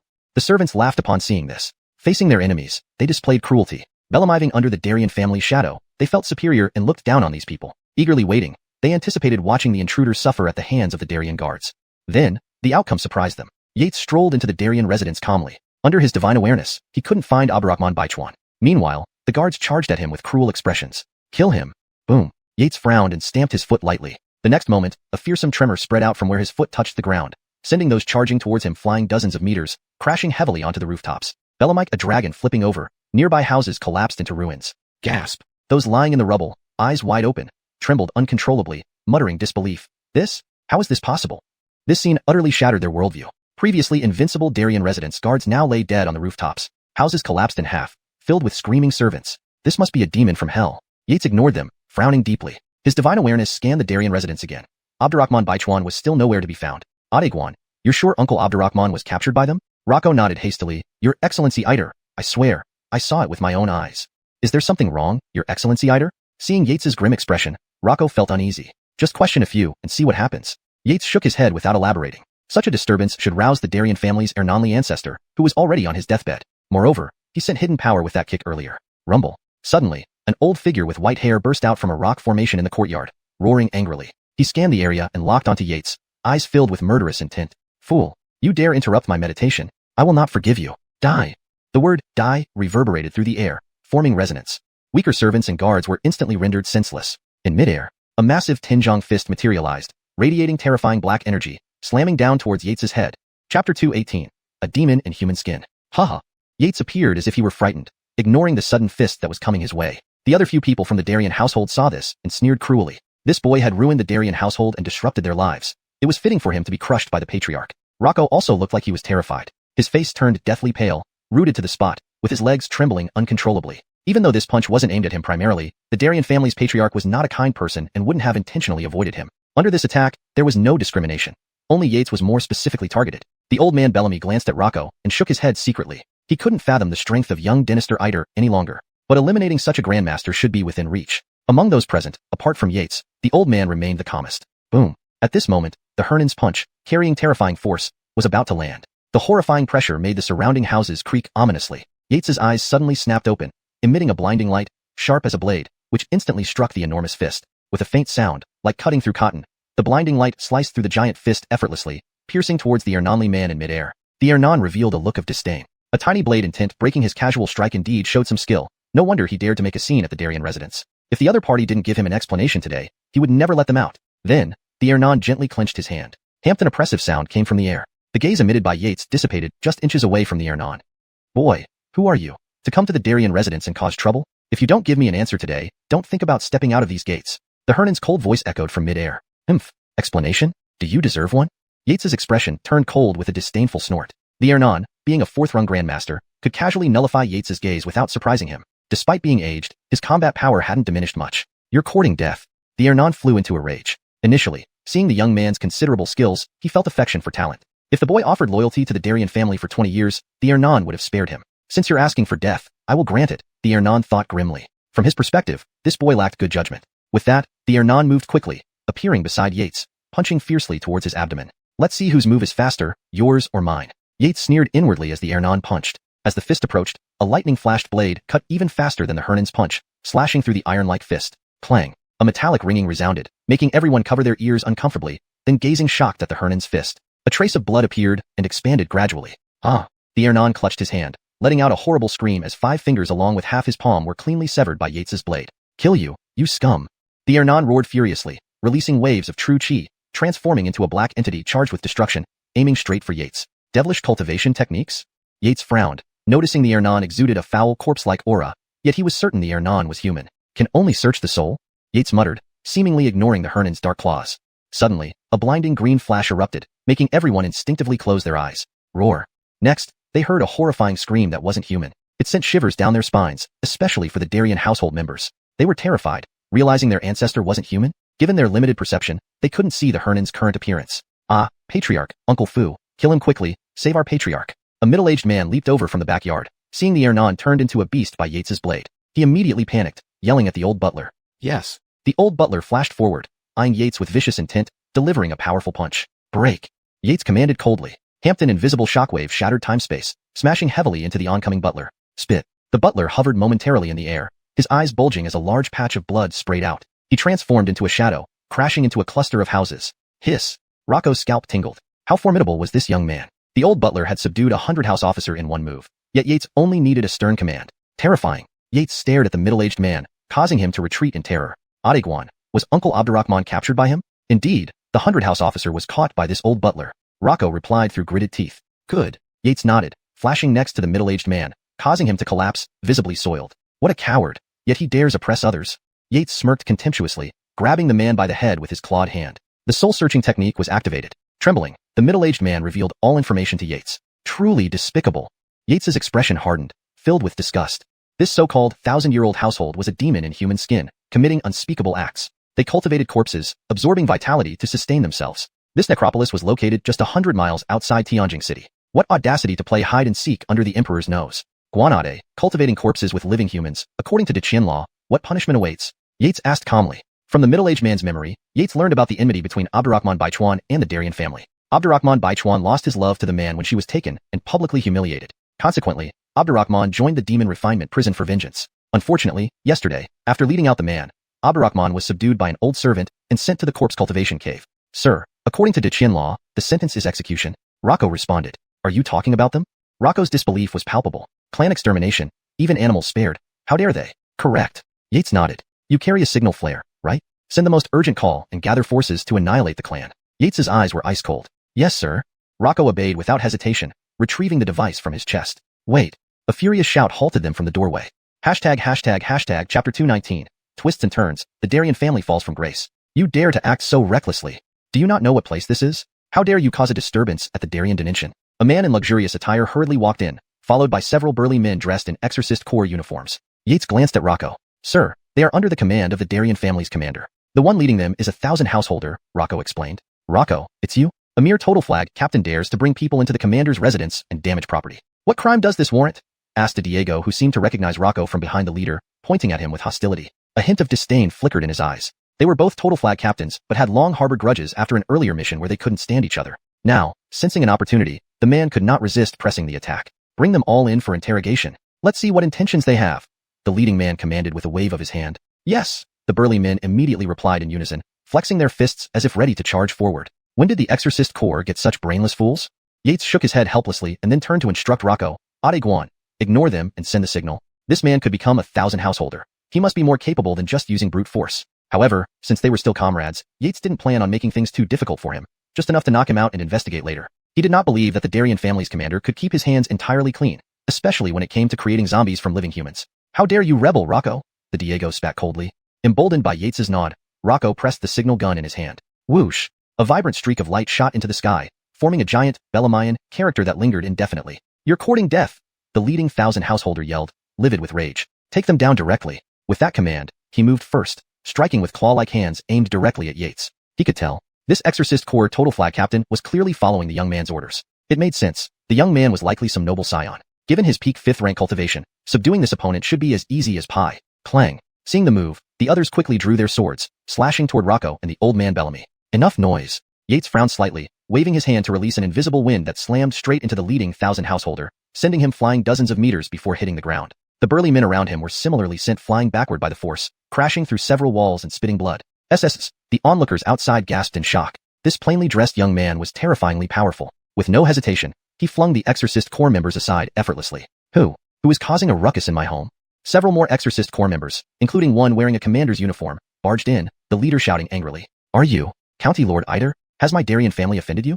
It was Darien Abdurrahman, the Darien family's commander in the Exorcist Corps. Upon seeing Yates, his heart sank. He had witnessed Yates's rise during the Dry King Palace competition and had privately gathered information about him afterward. He was just looking for an opportunity to make allies, but never expected to meet in such a scenario. Oh, it's rare for Commander Darien to recognize me, but even trying to build ties won't hide your family's crimes of using living humans to create zombies. What? That can't be. County Lord Eider, are you mistaken? Darien Abdurrahman's eyes widened in shock, disbelief etched across his face. His reaction was so convincing that anyone observing would assume he was telling the truth. In reality, his mind was racing. How did this person find out? Who betrayed the Darien family? Don't you know? Yates retorted sarcastically. County Lord Eider jests. The Darien family would never commit such atrocities against heaven and reason. Darien Abdurrahman nearly pounded his chest in assurance. Do you think your high cultivation makes you untouchable? Have you not heard of soul-searching techniques? Yates mocked. You. Darien Abdurrahman's confidence wavered. Hamptoned as a high-ranking member of the Exorcist Corps, you should know my identity and strength. Don't act like those impetuous youths. Resistance is futile. Noticing Darien Abdurrahman secretly channeling energy, Yates gave him a scornful glance. Please enlighten me, County Lord Eider.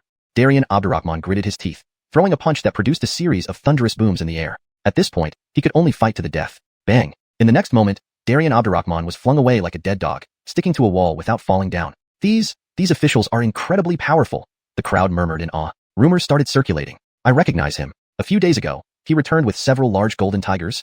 Yes, that's him. I've seen him. It seems the Darien family has done many evil deeds to provoke such a powerful official. Yates, however, wasn't interested in wasting time, especially considering Abdurrahman by Adrian might already be thrown into the zombie pit.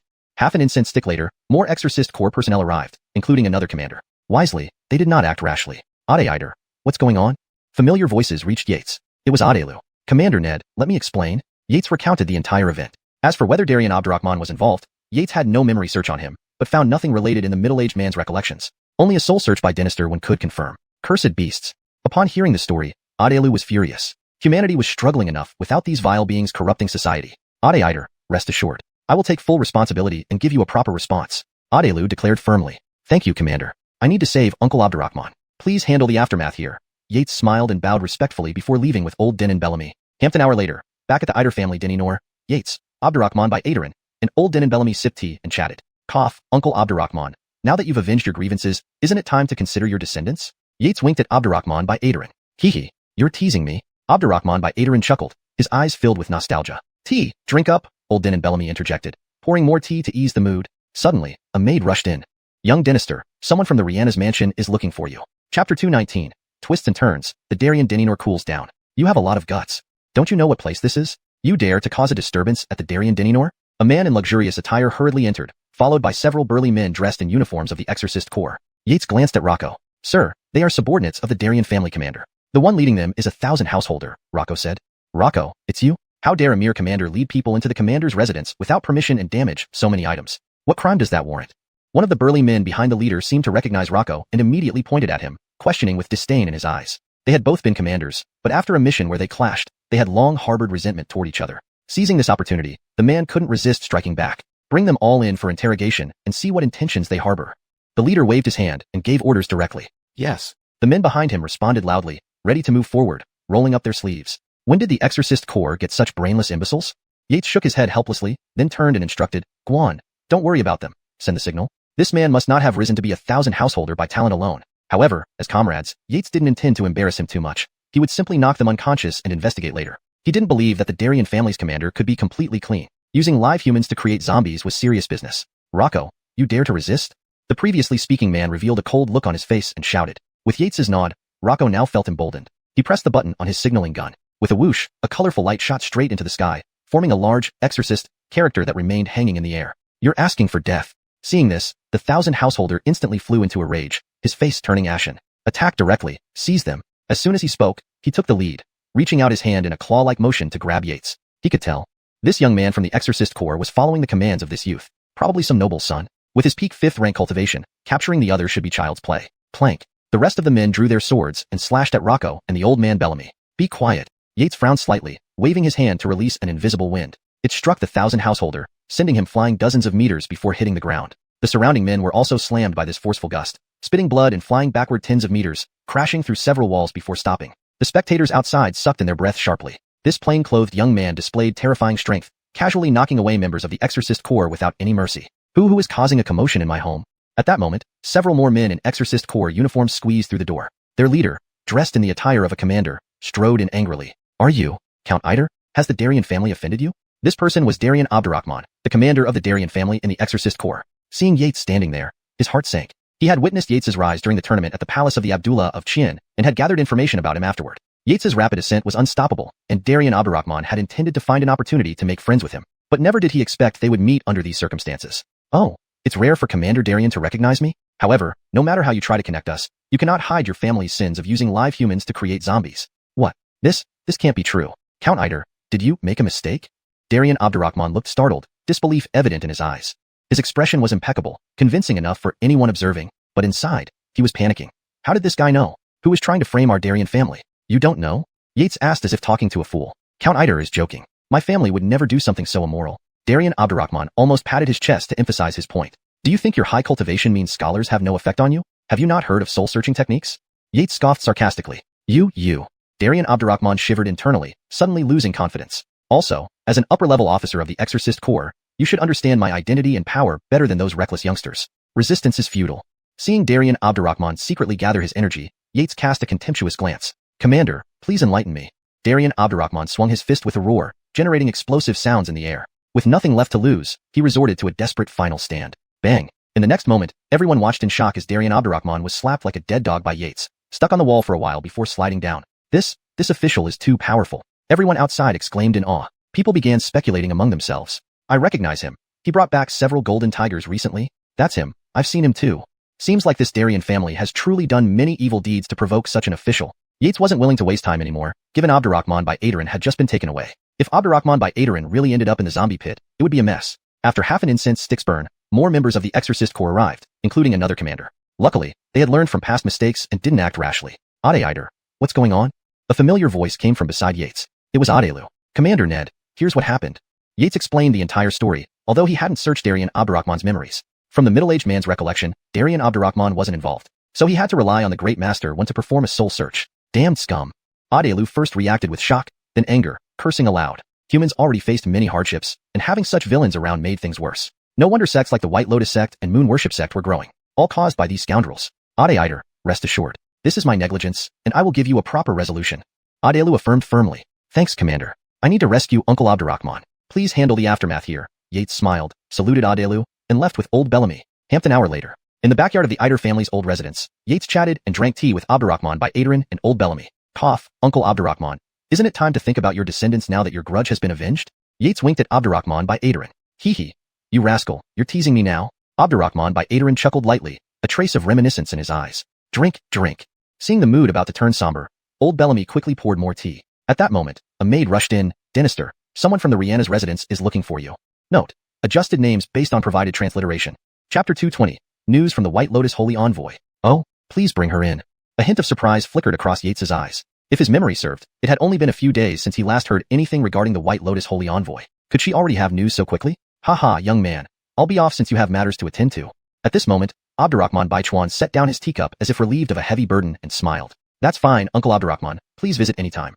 I still have some good wine sent from the palace. Yates nodded and escorted him to the back courtyard gate before turning around. The Old Bellamy also tactfully stood up and left. Yates waited for a moment before the maid let a Chloe in. Upon seeing who it was, Yates immediately grinned. It turned out to be someone familiar. All right, you can leave now, Yates waved, signaling the maid to go. Yes. The maid bowed slightly and left. Miss Kathy, please sit. Yates gestured towards the stone bench beside them. Yes, Dynasty.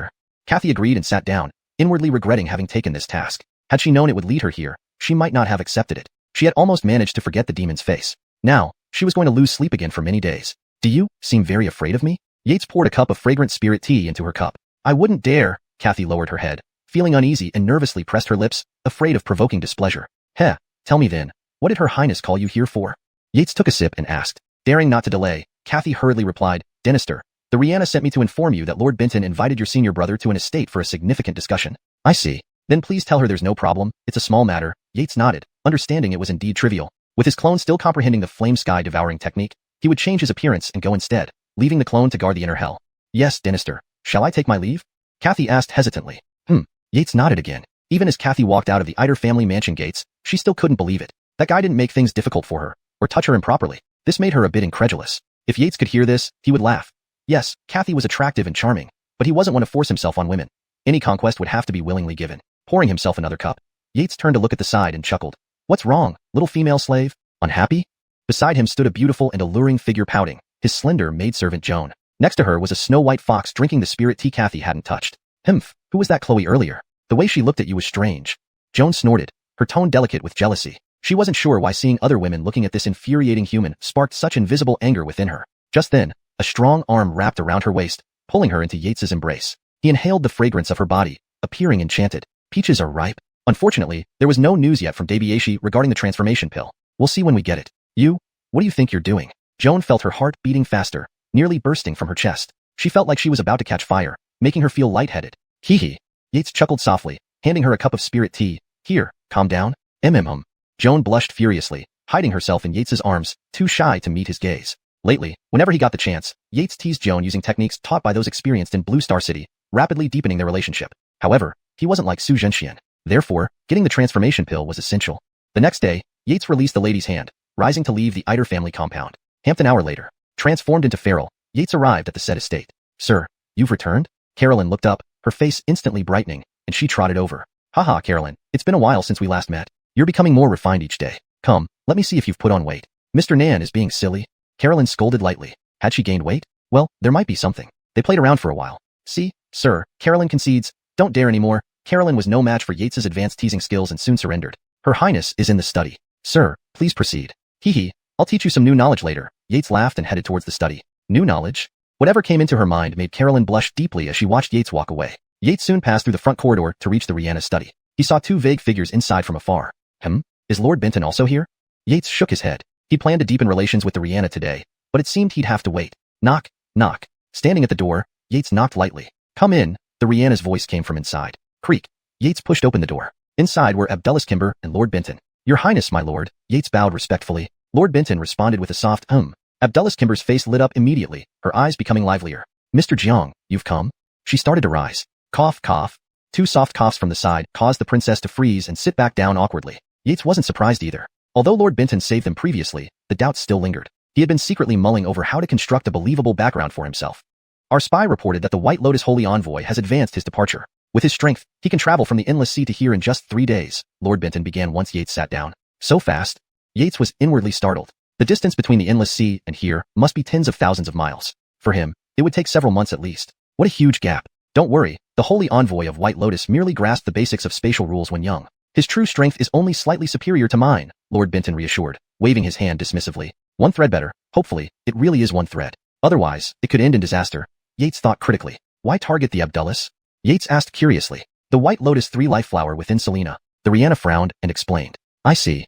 Yates nodded. He recalled experiencing something similar in the Demon Beast Great Prison. The White Lotus sect wasn't giving up, directly dispatching a Dinertial saint to snatch it. In 3 days, we will ambush him on his inevitable route, the Eastern Canyon.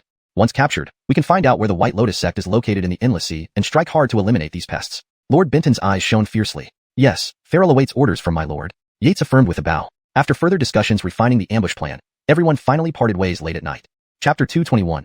Audacity. The Phoenix soars amidst flames. 3 days passed. On this day, in the distance of the Eastern Canyon, 4 unicorns with bodies emitting thunderous light flapped their wings and pulled a luxurious carriage through the sky. Inside the carriage was a young man in lavish attire. He was strikingly handsome, wearing a purple gold crown, his eyes half closed as he enjoyed the massages given by 4 beauties beside him. Your Excellency Saint Envoy, we're nearly at the Eastern Canyon. It's still 1,000 miles to Tianjin City, but at our current pace, we should arrive within an hour.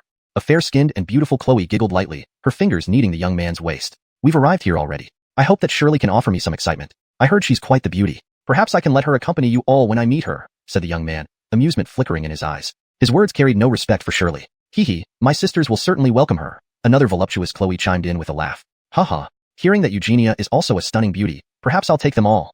The young man grinned wickedly. Hee, your excellency is amazing. The 4 women praised enthusiastically. Haha. The youth's unbridled laughter resounded loudly, shaking the entire canyon and causing countless birds and beasts to flee in panic. After all, he had received intelligence from spies that the exorcist office was currently depleted, and it seemed like all the holy saints had disappeared. Wasn't this a great opportunity for him to show off? He could seize the White Lotus 3 Belamive's flower while he was at it. Then, who could stop him from ascending within the sect? He had long lusted after the sacred Dynasty, investing endless resources, but she remained distant until he gained the qualifications for being a successor. Thinking of her alluring figure stirred something within him. He glanced at the 4 women. This place was perfect for what he intended. The young man's eyes flickered, and the 4 women immediately understood, blushing deeply. They dared not refuse the Saint Envoy. They were not members of the White Lotus sect but rather maidens from surrounding sects near the Endless Sea, favored by the young man. It didn't take long before their sect leaders delivered them to the young man's bed. They became his playthings. Initially, several others joined them in serving him, but only these 4 remained. However, the young man did not neglect them entirely. In addition to pleasure, he gave them numerous cultivation pills. Within days, their cultivation rapidly rose from early rank 7 to late rank 6, nearly reaching peak stage. A level they would have once dared to dream about. As long as they pleased him, they would receive what they desired and more. Just as they were about to undress and employ techniques he liked, the young man's expression suddenly changed. With an angry roar, you dare! Boom! A terrifying sword beam descended, unstoppable, instantly shattering the carriage and its surroundings. Savage sword intent ravaged everything in its path. Apart from the young man escaping with a darkened face, the carriage, dragon horses, and 4 beauties were instantly reduced to ashes. Seeing this, the young man seethed. He spent so much time and effort on these creatures, and they were destroyed by a single strike? Vile wench, you shall pay for this. Instantly, his rage exploded. Hampton invisible force scattered the black clouds, revealing brilliant golden light. Kill, came a Chloe's voice from above. A lithe figure dressed in sturdy armor appeared first, leading with a destructive sword intent towards the young man. It was Shirley. The rest followed without hesitation, unleashing their ultimate moves towards the young man. In an instant, lightning and thunder filled the sky over the Eastern Canyon, creating a scene reminiscent of the end of days. Himph! Seeing them attack, the young man's expression remained unchanged. Did they think he was just anyone? He was a 3rd-rank holy saint. Burst stream break. As Shirley's sword intent descended, the young man scoffed and punched forward. A burst of golden light transformed into a colossal fist in midair, rushing towards the group with overwhelming power. Damn, Yates cried out. This punch was beyond formidable. One hit could finish him off. Break? At that moment, Shirley let out a fierce cry, her sword shifting into fiery flames, transforming into a massive phoenix engulfed in flames, shredding the golden fist and then charging fiercely at the young man. So it's you, vile wench. The young man's expression turned cold. To dare ambush him, when he caught her, he'd thoroughly punish her. With a casual wave, he formed a golden light into a blade, hurling it at the phoenix. Swoosh, it shot towards the phoenix. Clang. The phoenix let out a loud call, its vast wings deflecting the blade and then aiming for the young man's forehead. The young man easily dodged with a slight shift. Yates and the others felt their scalps tingle. The young man and the phoenix were far too powerful for them to even intervene. How could they help? Just then, the light sword turned back towards the phoenix. Be careful. Yates yelled. Damn, go all out. He flashed beside the sword, releasing a fire rule imbued with destruction and rebirth, forming another phoenix to collide with the light sword. Boom. They both perished in the collision. Formidable strength. The few accompanying Shirley admired him. If they had faced that attack, there would be no remains left. Yates, whom they considered the weakest, proved to be among the strongest after Shirley.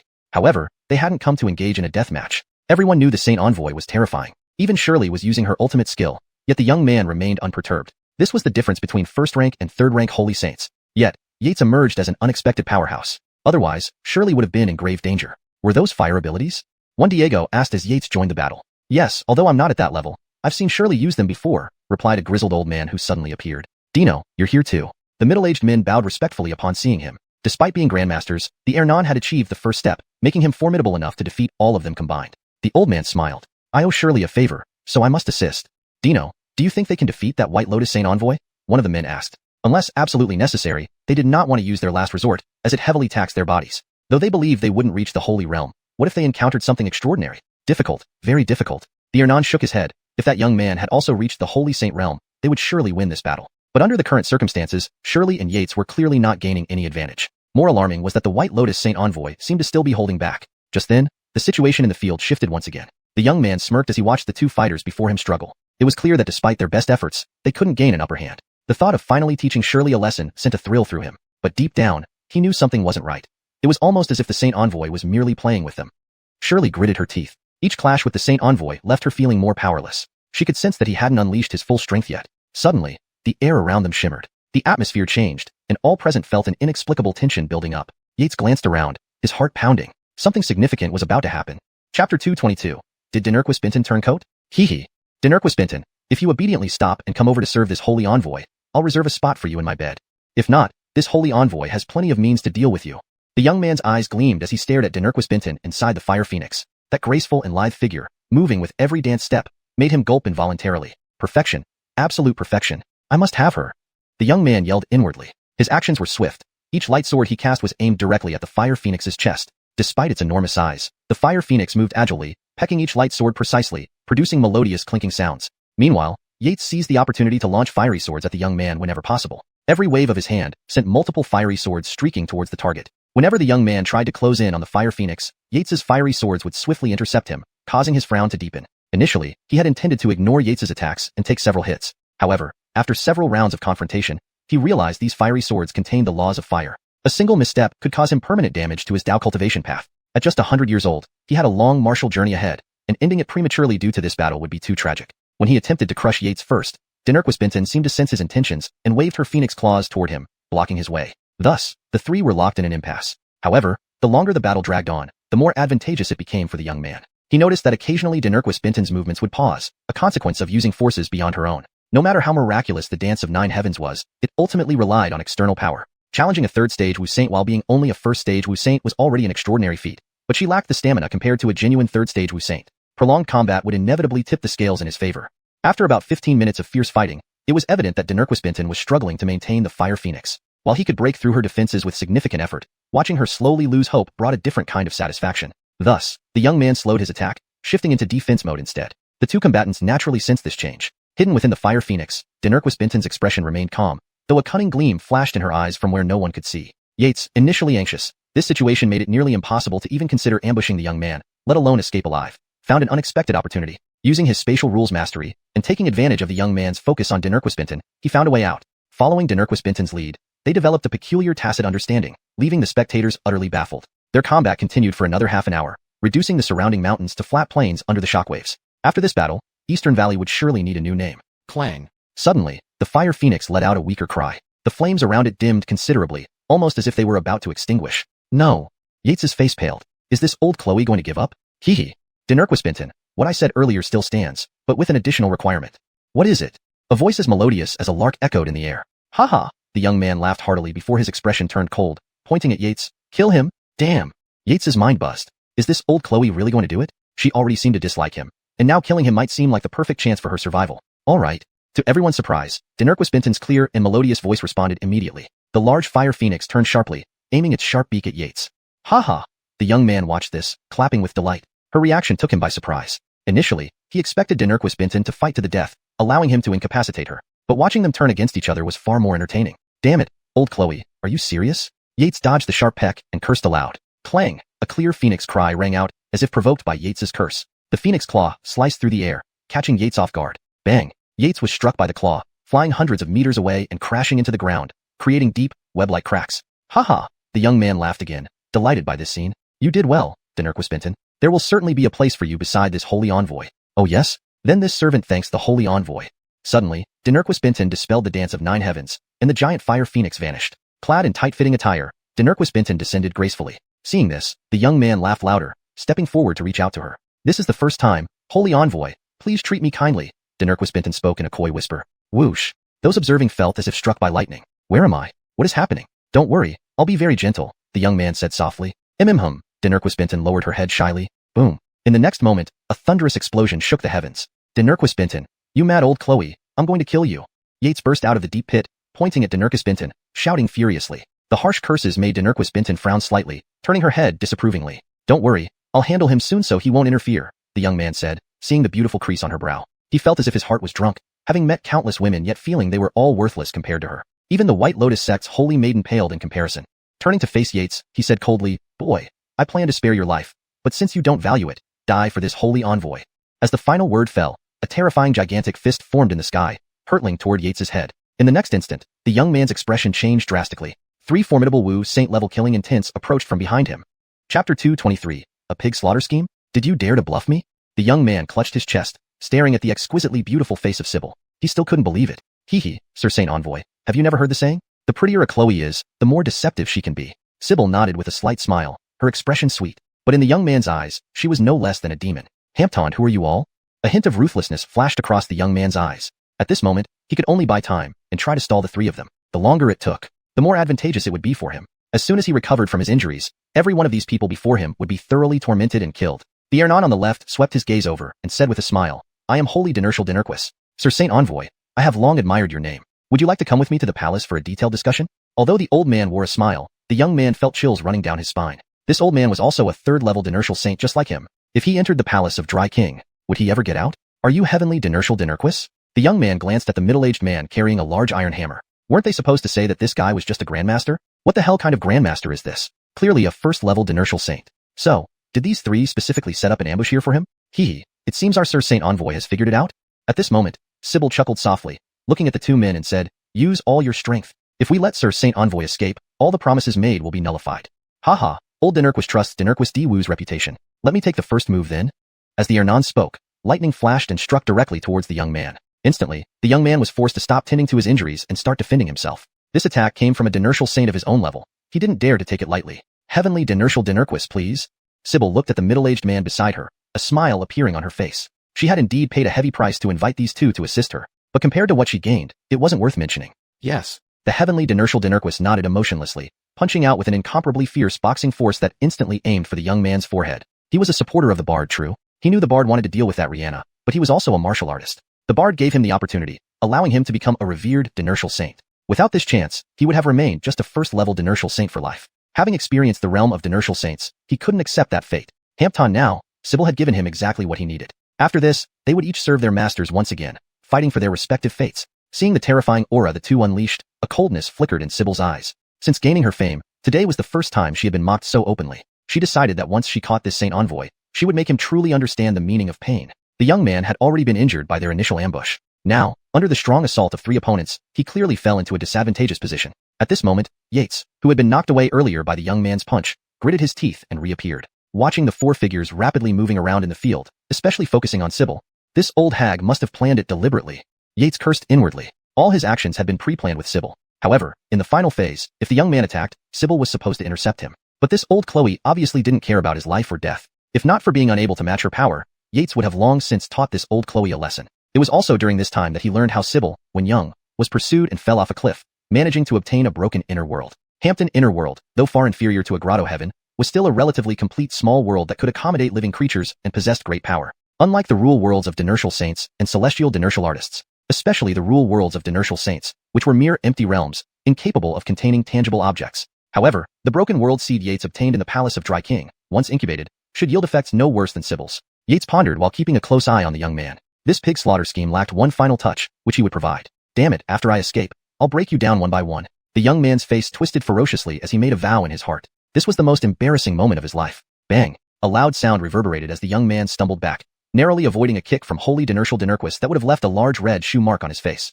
"Sir Saint Envoy, my apologies. I didn't know you were distracted," Holy Dinurquis said with a laugh. "You damned old fool. You deserve to die."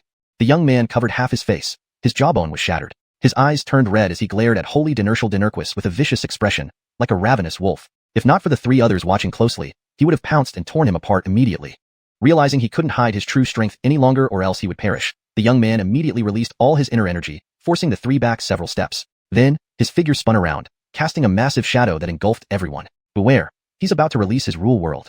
Holy Dynasty shouted, waving his hand to unleash a rule world that clashed head-on with the young man's. Boom. The four huge shadows collided instantaneously. Terrifying invisible waves surged forth like a volcanic eruption, enveloping the entire world in a chaotic flux of rules. Yates and the others stood 100 miles away, gasping sharply at the sight. Indeed, the power of a Dynasty saint surpassed third rank significantly. Even the weakest among them was at the 4th stage Grandmaster level. Yet, even from a distance of 10 miles, they couldn't approach the aftermath of the four combatants' clash. Old medicine, the timing is about right. At this moment, Yates narrowed his eyes. As long as the rule world wasn't broken, its power would be hard to neutralize. Therefore, for the final blow, the few of them would use a compound array to channel their inner energy into Yates's body within a split second. Yates would then find the weakness in the young man's rule world and deliver the decisive strike. Only then would this pig truly be trapped in the cage. Under Yates's breaking illusion vision, the four rule worlds appeared as mere frameworks. Among them, the rule worlds of the young man and Holy Dynasty were clearly the most complete, beginning to develop branches. Sybil's rule world, however, was more extraordinary. In one corner of her rule world, there was a shadow that he couldn't fully understand,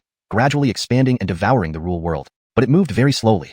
Yates estimated that without 100 years, it wouldn't be possible. No wonder this old Chloe hadn't shown significant improvement despite having an inner world. She must be following this path, enduring solitude patiently. Once she successfully fused the inner world, her strength would undergo a transformative change. Boom. After several collisions, an invisible light flashed momentarily. Move. Yates's eyes gleamed with divine light as he shouted. Without hesitation, Old Medicine and the others quickly positioned themselves behind Yates, slapping out with their palms. Through the compounded array, torrents of inner energy surged out like stormy waves. Break.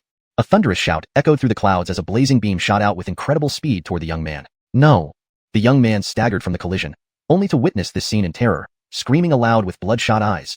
Chapter 224. Skyrocketing experience points. Imperial edict from the palace. Clang. The clear sound reverberated, echoing in everyone's heart. All eyes widened in shock as they stared straight at the terrifying scene unfolding midair. Yates's fiery beam of light, gathered from the collective true chi of others, burned half the sky red. In an instant, it severed the weak connection points within the young man's realm of rules. It was akin to Yates dealing a blow that destroyed most of the power of a third-stage, heavenly Dynasty saint. Countless rules fractured, collapsed, and exploded in an apocalyptic scenario. Scum, I should have killed you long ago. The young man's eyes turned red, glaring at Yates like a ravenous wolf eyeing its prey. Who are you calling scum? Yates shot back with disdain. The sight instantly infuriated the young man, who nearly flew over to crush Yates to death on the spot. Although his rule world had exploded, greatly weakening him, he could still kill Yates as easily as squashing an ant. Yates naturally knew this too. As the young man prepared to move, Yates immediately flew to Empress Dynasty's side. He believed that no matter how much this old Chloe despised him, she wouldn't allow him to be killed right before her eyes. Otherwise, how would she explain it to Eugenia? Sure enough, as Yates expected, Empress Dynasty's eyebrows furrowed slightly when she saw him approach. She did not chase him away. Yates noticed this and inwardly cursed, "Humph, old hag, if you ever fall into my hands, I'll show you why flowers are so red." Seeing Yates hide behind Empress Dynasty, the young man immediately turned and ran. Unfortunately for him, Yates had anticipated this move. With a swift motion, a large bow appeared in his hand, and he quickly took up a perfect archery stance.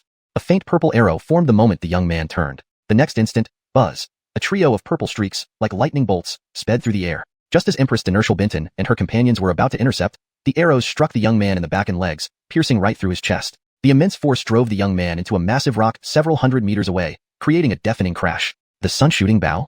Everyone present was an expert in martial arts. The moment the faint light arrow appeared, they immediately recognized it. After all, the sun-shooting bow had been lost for a long time, and despite generations of efforts by Sunset Sect to find it, there had been no news. Now it was in the hands of this man named Farrell? If the Sunset Sect learned of this, they would surely mobilize their entire sect to retrieve it, or even kill to obtain it. These righteous sects could be just as ruthless as the demonic ones when it came to such matters. Yates clearly felt a few hidden gazes watching him, but he had already planned for this. Since the last time Elder Sunset Sect visited Jingxing and bestowed upon him the sun-shooting true cannon, it was a perfect opportunity to return it during this visit. My lords, the White Lotus cultist is trying to escape. Seeing the others intensely focusing on his bow, Yates pointed to the distant young man. Despite delivering severe injuries with 3 arrows, the young man was still a Dynasty saint among martial artists, and not so easy to defeat. While everyone was distracted, he secretly amassed energy to make a final desperate escape. Empress Dynasty saw this and swiftly moved forward. With a wave of her jade-like hand, a green light enveloped the young man, and he vanished instantly. No one seemed surprised since Empress Dynasty possessed an inner world, which was no longer a secret among the higher echelons of Qian dynasty. Empress Dynasty, with matters resolved, I shall take my leave. Sage Dynasty and Sky Dynasty both bowed and bid farewell. Others followed suit, each offering their farewells. They had only gathered temporarily to offer assistance. Now that their duty was done, it was time to depart. Empress Dynasty Bintan nodded her farewell to each one. As for Yates, his gaze flickered. He considered entering Empress Dynasty Bintan's inner world to study it further. This could greatly accelerate his understanding of spatial rules, but he felt too cautious. Before, he hadn't known of her hostility, but now he dared not take the risk. So, under her scrutinizing gaze, he left without turning back. To interrogate the Saint Messenger in her inner world required Eugenia's presence. Otherwise, his life would be at stake. He still couldn't figure out why Empress Dynasty Bintan wanted him dead. Was it because Eugenia liked him? It didn't quite make sense. Flying while deep in thought, 2 days passed. Yates accompanied Eugenia into Empress Dynasty Bintan's inner world, witnessing firsthand her methods. The willpower of a third-stage Dynasty saint was utterly worthless before her. Torture techniques like branding, castration, and tiger chairs, all these tricks were child's play before this formidable authority.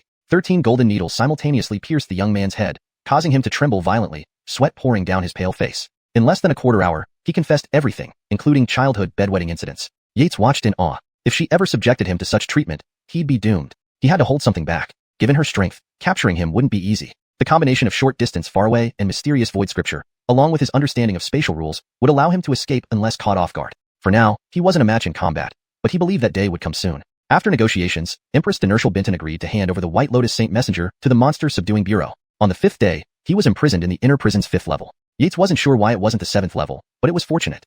Staring at the record, Yates nearly drooled. Prisoner, Sure Beta, Wickedness level, 8 stars. Cultivation level, 3rd stage Dynasty Saint. Status, Imprisoned. Participation, 55%. Reward, 100,000 experience points per hour. Previously, after imprisoning the Darien family group, his experience points rose to 2.6 million. Capturing a Dynasty Saint yielded nearly as much as a year of arduous training, an increase of 1.2 million experience points per day. This guy's wickedness level was shockingly 8 stars. What horrific deeds had he committed? These cultists were big fish, dripping with evil deeds. Yates needed to expedite Eugenia's ascension, so he could use Dakian's might to capture more cultists and monsters. Planting a beast-sealing dinner on the old monk meant that all prisoners captured by him counted toward Yates's achievements. Unfortunately, the old monk was slow. After a month and a half, he'd only completed 1 third-grade mission. This old monk needs performance metrics. Otherwise, he'll keep slacking off. Just as Yates pondered this, Dorian rushed in, saying, "Young master, an imperial edict from Ganwang Palace awaits your presence." Oh! Yates frowned in surprise. The Mickey summoning him was indeed peculiar. "You may tell them I'll be out momentarily after changing into my official attire," Yates replied. Dorian nodded and exited. Chapter 225. Which Abdullah can shoulder the heavy responsibility? Pay my respects to Lord Iter. At the door, a carriage was parked, and beside it stood a young eunuch. As soon as he saw Yates come out, the eunuch's face immediately lit up with a smile as he greeted him. "My apologies for keeping you waiting, Your Excellency." Yates bowed slightly. "Not at all, not at all. It is I who has disturbed Lord Iter." Haha. After some obligatory mutual flattery, the young eunuch glanced at the sky and softly said, "It's getting late, Lord Iter. Please step into the carriage." Yates nodded lightly, lifted the curtain, and bent down to enter. The carriage moved quickly and smoothly. It was said that this was the latest invention of the Tiangong Pavilion, shock absorption. With this installed, the ride comfortability was several times better than before. When Yates first heard about this contraption, he had even bought 4 units. Unfortunately, the Tiangong Pavilion added protective enchantments on the exterior. After destroying 3, he gave up. Now, the ride felt much more comfortable than his previous big sofa. The soundproofing spells from the Tiangong Pavilion ensured there was no distracting noise unless necessary. This carriage was said to be used by nobles within the palace. Yates, being just a county lord, had never expected to have this honor. In the midst of his sighs and musings, Yates felt the carriage stop. Soon after, the voice of the little eunuch came through. "Lord Iter, we've arrived at the palace. Please walk in."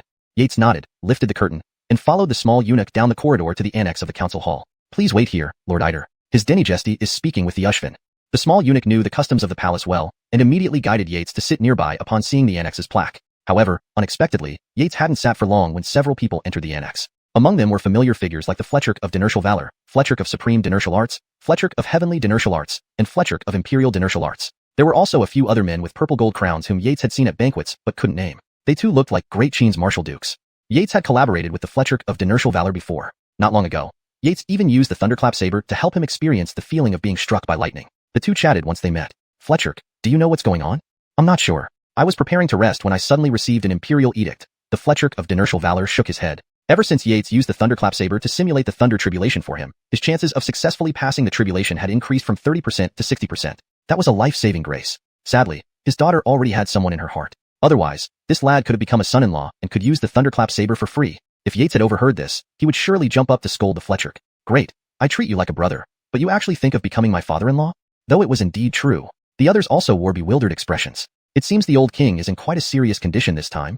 Yates mused inwardly. Just now, a few more people had arrived. One of them was Hampton Eve Ned, who had previously desecrated the Zhanwu sect's ancestral graves. Though his cultivation wasn't high, his influence was immense. None present could match him alone. This situation seemed almost like a farewell ceremony. All the most powerful actual rulers of the great Qian dynasty were present, except for Yates. Yates pondered internally. Lords and ministers, his Dynasty is waiting inside. Please follow me, announced an old eunuch from outside the annex. It was none other than Hewitt, the chief eunuch of the palace. Gongs, please lead the way. Everyone responded politely as they followed Hewitt. The position of this old eunuch was not less prestigious than any ordinary royal prince or relative.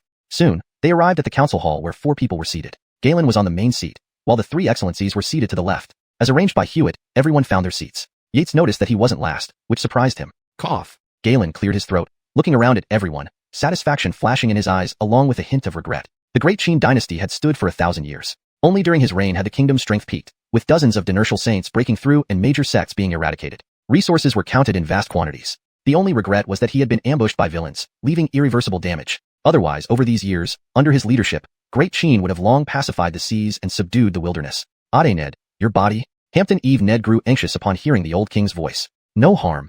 The old king gestured them to calm down. His sharp gaze swept across the crowd, noting their reactions, then continued. My health does indeed worsen day by day, but I can still hold on for some time. We dare not. May his Dynasty live forever.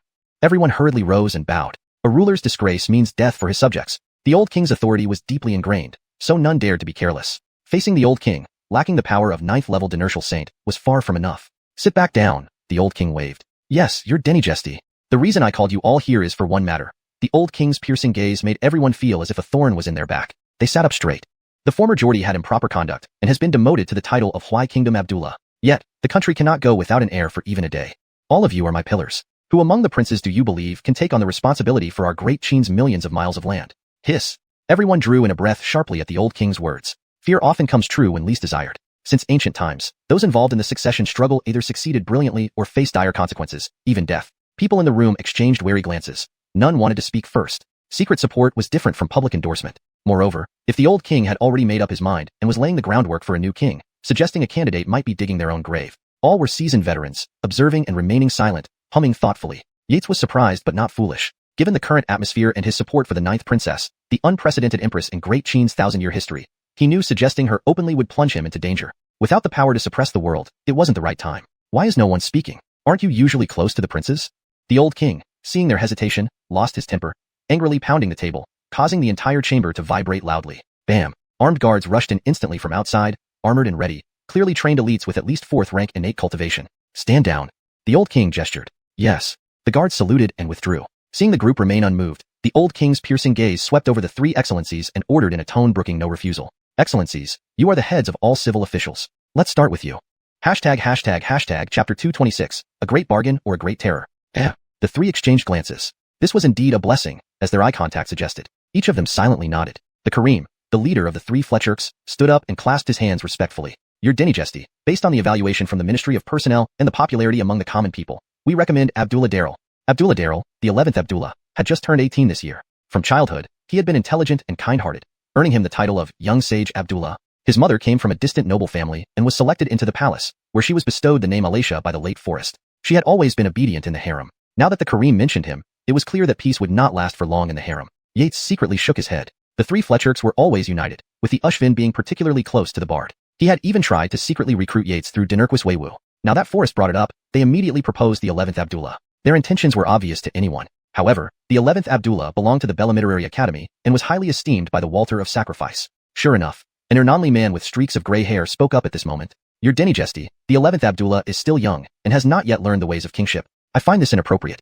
Walter, the ways of kingship can be learned later. I think it's acceptable. Or does the Walter have ulterior motives and not wish for the perpetual prosperity of our great Qian dynasty?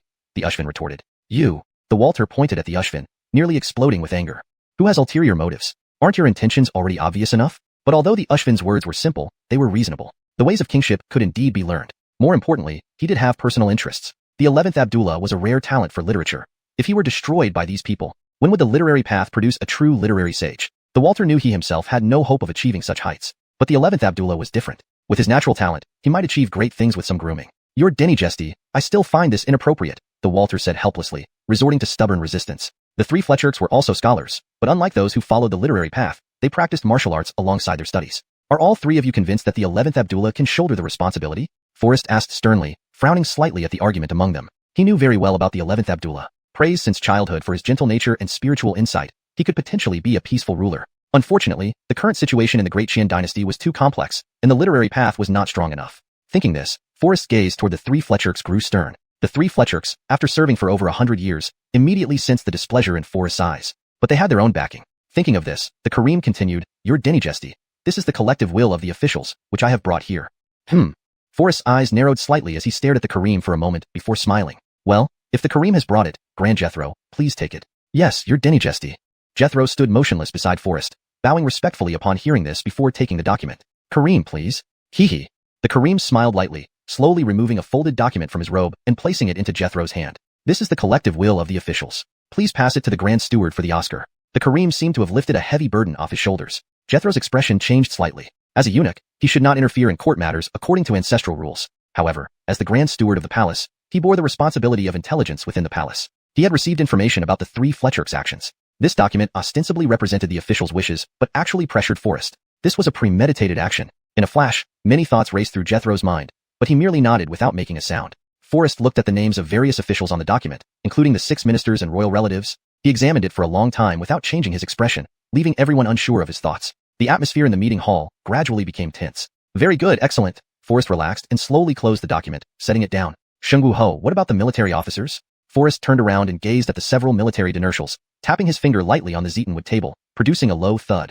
I believe that the present situation in the Qian dynasty calls for bold expansion to protect our vast territory. The Bard, your highness. Shengwu Ho stood up, his face expressionless as he stated calmly. SSH. Upon hearing Shengwu Ho's words, all the military officers on Yates's side couldn't help but draw in a breath sharply.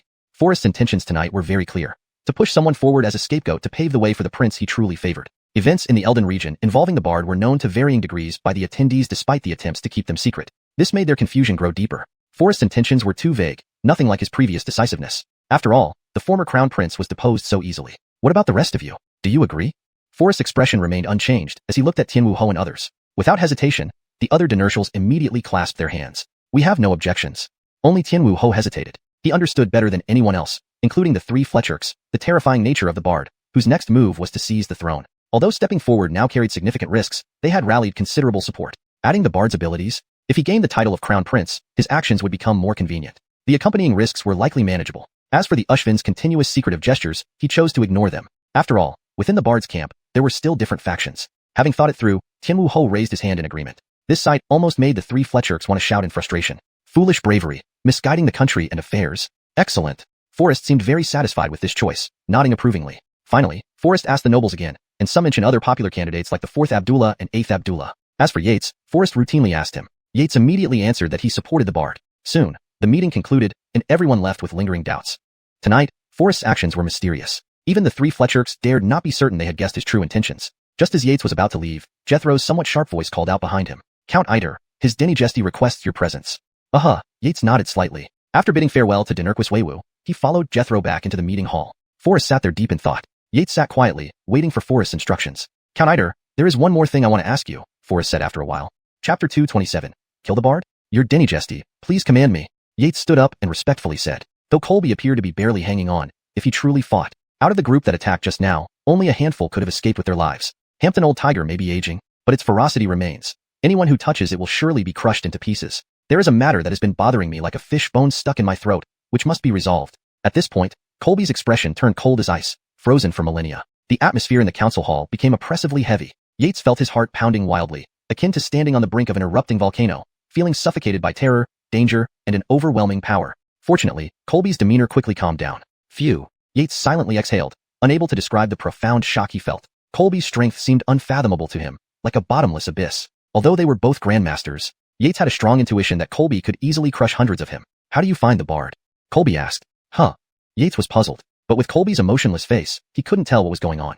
After a moment of contemplation, he replied, Your Dynasty.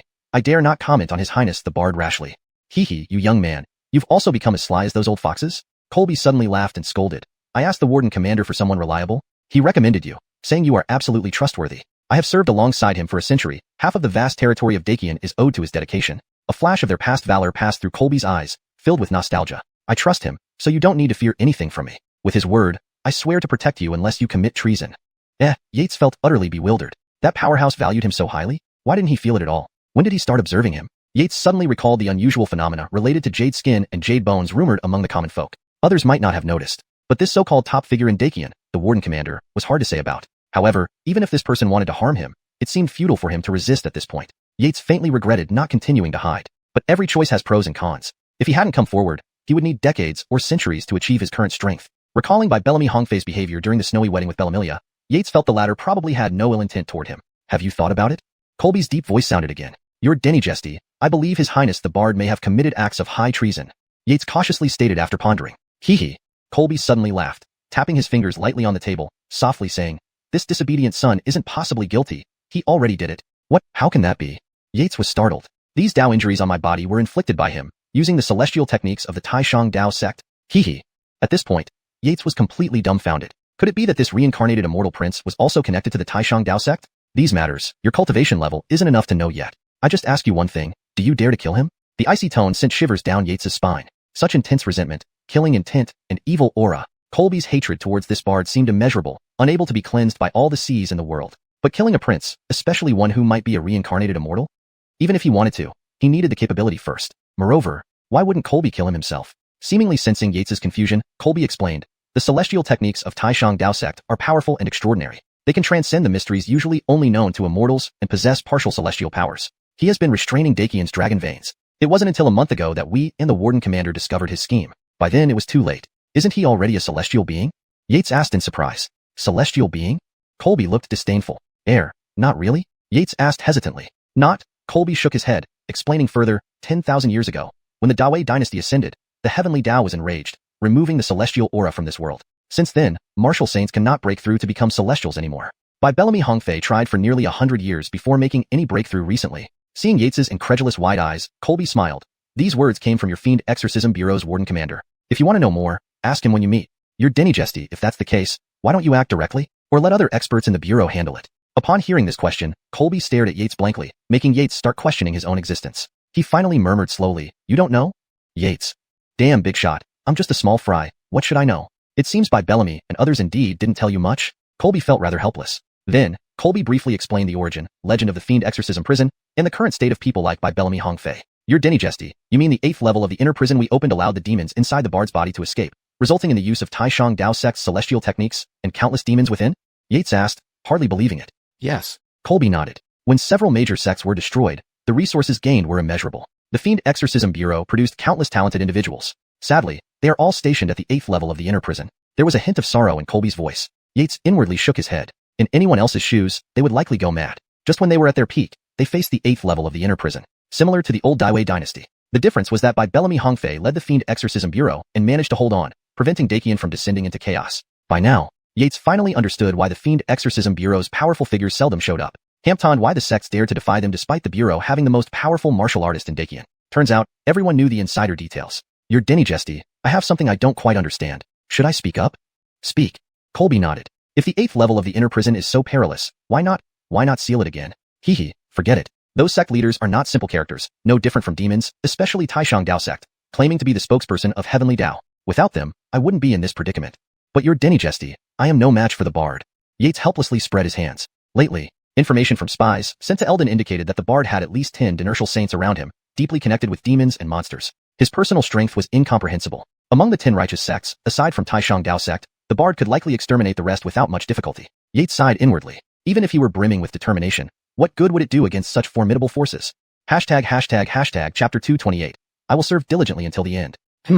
Owen's brows furrowed deeply. Yates's words struck right at his concerns. Ever since that rebellious son had left for the south of the river, he had gradually grown in power and influence. Unfortunately, he did not know this traitor was behind all the plots earlier and was deceived by the same son, trapping him firmly within the imperial city. Otherwise, even if it cost him his life, he would have eliminated this rebel. Even now, with all of Great Qian's resources, he could still kill the prince. But what after killing him? Leaving a ravaged Great Qian to the descendants? How could he, who boasted to be an emperor unparalleled in history, face the founding ancestor of the Qian family? After a deep contemplation, Owen spoke up, I will grant you the highest authority in Great Qian. All resources are at your disposal, but you only have 3 years. Within 3 years, if you cannot kill him, take Gu Tian'er and flee to the Endless Sea. Hiss! Yates felt a chill run down his spine. Not just because of the ultimatum to kill Xin within 3 years, but also because he sensed something deeper in the Mickey's last statement. However, Owen did not elaborate, waving his hand as if tired. Yes, I will serve diligently until the end. Yates said with a salute. Lord County Fletcher Guider, follow me. Blue, who had been standing guard beside them, said. Yates nodded and followed Blue to a side hall. Lord County Fletcher Guider, I have an intelligence organization named Nightingale under my command. According to his Dynasty's wishes, the nightingales in the south of the river will be under your command henceforth. Blue explained, then clapped lightly and said, Fernanda, someone there? Yates frowned slightly. When entering the side hall, he had already used his divine consciousness to investigate 3 times. Someone managed to evade his detection? Yates released his divine consciousness again, meticulously probing every inch. Finally, near a cluttered corner, he detected a slight spatial fluctuation. It was so subtle that if not for his cultivation of the Shimming Void Sutra reaching its peak, he might have missed it entirely. Such potent spatial concealment, even a first-tier supreme dynastor like Ned Yale may not detect it. Yates was inwardly astonished but maintained a calm demeanor, waiting patiently. As Blue finished speaking, Yates noticed the spatial fluctuation growing larger, revealing a black-clad masked Chloe. Only her lively eyes sparkled in the darkness. The masked Chloe approached Blue and saluted. This subordinate, Fernanda, greets Director General. Her voice was as clear and pleasant as the chirping of a lark, bringing life to the night. The beauty matched her voice perfectly. Stand up, Blue said kindly. Yes, Director General. Despite Blue's gentle tone, Fernanda remained formal and precise in her mannerisms. Fernanda, here's the top command. Blue's expression grew serious. Nightingale has 12 units. From now on, the Fernanda unit shall report directly to Lord County Fletcher Guider. Yates, you have 3 days to complete the transition. Yes. Her response remained methodical. However, Yates noticed the change in her addressing him after Blue's words. Fernanda, Hampton interesting Chloe indeed. Blue also observed the change and smiled warmly, as if seeing a daughter he'd raised for years finally come of age. Lord County Fletcher, I have explained everything clearly. After this, you can leave the palace as you wish. Here is the Imperial Pass given by his Dynasty for your free access. Blue handed over a golden token. Yes, thank you, Chief Director General. Yates replied respectfully. With Fernanda, he no longer had to be blind in the south. Although he had previously dispatched several spies, Eldon was no ordinary place. To put it bluntly, Zen had already established a state within a state. Whoever went would risk their life. With her, he stood a chance to plan properly. After Blue left, Yates looked at Fernanda, standing stiffly like a log, and said, Come back to my residence first. Yes, Sir Eider. Call me Lord. Yes, Lord. Hampton hour later. In Yates's study at the old family mansion, 2 shadows flickered under the dim candlelight. Yates and Fernanda. You're from the Mirage clan? Yates asked, slightly surprised. No wonder this Chloe possessed such astonishing concealment skills. It was due to her innate abilities. Fernanda had already briefed him on the details of the Nightingale units. According to Blue's orders, the Fernanda unit was now under his command. The exact number of members in the Fernanda unit was unknown due to their unique reporting methods. Teams of 3 shared intelligence but reported separately, ensuring at least one member's information reached the top without knowing the identity of their counterparts. They used code words and a translation device provided by the ingenious pavilion. Only Fernanda had the decryption device for the entire unit, making it impossible for enemies to trace their communications. Yes, Lord. Do you know about the Mirage clan? Yates asked curiously. With her strength, she must have enabled many members to escape. I do. Again, the emotionless simple answer. All right, you may go. There's one remaining room on the left. You can stay there for the time being. Yates sighed and waved her off. Fernanda bowed and left. Watching her disappear, Yates pondered. The Mickey calling him tonight wasn't just to inquire about the succession. It seemed more like creating a disturbance to mask his true intentions. Zen definitely needed to be dealt with. If he lived, Yates's path to enlightenment would be hindered. With only 3 years left, Yates suspected the Emperor's lifespan was also limited. If the Emperor suddenly passed, Great Qian might fall into Zen's hands within a month. With Eugenia's background, he would have to flee with her to the Endless Sea. Perhaps they could even visit the White Lotus sect's stronghold briefly? Yates scoffed inwardly. Fernanda's mention of Zen's actions in Eldon had surprised him greatly. Establish a holy kingdom? Combining the Taishang Daozong celestial patriarch's divine powers and the reincarnation theory, Yates drew a startling conclusion. Zen's predecessor was likely an ancient immortal patriarch of Taishang Daozong, whose residual spirit was trapped in the 8th inner prison. After enduring great hardship, the Mickey and others finally opened the 8th inner prison, inadvertently releasing this monstrous entity, which eventually reincarnated as Zen. Yates shuddered at the thought. He even wondered if he himself might be a fallback plan for some greater power. Forget it. Overthinking doesn't help. He decided to warm his heart by finding a certain fox. Today's revelations were overwhelming. Chapter 229. The news of the shape transformation pill. Over the next 3 days, Yates acquainted himself with the Nightingale organization's operational model under Jody's guidance, adding his own thoughts to the mix. Simultaneously, he summoned Kathy, the current head of the Ember organization. After all, she had been branded with the sealing beast Dinnerk by him, making her loyalty unquestionable. Last month, Yates had already entrusted her with Ember's operations. The Rihanna naturally had no objections and even showed signs of pleasure, believing that Yates trusted her enough to use her people. Jody, this is Kathy. From now on, she will be your superior. The entire Jody organization will merge with Ember and be renamed Dreamweaver, with her in charge and you assisting. Hamptony issues? In the study of the old residents of the Eider family, Yates looked at Jody's delicate face and slowly spoke. Of course, Yates wasn't planning to discard Jody once he was done with her. After all, Jody had served old Abdullah Qian. It was necessary to stay cautious, at least for a short while. However, if Jody passed his tests, he would treat her generously, as he always did with his people. If she were to secretly cause trouble, he could only marginalize her. Given that Jody was a third-rank Grand Dynastor, he hesitated to simply return her to old Abdullah Qian. Your subordinate dares not. Jody bowed deeply, her face showing no change. She seemed completely unaffected by the change in her status. Yates observed her carefully for a moment, but found no sign of disturbance on her exquisite features. Kathy also felt secretly surprised, imagining that if it were her, even with the ceiling beast Dennerk, she wouldn't remain emotionless. This assistant is quite interesting, Kathy thought to herself. Kathy, I have one piece of advice for you. Jody is a Grand Dynasty expert and has significant insight into running the Jody organization. When managing Dreamweaver, listen more to her ideas. Yates often used the policy of giving both sticks and sweets. Kathy had performed excellently in intelligence work this month, but was starting to show signs of pride. As her boss, Yates needed to curb her arrogance to avoid future problems. Yes, sir, Kathy understands. Kathy straightened up, her expression serious. After living through this period, she understood Yates's nature. Knowing this was a warning, she reviewed her actions and admitted her mistake promptly. Fine, Jody, you may leave now. Yates nodded, signaling for Jody to depart. Yes, sir. Jody bowed and left immediately, clean and efficient. Yates was accustomed to this, but Kathy couldn't help but feel surprised. Don't be surprised. After working with her for a few days, you'll understand her character, Yates said with a smile. Sir, assigning a Grand Dynasty as my assistant puts quite a bit of pressure on me. Kathy's eyes flashed seductively as she smiled. Enough, let's get down to business. Yates waved his hand, not minding Kathy's attempts at seduction. Since taking over Ember, she always tried to reclaim control whenever they met. Kathy quickly regained her seriousness. Let's discuss how our hidden operatives are settling in.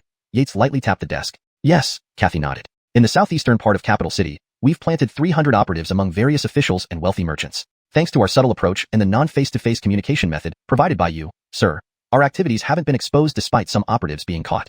At the palace, it's more difficult. We've only managed to place 3 operatives so far, essentially making no significant progress.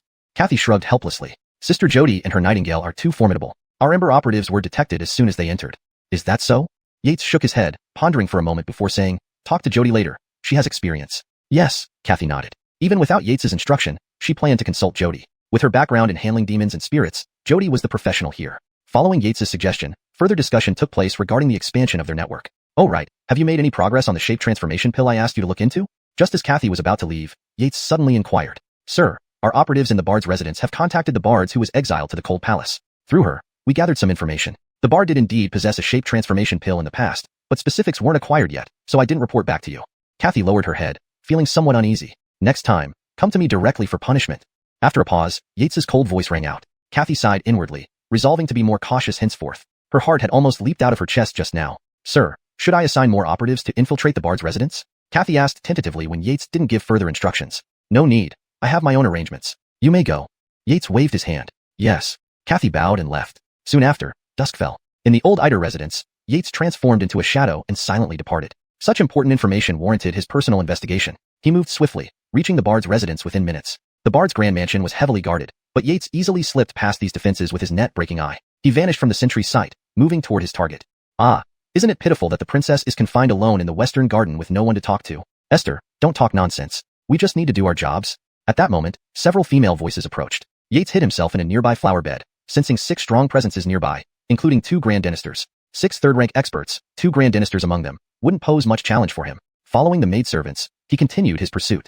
Abdullah, we will retire now. The maidservants bowed and exited the courtyard. Despite the Bard's decree confining her to the western garden, she still received regular care. They brought her midnight snacks as usual. Shortly after the servants left, the door opened by itself. Yates stealthily followed, ready to extract the crucial information directly. Chapter 230. A heavenly blessing and an unexpected arrival. Esther? Is that you coming back? I've told you several times already, there's no need to bring night snacks here anymore. A Chloe's voice came from inside the room. However, contrary to her expectations, she did not hear Esther's reply. Who are you? I am the official consort of Zin. You? Before she could finish her sentence, a gust of wind swept past the screen and struck her neck directly. The Chloe felt a sharp pain in her neck, and then everything went black as she lost consciousness and slowly sank into the bathtub. Yates appeared beside the bathtub and glanced at the unconscious Chloe inside. He inwardly sighed. It was unfortunate timing. However, since he had killed Ingwu Denurquis, her father, he had no improper intentions towards her. With a casual wave of his hand, the Chloe floated out of the bathtub and landed gently beside him. Yates then placed a light finger on her forehead, activating the soul search technique. Her memories flashed rapidly before his eyes. Soon, Yates found what he was looking for. Throwing her back into the bathtub, just as she was about to regain consciousness and scream, a flash of light passed through Yates's eyes, causing her expression to become blank. You didn't see me tonight. Yates left a faint message and disappeared immediately after. The Chloe mumbled to herself, I didn't see you. Didn't see you. Over the past few days, he had spent 10 million experience points to elevate the soul search technique to a soul Dao art. This newfound ability allowed him to selectively erase specific segments of someone's memory. He didn't expect it would come in handy so soon. Lost in thought, Yates quickly arrived at a large pond with several human-sized artificial hills. From the Chloe's memories, Yates knew that one of these hills housed the entrance to Zen's treasure vault.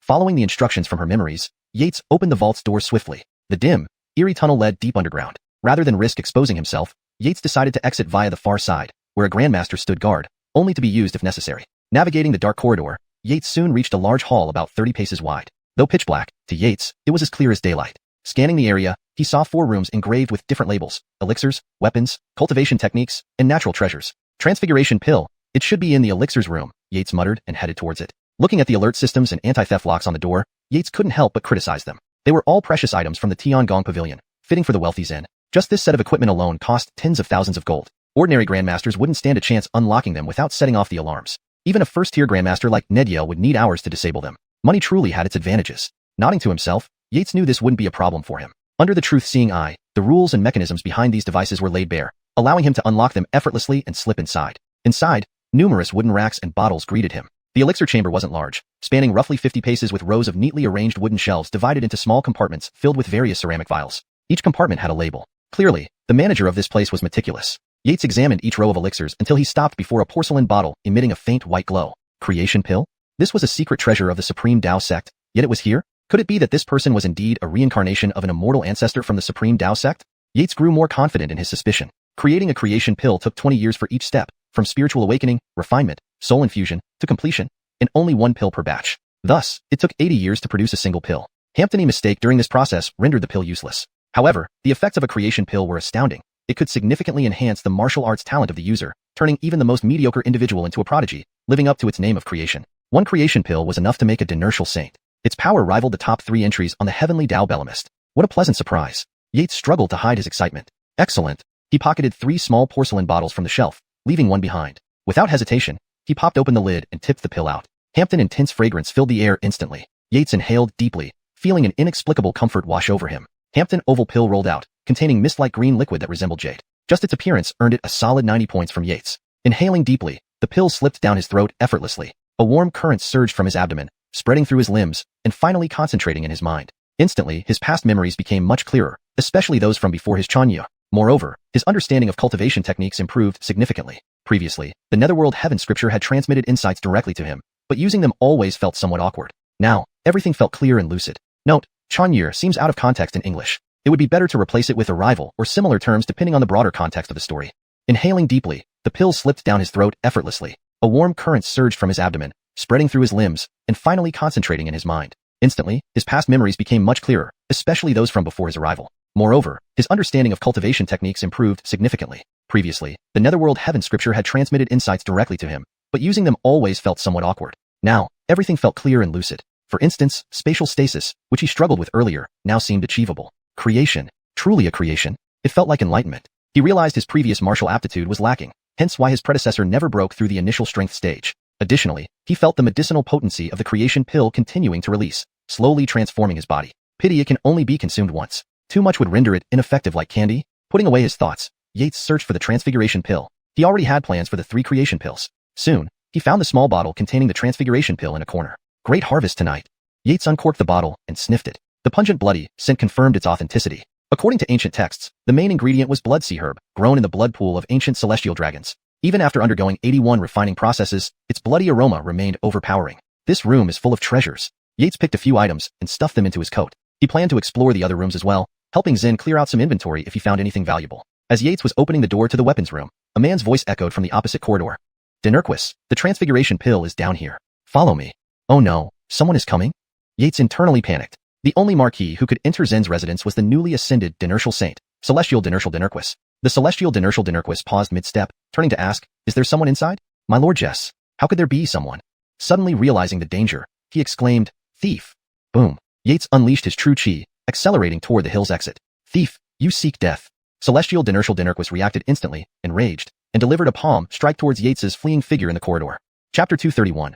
Why did you seek me at night? Boom. The terrifying palm force instantly destroyed everything in the passageway, charging straight at Yates's figure. Great peril, great terror. Yates's heart pounded with alarm, cursing under his breath. Damn, that's Tianwu Dynasty. The power of a Dynasty saint is truly extraordinary. While cursing, he sped up even more. If this palm were to hit him directly, though it wouldn't severely injure him, it would undoubtedly limit his escape speed. Once the Tianwu Dynasty closed in for close combat, within just a few moves, he'd surely be captured unless the Tianwu Dynasty directly summoned his rule realm to crush him. In such a scenario, Yates could still use the web-breaking eye to find loopholes in the rule realm, possibly dealing a heavy blow to the Tianwu Dynasty and seizing the void-splitting hammer from him. almost in the blink of an eye. Yates rushed to the artificial hill's exit, delivering a devastating punch that turned the exit into fragments. He then transformed into a black shadow, flying up into the sky, darting away. The commotion simultaneously startled the entire bard's mansion, and countless figures immediately flew over. Before they could react, they saw a figure shoot up into the sky, quickly flying away. This, chase.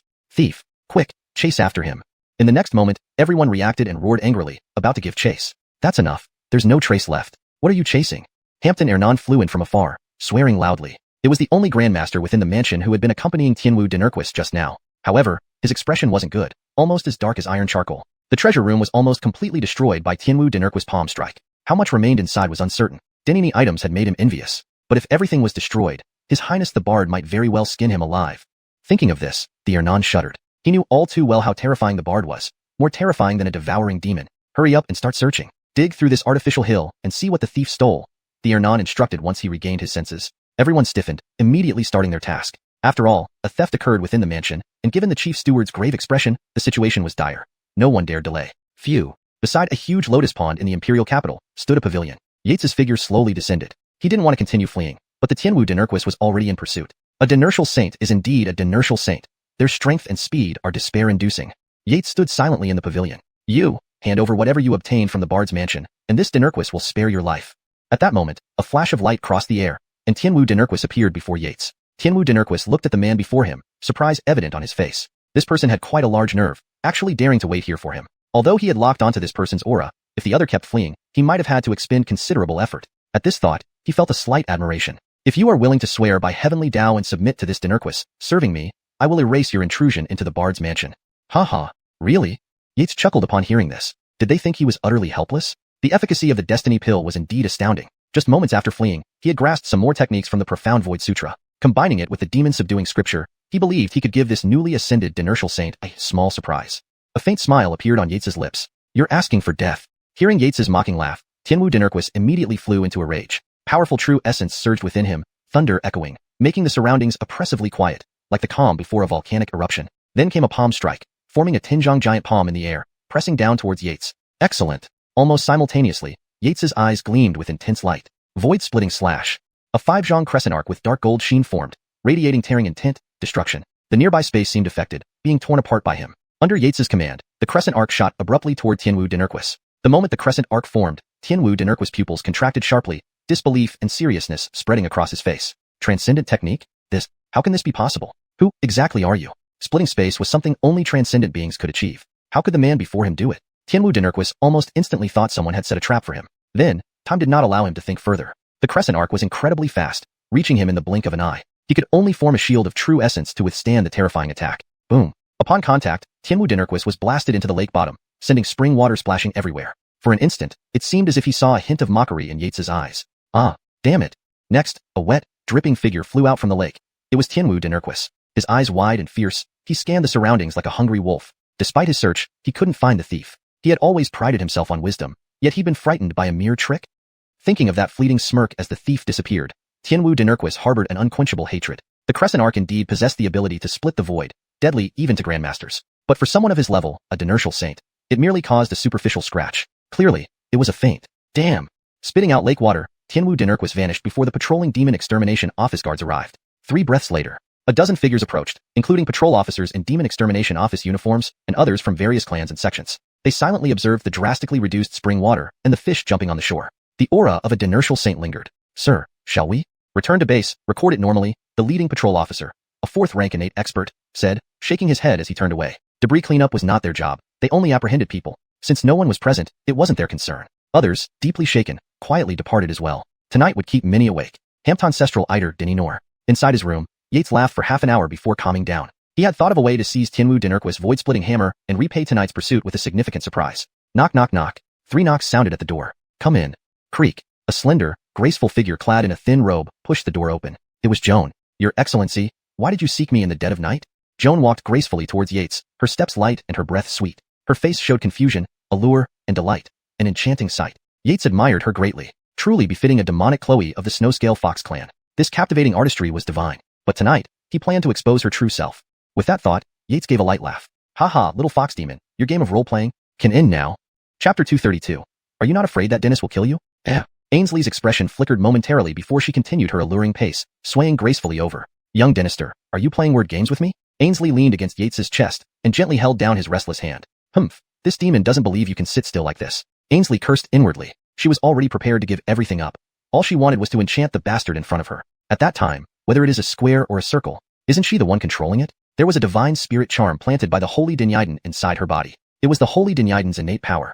Whoever takes her first time, the spirit charm will enter their body, making the man obey her every command. Originally, as per the Holy Dynasty's instructions, she planned to offer herself to Dynasty, to firmly control the number one person of the supreme Taoist sect in the palm of her hand. But unexpectedly, Hampton Attlee's strength was so poor. Hampton and Ainsley was intercepted by this bastard, Yates. However, this bastard indeed has extraordinary perseverance. She played innocent for so long, constantly swinging in front of him. This bastard actually managed to endure and not touch her. She thought she had seen a ghost. If not for Dara asking her to be patient, she would have directly asked this bastard if he was unable to do it. Her Snow Armor Fox clan had medicine that could help him. But unexpectedly, this bastard suddenly called her over tonight. Is it because he came to terms with something tonight? For a moment, Ainsley felt an eagerness, thinking about making this bastard behave like a dog in front of her. Huffing, she was pleasantly thinking. Of course, Yates naturally didn't know what the little fox demon was thinking. Otherwise, he wouldn't be so calm. Yates felt slightly surprised in his heart.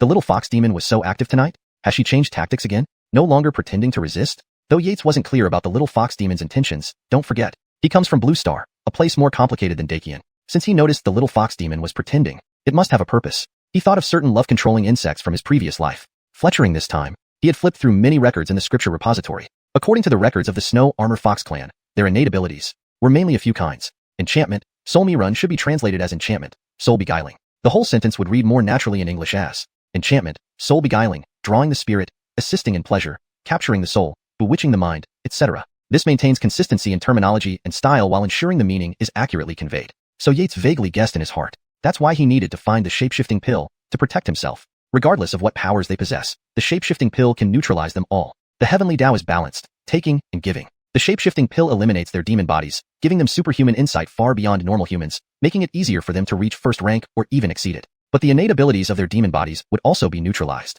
Meanwhile, it also defended against the patriarch of the supreme Taoist sect, the Dynasty saint of the ninth heaven. One thought from him could easily squash Yates. So, Yates couldn't guarantee the effectiveness of these measures. Only by diligently detaining prisoners was the right way. In recent days, the old monk found several fourth-rank thieves with Kathy's help, increasing his experience points by roughly 200,000. In a few more days, he could transform another martial art into a supernatural power. Once the small world hatches, this would be his capital to stand against the Dynasty saint. Yates, holding the little fox demon, pondered for a moment before snapping back to reality. At this moment, Ainsley frowned and said sweetly, "Young Dynasty, what is this thing in your pocket? It's poking at me." Ainsley's delicate, soft hand lightly stroked Yates's chest. Her tender face was flushed. "Ha ha." Yates silently cursed, which, wait till later. He slapped away the mischievous hand. From his pocket, Yates took out a small porcelain bottle. "This is a gift I'm giving you. Take a look." "Huh? What is tea?" The words stopped in her mouth. Ainsley immediately froze. She rubbed her eyes vigorously, confirming the three big characters once more. Shape-shifting pill. This was her goal this time. "Why, Your Excellency, is this real?" There was disbelief in Ainsley's eyes. This was a pill only immortals could refine. Yet immortals disappeared 10,000 years ago, making each shape-shifting pill extremely precious. This is why the Holy Dynasty agreed without hesitation when Zen offered the shape-shifting pill. It was something they would spare no effort to obtain. As long as they produce another fox immortal or even a first-rank demon Oscar, it would suffice to protect the fox demons for 1,000 years. After all, during turbulent times, fox demons were highly valuable. "Haha, open it and smell," Yates smiled. Yes, that's the right smell. As recorded in my clan, it has an intensely nauseating bloody odor." Ainsley's adorable little nose sniffed a few times, feeling that horrifying blood scent hit her heart. Her willow-like eyebrows creased involuntarily. A primal force seemed to stir in her stomach, but her face showed nothing but joy. It couldn't be wrong. Even demonic pills, demon pills, ghost pills, and such would never emit such an insane smell. "Your Excellency, this really is for me?" After the excitement, Ainsley suddenly became calm, still disbelieving. The shape-shifting pill was too important for their demon race. If the news leaked out, probably those old antiques from the 10 great clans would break their coffins just to snatch it. This bastard actually just gave it to her? It felt unreal. "You are my little female slave. Who else would I give it to if not you?" Yates, smelling the fragrance of the little fox demon, felt urges stirring in his heart. "Why, Your Excellency?" Ainsley whispered softly, her face flushing with pink, breath fresh and sweet, eyes becoming dazed. Her body squirmed restlessly in Yates's arms. "Ha ha, tricking me again." A flash of sharpness flashed in Yates's eyes. The little fox demon was happy, but he sensed no warmth. Instead, using this opportunity to seduce him into sinning. "Fortunately, I have enough restraint." Hee. Yates waved his hand to stop the little fox demon's next move. Things must go according to his requirements. "Fine, this shape-shifting pill is for you to eat. You, take it now." "Ah." Ainsley's charming expression suddenly froze. Then, she acted nonchalantly, leaning on Yates's chest, whispering, "This? Your Excellency. Rumor says taking this pill. Smells very bad. How about, your slave serves you first." Slap. A clear sound echoed in the night. "Be good. Swallow it obediently." Yates poured out the bright red pill, handing it over. Bellamike, an old uncle enticing a little girl to commit a crime. Ainsley looked at the shape-shifting pill in front of her, her beautiful eyes swirling with thoughts. Finally, she lightly bit her lip, making a decision. With her jade hand, she accepted the shape-shifting pill, opening her lips and swallowing it. "Your Excellency, I am Dennis's fiancé. If you are not afraid of him killing you, then bully me to your heart's content." Ainsley let go of her disguise, giving him a flirtatious glance, a faint smile on her lips. In an instant, she exuded boundless allure. Chapter 233, Confrontation with the Oscar Wu de Nerquis, the creation pill? The candlelight flickered. The night bloomed in vibrant hues, as the soft warbling of swallows intertwined into a melody that heralded the first moments of life. The next day, in the early morning, as the first rays of sunlight emerged, Yates pushed open the door feeling refreshed and alert. Just then, Jody also stepped out from her room. Yates smiled and nodded at her. Jody bowed from afar and retreated immediately. A light thud echoed as she closed the door. Yates rubbed his nose, unsure what just transpired. However, during that brief moment, he noticed something peculiar. She seemed to avoid eye contact, and there was a slight blush on her otherwise cold face. Realizing he had listened in on her all night, Yates shook his head and left. On the way, he instructed a maid to bring some warm water for Joan, so she could wash up. Having cultivated the demon refining hell subduing scripture to its profound level, his physical prowess was terrifying even to powerful demons. Over the next month, Yates would spend his nights in Estelle's chamber and his days patrolling the demon prison or occasionally hunting some demons. His experience points steadily grew by tens of thousands each day. From time to time, he would transform into feral to visit Yojia Dini Nor, guiding Dawn's development. Under his advanced leadership, these women increasingly displayed a soldier-like discipline, far from the laxity seen in Dakian's army. Their combined combat power far exceeded that of the ordinary soldiers of Dakian. Under similar numbers, Yates compared them to the private armies of the 7 great Dinertial Dinerquises. Dawn's troops were nearly catching up. Fletchering this period, Leora often took her troops to practice in Suashian Mountain. Whenever this happened, Yates would send his doppelganger to accompany them, just in case. Meanwhile, Yates began discussing the formation of a male private army with Leora. However, this still needed the approval of the old king of Dakian. Otherwise, if they proceeded without permission, numerous memorials would soon flood the old king's desk. One day, Yates and Leora discussed how to obtain authorization for establishing another private army. After all, as an exception, Leora already maintained a female private army, and adding another one might raise suspicions, especially among the princes. Lately, the former crown prince had become active again, pulling several key officials into his fold, hinting at a comeback. He was ruthless, sending almost an entire platoon after the Lady of Selena, yet they couldn't stop him. "Perhaps I should go to the palace and plead with father."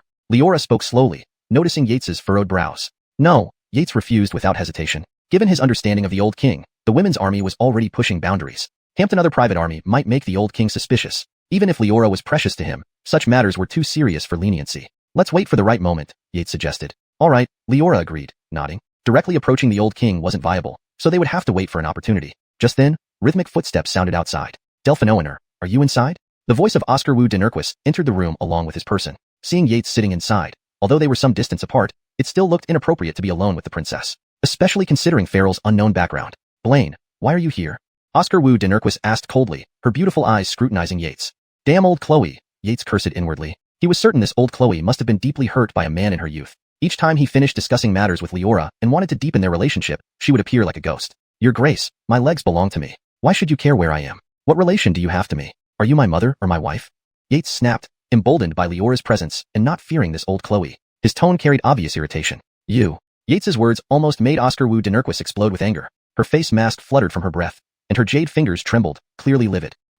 Leora couldn't help but laugh at the sight. Swish. Noticing both pairs of eyes staring at her, Leora covered her stomach and waved. "Dinister, stop. Lord Jiang meant no harm, and he is helping Delphinoener strategize."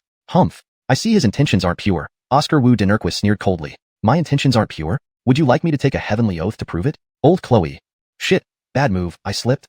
Before finishing his sentence, Yates covered his mouth and dashed behind Leora. A pale blue flame erupted in midair, instantly incinerating the chair he had been sitting on. "Your Highness, save me." Yates shouted in panic. He was stunned by her mastery over fire rules. No wonder she dared ambush that third heaven White Lotus Saint envoy. Provoking her was unwise. "Dinister, Lord Jiang did it accidentally. Please spare him this time." Leora hurriedly shielded Yates. "Dinister." Seeing Oscar Wu de Nerquis about to strike again, Leora pulled her hand, pleading. If it happens again, I'll either kill you or seal your mouth." Oscar Wu de Nerquis threatened, veins throbbing on her forehead before calming down. Never again, Yates admitted, stepping out cautiously. It seemed he shouldn't call her Old Chloe until the world seed hatched. Otherwise, another slip-up might provoke her wrath further. Yates sighed inwardly, but checking his experience points, 215 million, renewed his confidence. He planned to visit the scripture repository to pick 20 yellow rank techniques, using experience points to unlock divine powers and observe the world seed's reaction. Though only at the 4th rank, under the boost of heaven tier techniques and spirit artifacts, he could already match a first heaven grandmaster. If the world seed hatched, his strength would qualitatively improve. Oh yes, your highness, I almost forgot. This is for you.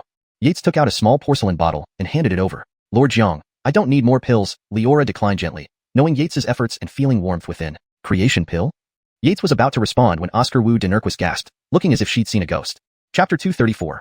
Reunion with the voracious Bellamidal girl. What? The Rihanna's expression clearly froze for a moment. If one were to ask who the Geordie of Qian was, there might be someone who didn't know. But it was different for the Daozong Supreme Alchemy Pill. That was something known by every household. Everyone in Qian practiced martial arts, but not everyone had the chance to reverse their fate. However, the Daozong Supreme Alchemy Pill could give them that chance. Mr. Jiang, this pill is too precious. Please take it back. The Rihanna instantly regained her senses and politely refused again. In her eyes, this pill was more needed by the man in front of her than herself. Ruaner, you. De Nurquist Benton scolded the Rihanna, tapping her forehead with a hint of frustration. A gleam of eagerness flashed in her eyes, as if she wanted to snatch it. This was the Daozong Supreme Alchemy Pill. No matter how mediocre one's talent, after consuming it, they would have nearly a 100% chance of breaking through to the Dinertial Saint realm. They would only need to consider the heavenly tribulation. Aunt Bai, Mr. Jiang needs it more than Ruaner. The Rihanna shook her head, her tone firm and decisive. She did have good talent, but she couldn't guarantee that she could cultivate to the 3rd rank, let alone the 2nd rank Dinertial Saint. Yet, a special light flickered in the Rihanna's beautiful eyes as she looked at Yates. As you wish. De Nurquist Benton sighed deeply. Ruaner had already called her Aunt Bai. Would she really dare to snatch it? Given this girl's character, if she said she didn't want it, she really didn't. What a pity. However, this young man did show courage. De Nurquist Benton couldn't help but look at Yates with new respect. Your Highness, please take it. Yates's face showed a faint smile, and despite the surprise on the Rihanna's face, he forcibly placed the small porcelain bottle in her hand. He hadn't misjudged her. The Rihanna indeed had deep feelings. She wasn't suited to be an emperor, lacking the ruthlessness and prioritization of power. But that was fine. This was exactly the person he wanted to find. He would help her manage everything, giving her a peaceful and stable position as Empress. The Rihanna stared at the warm little porcelain bottle in her hand. Her beautiful eyes sparkled with a certain brilliance, like dazzling fireworks, softly saying, Then your Highness, I'll take my leave now. Yates waved his hand gracefully and turned to leave. Left behind was a stunned De Nurquist Benton and an emotionally moved Rihanna. Aunt Bai, Ruaner hasn't misjudged him. After a brief pause, the emotion in the Rihanna's eyes gradually calmed, returning to normal. He is indeed better than your father. Even De Nurquist Benton had to admit it. In this world, men who could gift the Daozong Supreme Alchemy Pill could probably be counted on one hand. From this aspect, the Rihanna's judgment was indeed sound. Forget it. De Nurquist Benton inwardly sighed. Diamond, your daughter has started to fall in love. The man she met seems decent. I will protect her with my sword as much as I can, to repay your past kindness. Ruaner, take the pill immediately. With its efficacy, within a month, you can break through the 6th level of the 9 Heavenly Dinyadan Scroll and reach the 7th level, advancing to the 3rd rank Dynasty. Once you break through to the 3rd rank, under the stimulation of the 9 Heavenly Dinyadan Scroll, your pure Een body will definitely awaken prematurely. At that time, your combat power will absolutely rival a Grandmaster.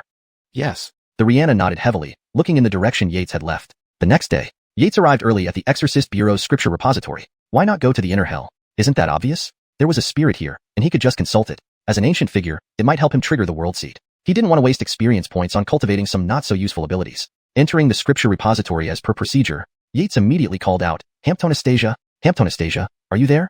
There was no other way. He had tried the web-breaking eye, and the rules and veins here were too well established. He couldn't see anything meaningful, let alone find the spirit's whereabouts. So he had to resort to the most primitive method. It's you? You haven't been here for a while. After calling a few times, a sweet female voice answered from behind him. Yates turned around to see the stunningly beautiful spirit Hamptonastasia, staring at him curiously with big, puzzled eyes. Hee, Miss Hamptonastasia, you know, I'm a bailiff at the Exorcist Bureau, and I've been out on missions. Now that I finally have some free time, I came to visit you right away. Is that so? Hamptonastasia's little face seemed unconvinced. Do I look like I'm lying? Yates almost pounded his chest in earnest assurance. Oh, right, this is the candy figurine I promised you before. Try it. It tastes great. Yates handed over the candy figurine he had kept hidden behind his back. Hamptonastasia gazed at the lifelike golden little figurine, unconsciously licking her lips. She had been here for over 1,000 years. She had long forgotten what food tasted like. Bellamicking once more. It's sweet. A smile quickly spread across her little face. This taste was indeed nice. This guy was kind-hearted. Hee. Yates inadvertently showed a wolf-like grin, then quickly retracted it. Miss Hamptonastasia, doesn't the candy figurine taste good? Why yes, very sweet. What was your name again? The little girl responded intermittently while eating. My name is Yates, Miss Hamptonastasia, remember me? Yates immediately put on a friendly smile. Yes, I remember you. The little girl nodded. You said that last time too? Yates inwardly grumbled. But there was nothing he could do for now. This place was where the Exorcist Bureau cultivated heaven-grade techniques. He didn't have the capability yet to come and go as he pleased. His previous accumulated merits were used up this time. Next time, who knew when? Still, these issues didn't affect his attempt to pry information now. Miss Hamptonastasia, let me tell you. Outside there are many more delicious things, like roasted chicken, golden crispy skinned and fragrant, making you drool just from smelling it. Under Yates's description, Anastasia gradually felt the candy figurine in her hand losing its appeal. There were so many yummy treats outside. Wah! The little girl couldn't help but cry. Immediately, Yates sensed the atmosphere in the entire library becoming heavy, as if some great terror was about to appear. Not good. This little girl is the spirit of this place. Her emotions can affect changes inside. Thinking of this, Yates inwardly panicked. What if the little girl cried too hard and caused a flood? How would they deal with that? Miss Anastasia, don't be sad. Next time, I'll bring you fragrant roast chicken, braised big carp, and all kinds of delicious food. Really? You won't lie to me? Hee hee. Indeed, the little girl instantly beamed with joy. The sky cleared up, and the heavy atmosphere dissipated. I won't lie to you, or else I'm a puppy. Yates hurriedly assured her, pounding his chest. Afterward, Yates chatted casually, leading into the topic. By the way, Miss Anastasia, I see this space is very stable. How do you maintain it? Chapter 235. My confidence strengthened. This? The little girl's lively large eyes twinkled, and she nodded slightly in thought. Anastasia has lost a lot of memories. Some things are not quite clear. She mumbled with the candy figurine still in her mouth. But, Anastasia does remember that the pinnacle of rules is the Great Tao. There are 3,000 great Taos in heaven and earth, and each can transcend to immortality. Anastasia's spiritual artifact space has over 300 great Taos. The little girl beamed with pride. Wow, Anastasia, you're amazing. Yates immediately praised. Hee hee. The little girl's smile grew even brighter. However, Miss Anastasia, how do you add these great Taos to your spiritual artifact space? Yates pretended to ask curiously. That's simple. You just find some inner worlds and extract their great Taos directly, she said, squinting her eyes. Good plan. Yates couldn't help but comment dryly. Could he really achieve this right now? Hee hee, there are other methods too. The little girl licked her candy figurine, making smacking noises. Oh.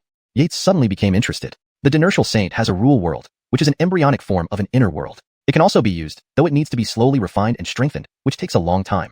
Far slower than directly taking the Great Tao from an inner world. The little girl seemed completely oblivious to the concept of seizing inner worlds and casually mentioned it. However, as far as Anastasia remembers, some mighty immortal Taoists leave behind a seed made from their own paradise realm when they are close to death, waiting for a destined one to inherit it. If such a paradise realm hatches, it immediately contains over 1,000 great Taos. Shaking her head, she continued, revealing more information. But inside, Yates was elated. Paradise realm, seed. These two keywords clarified something significant to him. That world seed belonged to the paradise realm level. Once hatched successfully, he would possess a paradise world. So, how does one hatch such a paradise seed? Yates suppressed his excitement, transforming into a curious child. Slurp. The little girl sweetly licked the candy figurine, her eyes showing recollection. The foundation of world structure is the 5 great elements: metal, wood, water, fire, and earth. However, if you want the paradise seed to grow faster, adding belemite, darkness, thunder, and wind will make the hatched paradise world capable of supporting life. As time passed, with Anastasia's explanations, Yates became increasingly knowledgeable about the cultivation of the world seed. Indeed, old-timers like her knew much, living up to her reputation. Yates silently gave her a thumbs up. He had spent ages searching through the Sutra Pavilion records but found nothing related. It was as if someone had deliberately erased them. But this little girl had filled in the gaps. Anastasia, I must leave now. Next time, I'll definitely bring your favorite roast chicken and braised yellow river carp. Hee hee. The little girl smiled, waving her candy figurine at him. Yates soon left the top floor and turned toward the first floor. Sir Eider, you're out? Terrence's nearby bowed respectfully. Yates smiled back and nodded. All right, carry on with your duties. This official will look around himself. Yates waved off the enthusiastic crowd. His position as an inspector within the Demon Subduing Bureau was already public knowledge, the successor to the future commandant. Naturally, everyone tried to curry favor.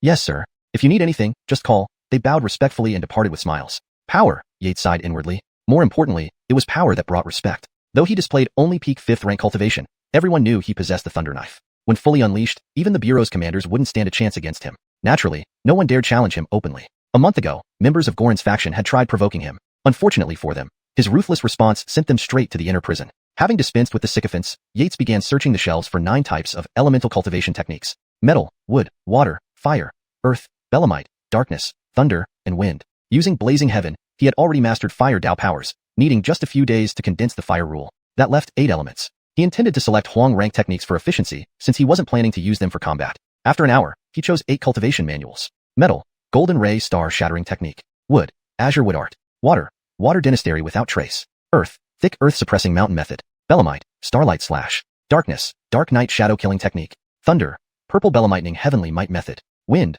Breeze Soaring Skyward. Registering the 8 manuals with the officer, Yates copied them by hand. While he could use the system to practice directly, he went through the motions to avoid arousing suspicion. He wasn't invincible yet, especially with several martial marquises still in Tianjin City after months. Following border alerts, Galen had dispatched them to clean up the mess. As for Galen's schemes, Yates remained baffled. The neighboring tribes, like those from the Desolate Wastelands, Western Desert, and Endless Sea, were formidable adversaries. Only the King's Legendary might deter them from invading the Great Qian territory. Even so, they were constantly probing the defenses, testing whether Great Qian was weakening, seeking opportunities for raids and plunder. Sir Eider, here are your cultivation manuals. The officer respectfully recorded them and packed them carefully before handing them back respectfully. Yates accepted the scrolls, nodded, and left. Over the next month, he planned to seclude himself and focus on condensing the 9 rules: metal, wood, water, fire, earth, belemite, darkness, thunder, and wind. Once the world seed revived, his confidence would truly solidify. Even if he couldn't defeat those powerful figures, he could leave unscathed, leaving them trailing in his wake. With a smirk, Yates instructed Bellamy Lau to send meals twice daily and pushed aside a chatty little fox demon who came to visit, locking the door tightly. Infernal heavenly scripture, give me points. Boom. Following Yates's mental command, experience points from infernal heavenly scripture rapidly diminished. 10,000, 100,000, a million, 10 million. Almost instantly, 90 million points vanished. Simultaneously, streams of experience regarding metal, wood, water, fire, earth, belemite, darkness, thunder, and wind rules surged within him. Thanks to transformation pills, his innate talent far surpassed the norm, allowing countless practical experiences to dawn upon him. The next moment, he opened his eyes abruptly. Boom. A tremendous aura exploded outward.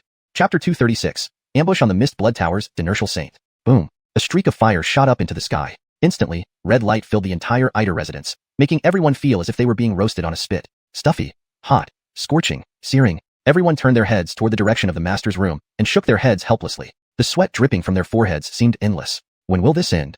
They murmured. From initially being struck by lightning in panic to being buried in suffocating soil, and now roasted by flames, it seemed they had become accustomed, almost numb to it all. Had not Dynasty Bellamy informed them that it was the master practicing his martial arts, they would have fled long ago. However, Dynasty Bellamy had promised them that as long as they didn't speak out, their monthly pay would be increased by 50%, a tangible reward. Enduring for a little longer would make it theirs. Get back to work. The old steward, Bellamy, glanced at the gathered servants and waved his hand in command. Yes, they nodded, with a few strong men unable to bear the heat any longer, working bare-chested, drawing glances and whispers from the serving maids. Bellamy watched the scene unfold, shaking his head inwardly but did not interfere. His gaze then shifted back to the direction of Yates, where he could barely contain his astonishment. His new employer was truly formidable, so much so that it was frightening. Is this the 9th meaning of law? A shock flashed through Dorian's eyes. Ordinarily, mastering one law thoroughly allowed one to start constructing the embryonic form of a law world.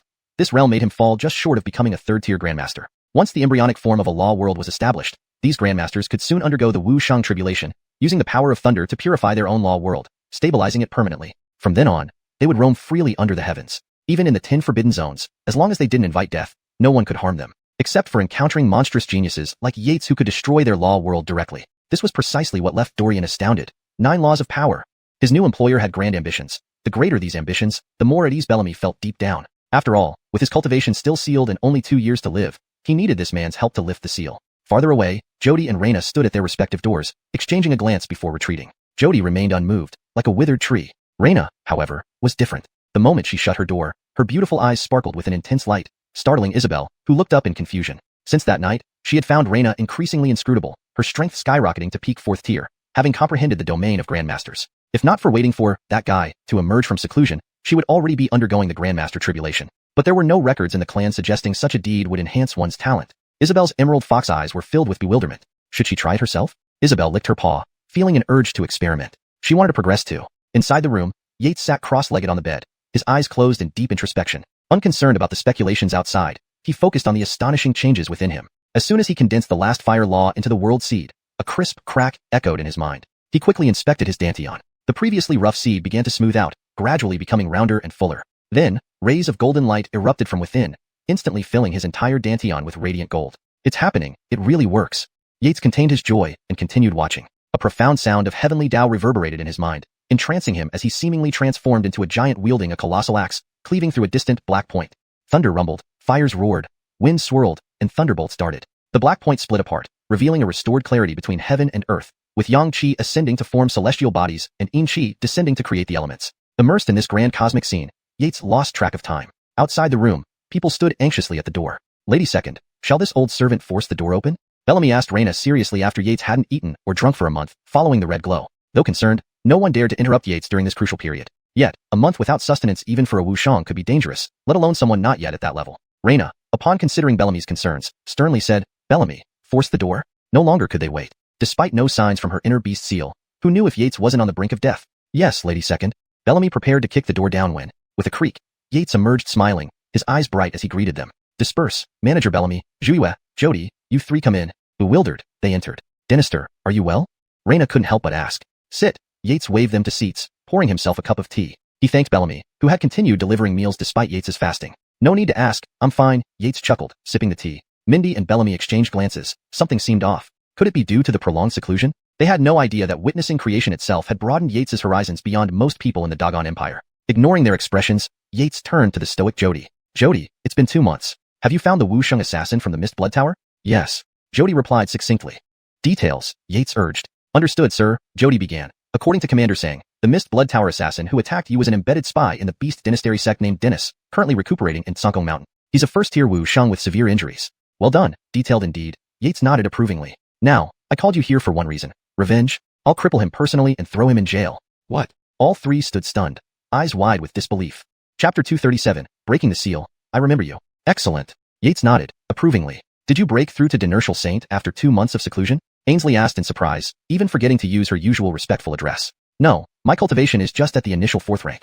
However, in 3 days, I will be able to transcend the Grandmaster Tribulation. So, I plan to capture a Dinertial Saint to celebrate first. Yates shook his head, speaking in a calm tone. It seemed he had started to look down on everyone, much like Xianxia. This time, the World Seed's nurturing had been extremely beneficial for him. Just from that moment of world evolution, it had paved the way for him from 4th rank to 3rd rank. To put it simply, if he wished to break through, his cultivation would quickly ascend to 3rd rank Great Dynasty without spending any experience points. However, this breakthrough wouldn't greatly enhance his overall strength. It was like having already dug a large pond with water in it. Breaking through now would merely add more water, making his endurance last longer. But the pond's total capacity wouldn't expand further. This was why he hadn't previously increased his cultivation, but instead focused on improving his skills because they could help expand the pond's capacity. Now, both were rapidly catching up. Yates thought to himself, silently shaking his head. Hamptony future advancement would require experience points counted by the billion. With his current daily intake of 4,300,000 experience points, it was far from enough. If he could capture and imprison a dozen evil Dinertial Saints, that would be amazing. Of course, this was just wishful thinking. Even if there were so many Dinertial Saints, his strength wouldn't allow it.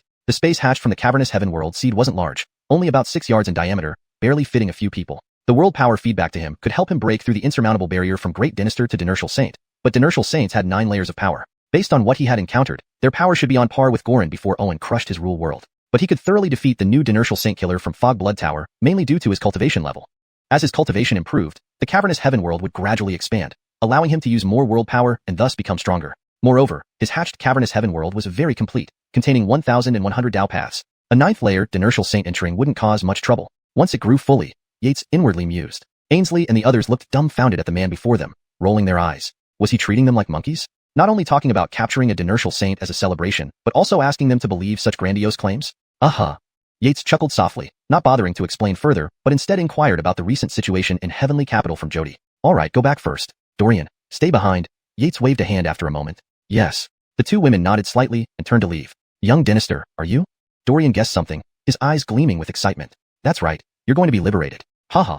Yates laughed. Thank you, young Dynasty. Your old servant will dedicate himself wholeheartedly until death. Upon hearing this, Dorian immediately pledged loyalty. Only he knew how tormented he had been under the female devil's seal, watching himself step into the abyss. Even his strong resolve, as someone originally a late-stage grandmaster, was nearly shattered. Finally, he saw hope and wept tears of joy. Alright, come over here. Yates understood Dorian's feelings and didn't mind his sniffles and sobs. Yes. Dorian approached shakily. Then, Yates extended a finger and pointed at the middle of Dorian's forehead. A surge of powerful spatial energy erupted, blasting open the lock on Dorian's forehead, his divine soul entering his mental space. A gray expanse. No, what's that? Yates's divine soul took human form inside Dorian's mental space, staring blankly at the distance. A charming Chloe in red gracefully sat on a floating throne, her eyes closed but sensing Yates's presence. So this was the female devil's trick, leaving a manifestation in someone's mental space? After examining for a while without finding anything specific, Yates decided not to dwell on it further. According to Dorian, breaking the object suppressing his mental space would destroy the seal within his body. Thinking of this, Yates gathered spatial energy into a blade and slashed directly at the airborne Chloe. To Yates's surprise, the slash easily reduced both the Chloe and her throne to powder. Just that? Yates was bewildered, expecting a fierce battle. I remember you. At that moment, a melodious female voice echoed in Yates's ears, causing a chill down his spine. This old man had missed such crucial information. Damn. Outside, Yates opened his eyes. Young Dynasty, am I free? Dorian looked hopeful. Yes, get out. Yates spat angrily. Yes. Dorian was confused but felt the dried-up Danteon starting to flow with life. Grateful, he left. Sankong Mountain lay 1,000 miles outside Heavenly Capital, harboring countless demons and monsters. Every nightfall brought forth an eerie scene of chaotic dancing spirits. Even some 4th-rank natives avoided entering unnecessarily. In a deep cave within the mountain, several figures feasted together. Adenia, when will Fog Blood Tower make its next move? That boy's hide has our ghost tribe drooling. A bizarrely Aurelio, holding a cup hollowed from an infant's skull, raised a toast. Adenia remained expressionless, clinking cups with the Aurelio. If Yates were present, he'd recognize this man as the Fog Blood Tower assassin who ambushed him. After a few drinks, Dennis slammed down his cup, spitting venomously. That boy is strange. Despite low cultivation, he could slash through my rule world with one strike. Truly infuriating.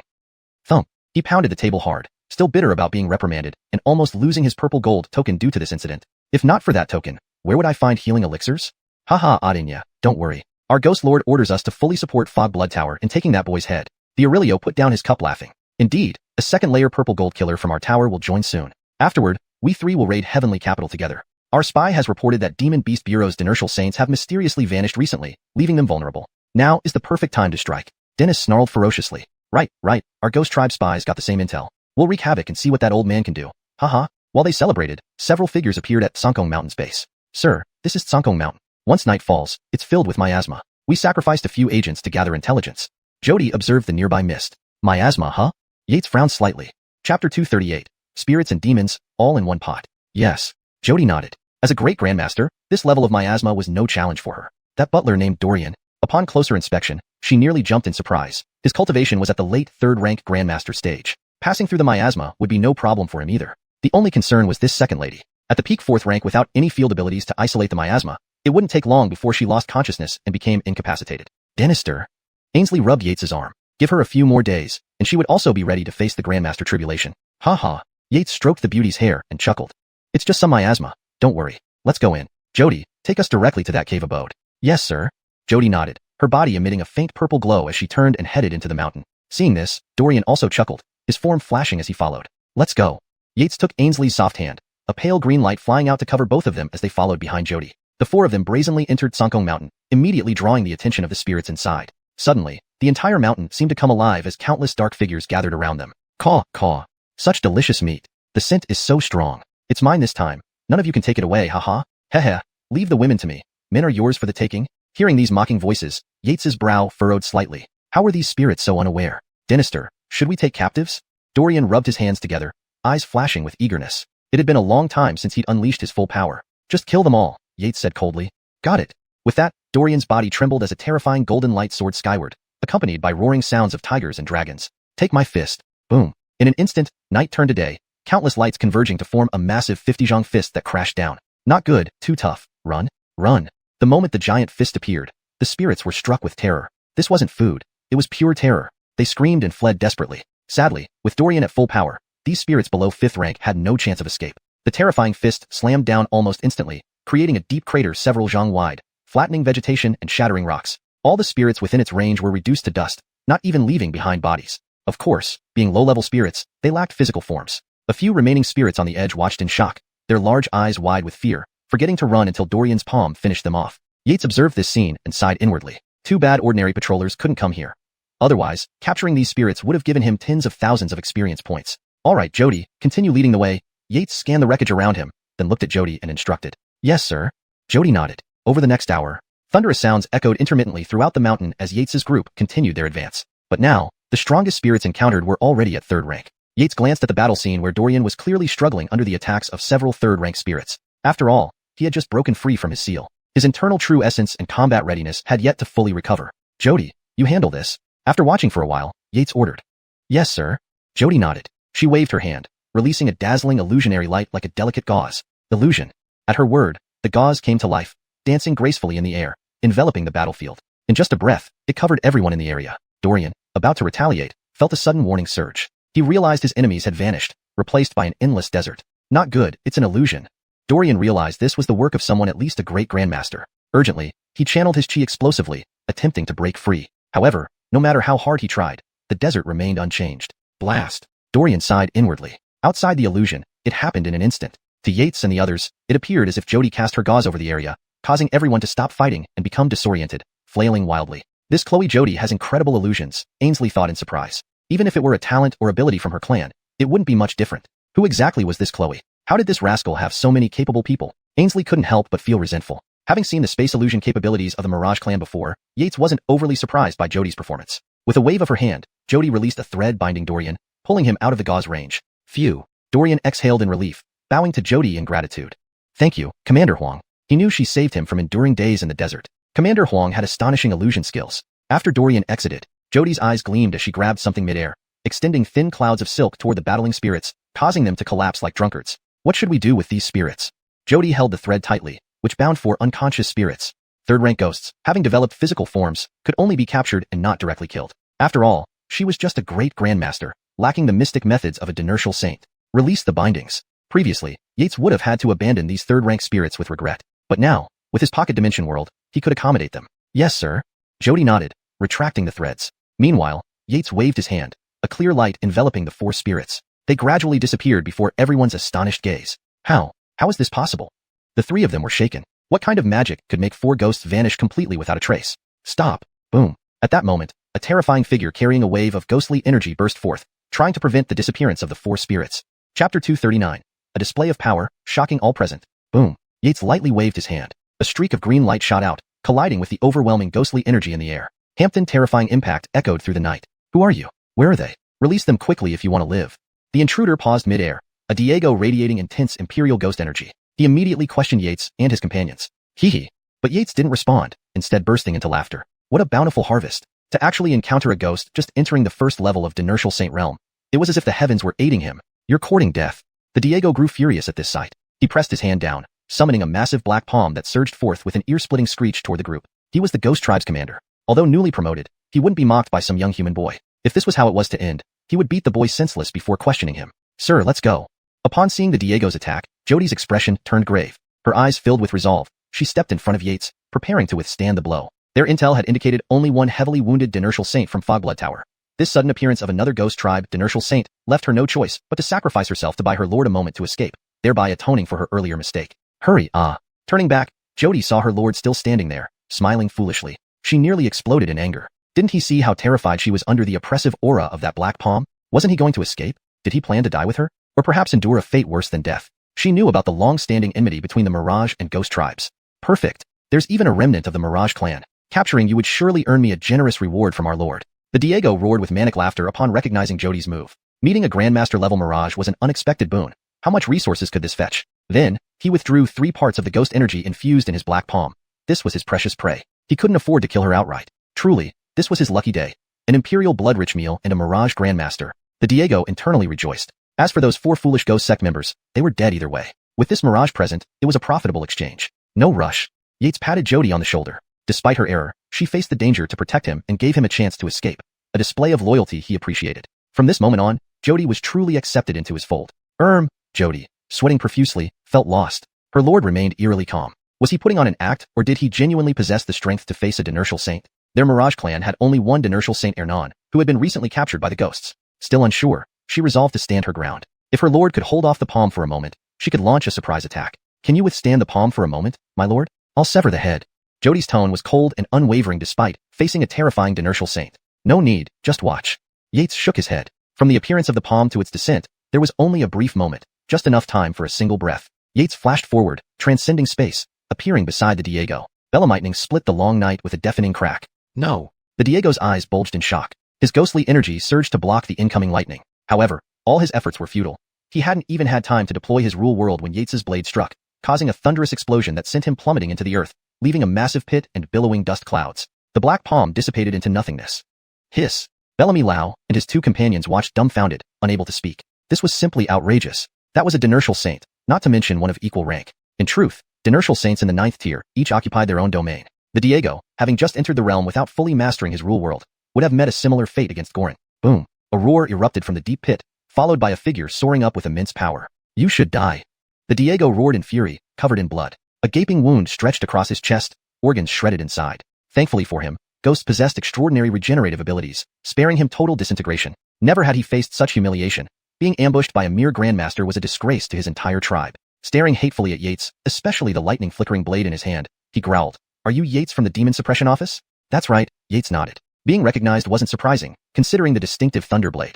As for the Ghost's survival, it was intentional. Experience like this was invaluable. You dared to come alone to Tsangkong Mountain. Ha ha ha. You deserve death, hee hee. Upon hearing Yates's words, the Diego laughed mockingly. He admitted that the young man's strength, especially the lightning-infused blade, was formidable. But Tsangkong Mountain was different. It held the great array set by the Ghost Overlord. Oh, so happy? Yates frowned in confusion. At this point, Jody seemed to recall something, her face turning ashen. My lord, flee. There's a grand array set by powerful ghosts here. When the ghost gate opens, all life will perish. Bella listening to Jody's trembling voice, Yates's frown deepened. Ghost arrays were secrets of the ghost tribe. The third-grade ghost sect member he had interrogated mentioned it. When the ghost gate opened, endless ghostly energy would burst forth, bringing countless ghosts and eroding all life along its path, leading to widespread devastation. Even grandmasters wouldn't escape. Worse yet, an endless stream of ghost energy could condense into a ghost Oscar avatar, a celestial being capable of shaking the heavens. However, ghost energy was also a form of energy, and his inner heaven realm needed it badly. Could this be a blessing in disguise? With this thought, Yates smiled. But, your kind cannot withstand my blade. Join us, Mr. Assassin from Fogblood Tower. Otherwise, it won't be worth my blade. Yates's indifferent tone echoed through the night, stunning everyone speechless. Young Dynasty. What ferocity. Chapter 240. The ghost domain emerges. All things wither, merely a supplement. Ha ha. The sinewy-headed man suddenly laughed. He had met arrogant humans before, but never one as arrogant as this young man. Kid, you're asking for death. Don't think you can ambush me once and become invincible. I haven't even started. Really? Yates sneered. In a flash of lightning that streaked across the night sky, Yates appeared beside the sinewy-headed man and slashed down again. Damn it. Flames erupted from the sinewy-headed man. You want to ambush me again? 10,000 ghosts devour soul. Bang. A loud explosion left another deep pit on the ground. On the ground, Bellamy Lautu and his two companions stared blankly at this scene. Is this guy even human? He fights a ghost, saint-level creature like it's nothing, almost as if a father is beating his son. It was too easy. Boom. In the next moment, the sinewy-headed man flew out of the pit and pointed angrily at Yates. I will kill you. The previous attack did little damage, but was extremely humiliating. You said I ambushed you? How could you not escape? As the leader of the ghost race, how could he tolerate such humiliation? Without waiting any longer, he roared and activated the ghost domain formation as instructed by the ghost Dynasty. Suddenly, boundless black mist spewed from the mountains, accompanied by howling sounds, covering a 100-mile radius in an instant. The surrounding plants withered at an astonishing speed. Haha, perfect. Seeing this, Yates smiled. He immediately descended and told Bellamy Lautu and his companions, don't ask and don't speak. I'm sending you somewhere safe. Once I've dealt with this ghost domain formation, I'll release you. The three were thoroughly confused. Then a green light swept over them. After a dizzying sensation, they found themselves in a small room where four sleeping figures lay. These were the four third-rank ghost creatures that had vanished earlier. The sinewy-headed man's eyes narrowed. It was this trick again. Denny King people disappear into thin air. Nyade, have you seen this before? He asked Dennis, who had flown over. No, it's somewhat similar to spatial techniques. Dennis shook his head, offering his guess. Regardless, this kid must die tonight. Nyade, I may have to apologize for not being able to leave the head for you. I'll let him taste the agony of 10,000 ghosts devouring soul. Ha ha ha. Hee, no problem. Just allow me to witness it when the time comes, Dennis smiled. Anyway, their Fogblood Tower was paid to kill. As long as the person was dead, they would still be paid. Whether he killed the person himself or not, did it matter? But, Ghostade, you've been deploying the ghost domain formation for some time now. Why hasn't a ghost Oscar incarnation formed yet? Dennis became puzzled. Based on what he knew, after the ghost chi erupted, countless ghosts danced wildly, causing all things to wither, turning it into hell on earth. Absorbing endless life force and ghost chi, it should quickly form a ghost Oscar incarnation. But why did the black mist before him seem to be getting lighter? At this level of ghost chi, there was no way to kill that kid. Only forming a ghost Oscar incarnation would give hope. This kid's cultivation advanced too quickly. When the time comes, they can interrogate him properly. If they could seize his opportunity, he wouldn't fear anyone. The situation is strange. At this moment, the sinewy-headed man also noticed the anomaly with the ghost domain formation. According to clan records, once activated, the ghost chi should grow denser. But now, he felt as though the ghost chi was leaking. Yet, once the ghost domain formation was initiated, he'd never heard of leakage happening. This is bizarre. Even as a ghost, he found it hard to believe. Nyarade, help me watch the surroundings while I go all out. After a moment's thought, the sinewy-headed man looked at Dennis. Agreed. Dennis nodded. Night walk of 100 ghosts, 10,000 ghosts devour souls, heaven and earth tremble. No bellamiving thing survives. Following the method to activate the ghost domain, the sinewy-headed man rapidly made hand seals, his body filled with surging ghost chi. Connecting with the ghost domain formation, he intended to forcibly condense the ghost Oscar incarnation. Once the ghost Oscar incarnation appeared, that kid would have no chance of escaping. As the sinewy-headed man spoke, the black mist within the ghost domain surged like a fountain, growing dense once more. Amidst the thick mist, a huge shadow seemed to take shape. Haha. Seeing this, the sinewy-headed man couldn't help but laugh. This time, it was certain. The kid couldn't escape.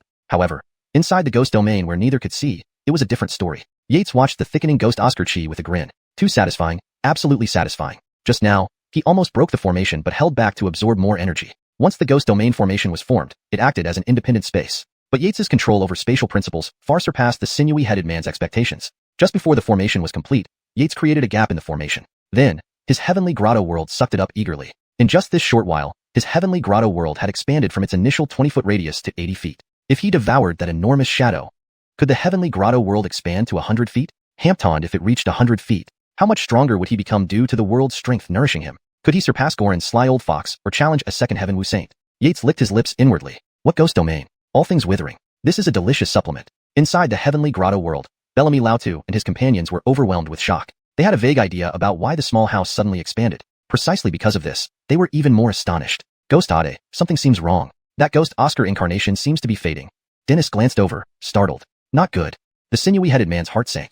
He immediately circulated his ghost chi to communicate with the formation, which worked smoothly and functioned normally. So what the hell was going on? Why was the ghost chi inside the ghost domain decreasing? The sinewy-headed man was on the verge of despair. Let's go in, Nyarade. We'll check inside the ghost domain. I don't believe we can't handle him together. His eyes revealed a determined look. Hampton, a mortal ghost for hundreds of years, shouldn't be unable to deal with a mere human boy. Rumors spread, and how could he maintain his reputation among ghosts? With the sinewy-headed man leading, Dennis swiftly entered the ghost domain. Upon entering, both the man and the ghost were baffled. Ghost Ade, how come the ghost chi inside your ghost domain is about the same as outside? Hampton, that ghost Oscar incarnation, something feels off. Dennis wore a look of bewilderment. This famous ghost domain formation indeed turned out to be just hype. Chapter 241. Absolutely impossible. Clear the area. You. How could there be absolutely nothing wrong with you? The brawny man with the knotted hair stared rigidly at Yates, who had flown over. This was no ghost Oscar's avatar. Clearly, this boy had lured them in here while creating an illusory figure of his own. Ahaha, I'm quite full after my meal. To thank you all, I couldn't help but come up with this plan to lure you in here. In case you really try to escape, tell me, who would I chase after?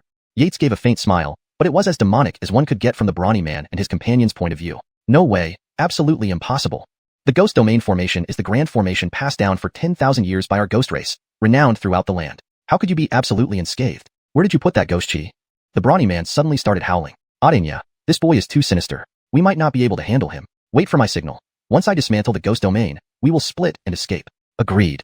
A secret communication happened between man and ghost. Yates watched both of them calmly. You think I wouldn't know if you were communicating secretly? Trying to escape? He scoffed internally. If they tried to escape while he was absorbing the ghost chi, then perhaps there was a chance. But now, how could Yates possibly let them go? Attack. At this moment, the brawny man roared abruptly. A terrifying blade of ghost chi formed in midair swiftly, slashing towards Yates's neck with a chilling glow. Clang. Unfortunately for the brawny man, things went differently than expected. Just as he opened his mouth, Yates moved. With his thunderbolt saber in hand, he unleashed an unstoppable force, cleaving through the ghost chi blade with a single stroke. Amidst the horror in the brawny man's eyes, Yates slashed again, plunging him into the ground with a thunderous roar. Meanwhile, Dennis practically fled for his life on the spot, trembling uncontrollably out of sheer terror. Too frightening. This boy must have reached the second stage Inertial Saint realm. It must be some old devil pretending to be young to deal with him from Mist Blood Tower. He needed to spread this news. Continue running. In a flash, Yates appeared 10 meters ahead of Dennis. Boy, I'm the purple gold killer of Mist Blood Tower. If you dare touch me, even if you are a second stage Inertial Saint, you won't be able to withstand Mist Blood Tower. Dennis threatened viciously. Is that so? Yates replied coldly. In an instant, a startling saber aura shot out, crackling with electricity and fire. Yates didn't waste time on idle chatter. First, disable and cripple before extracting information directly via soul search. A much simpler method. Break for me. Seeing the incoming saber aura, Dennis's eyes widened. Clenching his teeth, he shouted. At the same time, his half-destroyed rule world exploded outwards. He planned to detonate it to gain an escape opportunity. As for fighting, not even the intact, freshly minted Inertial Saint like the brawny man was his match. How could he stand a chance being heavily injured and crippled? It would be good enough to save his life. Being a seasoned veteran, Dennis knew when to cut his losses. Huh. Yates frowned. Dennis's rule world explosion sent shivers down his spine. Could it be that this old villain plans to self-destruct his rule world? In a fleeting thought, Yates realized the danger. Not good. Die for me. Suddenly, Dennis, who had been cleaved by Yates, roared grotesquely, crushing his palms together. Hampton ear-splitting explosion followed, instantly annihilating everything within 100 miles, leaving no trace of life, not even the earth untouched. The hurricane produced spread like a Category 20 typhoon, sweeping away countless debris, colossal trees, and even distant ghosts towards oblivion. A scene from hell itself. Cough, cough. Dennis hacked several times, coughing up blood. He pressed his chest where a terrifying saber wound almost bisected him. By taking a direct hit from Yates's saber, he gained the opportunity to detonate his rule world. After scanning the area, he found no sign of Yates or any traces of his presence. Could he have been obliterated?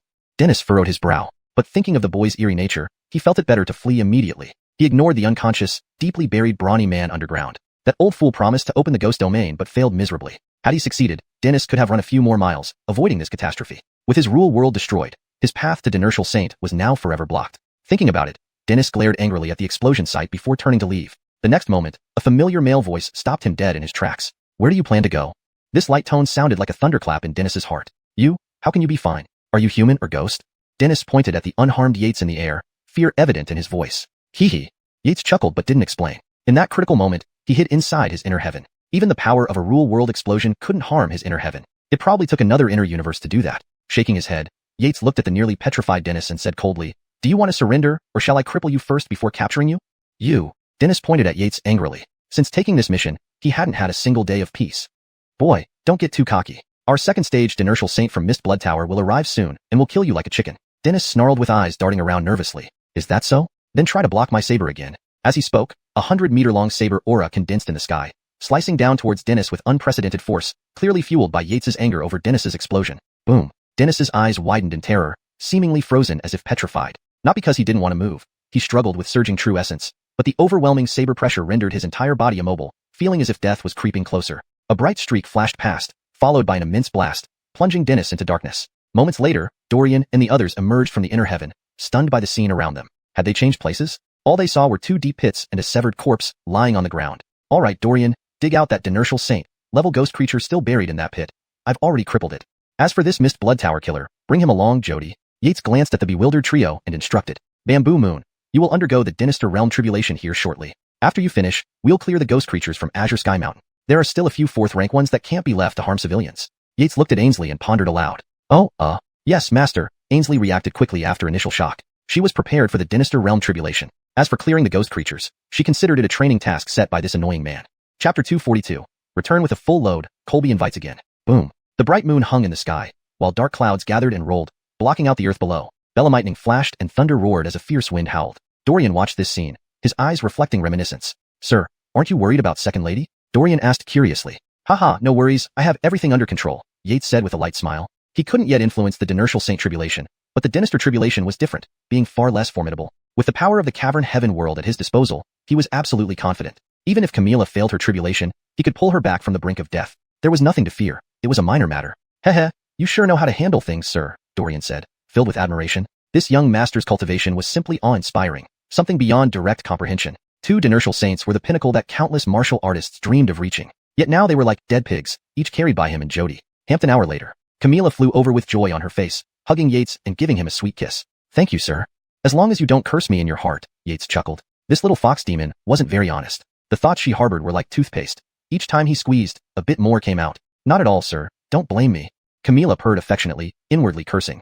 Could this man possibly have the ability to read minds? She hadn't heard of anyone having such an ability. Heh, are you cursing me in your mind again? With a flick of her foxtail, Yates knew what she was thinking. Not at all.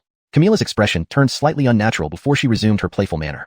Dorian laughed quietly on the side. Jody maintained a serious look as she focused on the half-corpse in her hand. All right, let's go catch some ghosts, Yates said with a light smile. In a flash, he sensed a 4th-rank ghost creature looking around not far away. Since it had come knocking, it would be the first to face them. Yes. The 3 faces grew solemn as they flew off in pursuit. The next day, evening. At the Tianjing city gate, crowds surrounded, making it impossible for anyone to pass through. The last time this happened was when Yates brought back several large tigers. The captain of the city guards looked down at Yates with a helpless smile. It was him again. He quickly arranged for soldiers to disperse the crowd to prevent further congestion. Lord Eider, please follow me, the guard captain said. Noticing the astonishing ghost creatures bound behind Yates and his group, he immediately opened a special passage for them. Is this troubling you? Not at all, Lord Eider. You've made great contributions to the court by capturing so many ghost creatures. Providing a shortcut is our duty. The captain waved off any concerns, inwardly relieved that they weren't causing more trouble by waiting in line. Yates glanced at the murmuring crowd and nodded. All right, thank you, Captain. Not a problem, not a problem. The captain smiled and ordered his men to open the gates, escorting Yates and company as they passed through. Afterward, the captain walked beside them until Yates disappeared from sight, his respect lingering in his eyes. He had just learned from an old man that among them were 2 Dinertial Saints. What kind of individuals were these? Hampton, what kind of talented youth was Lord Eider, whom he'd only seen a few times? Back at the demon refining prison, Artie nearly fainted again from shock. Kid, Dinertial Saints aren't your match anymore? Heh, Sir Ned. You jest? We captured them together, along with my senior brother and others, Yates explained with a laugh. Regardless, no one else could touch these ghost creatures or the Dinertial Saint killers from Foggy Blood Tower without his permission. This was the rule for the inner prison's 5th level. That explains it. Artie felt somewhat relieved, though still uneasy. Ade Eider, you never fail to impress. Only his brother-in-law, Oral, could speak so boldly. Yates smiled silently, patting him on the shoulder. Without intervention, heaven knew how many points he'd need for each breakthrough after reaching the 3rd rank. Likely billions for each minor realm? I gained 5.2 million experience points from this trip to Blue Sky Mountain, bringing my total to 9.5 million per day. Amazing. Yates sighed in wonder. Soon, he could just sit back and win. Sir, what are you muttering about so early in the morning? From the bed, Camilla complained sleepily, stretching lazily. She was supposed to get a good night's sleep, right? Heh. Yates chuckled, stroking the soft, fragrant hair of the beauty beside him. He suddenly wanted to sleep in a bit longer. Oh no, sir, not now, I'm so sleepy. Before she could doze off again, there was a knock at the door followed by Dorian's voice. Sir, the palace has sent a decree asking you to enter immediately. Chapter 243. Those who shake the nation's foundations shall die. In the palace of the Brendan, Yates stood silently to one side. The old Brendan was busily writing, reviewing memorials with his brush. Yates watched, inwardly shaking his head. If he had been this diligent earlier, he should have done so years ago. The three dukes are now deeply entrenched in the hearts of the people. Without some bloodshed, how could power be reclaimed? After a moment, the old king slowly put down the purple gold calligraphy brush in his hand. Minister Eider, I've kept you waiting. Please sit, said the old king, pointing at a chair beside him. Yes, your Dynasty. Yates saluted with a fist over his palm and sat down. Do you know why I've called you here? The old king looked at Yates, his eyes asking. I do not dare speculate. Yates's face became serious. Haha, little smart aleck. The old king smiled. I've called you here for two reasons. First, let's talk about the bard. Yes, your Dynasty. Yates bowed respectfully. These days, I've been closing myself off to cultivate my strength in preparation to deal with the bard. Moreover, I've set up many spies in Eldon. His plans there are significant. Yates furrowed his brows while speaking. Over the past 2 months, he had been solely focused on cultivation. How could he have managed the bard? He could only give truthful and fabricated accounts together. The bard's treachery is evident. Your Dynasty's decision-making is wise and resolute. At the end, Yates paid a small compliment. The old king listened with a slight frown. But then he recalled the news from yesterday. The palace message said this boy actually caught a Dynasty saint. His frown eased. Then, he waved his hand and said, enough. From now on, prioritizing the bard is essential. Remember, I'm giving you 3 years, and surely you can guess the reason. I am honored but fearful. Never would I dare. Yates rose quickly, saluting with a bow. Sit. Yes, your Dynasty. For the second matter, the president of the academy has submitted a memorial mentioning that someone from below the three dukes is interfering in the academy examinations. Out of respect for the prestige of the dukes, he can only petition me directly. The Imperial Academy is a vital pillar of our great Qian dynasty. No one shall interfere. Interference will result in death. Do you understand? The old king spoke calmly. Instantly, the entire council chamber felt as if it had frozen. Your Dynasty, anyone who shakes the nation's foundations, no matter who or what rank they hold, I will personally ensure their removal. Yates immediately stood up, promising solemnly. Isn't confiscating assets and arresting people his expertise? For the rest, he didn't need to think too much about it right now. His cultivation provided confidence. Besides, the old king wasn't dead yet, so the great Qian wouldn't collapse. Very well, I admire your vigor. It seems the Aiden also saw this trait in you. Go find Reese for whatever you need. The old king waved his hand. These days, his body grew more fatigued, but he wanted to endure for a while longer. At least, he needed to resolve some difficult matters for the new king. Yes, your Dynasty. I take my leave. Yates saluted and exited the council chamber. Outside the door, Reese stood waiting. Seeing Yates emerge, he immediately smiled. Grand Steward, thank you, Yates saluted. Hee hee.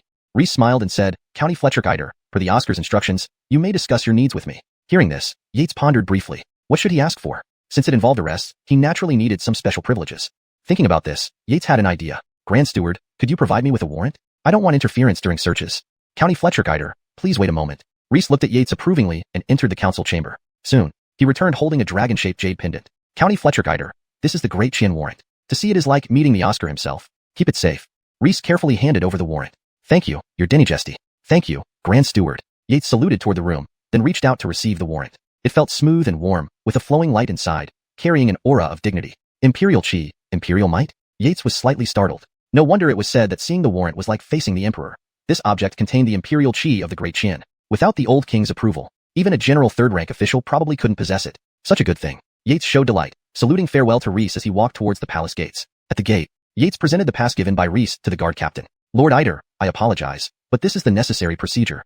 The guard captain bowed and, to show respect, personally conducted a brief pat-down. This was the rule for exiting the king's palace. Hee hee, no problem, go ahead. Yates chuckled, extending his arms for inspection. Every noble undergoes the same pat-down. He couldn't make exceptions for himself. At this moment, a gentle sound came from outside the gate. A young man dressed in green with a long sword and jade belt stepped in. About 18 years old, handsome, and full of scholarly demeanor, he walked into the palace, and guards along the way nodded in respect. Once the young man left, the guards began discussing quietly. Wow, this must be the 11th Abdullah's 10th visit? Yes, I feel that the 11th Abdullah is nearly as close to the Oscar as the Bard. Wonder what task he'll undertake this time? Aides inside say the Oscar is preparing to make him deputy supervisor for the academy exams. I've heard that too. Cough, cough. The guard captain cleared his throat, silencing everyone. Then, he gestured respectfully. Lord Eider, you may leave. This way, please. Thank you, Yates bowed slightly. Turning, he headed out of the palace. However, his thoughts were racing. That must be the 11th Abdullah Darrell? It seems the old king took the words of the three dukes seriously. But whether he genuinely favored the 11th Abdullah or was playing a bluff remained unknown. Shaking his head, among all the princes, the 11th Abdullah was a breath of fresh air. Scholars' idealism, huh? But Yates believed that the vast lands of the Great Qian couldn't be governed by scholars alone. It would be his Rihanna. Resolved, he decided since he was summoned early, he might as well pay a visit to the Imperial Academy. The academy was the most spiritually vibrant place in the Great Qian. The only regret was that in 1,000 years, no sage had emerged from the scholarly lineage. The academy was located in the southern part of the capital, Tianjin, next to the bustling green Rainbow Street. Covering around 1,000 acres, it had mountains and streams, even cranes flying above. It was revered as the Holy Land by countless scholars. Soon, Yates arrived at the academy gates. A crowd had gathered, pointing and discussing. Within the crowd, several burly men were kicking and punching a scholar in green. Bang bang. Let you hide? How arrogant. Borrowing money without repayment and still hiding. Note: for continuity, names and places like Yates, the Brendan, etc. remain as they are, maintaining their original Chinese names in English text. Chapter 244, a hint of conspiracy? Oh dear. This guy has it so bad. True, but he doesn't deserve pity. He not only gambled away his family's wealth, but also planned to sell his beautiful wife. Yates frowned as he listened. He had initially thought someone was bullying others at the academy gate, but it turned out the scholar got involved in gambling. His family's immense wealth was destroyed. His parents were literally worried to death, and his newly married wife had faced being seized by bullies on the first day of her marriage to cover gambling debts. Is this plot too cliché? Yates silently ridiculed. Why couldn't a good scholar behave properly? To gamble. Wasn't that courting death? Yates shook his head. Such people weren't worth pitying. Stop. At this moment, a man's voice rang out from within the literary institute. A young man in a green robe strode forward. Pointing at the burly men who were beating the man on the ground, he angrily berated them. What nonsense. In broad daylight, how dare you publicly assault scholars of the literary institute? Aren't you afraid the authorities will send you to the frontier? Haha. Hearing this, the burly men laughed immediately. One of them asked with a smirk, young Dynasty, have you ever been taught at your literary institute that debts don't need repayment? You. The young man in the green robe blushed when hearing the mocking tone of the Diego. Of course, he knew what it meant. Debts must be repaid. It was a fundamental truth. Leland owes your gambling den money, true enough, but you can't just beat up a scholar at will. Even if he is at fault, it should be determined by the patrol court. This is an illegal assault on a scholar. I will report your gambling den to the patrol court. The young man in the green robe showed a serious expression. Ahoy, brothers, we're so scared, aren't we? Haha, right, we're so scared. Upon hearing this, the burly men laughed loudly as if they had heard something amusing. Reporting to the patrol court? Their boss had just had drinks with the patrol court chief last night. You guys. The young man's face stiffened. After some thought, he understood the reason. This made him even angrier. Leland, you shouldn't have gotten into gambling. The young man looked at the man on the ground with frustration. Once upon a time, they followed the 11th Abdullah. How proud and spirited they had been. But since 2 months ago, when the 11th Abdullah began frequenting the palace, he rarely had time to go out with them for poetry and debates. Hampton, this man on the ground, got hooked on gambling, which spiraled out of control. Alas. The young man sighed deeply. How much does Leland owe your gambling den? We'll gather the money for him. That's fine. At this moment, a few more men came out of the literary institute. Looking at the crumpled man on the ground, they shook their heads. If you gather the money? Sure, 5,000 taels of silver. If you hand it over, we'll leave immediately and even apologize. The leader of the burly men sneered. Hiss. Upon hearing this, everyone drew a sharp breath. 5,000 taels? For an ordinary household, that would suffice for 50 years of expenses. They all paled. They were from poor families. 100 or 2 taels could be scraped together with effort, but 5,000 taels? Not even selling everything would amount to enough. Leland, you are truly confused, they lamented bitterly. Haha. The burly men laughed again. Heh, do you still want to ransom him? We are going to his house to seize him and his wife. Their sinister tones caused the crowd to shake their heads. The several young men in green robes exchanged glances and shook their heads. This sum was astronomical for them, beyond their means. In that case, Hermes, the prince went to the palace this morning. Go wait at the palace gate and inform him immediately when he comes out. The lead young man looked at one of the men behind him and spoke softly. As it stands, only the prince can save Leland. Hopefully, he will learn from this mistake. Okay. That man nodded slightly and quickly left. The burly men did not stop the young man named Hermes. Not even the heavenly king could stop them from recovering their gambling debt. All right, everyone watching should disperse now. The Diego waved his hand, dispersing the crowd. Carrying the scholar from the ground, they headed towards his home. Alas, the scholar might be done for. Yes, and it's tragic for his new wife. Several young men in green robes exchanged looks. One asked the lead man, Gillis, shall we go? We must. We have to intercept Leland's wife before the prince arrives. You've heard what people say about Fukai Gambling Denver. If his wife is taken, not only will her virtue be ruined, but she'll have no way out. Gillis nodded firmly. He was a man of righteousness. Regardless of Leland's actions, they shared a connection. His wife and daughter must be saved with all efforts. Right, we must stop those villains from Fukai Gambling Denver. The others nodded in agreement and quickly followed. Fukai Gambling Den, huh? Yates furrowed his brows. The background of this gambling den was linked to the former crown prince, but when he was deposed, he recalled the third Abdullah taking it over. So now, it's back under the former crown prince? Thinking of recent intelligence about the former crown prince, Abdullah 11, former crown prince, third Abdullah? I seem to smell a conspiracy brewing. With that thought, Yates vanished in a flash. The surrounding crowd was frightened, thinking they saw ghosts during the day, and scattered. Now, here, under the continuous assaults from the burly men, they finally learned the address of Leland's home. Looking at the grand entrance of Fletcher's residence, they sneered. This place wouldn't belong to the Fletcher family for long. Except for the people. Leland had already mortgaged everything to Fukai Gambling Den over the past 2 months. Even the people would be taken away now. Denny damn, there's trouble. Outside are some terrifying thugs dragging Dynasty back, saying he has pledged you. Quickly escape. A servant girl rushed in panic. Oh, really? The Chloe turned around, revealing a bewitching beauty with seductive eyes. Yet, contrary to the servant's expectations, she didn't show any panic. Instead, a A glint flashed deep in her eyes. Yeah, those people are heading straight for you. Dynasty, please escape. It's urgent. The servant urgently advised. Don't worry, Esther. My husband won't sell me. Moreover, what about my husband if I run? The Chloe said calmly. Bang. Suddenly, the door exploded inward with a kick. Haha, Dynasty speaks correctly. If you run, we'll have to use heavy punishment on your husband. Hampton's arrogant voice echoed from the doorway. Following closely, a group of burly men dragged in a man. Chapter 245. A woman of the moon worship sect? Interesting, truly interesting. You, who are you? The maid picked up a vase nearby and faced the group, trembling as she demanded. Haha, Ade, she's asking us who we are. Why don't you ask your good-for-nothing young master? Bang. They threw the green-robed man to the ground. Cough, cough. Struck by intense pain, the green-robed man immediately regained consciousness, gritting his teeth in agony. Me, my lady, I'm sorry. Escape quickly. The green-robed man looked at the beautiful Chloe seated on the chair with bloodshot eyes, gritting his teeth as he sobbed. As a weak scholar, how could he withstand this torment? But at least he had a bit of conscience left. In his last moments of clarity, he recognized what kind of place Fu Lai gambling den was and wanted his wife to escape quickly. Young master. The maid couldn't help but cry out at the pitiful state of her young master. Previously, when the old lord and lady were still alive, they treated their servants very well.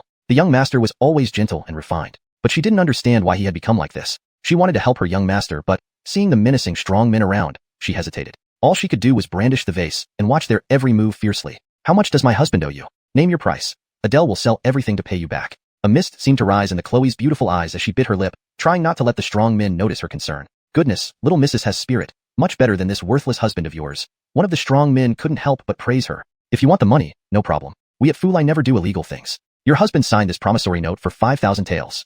But including interest, you have to repay 10,000 silver taels. Haha. The big man laughed and threw a blood-stained promissory note in front of the Chloe. What? This can't be. The maid was instantly stunned. 10,000 taels. When her parents sold her to the Fletcher family, it only cost 20 taels. With 10,000 taels, how many of her could be bought? You shameless fiends. As soon as she spoke, the green-robed scholars exploded in anger, berating Fu Lai as shameless. Esther, bring the house deed over, the Chloe said calmly, seemingly unperturbed. Everyone assumed she was putting up a brave front. Yes, young mistress, the maid snapped out of it. Her shock not yet faded as she turned and rummaged behind the vanity mirror. After a moment, she handed over the Fletcher residence deed to the Chloe. This is the deed to Fletcher residence, a 2-story courtyard in Tianding City. It isn't in a remote location and can be valued at 20,000 silver taels. Let this clear the gambling debt of my husband. Bella Middle Missus, quite the generous gesture. I admire that, exclaimed the leader among the strong men, admiring her stability and poise despite her situation. It was a pity about the husband being so useless. She probably faced a bleak future. Thinking of this, the leader clapped his hands. Bring out the documents and show them to the lady. Behind him, someone immediately passed 3 bloody papers with written notes. Below were clearly signed and stamped by the green-robed man. The maid glanced at it and froze. The Fletcher residence, mortgaged? Bella Middle Missus, you seem to misunderstand. This residence is no longer yours. Haha. At this, the large man couldn't help but laugh. Everyone present fell silent. The green-robed man on the ground blushed in shame and guilt. Leland, you're too foolish. The other green-robed men couldn't even think of what to say. This pushed himself into a dead end. With his signature and stamp, even taking it to court would be futile. Interesting, truly interesting.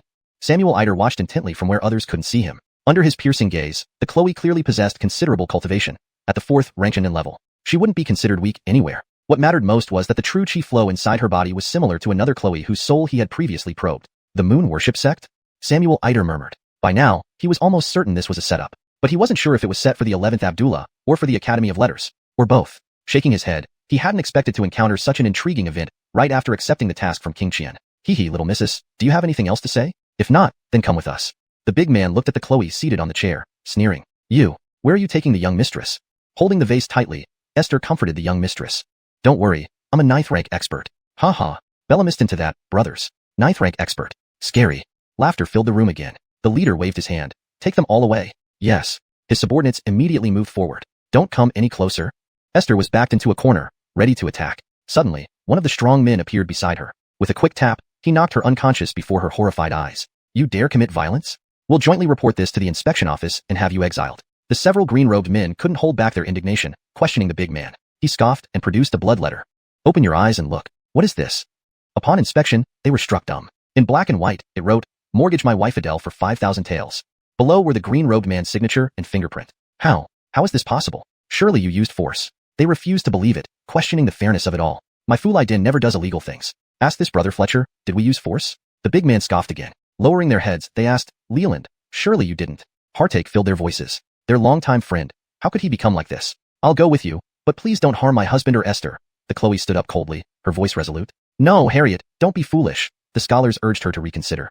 Thank you, brothers. A tear glistened in her eyes. All right, no problem. The big man waved a hand, and two men immediately protected the Chloe from behind. Gillis, Ade Bellamy, what do we do? They're capturing Adele. Suddenly, the green-robed man staggered to his feet, desperate. You fool.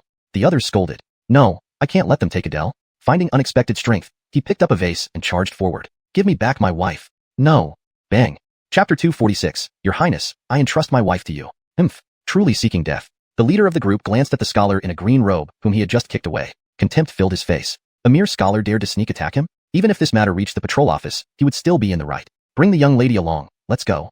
The leading man was confident in his leg strength and knew that his kick would only severely injure the green-robed man. After lying for 10 days to half a month, the man would recover. As for Fletcher's residence, letting him stay there for another 10 days to half a month. What did it matter? With such a beautiful young lady, their fortune gambling hall would surely sell at a high price. There would be huge profits. Ah, Leland, what happened to you? At this moment, the green-robed scholar who had run out hurriedly helped up the man on the ground, his eyes filled with disbelief. He saw the man on the ground spitting blood, with fragments of internal organs around his mouth, barely holding on by a thread. Are you really daring enough to kill? Gillis, the name of the green-robed man, lifted his head and glared angrily at the few burly men. The leading man paused slightly. Something wasn't right. He was an early fourth-rank practitioner and could control his force precisely. Aides Ned, Ade Bellamy, stop them quickly. We must not let the murderers escape. At this moment, Gillis shouted angrily. You dare? Break one of their legs. The leading Diego, seeing the green-robed scholars surrounding him, couldn't help but become enraged. They had been acting cautiously because they had received instructions. Otherwise, these few scholars wouldn't have stood a chance against him. By now, they would have long been thrown aside crippled, without any chance to babble. Hey yes. A few of them rubbed their fists and moved closer. They were also impatient, waiting too long. Cursed, I'll fight you to the end. Bang. In less than a breath, more figures flew out. These burly men showed some restraint. The scholars who were kicked only sustained slight scratches. Stop. At this moment, a male voice shouted furiously from outside the door. The sage said, no fighting here. Another gentle male voice followed. Upon hearing these words, the faces of the burly men changed drastically. They felt a terrifying force restraining them, and the more they struggled, the tighter the restraint became. Cursed, it's the power of the literary truth. Could it be that a teacher from the Bella Literary Academy is here? The leading man's gaze flickered. His body was filled with true qi, and in an instant, he broke free of the restraint. But his subordinates weren't as capable, lying scattered on the ground moaning, as if receiving a whipping. Different from the burly men, upon hearing these two voices, the green-robed scholars' faces immediately lit up with joy. The prince has arrived. These vicious bandits are at the end of their tether. At this moment, a dignified young man stepped into the courtyard, followed by an emotional man. It was Daryl, the 11th prince of the Qian dynasty. As soon as Daryl entered the inner courtyard, he immediately noticed the man on the ground who was barely breathing. Fire surged in his eyes. There should be wind here. In the next moment, boundless wind rushed over, and Daryl swiftly appeared beside the man on the ground, reaching out to check. Heart meridian snapped. All 5 organs and 6 viscera turned to powder. Even a great Luo immortal descending cannot save him. How merciless you are. Daryl looked up, glaring with anger. Your Highness, cough cough. At this moment, the man on the ground seemed to regain some consciousness, lightly pulling Daryl's sleeve. Leland, speak. I entrust my wife to you. Before he finished speaking, the man's hand loosened and fell limp. Daryl checked for breath. There was none. Do you seek death? Daryl glared with anger, veins bulging. Not good. They called him Your Highness. Could it be one of the princes? The leading man's heart sank as he quickly surveyed the commotion among his subordinates on the ground. Cursed, we have no choice but to fight. He clenched his fist and delivered a powerful punch. A fist shadow emerged, transforming midair into a majestic lion, charging towards them with terrifying momentum. Afterward, the leading man's figure flashed, twisting as he grabbed the Chloe and leaped onto the roof, dashing away. Within a few breaths, he disappeared from sight. Trying to escape? Daryl's fiery rage grew. Did they think he was a powerless scholar? The approaching giant tiger dissipated into nothingness as a green light flashed in his eyes. Wind chase. With those words, Daryl's figure shot forward, moving as if propelled by the wind, chasing after the leading man. Take my jade tablet and send these people to the patrol office. Yes, Your Highness. They supported each other and caught the flying jade tablet midair. This was the symbol of the Qian royal family, owned by each prince and princess. Seeing the tablet was like seeing the person. Everyone, let's carry Leland back to bed first. After settling matters with young Lady Fletcher, we will let Leland rest eternally. Gillis looked at everyone and spoke. They nodded and together carried the man on the ground back inside. Subsequently, they apprehended the burly men under the watchful eyes of the townspeople and took them to the patrol office. With the prince's jade tablet, they believed the patrol office would handle it fairly. After a while, the courtyard remained empty except for the bloodstains on the ground. At this moment, a figure slowly emerged from the corner. It was Yates, who had watched the entire scene unfold. Amazing, truly breathtaking. Not pursuing an Oscar for Best Actor is truly a pity for this group. Yates sighed as he walked into the room. This green-robed man named Leland lay on the bed like a corpse, stiff and lifeless. Yates shook his head and smiled, then pointed a finger, sending out a knife-like chi that instantly hit the corpse on the bed. Bang! Ah! Pain! Ouch! In the next moment, a shocking scene occurred. The corpse screamed in pain. Of course, this was impossible. Oh, you can't keep pretending anymore? It must have been quite tiring. Yates laughed lightly, pulled over a chair, and sat down. Who are you? Why did you ruin our plans? The green-robed man's gaze shifted nervously, pointing at Yates accusatorily. Oh, judging from your chi circulation, you're a third-rank dynasty of the moon cult. Yates ignored him, poured himself a cup of tea, and sipped it gently, savoring the faint chrysanthemum aroma and the threads of spiritual energy within. Indeed. Yates nodded slightly. This Chloe of the moon cult knew how to enjoy herself. Hee boy, since you discovered us, prepare to die for elder me. Before he finished speaking, the green-robed man on the bed suddenly erupted with chi, surging like a violent wave. In the next moment, the man transformed into a fierce beast, snarling and lunging at Yates. Oh, when did disciples of the moon cult practice the beast dynasty sex, beast mimicry technique? Yates placed the teacup down gently. Freeze. Chapter 247, Complicated Relationships. In midair, the man in the blue robe was filled with terror. His eyes widened, and his pupils flashed rapidly. Yet, he could not move an inch. Just now, it seemed as though a faint green light had flashed past him swiftly, instantly solidifying the space around him. Only a dynasty saint could achieve such a feat. A chill shot down the blue-robed man's spine. How fortunate he must be to have caught the attention of a dynasty saint. He felt like crying. But even crying was now a luxury for him at this moment. Yates observed the scene, nodding inwardly. Looks like I've become more adept at using the various techniques described in the Qian Ming Void Sutra. The blue-robed man's initial feeling wasn't wrong. The green light that brushed past him was Yates using spatial immobilization. However, with Yates's fourth-rank cultivation, pure spatial immobilization wouldn't be enough to restrict the man. Thus, Yates also tapped into the power of the inner heaven world within his body. Combined together, even a fifth-step grandmaster would find it hard to break free. Release. With the words spoken, the blue-robed man's face immediately lit up with joy as he discovered he could move again. Just as he was about to turn and flee, in the next moment, his vision turned dark, instinctively closing his eyes. When he opened them again, he found himself inside a room roughly 10 feet wide. All around was hazy except for the firm ground beneath his feet. Damn it, who are you? Who is it? Come out. Moments later, the blue-robed man collapsed helplessly on the ground in despair after trying every possible means to break out. Everything he tried backfired. Each time he dispersed the surrounding mist, it quickly reformed. No matter how many times he attempted to break through, he failed. Even digging into the ground, beyond 3 feet, met immense resistance that caused his hands to bleed but no further progress. Outside the inner heaven world, Yates smiled lightly. This Chloe from the moon worshipping sect was indeed careless. With a wave of his hand, he activated the fire elemental art, summoning numerous palm-sized flaming phoenixes that danced within the room. In an instant, everything inside, including teacups and jewelry, was reduced to bubbles. As for the unconscious servant girl on the ground, since she was just an ordinary person, Yates left her alone and turned to leave. Outside the courtyard, Yates scanned the surroundings one last time, where traces of aura hadn't completely dissipated yet. It carried a subtle sanctity different from the true chi of martial artists. This highness, it seems the Bellamibation dynasty did speak correctly. The prince has great talent in academics. The path of Bellamiderature was challenging and consisted of 6 major stages: aspiration, direction, heart, virtue, words, and deeds. Reaching virtue equated to 3rd rank. The current chief Bellamibrarian of the academy was rumored to be at the half-step word stage, comparable to a half-step dynasty saint. Yet, his Bellamiderary true arts far surpassed those of a half-step dynasty saint. Even when facing a newly minted dynasty saint like Dennis, he could still retreat unharmed. Based on Yates's observation, Abdullah XI seemed to have found his inner goal and entered the heart stage in the path of Bellamiderature. His cultivation likely far exceeded that of a regular 4th-rank innate martial artist. If not for the fact that he took the creation pill and advanced rapidly in understanding spatial arts, hiding from this person would have been impossible. At 18, to reach the heart stage, could this 11th Abdullah be the reincarnation of a sage? In the path of Bellamiderature, reaching the word stage corresponded to 2nd-rank dynasty saints and 1st-rank celestial beings.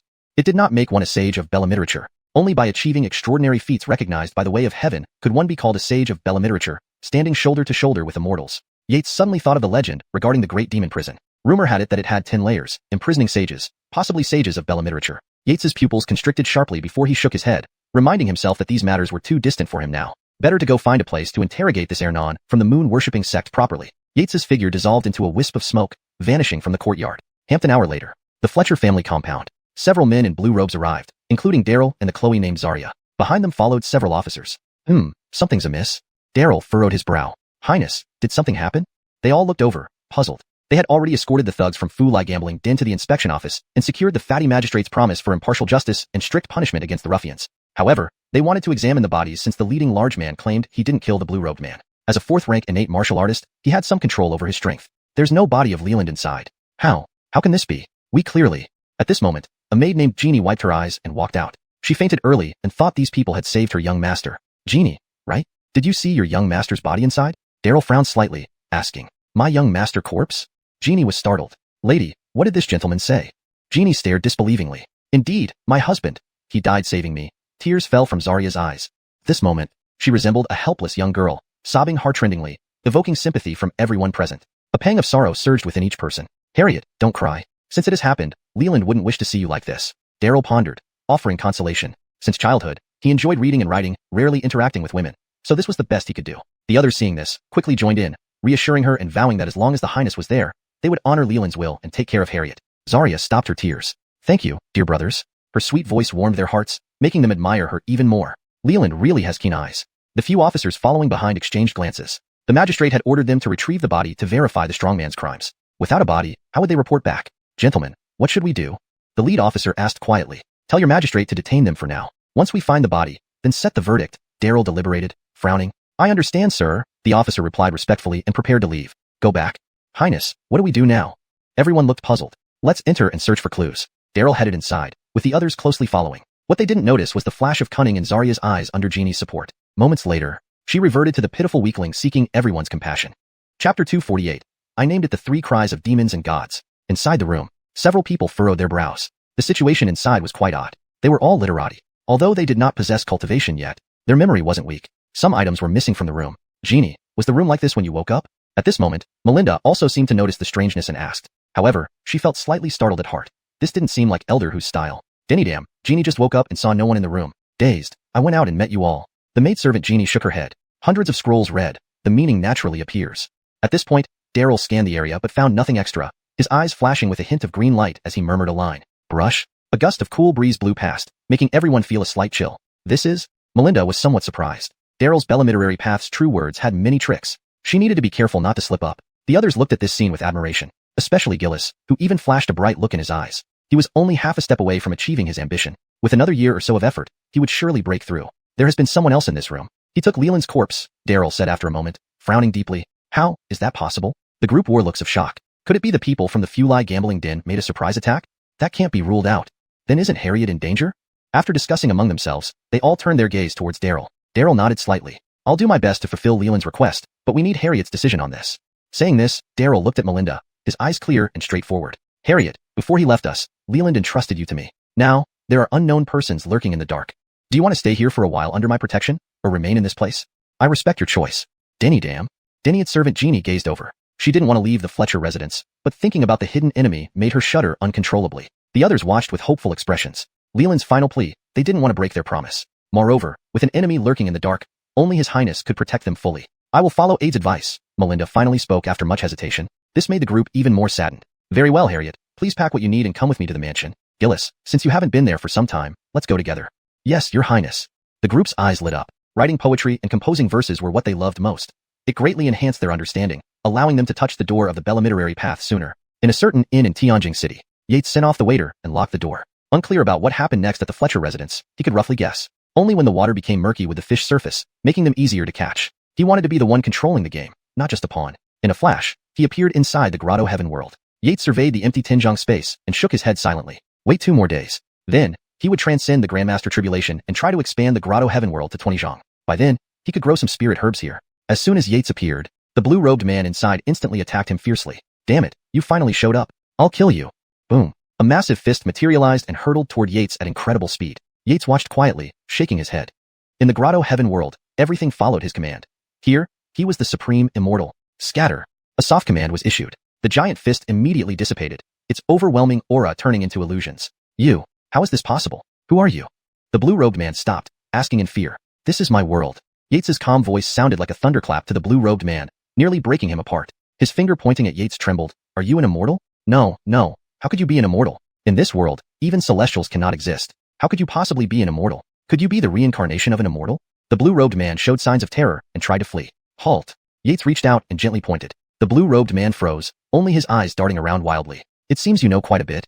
Yates walked forward, sighing softly, lightly brushing the blue-robed man. Crack. A faint sound came from the blue-robed man's body, his face turning deathly pale, trembling. You have ruined my cultivation?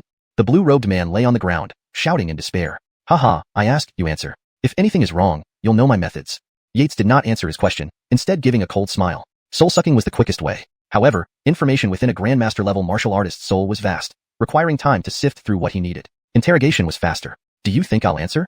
The blue-robed man sneered. His cultivation had been destroyed. Death was nothing special. Oh, you will answer. Flicking his finger, 3 fiery lights flew out, transforming into fire needles. They pierced the blue-robed man's Rugshong, Tianju, and Futu points, disappearing completely in moments. Hee, do you think I'll fear you? I'm unafraid of heaven, unafraid of earth. Arg. Before he finished, The blue-robed man emitted an inhuman scream of pain, rolling on the ground. Yates counted mentally. 1 breath, 2 breaths, 3 breaths, 9 breaths. Surrender. I say, stop, please. The blue-robed man crawled on the ground, pleading for mercy. His skin and muscles were torn. You thought you were tough. This is my new invention. I call it the 3 cries of demons and gods. Being able to hold for 9 breaths is decent. Yates waved and crushed the 3 fire needles, glancing at the blue-robed man coolly. Immortal, please? The blue-robed man showed a bitter smile, unsure if it was one of pride or agony. The sensation of numbness and itching, even extending to his soul, was something he never wanted to experience again. Tell me everything, your name, origin, and whether your moon-worshipping sect intended to ambush the Great Sacrificer or the 11th Abdullah. I find these topics very interesting. If I'm satisfied, it's not impossible for you to restore your cultivation. After laying down the stick, he naturally mixed in the carrot. Combining kindness with severity was the ruler's way. Let's begin. Yates brought over his recliner and lounged comfortably. Chapter 249. The Moon Worship Sect's Plans and the New Sacred Dynasty. I am an Ernan of the Moon Worship Sect. My surname is Hu, and my given name is San. A year ago, the Moon Envoy broke through to the 3rd heaven of Dynasty Saint, directly surpassing the 2nd heaven of Dynasty Saint cultivation of our sect leader. He became the new spokesperson of the Moon Worship Sect. He then assigned me here to assist the new Sacred Dynasty, lying in wait to get close to Abdullah 11, and to follow the sect's instructions when the great sacrifice at the Imperial Academy truly begins. As for what those instructions are, I'm not clear on that. As Silas spoke calmly, Yates began to piece together a clearer understanding of the situation. The sect leader of the Moon Worship Sect was indeed formidable. Previously, there were constant rumors outside claiming he was merely a 3rd-rank Great Dynasty, or even a quasi-Dynasty Saint. However, it turned out he had already reached the 2nd heaven of Dynasty Saint. As for that Moon Envoy, who exactly was he? Silas didn't know either, only that the Moon Envoy was a foster son adopted by the previous sect leader, with exceptional talent, surpassing all others in cultivation after rapidly advancing to the 3rd heaven of Dynasty Saint, even exiling the old sect leader to Eldon to cause havoc. Who did you coordinate with in Tianjin City? I don't know. Every time it was the Sacred Dynasty who handled the coordination. The other party never showed their face. We only communicated using codes provided by the Moon Envoy. Silas then explained the corresponding decoding method honestly. In front of this powerful figure, Silas was very obedient, knowing better than to try to hide anything. Indeed, whether Silas was concealing something or not, Yates could sense from his mental space fluctuations. Yates then asked a few more questions. By the way, did you kill the blue-robed man you impersonated? Yes. Silas nodded. Only dead men can keep secrets. Not just the blue-robed man but also the rumored parents who died of shock. Silas had killed them too. This was something Yates had guessed, but he didn't comment. Such was the world. You never knew what disaster might befall you next. Now, he merely had a bit of strength to resist. If he had met that 3rd heaven Dynasty Saint Moon Envoy without retreating into his inner world first, he wouldn't have had a chance to escape. The Moon Envoy didn't kill the old sect leader. It seems he still values loyalty, Gu Ping mused privately. According to Silas, the Moon Envoy had been just a great dynasty before, but after 3 years of travel, his cultivation advanced rapidly. It looks like we need to capture the new Sacred Dynasty to uncover more information, Yates thought as his eyes flickered. He hadn't been to Abdullah 11's residence before, so tonight he would investigate. With his cultivation level, he could come and go freely in the palace if he wanted to. Throughout the great Qian Empire and beyond, there was likely no one else who could turn the mystic-level tortoise breath art into a true divine skill.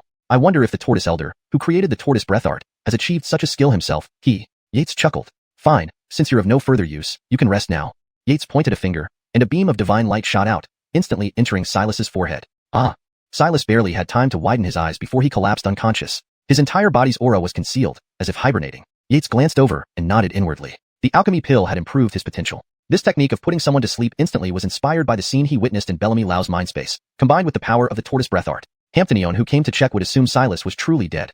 His body cold, blood not flowing, and breath entirely gone. This method was much stronger than the Beast Dynasty sect's feigned death techniques used to deceive beasts. Luckily, none of Abdullah 11's people were martial experts, or the ruse would have been exposed easily. Perhaps I should ask Kathy to refine it further for the Dreamweavers to use. It would certainly reduce casualties. Yates pondered for a moment, then kicked Silas into a corner to let him sleep there until the matter was resolved. Then he'd throw him into the demon-taming prison. Turning, he exited the inner world. Night fell. The sky was clear with a bright moon, and the streets of Tianjin gradually emptied. At Fuli Inn, a shadow-like figure quickly floated out and vanished into the distance. Nearby patrolling members of the demon-taming bureau remained oblivious, continuing to scan their surroundings. Soon, Yates arrived at a luxurious mansion, where both prince and princess residences were uniformly arranged by the royal clan, with similar layouts. Yates had visited Eugenia's residence in Tianjin several times before, so he was quite familiar with the layout. But Yates frowned as he saw the faintly glowing protective barriers on the walls. Those old devils at the ingenious workshop really do nothing but create unnecessary complications. He couldn't help cursing. 2 days ago, the elders of the ingenious workshop recommended a warning array to him, claiming it was their latest research combining the principles of heaven, earth, and stars. It operated continuously for 12 hours, and included some of the innate abilities of the concealed spatial beasts he had captured. Intruders would unknowingly trigger the array, alerting the demon-taming bureau patrol. Safe but expensive, Yates politely declined. Do the royals have so much money? Yates grumbled. It was just a mere alarm system. He could crush it with a thought, but once broken, news of his night intrusion into the prince's residence would leak. With the recent actions of Old King gone, it was uncertain if a Dynasty Saint-level supporter was arranged in the prince's residence. If he stormed in, he could be caught like a rat in a trap, a vision that made Yates shudder. Shaking his head, he thought, looks like I need to send someone in first as a test. Originally, Silas's cultivation level was perfect for this, but he had seen Yates, making him unsuitable. Who else from the moon worship sect could be used? Ideas flashed through Yates's mind. Got it. A few days ago, his clone sent him a message saying that the Purple Sun Golden Tiger seal within him sensed the presence of a Golden Tiger clan member, even a demon Oscar level 1 in a guest house in Tianjin. A demon Oscar equivalent to the first heaven of Dynasty Saint will be perfect for reconnaissance. Yates smiled slyly, then vanished from the spot. He soon appeared outside the demon-taming prison. Lately, the clone had been helping him capture and detain prisoners within the prison, gaining tens of thousands of experience points daily. Communicating closely with the clone consumed less soul energy. Clone, come out, I need you. At the inner prison, while talking with Bellamy Sangue, the clone raised an eyebrow. Dinyan body needs me? But he didn't bother replying due to the soul energy cost. Alright Sangue, you did well this time. Go back. Yes, thank you sir, Bellamy Sangue replied solemnly before smiling broadly and leaving. After Bellamy Sangue left, the clone vanished into thin air. Chapter 250. The show begins. The brave blonde Dinyan body, you called for me? Eldon's duplicate asked casually. Yes. Yates nodded, and then explained the situation. This can work. The duplicate nodded inwardly after hearing it. No wonder this is the main body. This brain is truly sharp. Well, let's go.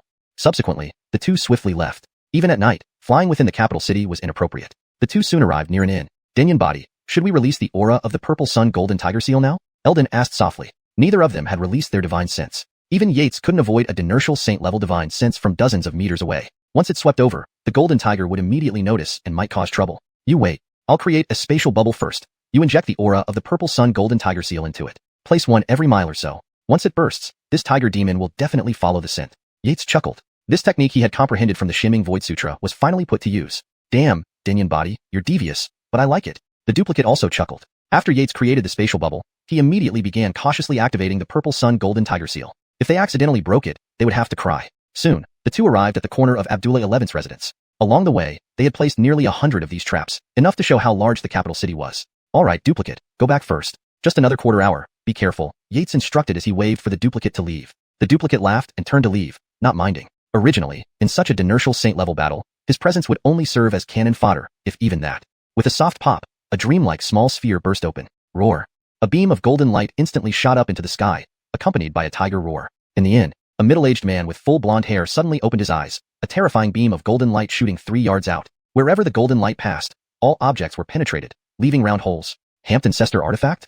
The blonde middle-aged man frowned, his figure flashing and disappearing from the room. Regardless, he had to investigate. According to the clan's information, the Demon Refining Bureau had no Dynasty Saints recently, and the Drinary Palace relied solely on its group of vassals. Even if they couldn't defeat him, he could still escape. Soon, the blonde middle-aged man appeared at the location of the first spatial bubble's burst. He scanned the surroundings, sniffing slightly, detecting a familiar smell mixed in the air. Damn thief. The air contained traces of the genuine aura of the Purple Sun Golden Tiger seal.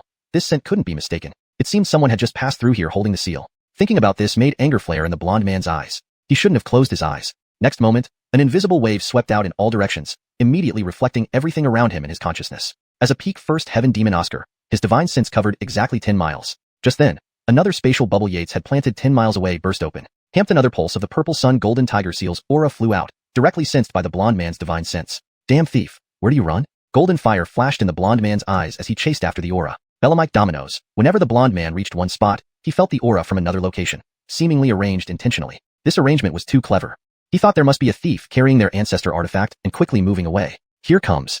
Yates's eyes narrowed sharply. From afar, an extremely terrifying aura was rapidly approaching. Immediately, he activated the turtle breath skill, blending seamlessly with the surroundings like a stubborn rock. Damn thief, where do you think you'll run this time? The blonde man looked angrily towards the residence. The final aura of the Purple Sun Golden Tiger seal had disappeared near this wall. In his view, it was undoubtedly taken by the owner of the residence. Abdullah XI, Daryl, damned great Qian prince, preaching virtue and righteousness while committing despicable deeds. The blonde man cursed inwardly. He wasn't stupid. If Daryl dared steal their ancestor artifact, he might be colluding with the traitor Amal. Entering abruptly would alert him. If the traitor hid the artifact again, he'd be helpless. Recalling this, the blonde man scanned the airspace above the residence. Before coming, he had understood. Above Prince residences, warning formations were laid out, sparkling like stars at night. But above this residence, nothing. Wary of tricks, he scanned again, finding nothing unusual. Haha, my venerable ancestor indeed protects me. No warning formation. With my demon Oscar level cultivation, I can stealthily retrieve the ancestor artifact. The blonde man's eyes showed confidence in his concealment skills. Otherwise, even without Dynasty Saints in the Demon Refining Bureau, he wouldn't dare enter the capital city recklessly. The Mickey was always like a double-edged sword hanging over everyone's heads. One misstep could cost him his life. Unfortunately, if he had Yates's insightful eye, he wouldn't be smiling now. Next moment, the blonde man flashed into the air and entered the palace. Click. A faint sound made him frown slightly, but finding nothing else, he disregarded it, landing and turning into a shadow, moving deeper into the palace. He didn't realize, though, that after the click sound, deep within the palace, an Ernonly white-haired man abruptly opened his eyes. How bold. It seems the Oscar's precautions are accurate. Someone couldn't resist. The Ernon chuckled, revealing himself as a second heaven Dynasty saint. The blonde man was unaware of this. At that moment, his shadow form roamed inside the palace. No trace here? Strange, there were residue auras on the walls. Why none inside? The blonde man muttered to himself. What's missing? Suddenly, a voice came from behind him. Second heaven human Dynasty saint? Shit, a ghost? Without hesitation, the blonde man instantly unleashed all his demon chi, transforming into a golden tiger to strike behind him. Meanwhile, he dashed upward, fleeing. What the hell? Scared the tiger witless. Damned. The Hernon's face changed. He wanted to chase after the blonde man. But the tiger demon strike was cunning. It targeted the palace, not him. If he didn't stop it, many could die. Humph. Can you escape? After shattering the golden tiger, the Ernon soared into the sky and vanished in a few flashes. Chapter 251. Willing to serve the senior with humble means for Bellamyth. The night sky over heavenly capital. Two astonishing auras streaked out of the city, one after the other at blinding speed. They startled countless people who hurriedly shut their doors and windows in alarm. At the Bert's palace, the old Bert's eyes flickered as if reflecting a dimming light, watching the two figures disappear into the distance. After a long moment, he closed his eyes. Grand companion, find someone to go to the 11th Denny Nor and ask if there was any damage. Yes, you're Denny Jesty.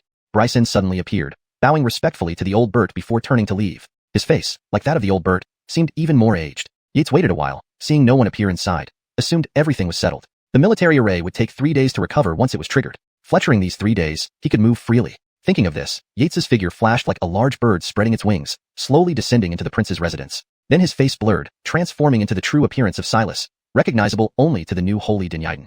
According to scholarly protocol, His Highness should have arranged for her to stay in the south wing side hall. I'll check there first. Yates pondered for a moment. He moved towards the southern courtyard of the prince's residence. Southern courtyard. In the courtyard, several figures gathered together, discussing what had just transpired. Though the tiger demon's attack had been neutralized by the Ernon, the ensuing explosion roused the entire mansion. Fortunately, the Ernon sent a mental message to Daryl before leaving, preventing chaos. But Daryl still came to the southern courtyard to check on Soraya.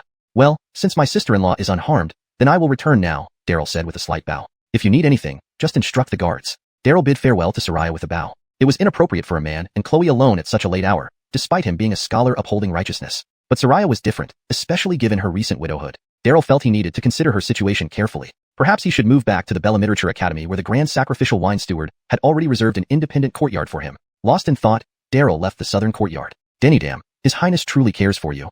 Servant Esther looked at her enviously. Does he? They chatted aimlessly. Late into the night, they eventually parted ways. Esther initially wanted to stay with Soraya but was gently declined and told to rest for a few days. Thud. Who exactly breached the mansion? Was it the moon worship sect? Soraya pondered, closing the door. She turned around, startled to see a familiar figure sitting beside the tea table. Elder Silas from the sect. Elder who? Why are you here? It's not the right time. Soraya clutched her chest. She was a holy Dynasty, but her cultivation couldn't match Elder who. If he wished to do something, she would be powerless to stop him. The only thing deterring him was the moon messenger behind her. Yates observed her flustered demeanor and shook his head inwardly. Were all holy Dynasties of the moon worship sect cut from the same mold? Just then, he recalled the previous holy Dynasty he had incapacitated. Elder who? Holy Dynasty, please sit. Yates pointed at the tea table. To his surprise, Soraya's expression immediately froze, revealing immense shock. This person wasn't Elder who. Their secret signal didn't match. Had Elder who been captured? Yet, Elder who hadn't revealed their meeting code. Oh, you noticed? Impressive. Yates was slightly taken aback. Was his acting so poor? You jest, senior. I have a prearranged signal with Elder who. Soraya recounted the agreed signals between them. So that's why. Very well. Yates nodded. This was more like it. He had slipped up by saying, so that's why. Holy Dynasty, don't you intend to escape? Yates poured himself a cup of clear tea and sipped it casually. Senior can dispose of the sect's Ernon silently. I know I'm no match for you. No point in trying to flee. Soraya sighed resignedly. Even Silas, a third-rank adept, couldn't escape. How could she, a fourth-rank cultivator, hope to? As for yelling, it would only hasten her death. She'd likely be subdued before she could shout. Oh, why assume I'm not from the sect leader? Yates smiled faintly. This new holy Dynasty was far more interesting than the previous one, who merely tempted others. Perhaps keeping her alive for use might be worthwhile. So Elder who has indeed been captured by you. Soraya's face showed a bitter smile. Who was this high-ranking individual teasing her? Yates realized where the problem lay. It seems, holy Dynasty, you know more about the situation than that old man does. What would senior like to know? I'll tell you everything I know. However, the moon messenger placed a speech-limiting charm on me. Should I reveal certain things, I will? Soraya explained with a sigh. The new moon messenger had planted the charm on the former core members to control them. A method used by the Gu clan within the 10,000 Great Mountains. Given her strength, she couldn't remove it herself. Silas had been fortunate to remain hidden in Heavenly Capital and avoid participation in the sect's upheaval, making him the only core member without the charm. The Gu clan's speech-limiting charm? Yates frowned. Former Abdullah's consort Genevieve had also fallen victim to the Gu clan's vitality-draining charm by the former crown prince. Now, another one appeared. The speech-limiting charm was a mysterious technique used by the Gu clan, which, once activated by mentioning restricted topics, would lead to the host's explosive death, a lose-lose scenario. Yes. Senior may search my soul if you doubt me. Soraya closed her eyes, her long lashes trembling. Search your soul? Such methods would cause immediate self-destruction upon initiation. The Gu clan techniques resembled scholars' true words in mystery and unpredictability. Yates shook his head. I can extract the charm intact, but what would you offer in return? Yates recalled his spatial bubble technique and knew it could handle such charms. Truly? Soraya's eyes flew open in disbelief. Of course. Yates nodded coolly. I, Soraya, am willing to serve the senior for life with humble means.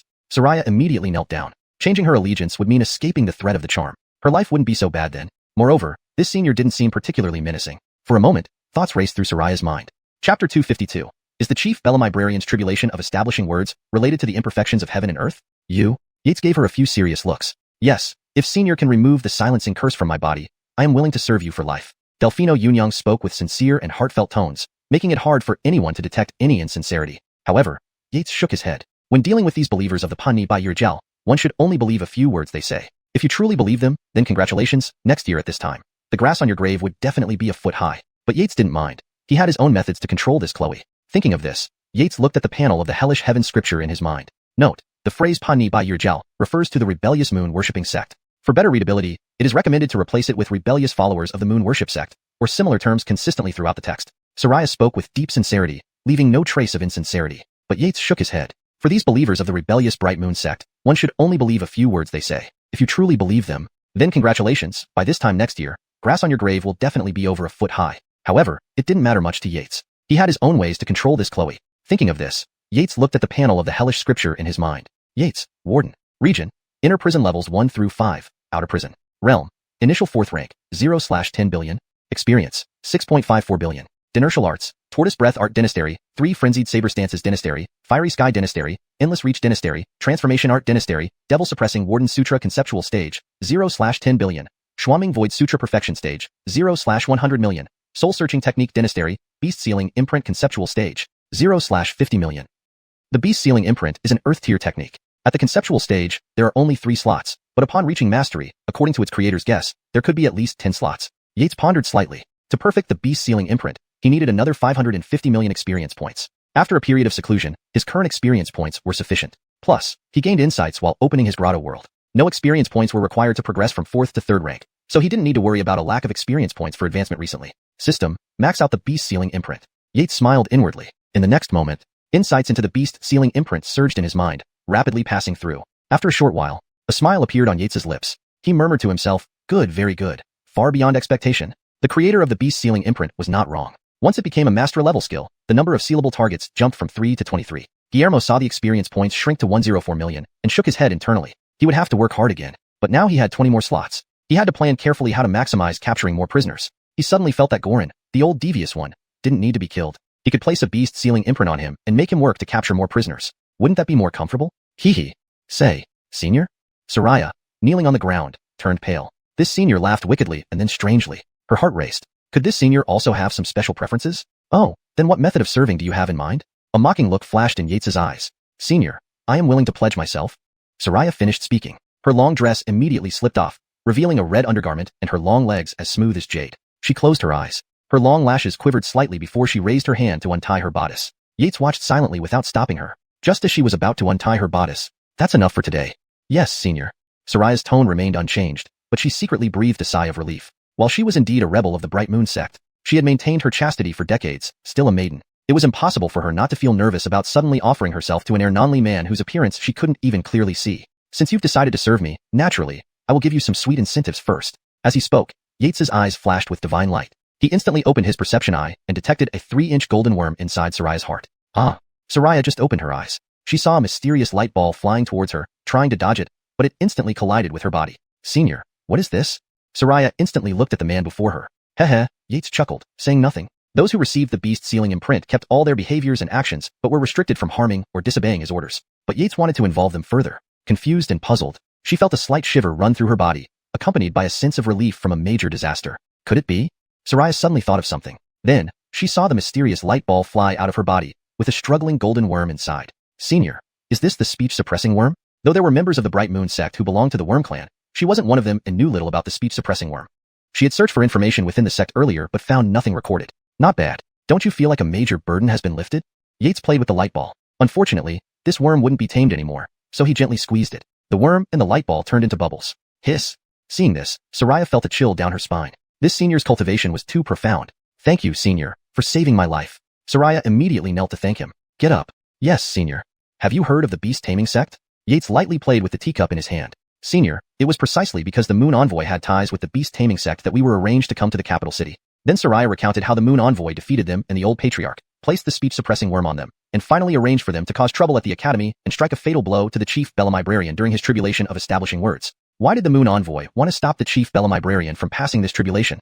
Yates frowned slightly. Senior, the exact situation isn't clear to me, but I once heard the old patriarch mention that this world has imperfections. Even someone as talented as by Bellamy Hongfei is forced to stay at the 9th level of Dinertial Saint without advancing a step. But the chief Bellum-Librarian establishing words might fill this gap. However, celestial beings are too terrifying, so I suspect someone doesn't want any celestial beings to appear.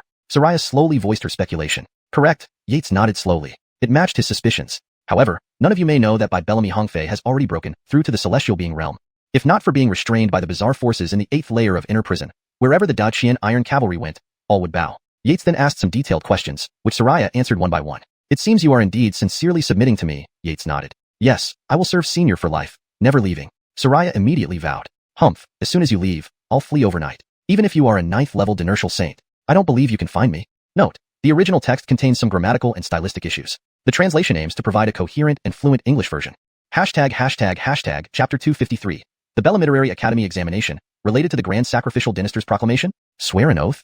I don't believe in that. Yates shook his head slightly. Oh. Karina's heart skipped a beat. Could it be he still wanted her to serve him in bed? She asked cautiously, Senior, shall Yunyang attend to you for the night? As she spoke, she prepared to loosen her clothes and approach, having made up her mind to agree to whatever excessive demands this man might have, as long as he left. Immediately after, she would flee. From then on, the world would be vast, allowing her free reign. However, her movements suddenly halted. She noticed a clump of green light appearing in the man's hand, slowly rotating. Upon closer inspection, she could see threads inside and a tiny, seal character. A bad feeling rose in her heart, and she asked carefully, Senior, what is this? Come here. Yates did not answer but instead coldly instructed. Yes. Karina had no choice but to approach. Yates pressed the light orb directly onto Karina's forehead with a swift motion. Aya! Karina screamed in shock, clutching her chest and collapsing to the side, muttering, The beast taming sect's sealed beast imprint? Exactly, Yates nodded. But, isn't the sealed beast imprint only effective against demons? Karina whispered. Ha, I improved it. Yates smiled faintly, reverting to his original appearance. No one else had cultivated to his level, so he could say whatever he pleased. Improved? Karina couldn't help but laugh bitterly. At the same time, she was shocked by how young this guy was. But now she truly felt doomed. This bastard. She must kill him. Suddenly, Karina clutched her chest and screamed in agony. Terrifying pain instantly made her break into a sweat and turn pale. You were thinking of ways to deal with me, weren't you? Yates waved his hand. As senior, please spare my life. I dare not. Karina rolled on the floor, screaming continuously, but no sound escaped the room. As soon as she closed the door, Yates had already set up a sound-dampening barrier. Relax, as long as you don't think of harming me, there won't be any pain. I dare not. Karina reined in her thoughts, and indeed, the piercing pain gradually eased. Alright, no need to call me senior anymore. I'm only 21, still young. Call me young Dynasty like they do. Yates waved his hand, gesturing for Karina to stand up. Yes, young Dynasty.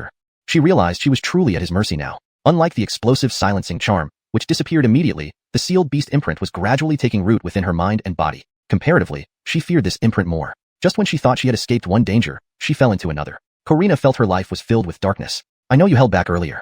Tell me everything you know about the Grand Sacrificial Dynasty. I didn't. Yes. Karina instinctively wanted to deny lying, but was immediately gripped by fear. It felt like disobeying the man before her was tantamount to defying fate. Damn. Karina cursed inwardly and revealed the key information she had hidden. The Bellum Literary Academy Examination is the Grand Sacrificial Dynaster's only chance to make a proclamation. The exam questions are personally crafted by the Grand Sacrificial Dynaster, condensed from centuries of literary energy, containing his essence. If successful, it can select outstanding students who will astonish both heaven and earth, even impressing the Bellum Literati sage. This will likely complete the heavens. At that time, the entire realm will experience a rapid surge in cultivation, especially the self-secluded ancestors within sects, who may even step into the celestial human realm and live another life. But the Moon sect is different. Regardless of how fast their envoy gains power, they can never match a celestial human, so they certainly wouldn't want to see this happen. Even if eternal life means they can't reach the celestial human stage, they'll stop it. What about the beast taming sect? Yates frowned. He understood the Moon sect's shallow foundation, but the beast-taming sect was different. As one of the 10 evil sects, it surely had secluded Ernan practitioners. Unlike the true Wu sect or the Taihang sect, whose foundations were depleted by the Great Battle 100 years ago. Of course, Yates himself wanted the grand sacrificial dynasty to complete the heavens. After all, the more powerful the prisoner, the greater the experience he would gain. I don't know, Karina replied. Then why did you come here to interfere with Daryl? To tempt him with beauty? Yes. Karina nodded. The Bella Literary Academy has 12 core disciples, each at the heart establishment realm. They are all our targets, and we've arranged something around each of them. Because Abdullah 11 grew up without exposure to women, and given my acceptable appearance, the envoy sent me to seduce him and draw out his lust. For the other disciples, we arranged inducements such as gambling, drinking, brawling, etc., to ensure they cannot focus on their studies. Thus, their literary energy would naturally be compromised during the examination. As Karina continued explaining, Yates finally grasped the envoy strategy. This person was formidable. Yates couldn't help but give him credit. If this person had been able to place a sealed beast imprint on him, he could save much effort capturing and incarcerating prisoners. Little did he know that when he crushed the silencing charm, far away, across millions of miles in the great mountain range, a shocking aura surged into the sky, terrifying countless people who knelt in supplication. 7 envoys immediately enter Tianjing City. There's a complication with one of our pawns. Investigate thoroughly and report back. A resonant voice echoed through the mountains. Yes, my lord. 7 figures in red, orange, yellow, green, blue, indigo, and violet flew out of the great mountain range at incredible speed, disappearing almost instantly. Hemph! Whoever dares touch my people, no matter who you are, I will kill you, whether in heaven or on earth. In a palace deep within the great mountain range, a male figure seethed. His cultivation was at the 5th heaven, Dinertial Saint realm. Not good. I still need to talk to that old demon. Before he finished speaking, his figure vanished from the palace. If Yates were present, he would have exclaimed in surprise. Space transference technique? Your new sect leader is indeed extraordinary, Yates commented lightly. Compared to you, young Dynasty, he's like a firefly next to the moon, incomparably inferior. Karina respectfully responded. Ha, you sure know how to flatter. Yates waved his hand. A 5th heaven Dinertial Saint, nothing significant. Soon, he would ensure the other side couldn't catch a whiff of him. By the way, Delphinuniang, is this your true appearance? Yates was slightly curious. He found her smile somewhat off. Of course, this was only because he practiced the delusion-dispelling gaze. Others probably wouldn't notice anything unusual. Chapter 254. Men are no good. Sir, you are truly a godsend. Delphino Yu's heart exclaimed in mild surprise, and then she gently stroked her cheek with her jade-like hand. A face several times more beautiful than before appeared before her eyes. The delicate and charming facial features were exquisite, heart-touching, and endearing. Her long eyelashes fluttered, making one want to embrace her. She looked more like a fox demon than an actual fox demon. I have been part of the Bayu's sect for 30 years, and no one has seen through my true appearance, not even the moon envoy. Young master, you are the first. Aderk. Yates waved his hand indifferently. He had also relied on guessing. Do you have half fox demon blood? Looking at Delphino Yu's incomparably beautiful appearance, Yates became curious. Yes, my mother was a celestial fox saintess. I inherited her transformation abilities, but she was captured by people from Taishang Dao sect. It's been 60 years, and I don't know if she is still alive. Delphino Yu sighed. So this half-human, half-demon must be at least 60 years old? Impressive. However, Yates knew that humans and demons aged differently. 60 demon years might only be equivalent to about 10 human years for imperial demon races. As for the Celestial Fox clan, they interfered with Dagon's affairs 100 years ago and were wiped out by the old King Dagon personally. After observing for a while, Yates waved his hand and said, all right, change back. My willpower isn't very strong. I'm afraid I'll lose control and turn into a brute later. As for your mother, when there's an opportunity, I'll bring you to Taishang Dao sect. Hee hee. Delphino Yu couldn't help but smile at this comment. She had heard stories about brutes and those worse than brutes. However, this person was willing to take her to Taishang Dao sect? One should know that Taishang Dao sect particularly hated half-demons like them. I thank you, young master. So, what does young master plan to do with me? Delphino Yu asked curiously, her eyebrows furrowing. From young master's intentions, he clearly wanted the grand sacrificer to succeed in fixing the sky. Therefore, she didn't need to stay here tempting the 11th prince any longer. Was young master planning to keep her as a work of art? After seeing her true appearance, she believed that no man in the world would forget it. Can you change into other women's appearances? Delphino Yu nodded. Did young master want to try something new? She had heard of some men's peculiar tastes. In that case, tomorrow morning, say goodbye to Daryl, return to Fletcher family, dismiss everyone, and find an opportunity to change into our previous saintess appearance. Wear a veil and wait for me outside the city gate. Ah, yes, as you wish, young master. For some reason, Delphino Yu felt a mix of relief and slight disappointment. All right, that's all for today. With these words, Yates disappeared from the room. Delphino Yu stared blankly at this scene, her long eyelashes flickering, seemingly stunned. He could vanish without opening the door? Him. Walking out of the 11th prince's residence, Yates saw a figure flying back from afar. It was the second stage Dinertial Saint who chased after the tiger demon earlier. Seems like that tiger demon has some skill. At first stage, he managed to escape from a second stage martial artist. Yates silently marveled. He hoped the Dreamweaver could locate the tiger demon sooner to gain more experience points. A first stage tiger demon should provide around 1,000,000 experience points per day. While thinking, Yates returned to the Eider family mansion. Oriole, go inform Kathy to come over. Passing by Oriole's room, Yates instructed. Yes, sir. Inside the room, Oriole nodded and took out a 3-inch flute, lightly playing a melody. Woo. To the rhythm, a bird-shaped demon flew in, looking at Oriole. T-Bird, go tell Commander Kathy that young master needs her. Oriole tossed a green pill to the bird demon. It quickly caught and swallowed it, gave 2 chirps, glanced at its master, and then flew away through the window. Interesting, Yates chuckled, sipping on spirit tea. Only a mirage creature's innate talent could tame such a suspicious T-Bird. Looks like his Dreamweaver deputy commander hid quite a few things. Time flew by as he enjoyed his tea. Knock knock. Enter.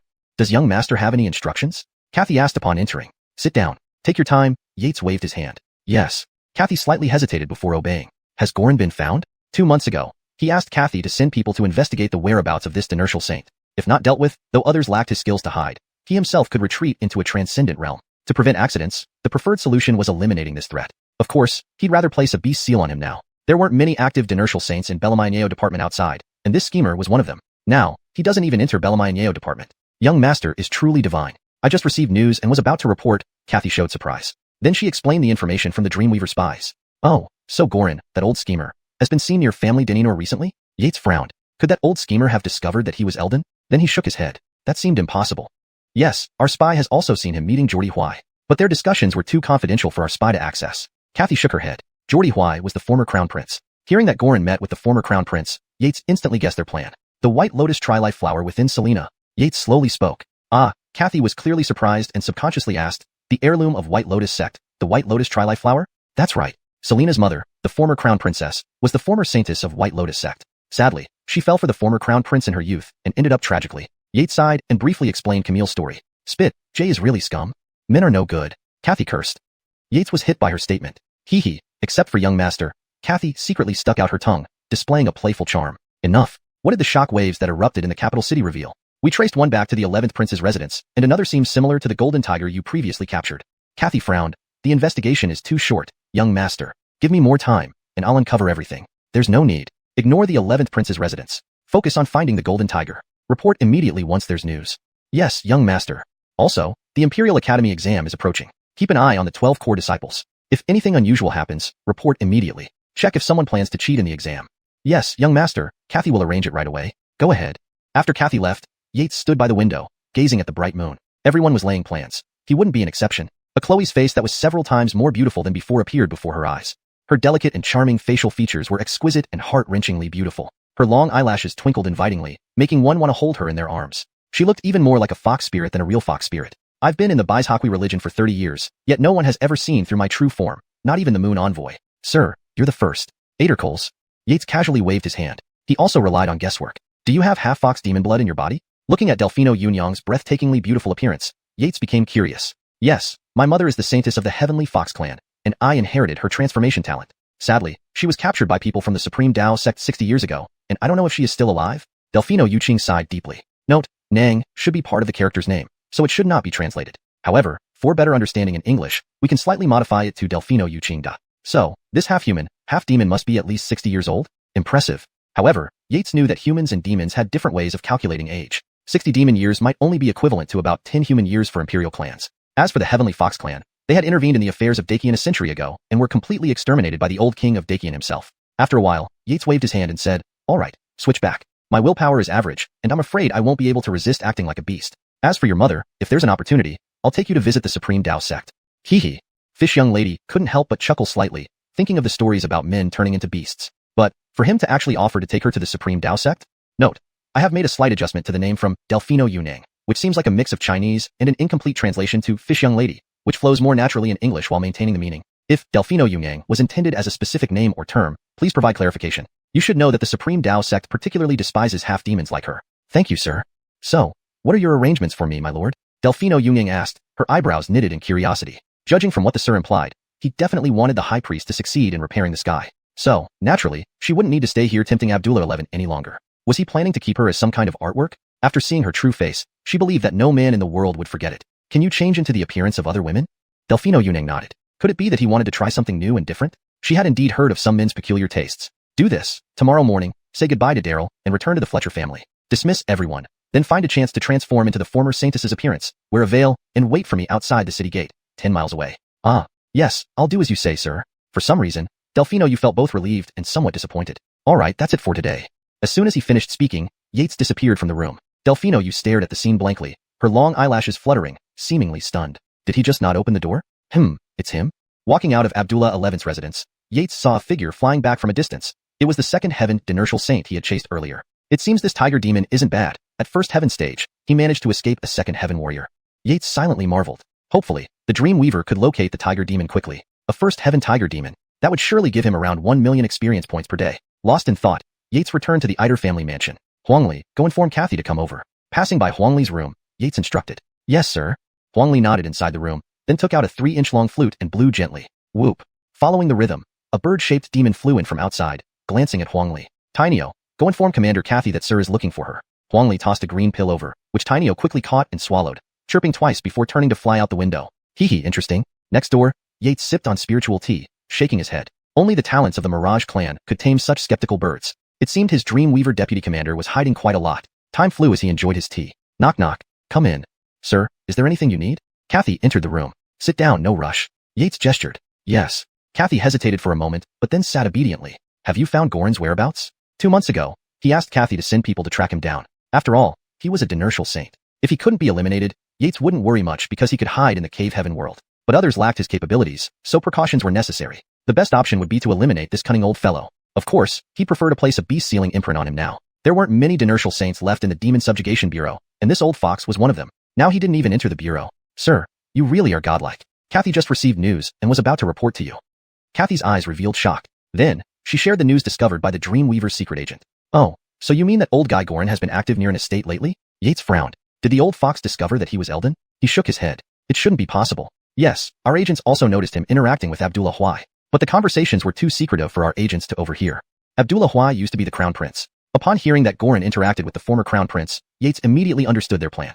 The White Lotus 3 Belamai flower within Abdullah's Selena. Yates slowly spoke. Kathy was clearly surprised and instinctively asked, is it the White Lotus sect's heirloom, the White Lotus 3 Belamai flower?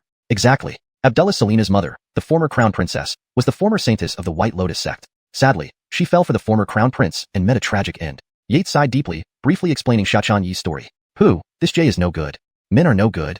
Kathy cursed inwardly. Yates felt helpless, hit by her words. Except for you, sir. Kathy playfully stuck out her tongue. This playful demeanor added a unique charm. Okay, what did you discover about those 2 shocking energies released in Tianjing City earlier? Sir, we found one came from Abdullah XI's residence, and another seems similar to the golden tiger you previously captured. Kathy frowned. The time was too short. Give me a little more time, and I can dig deeper into their backgrounds. You don't need to worry about Abdullah XI's place. Focus on locating the golden tiger and report immediately once you have any news. Yes, sir. Also, the Imperial Academy examinations are approaching. Monitor the 12 core disciples closely. If anything unusual happens, report to me immediately. Hampton investigate whether anyone plans to cheat in the exams. Yes, sir. Kathy will handle it right away. Go ahead. Yates waved her off. Once Kathy left, he stood up and gazed at the bright moon outside. Everyone was making their moves, and he wouldn't be an exception. Chapter 255. Escape? Can you really escape? The next day, Yates arrived at a spot 10 miles outside the city. Dynasty, you've come? A veiled Chloe stood waiting, her head turned expectantly. As soon as she saw Yates's figure, she quickly approached him. Is everything ready? Yes, this morning I bid farewell to Abdullah XI. Though he was surprised, he didn't stop me. I also dismissed the servants and old attendants from our household this morning, Soraya nodded, summarizing the situation briefly. Not bad. Yates nodded in approval. Before coming here, he had scanned the surroundings with his divine sense and found no one lurking nearby. That Abdullah XI is indeed a scholar. Yates became increasingly convinced that Daryl was a reincarnation of a sage. After all, if the bard was nearly confirmed to be a reborn immortal, then it wasn't too surprising that the 11th Abdullah could be a reincarnated literary sage. Hampton, what about the former crown prince? Lately, it seemed like he was preparing for a move again, daring to or having the capital to collude with the moon-worshipping cult. I wonder if the Catherine is a reincarnation of an empress? Yates mused inwardly. Ever since Bellamilia's death, he had researched extensively, trying to find clues. Hampton indeed, he did discover some unusual events. 10,000 years ago, there had been a massive snowfall, so severe that even cultivators couldn't melt it, resulting in countless deaths. However, the records from 10,000 years ago were too fragmented to provide much detail. But perhaps those grand Ernons of sects can tell me more. Alright, let's go. Yates waved his hand. Yes. Soraya followed behind him immediately. Do you know where we're going? Yates asked on the way. No, Dynasty. Soraya shook her head. She could understand what the young master said, which was impressive enough for her. The Exorcist office publicly has 3 commanders, 2 of whom are Dynasty saints, and 1 is a grandmaster. Soraya listened attentively while walking behind him. She knew Yates would explain further. One of them, Commander Goran, I killed his beloved grandson right in front of him. Of course, he put out a kill order for me at Misty Blood Tower. By the way, the second wave of assassins from Misty Blood Tower is almost here, he added silently, knowing another fish was about to bite. This time, we're going to subdue him. My plan is to have you take the lead in swiftly subduing all demons within 10,000 miles. Soraya's large eyes widened in shock as she heard Yates's intentions. Dynasty Saint? Commanding demons. Dynasty, what if Gorin doesn't follow my orders? Soraya pointed out the issue. As a 4th rank expert, how could she command a Dynasty Saint? He will listen. Yates smiled mysteriously. Upon seeing this smile, Soraya's face stiffened. The beast sealing seal meant obedience whether he liked it or not. AI. Soraya stood still, sighing deeply. Watching Yates walk away, she could only shake her head and follow. Her life might lack freedom, but at least the young master treated her not too badly. Despite their efforts, both being 4th rank experts with innate cultivation, they soon reached within 100 miles of the Yojia Nor. Yates glanced around at the dense forest and flourishing plants. Alright, let's wait here. Whoosh. Yates lightly leaped onto a tree branch. Seeing this, Soraya jumped up beside him. A faint fragrance wafted over, causing Yates to inhale unconsciously. Soraya's fair face blushed, and she bit her lip, moving closer to Yates. Ha ha. Yates chuckled softly, ignoring her actions. Swoosh. A figure with his hands behind his back flew swiftly towards them, frowning. That deposed crown prince, going through such lengths to get his daughter out. What's his real intention? Had he not been in Dama state, he would have already guessed Jay's true motives. But first things first, once I hand over my daughter, I can get the divine spirit Bellamist. This way, my rule world can be rebuilt, and perhaps even improved. Not to mention, breaking through to the 2nd heaven of Dynasty Saint is highly possible. Gorin's old face twisted into a grotesque grin. Not that he couldn't act directly, but Damien Gon had arranged a 2nd heaven, Dynasty Saint to guard the manor. If he dared to show himself, his fate would be worse than yesterday's golden tiger in heavenly capital. So, he had to be clever. With the breath-hiding artifact given by the deposed crown prince, he had already made arrangements with the Selina Abdullis. Today, he would take her out under the pretense of finding a master. As soon as she stepped out of Yojia Nor, he could secretly take her away. Suddenly, a barrier stopped him. Who's there? Gorin glared angrily up at the tree branches. Gorin, finally you've shown up. I've been waiting for you for a long time. A voice full of malice echoed. Then 2 figures flew down from the branches. It's you? Are you specifically lying in wait for this old man? Gorin's heart skipped a beat upon recognizing Yates. He remembered hearing about the notorious event in Heavenly Capital where Yates had beaten Dynasty Saints and kicked Ghost Saints. He had even secretly mocked those 2 Dynasty Saints as failures. Now, seeing Yates standing before him, he released his divine sense to scan the surroundings. No one else? Gorin frowned. There's no need to look. It's just the 2 of us. Yates laughed lightly. Seeing Gorin's expression, Yates knew exactly what the old fox was up to. Blaine, it seems you're seeking your own death. Don't blame this old man for not being polite. With no one else present, Gorin revealed his sinister side. With a wave of his hand, countless punches flew toward Yates. He didn't believe 2 4th ranks could deal with him. Gorin, you grow more cowardly with age. Even with 2 4th ranks present, you're testing us? Yates waved his hand, setting up a green light shield that deflected the punches effortlessly. The punches dissipated upon contact with the green light like frost melting in water. Ha ha. Soraya covered her mouth, giggling. She realized how skillfully her master countered others. Gorin's old face turned red with embarrassment. Although he was startled internally, he knew a typical grandmaster would struggle against such power. But this youth casually neutralized it as if drinking water. I must leave. Something's amiss here. I'll settle accounts with him later. Gorin made up his mind instantly. Great River Sword. 100-foot-long sword aura condensed and shot toward Yates. Instantly turning, Gorin fled the scene, vanishing in a blink. Yates's expression flickered in surprise before narrowing his eyes. Escape? Can you really escape? Translation completed, maintaining the paragraph structure and line breaks. Chapter 256. Reunion with the Black Giant Claw in the Desolate Land. Damn it. Gorin glanced back over his shoulder. There, that young man who made him grind his teeth was lightly tapping his fingers, effortlessly nullifying Gorin's full-strength sword strike. Only a 2nd heaven, Dynasty Saint, could achieve such prowess. How could this kid be so strong? At this moment, a tinge of regret welled up within Gorin. He should have spared no effort to kill this young man when he had the chance and settle all accounts at once. Old man, keep running if you will. The next moment, a voice appeared beside him. Gorin turned around, his soul nearly leaping out of his body in fright. You? How can you be here? He couldn't help but be shocked. There was not even a whisper of sound as this person appeared silently before him. Was this kid still human? Haha. Yates laughed lightly and gently set down Zarya, whose face was flushed with embarrassment. Old man, you don't need to run anymore. I came here today just to wait for you. Huh. Gorin furrowed his brows, his true essence quietly surging within. So the figures I spotted earlier were your men? Exactly, Yates nodded. Damn, if only I knew. I would have killed them all days ago. Gorin cursed inwardly, fearing that killing near the villa would alert the residents, raising their vigilance. But little did he expect to provoke this even more formidable youngster. What do you want? Gorin covertly formed a small sphere in his hand. I intend to subdue you and make you serve me. Yates's tone was calm, seemingly ignoring Gorin's subtle moves. Is that so? Your arrogance knows no bounds. Deniking an old enemy like me work for you? Do you have the capability? Haha. Gorin laughed loudly as if he had heard a great joke. Hehe, you will agree. The indifferent tone infuriated Gorin. But he needed to wait a bit longer. The deadly weapon in his hand was being activated. Agree? Why don't you go daydream instead? Subduing me? Are you not worried about losing your head and your entire family in my retaliation? Gorin spoke with disdain. Old man, insulting lord like this will end very badly for you, hehe. Zarya giggled from the side. Crack. A faint sound rang out, like music to Gorin's ears. His face instantly twisted into a grotesque expression. Kid, thank you for giving me time. Now, die. With that, Gorin hurled a dark object toward Yates, red light flashing off its surface, carrying a terrifying aura, stronger than a volcanic eruption by a millionfold. it sped toward Yates. Oh, a heavenly work pavilion's thunder firebomb? The legendary world-destroying device, the Super Edition? Yates laughed lightly and, under Gorin's astonished gaze, pointed a finger at the dark object. A faint green light enveloped the thunder firebomb, making it vanish without a trace. How is this possible? Gorin rubbed his eyes. You must not be human. You're one of those ancient monsters from the desolate land. Gorin let out a shout and used all his strength to flee swiftly. Boom. Suddenly, he felt excruciating pain in his waist. Then his whole body uncontrollably crashed into the ground. Bang bang bang. As the earth shook, Yates slammed Gorin against a large rock nearby. Instantly, the rock crumbled into pieces, leaving Gorin trapped and immobile. However, Yates deliberately held back. Otherwise, that first hit would have shattered his kidneys and sent him straight to hell. Xianxia descended with admiration in her eyes. Lord, what level of cultivation are you truly at? She couldn't help but ask out of curiosity. When that super thunder fire bomb appeared, she felt an immediate sense of inescapable danger. Yet, with a wave of his hand, Lord made it disappear. What kind of power did he possess? Only a few-tiered inertial saint would be able to achieve this. I'm just like you, a genuine ornament. Yates revealed a wisp of green light on his finger and shot it into Gorin's body. Xianxia was speechless. All right, give him a healing pill. I have some orders. Yates flicked a bottle of revitalizing pills. Yes, Lord. Xianxia took the pills, gave Gorin one, and returned the rest. Revitalizing pills were the miraculous recovery medicines crafted by the Taming Beast Bureau, highly effective and worth thousands of gold coins each on the market. Unfortunately, they were always in short supply. You can keep the rest. Yes, many thanks, Lord. A flash of joy crossed Xianxia's eyes. There were 3 more in the tiny vial, a considerable fortune. Cough, cough. After a few moments, Gorin slowly opened his eyes, then closed them again, unwilling to believe what happened. Get up. Yates's cold voice echoed, and with a swift motion, Gorin stood up, terror-stricken, pointing at Yates and trembling. You? What did you do to me? Ah. As expected, Gorin rolled on the ground in agony. Spare me. Spare my life, ah. Hearing these horrifying screams, Xianxia involuntarily edged closer to Yates, shivering. Oh whoa. On the ground, Gorin continued to cry out in despair. Spare my life. I will submit. After a while, Gorin's weak voice carried through. Oh, I planted a beast-taming sect's beast-sealing mark inside you just now. It has a peculiar trait.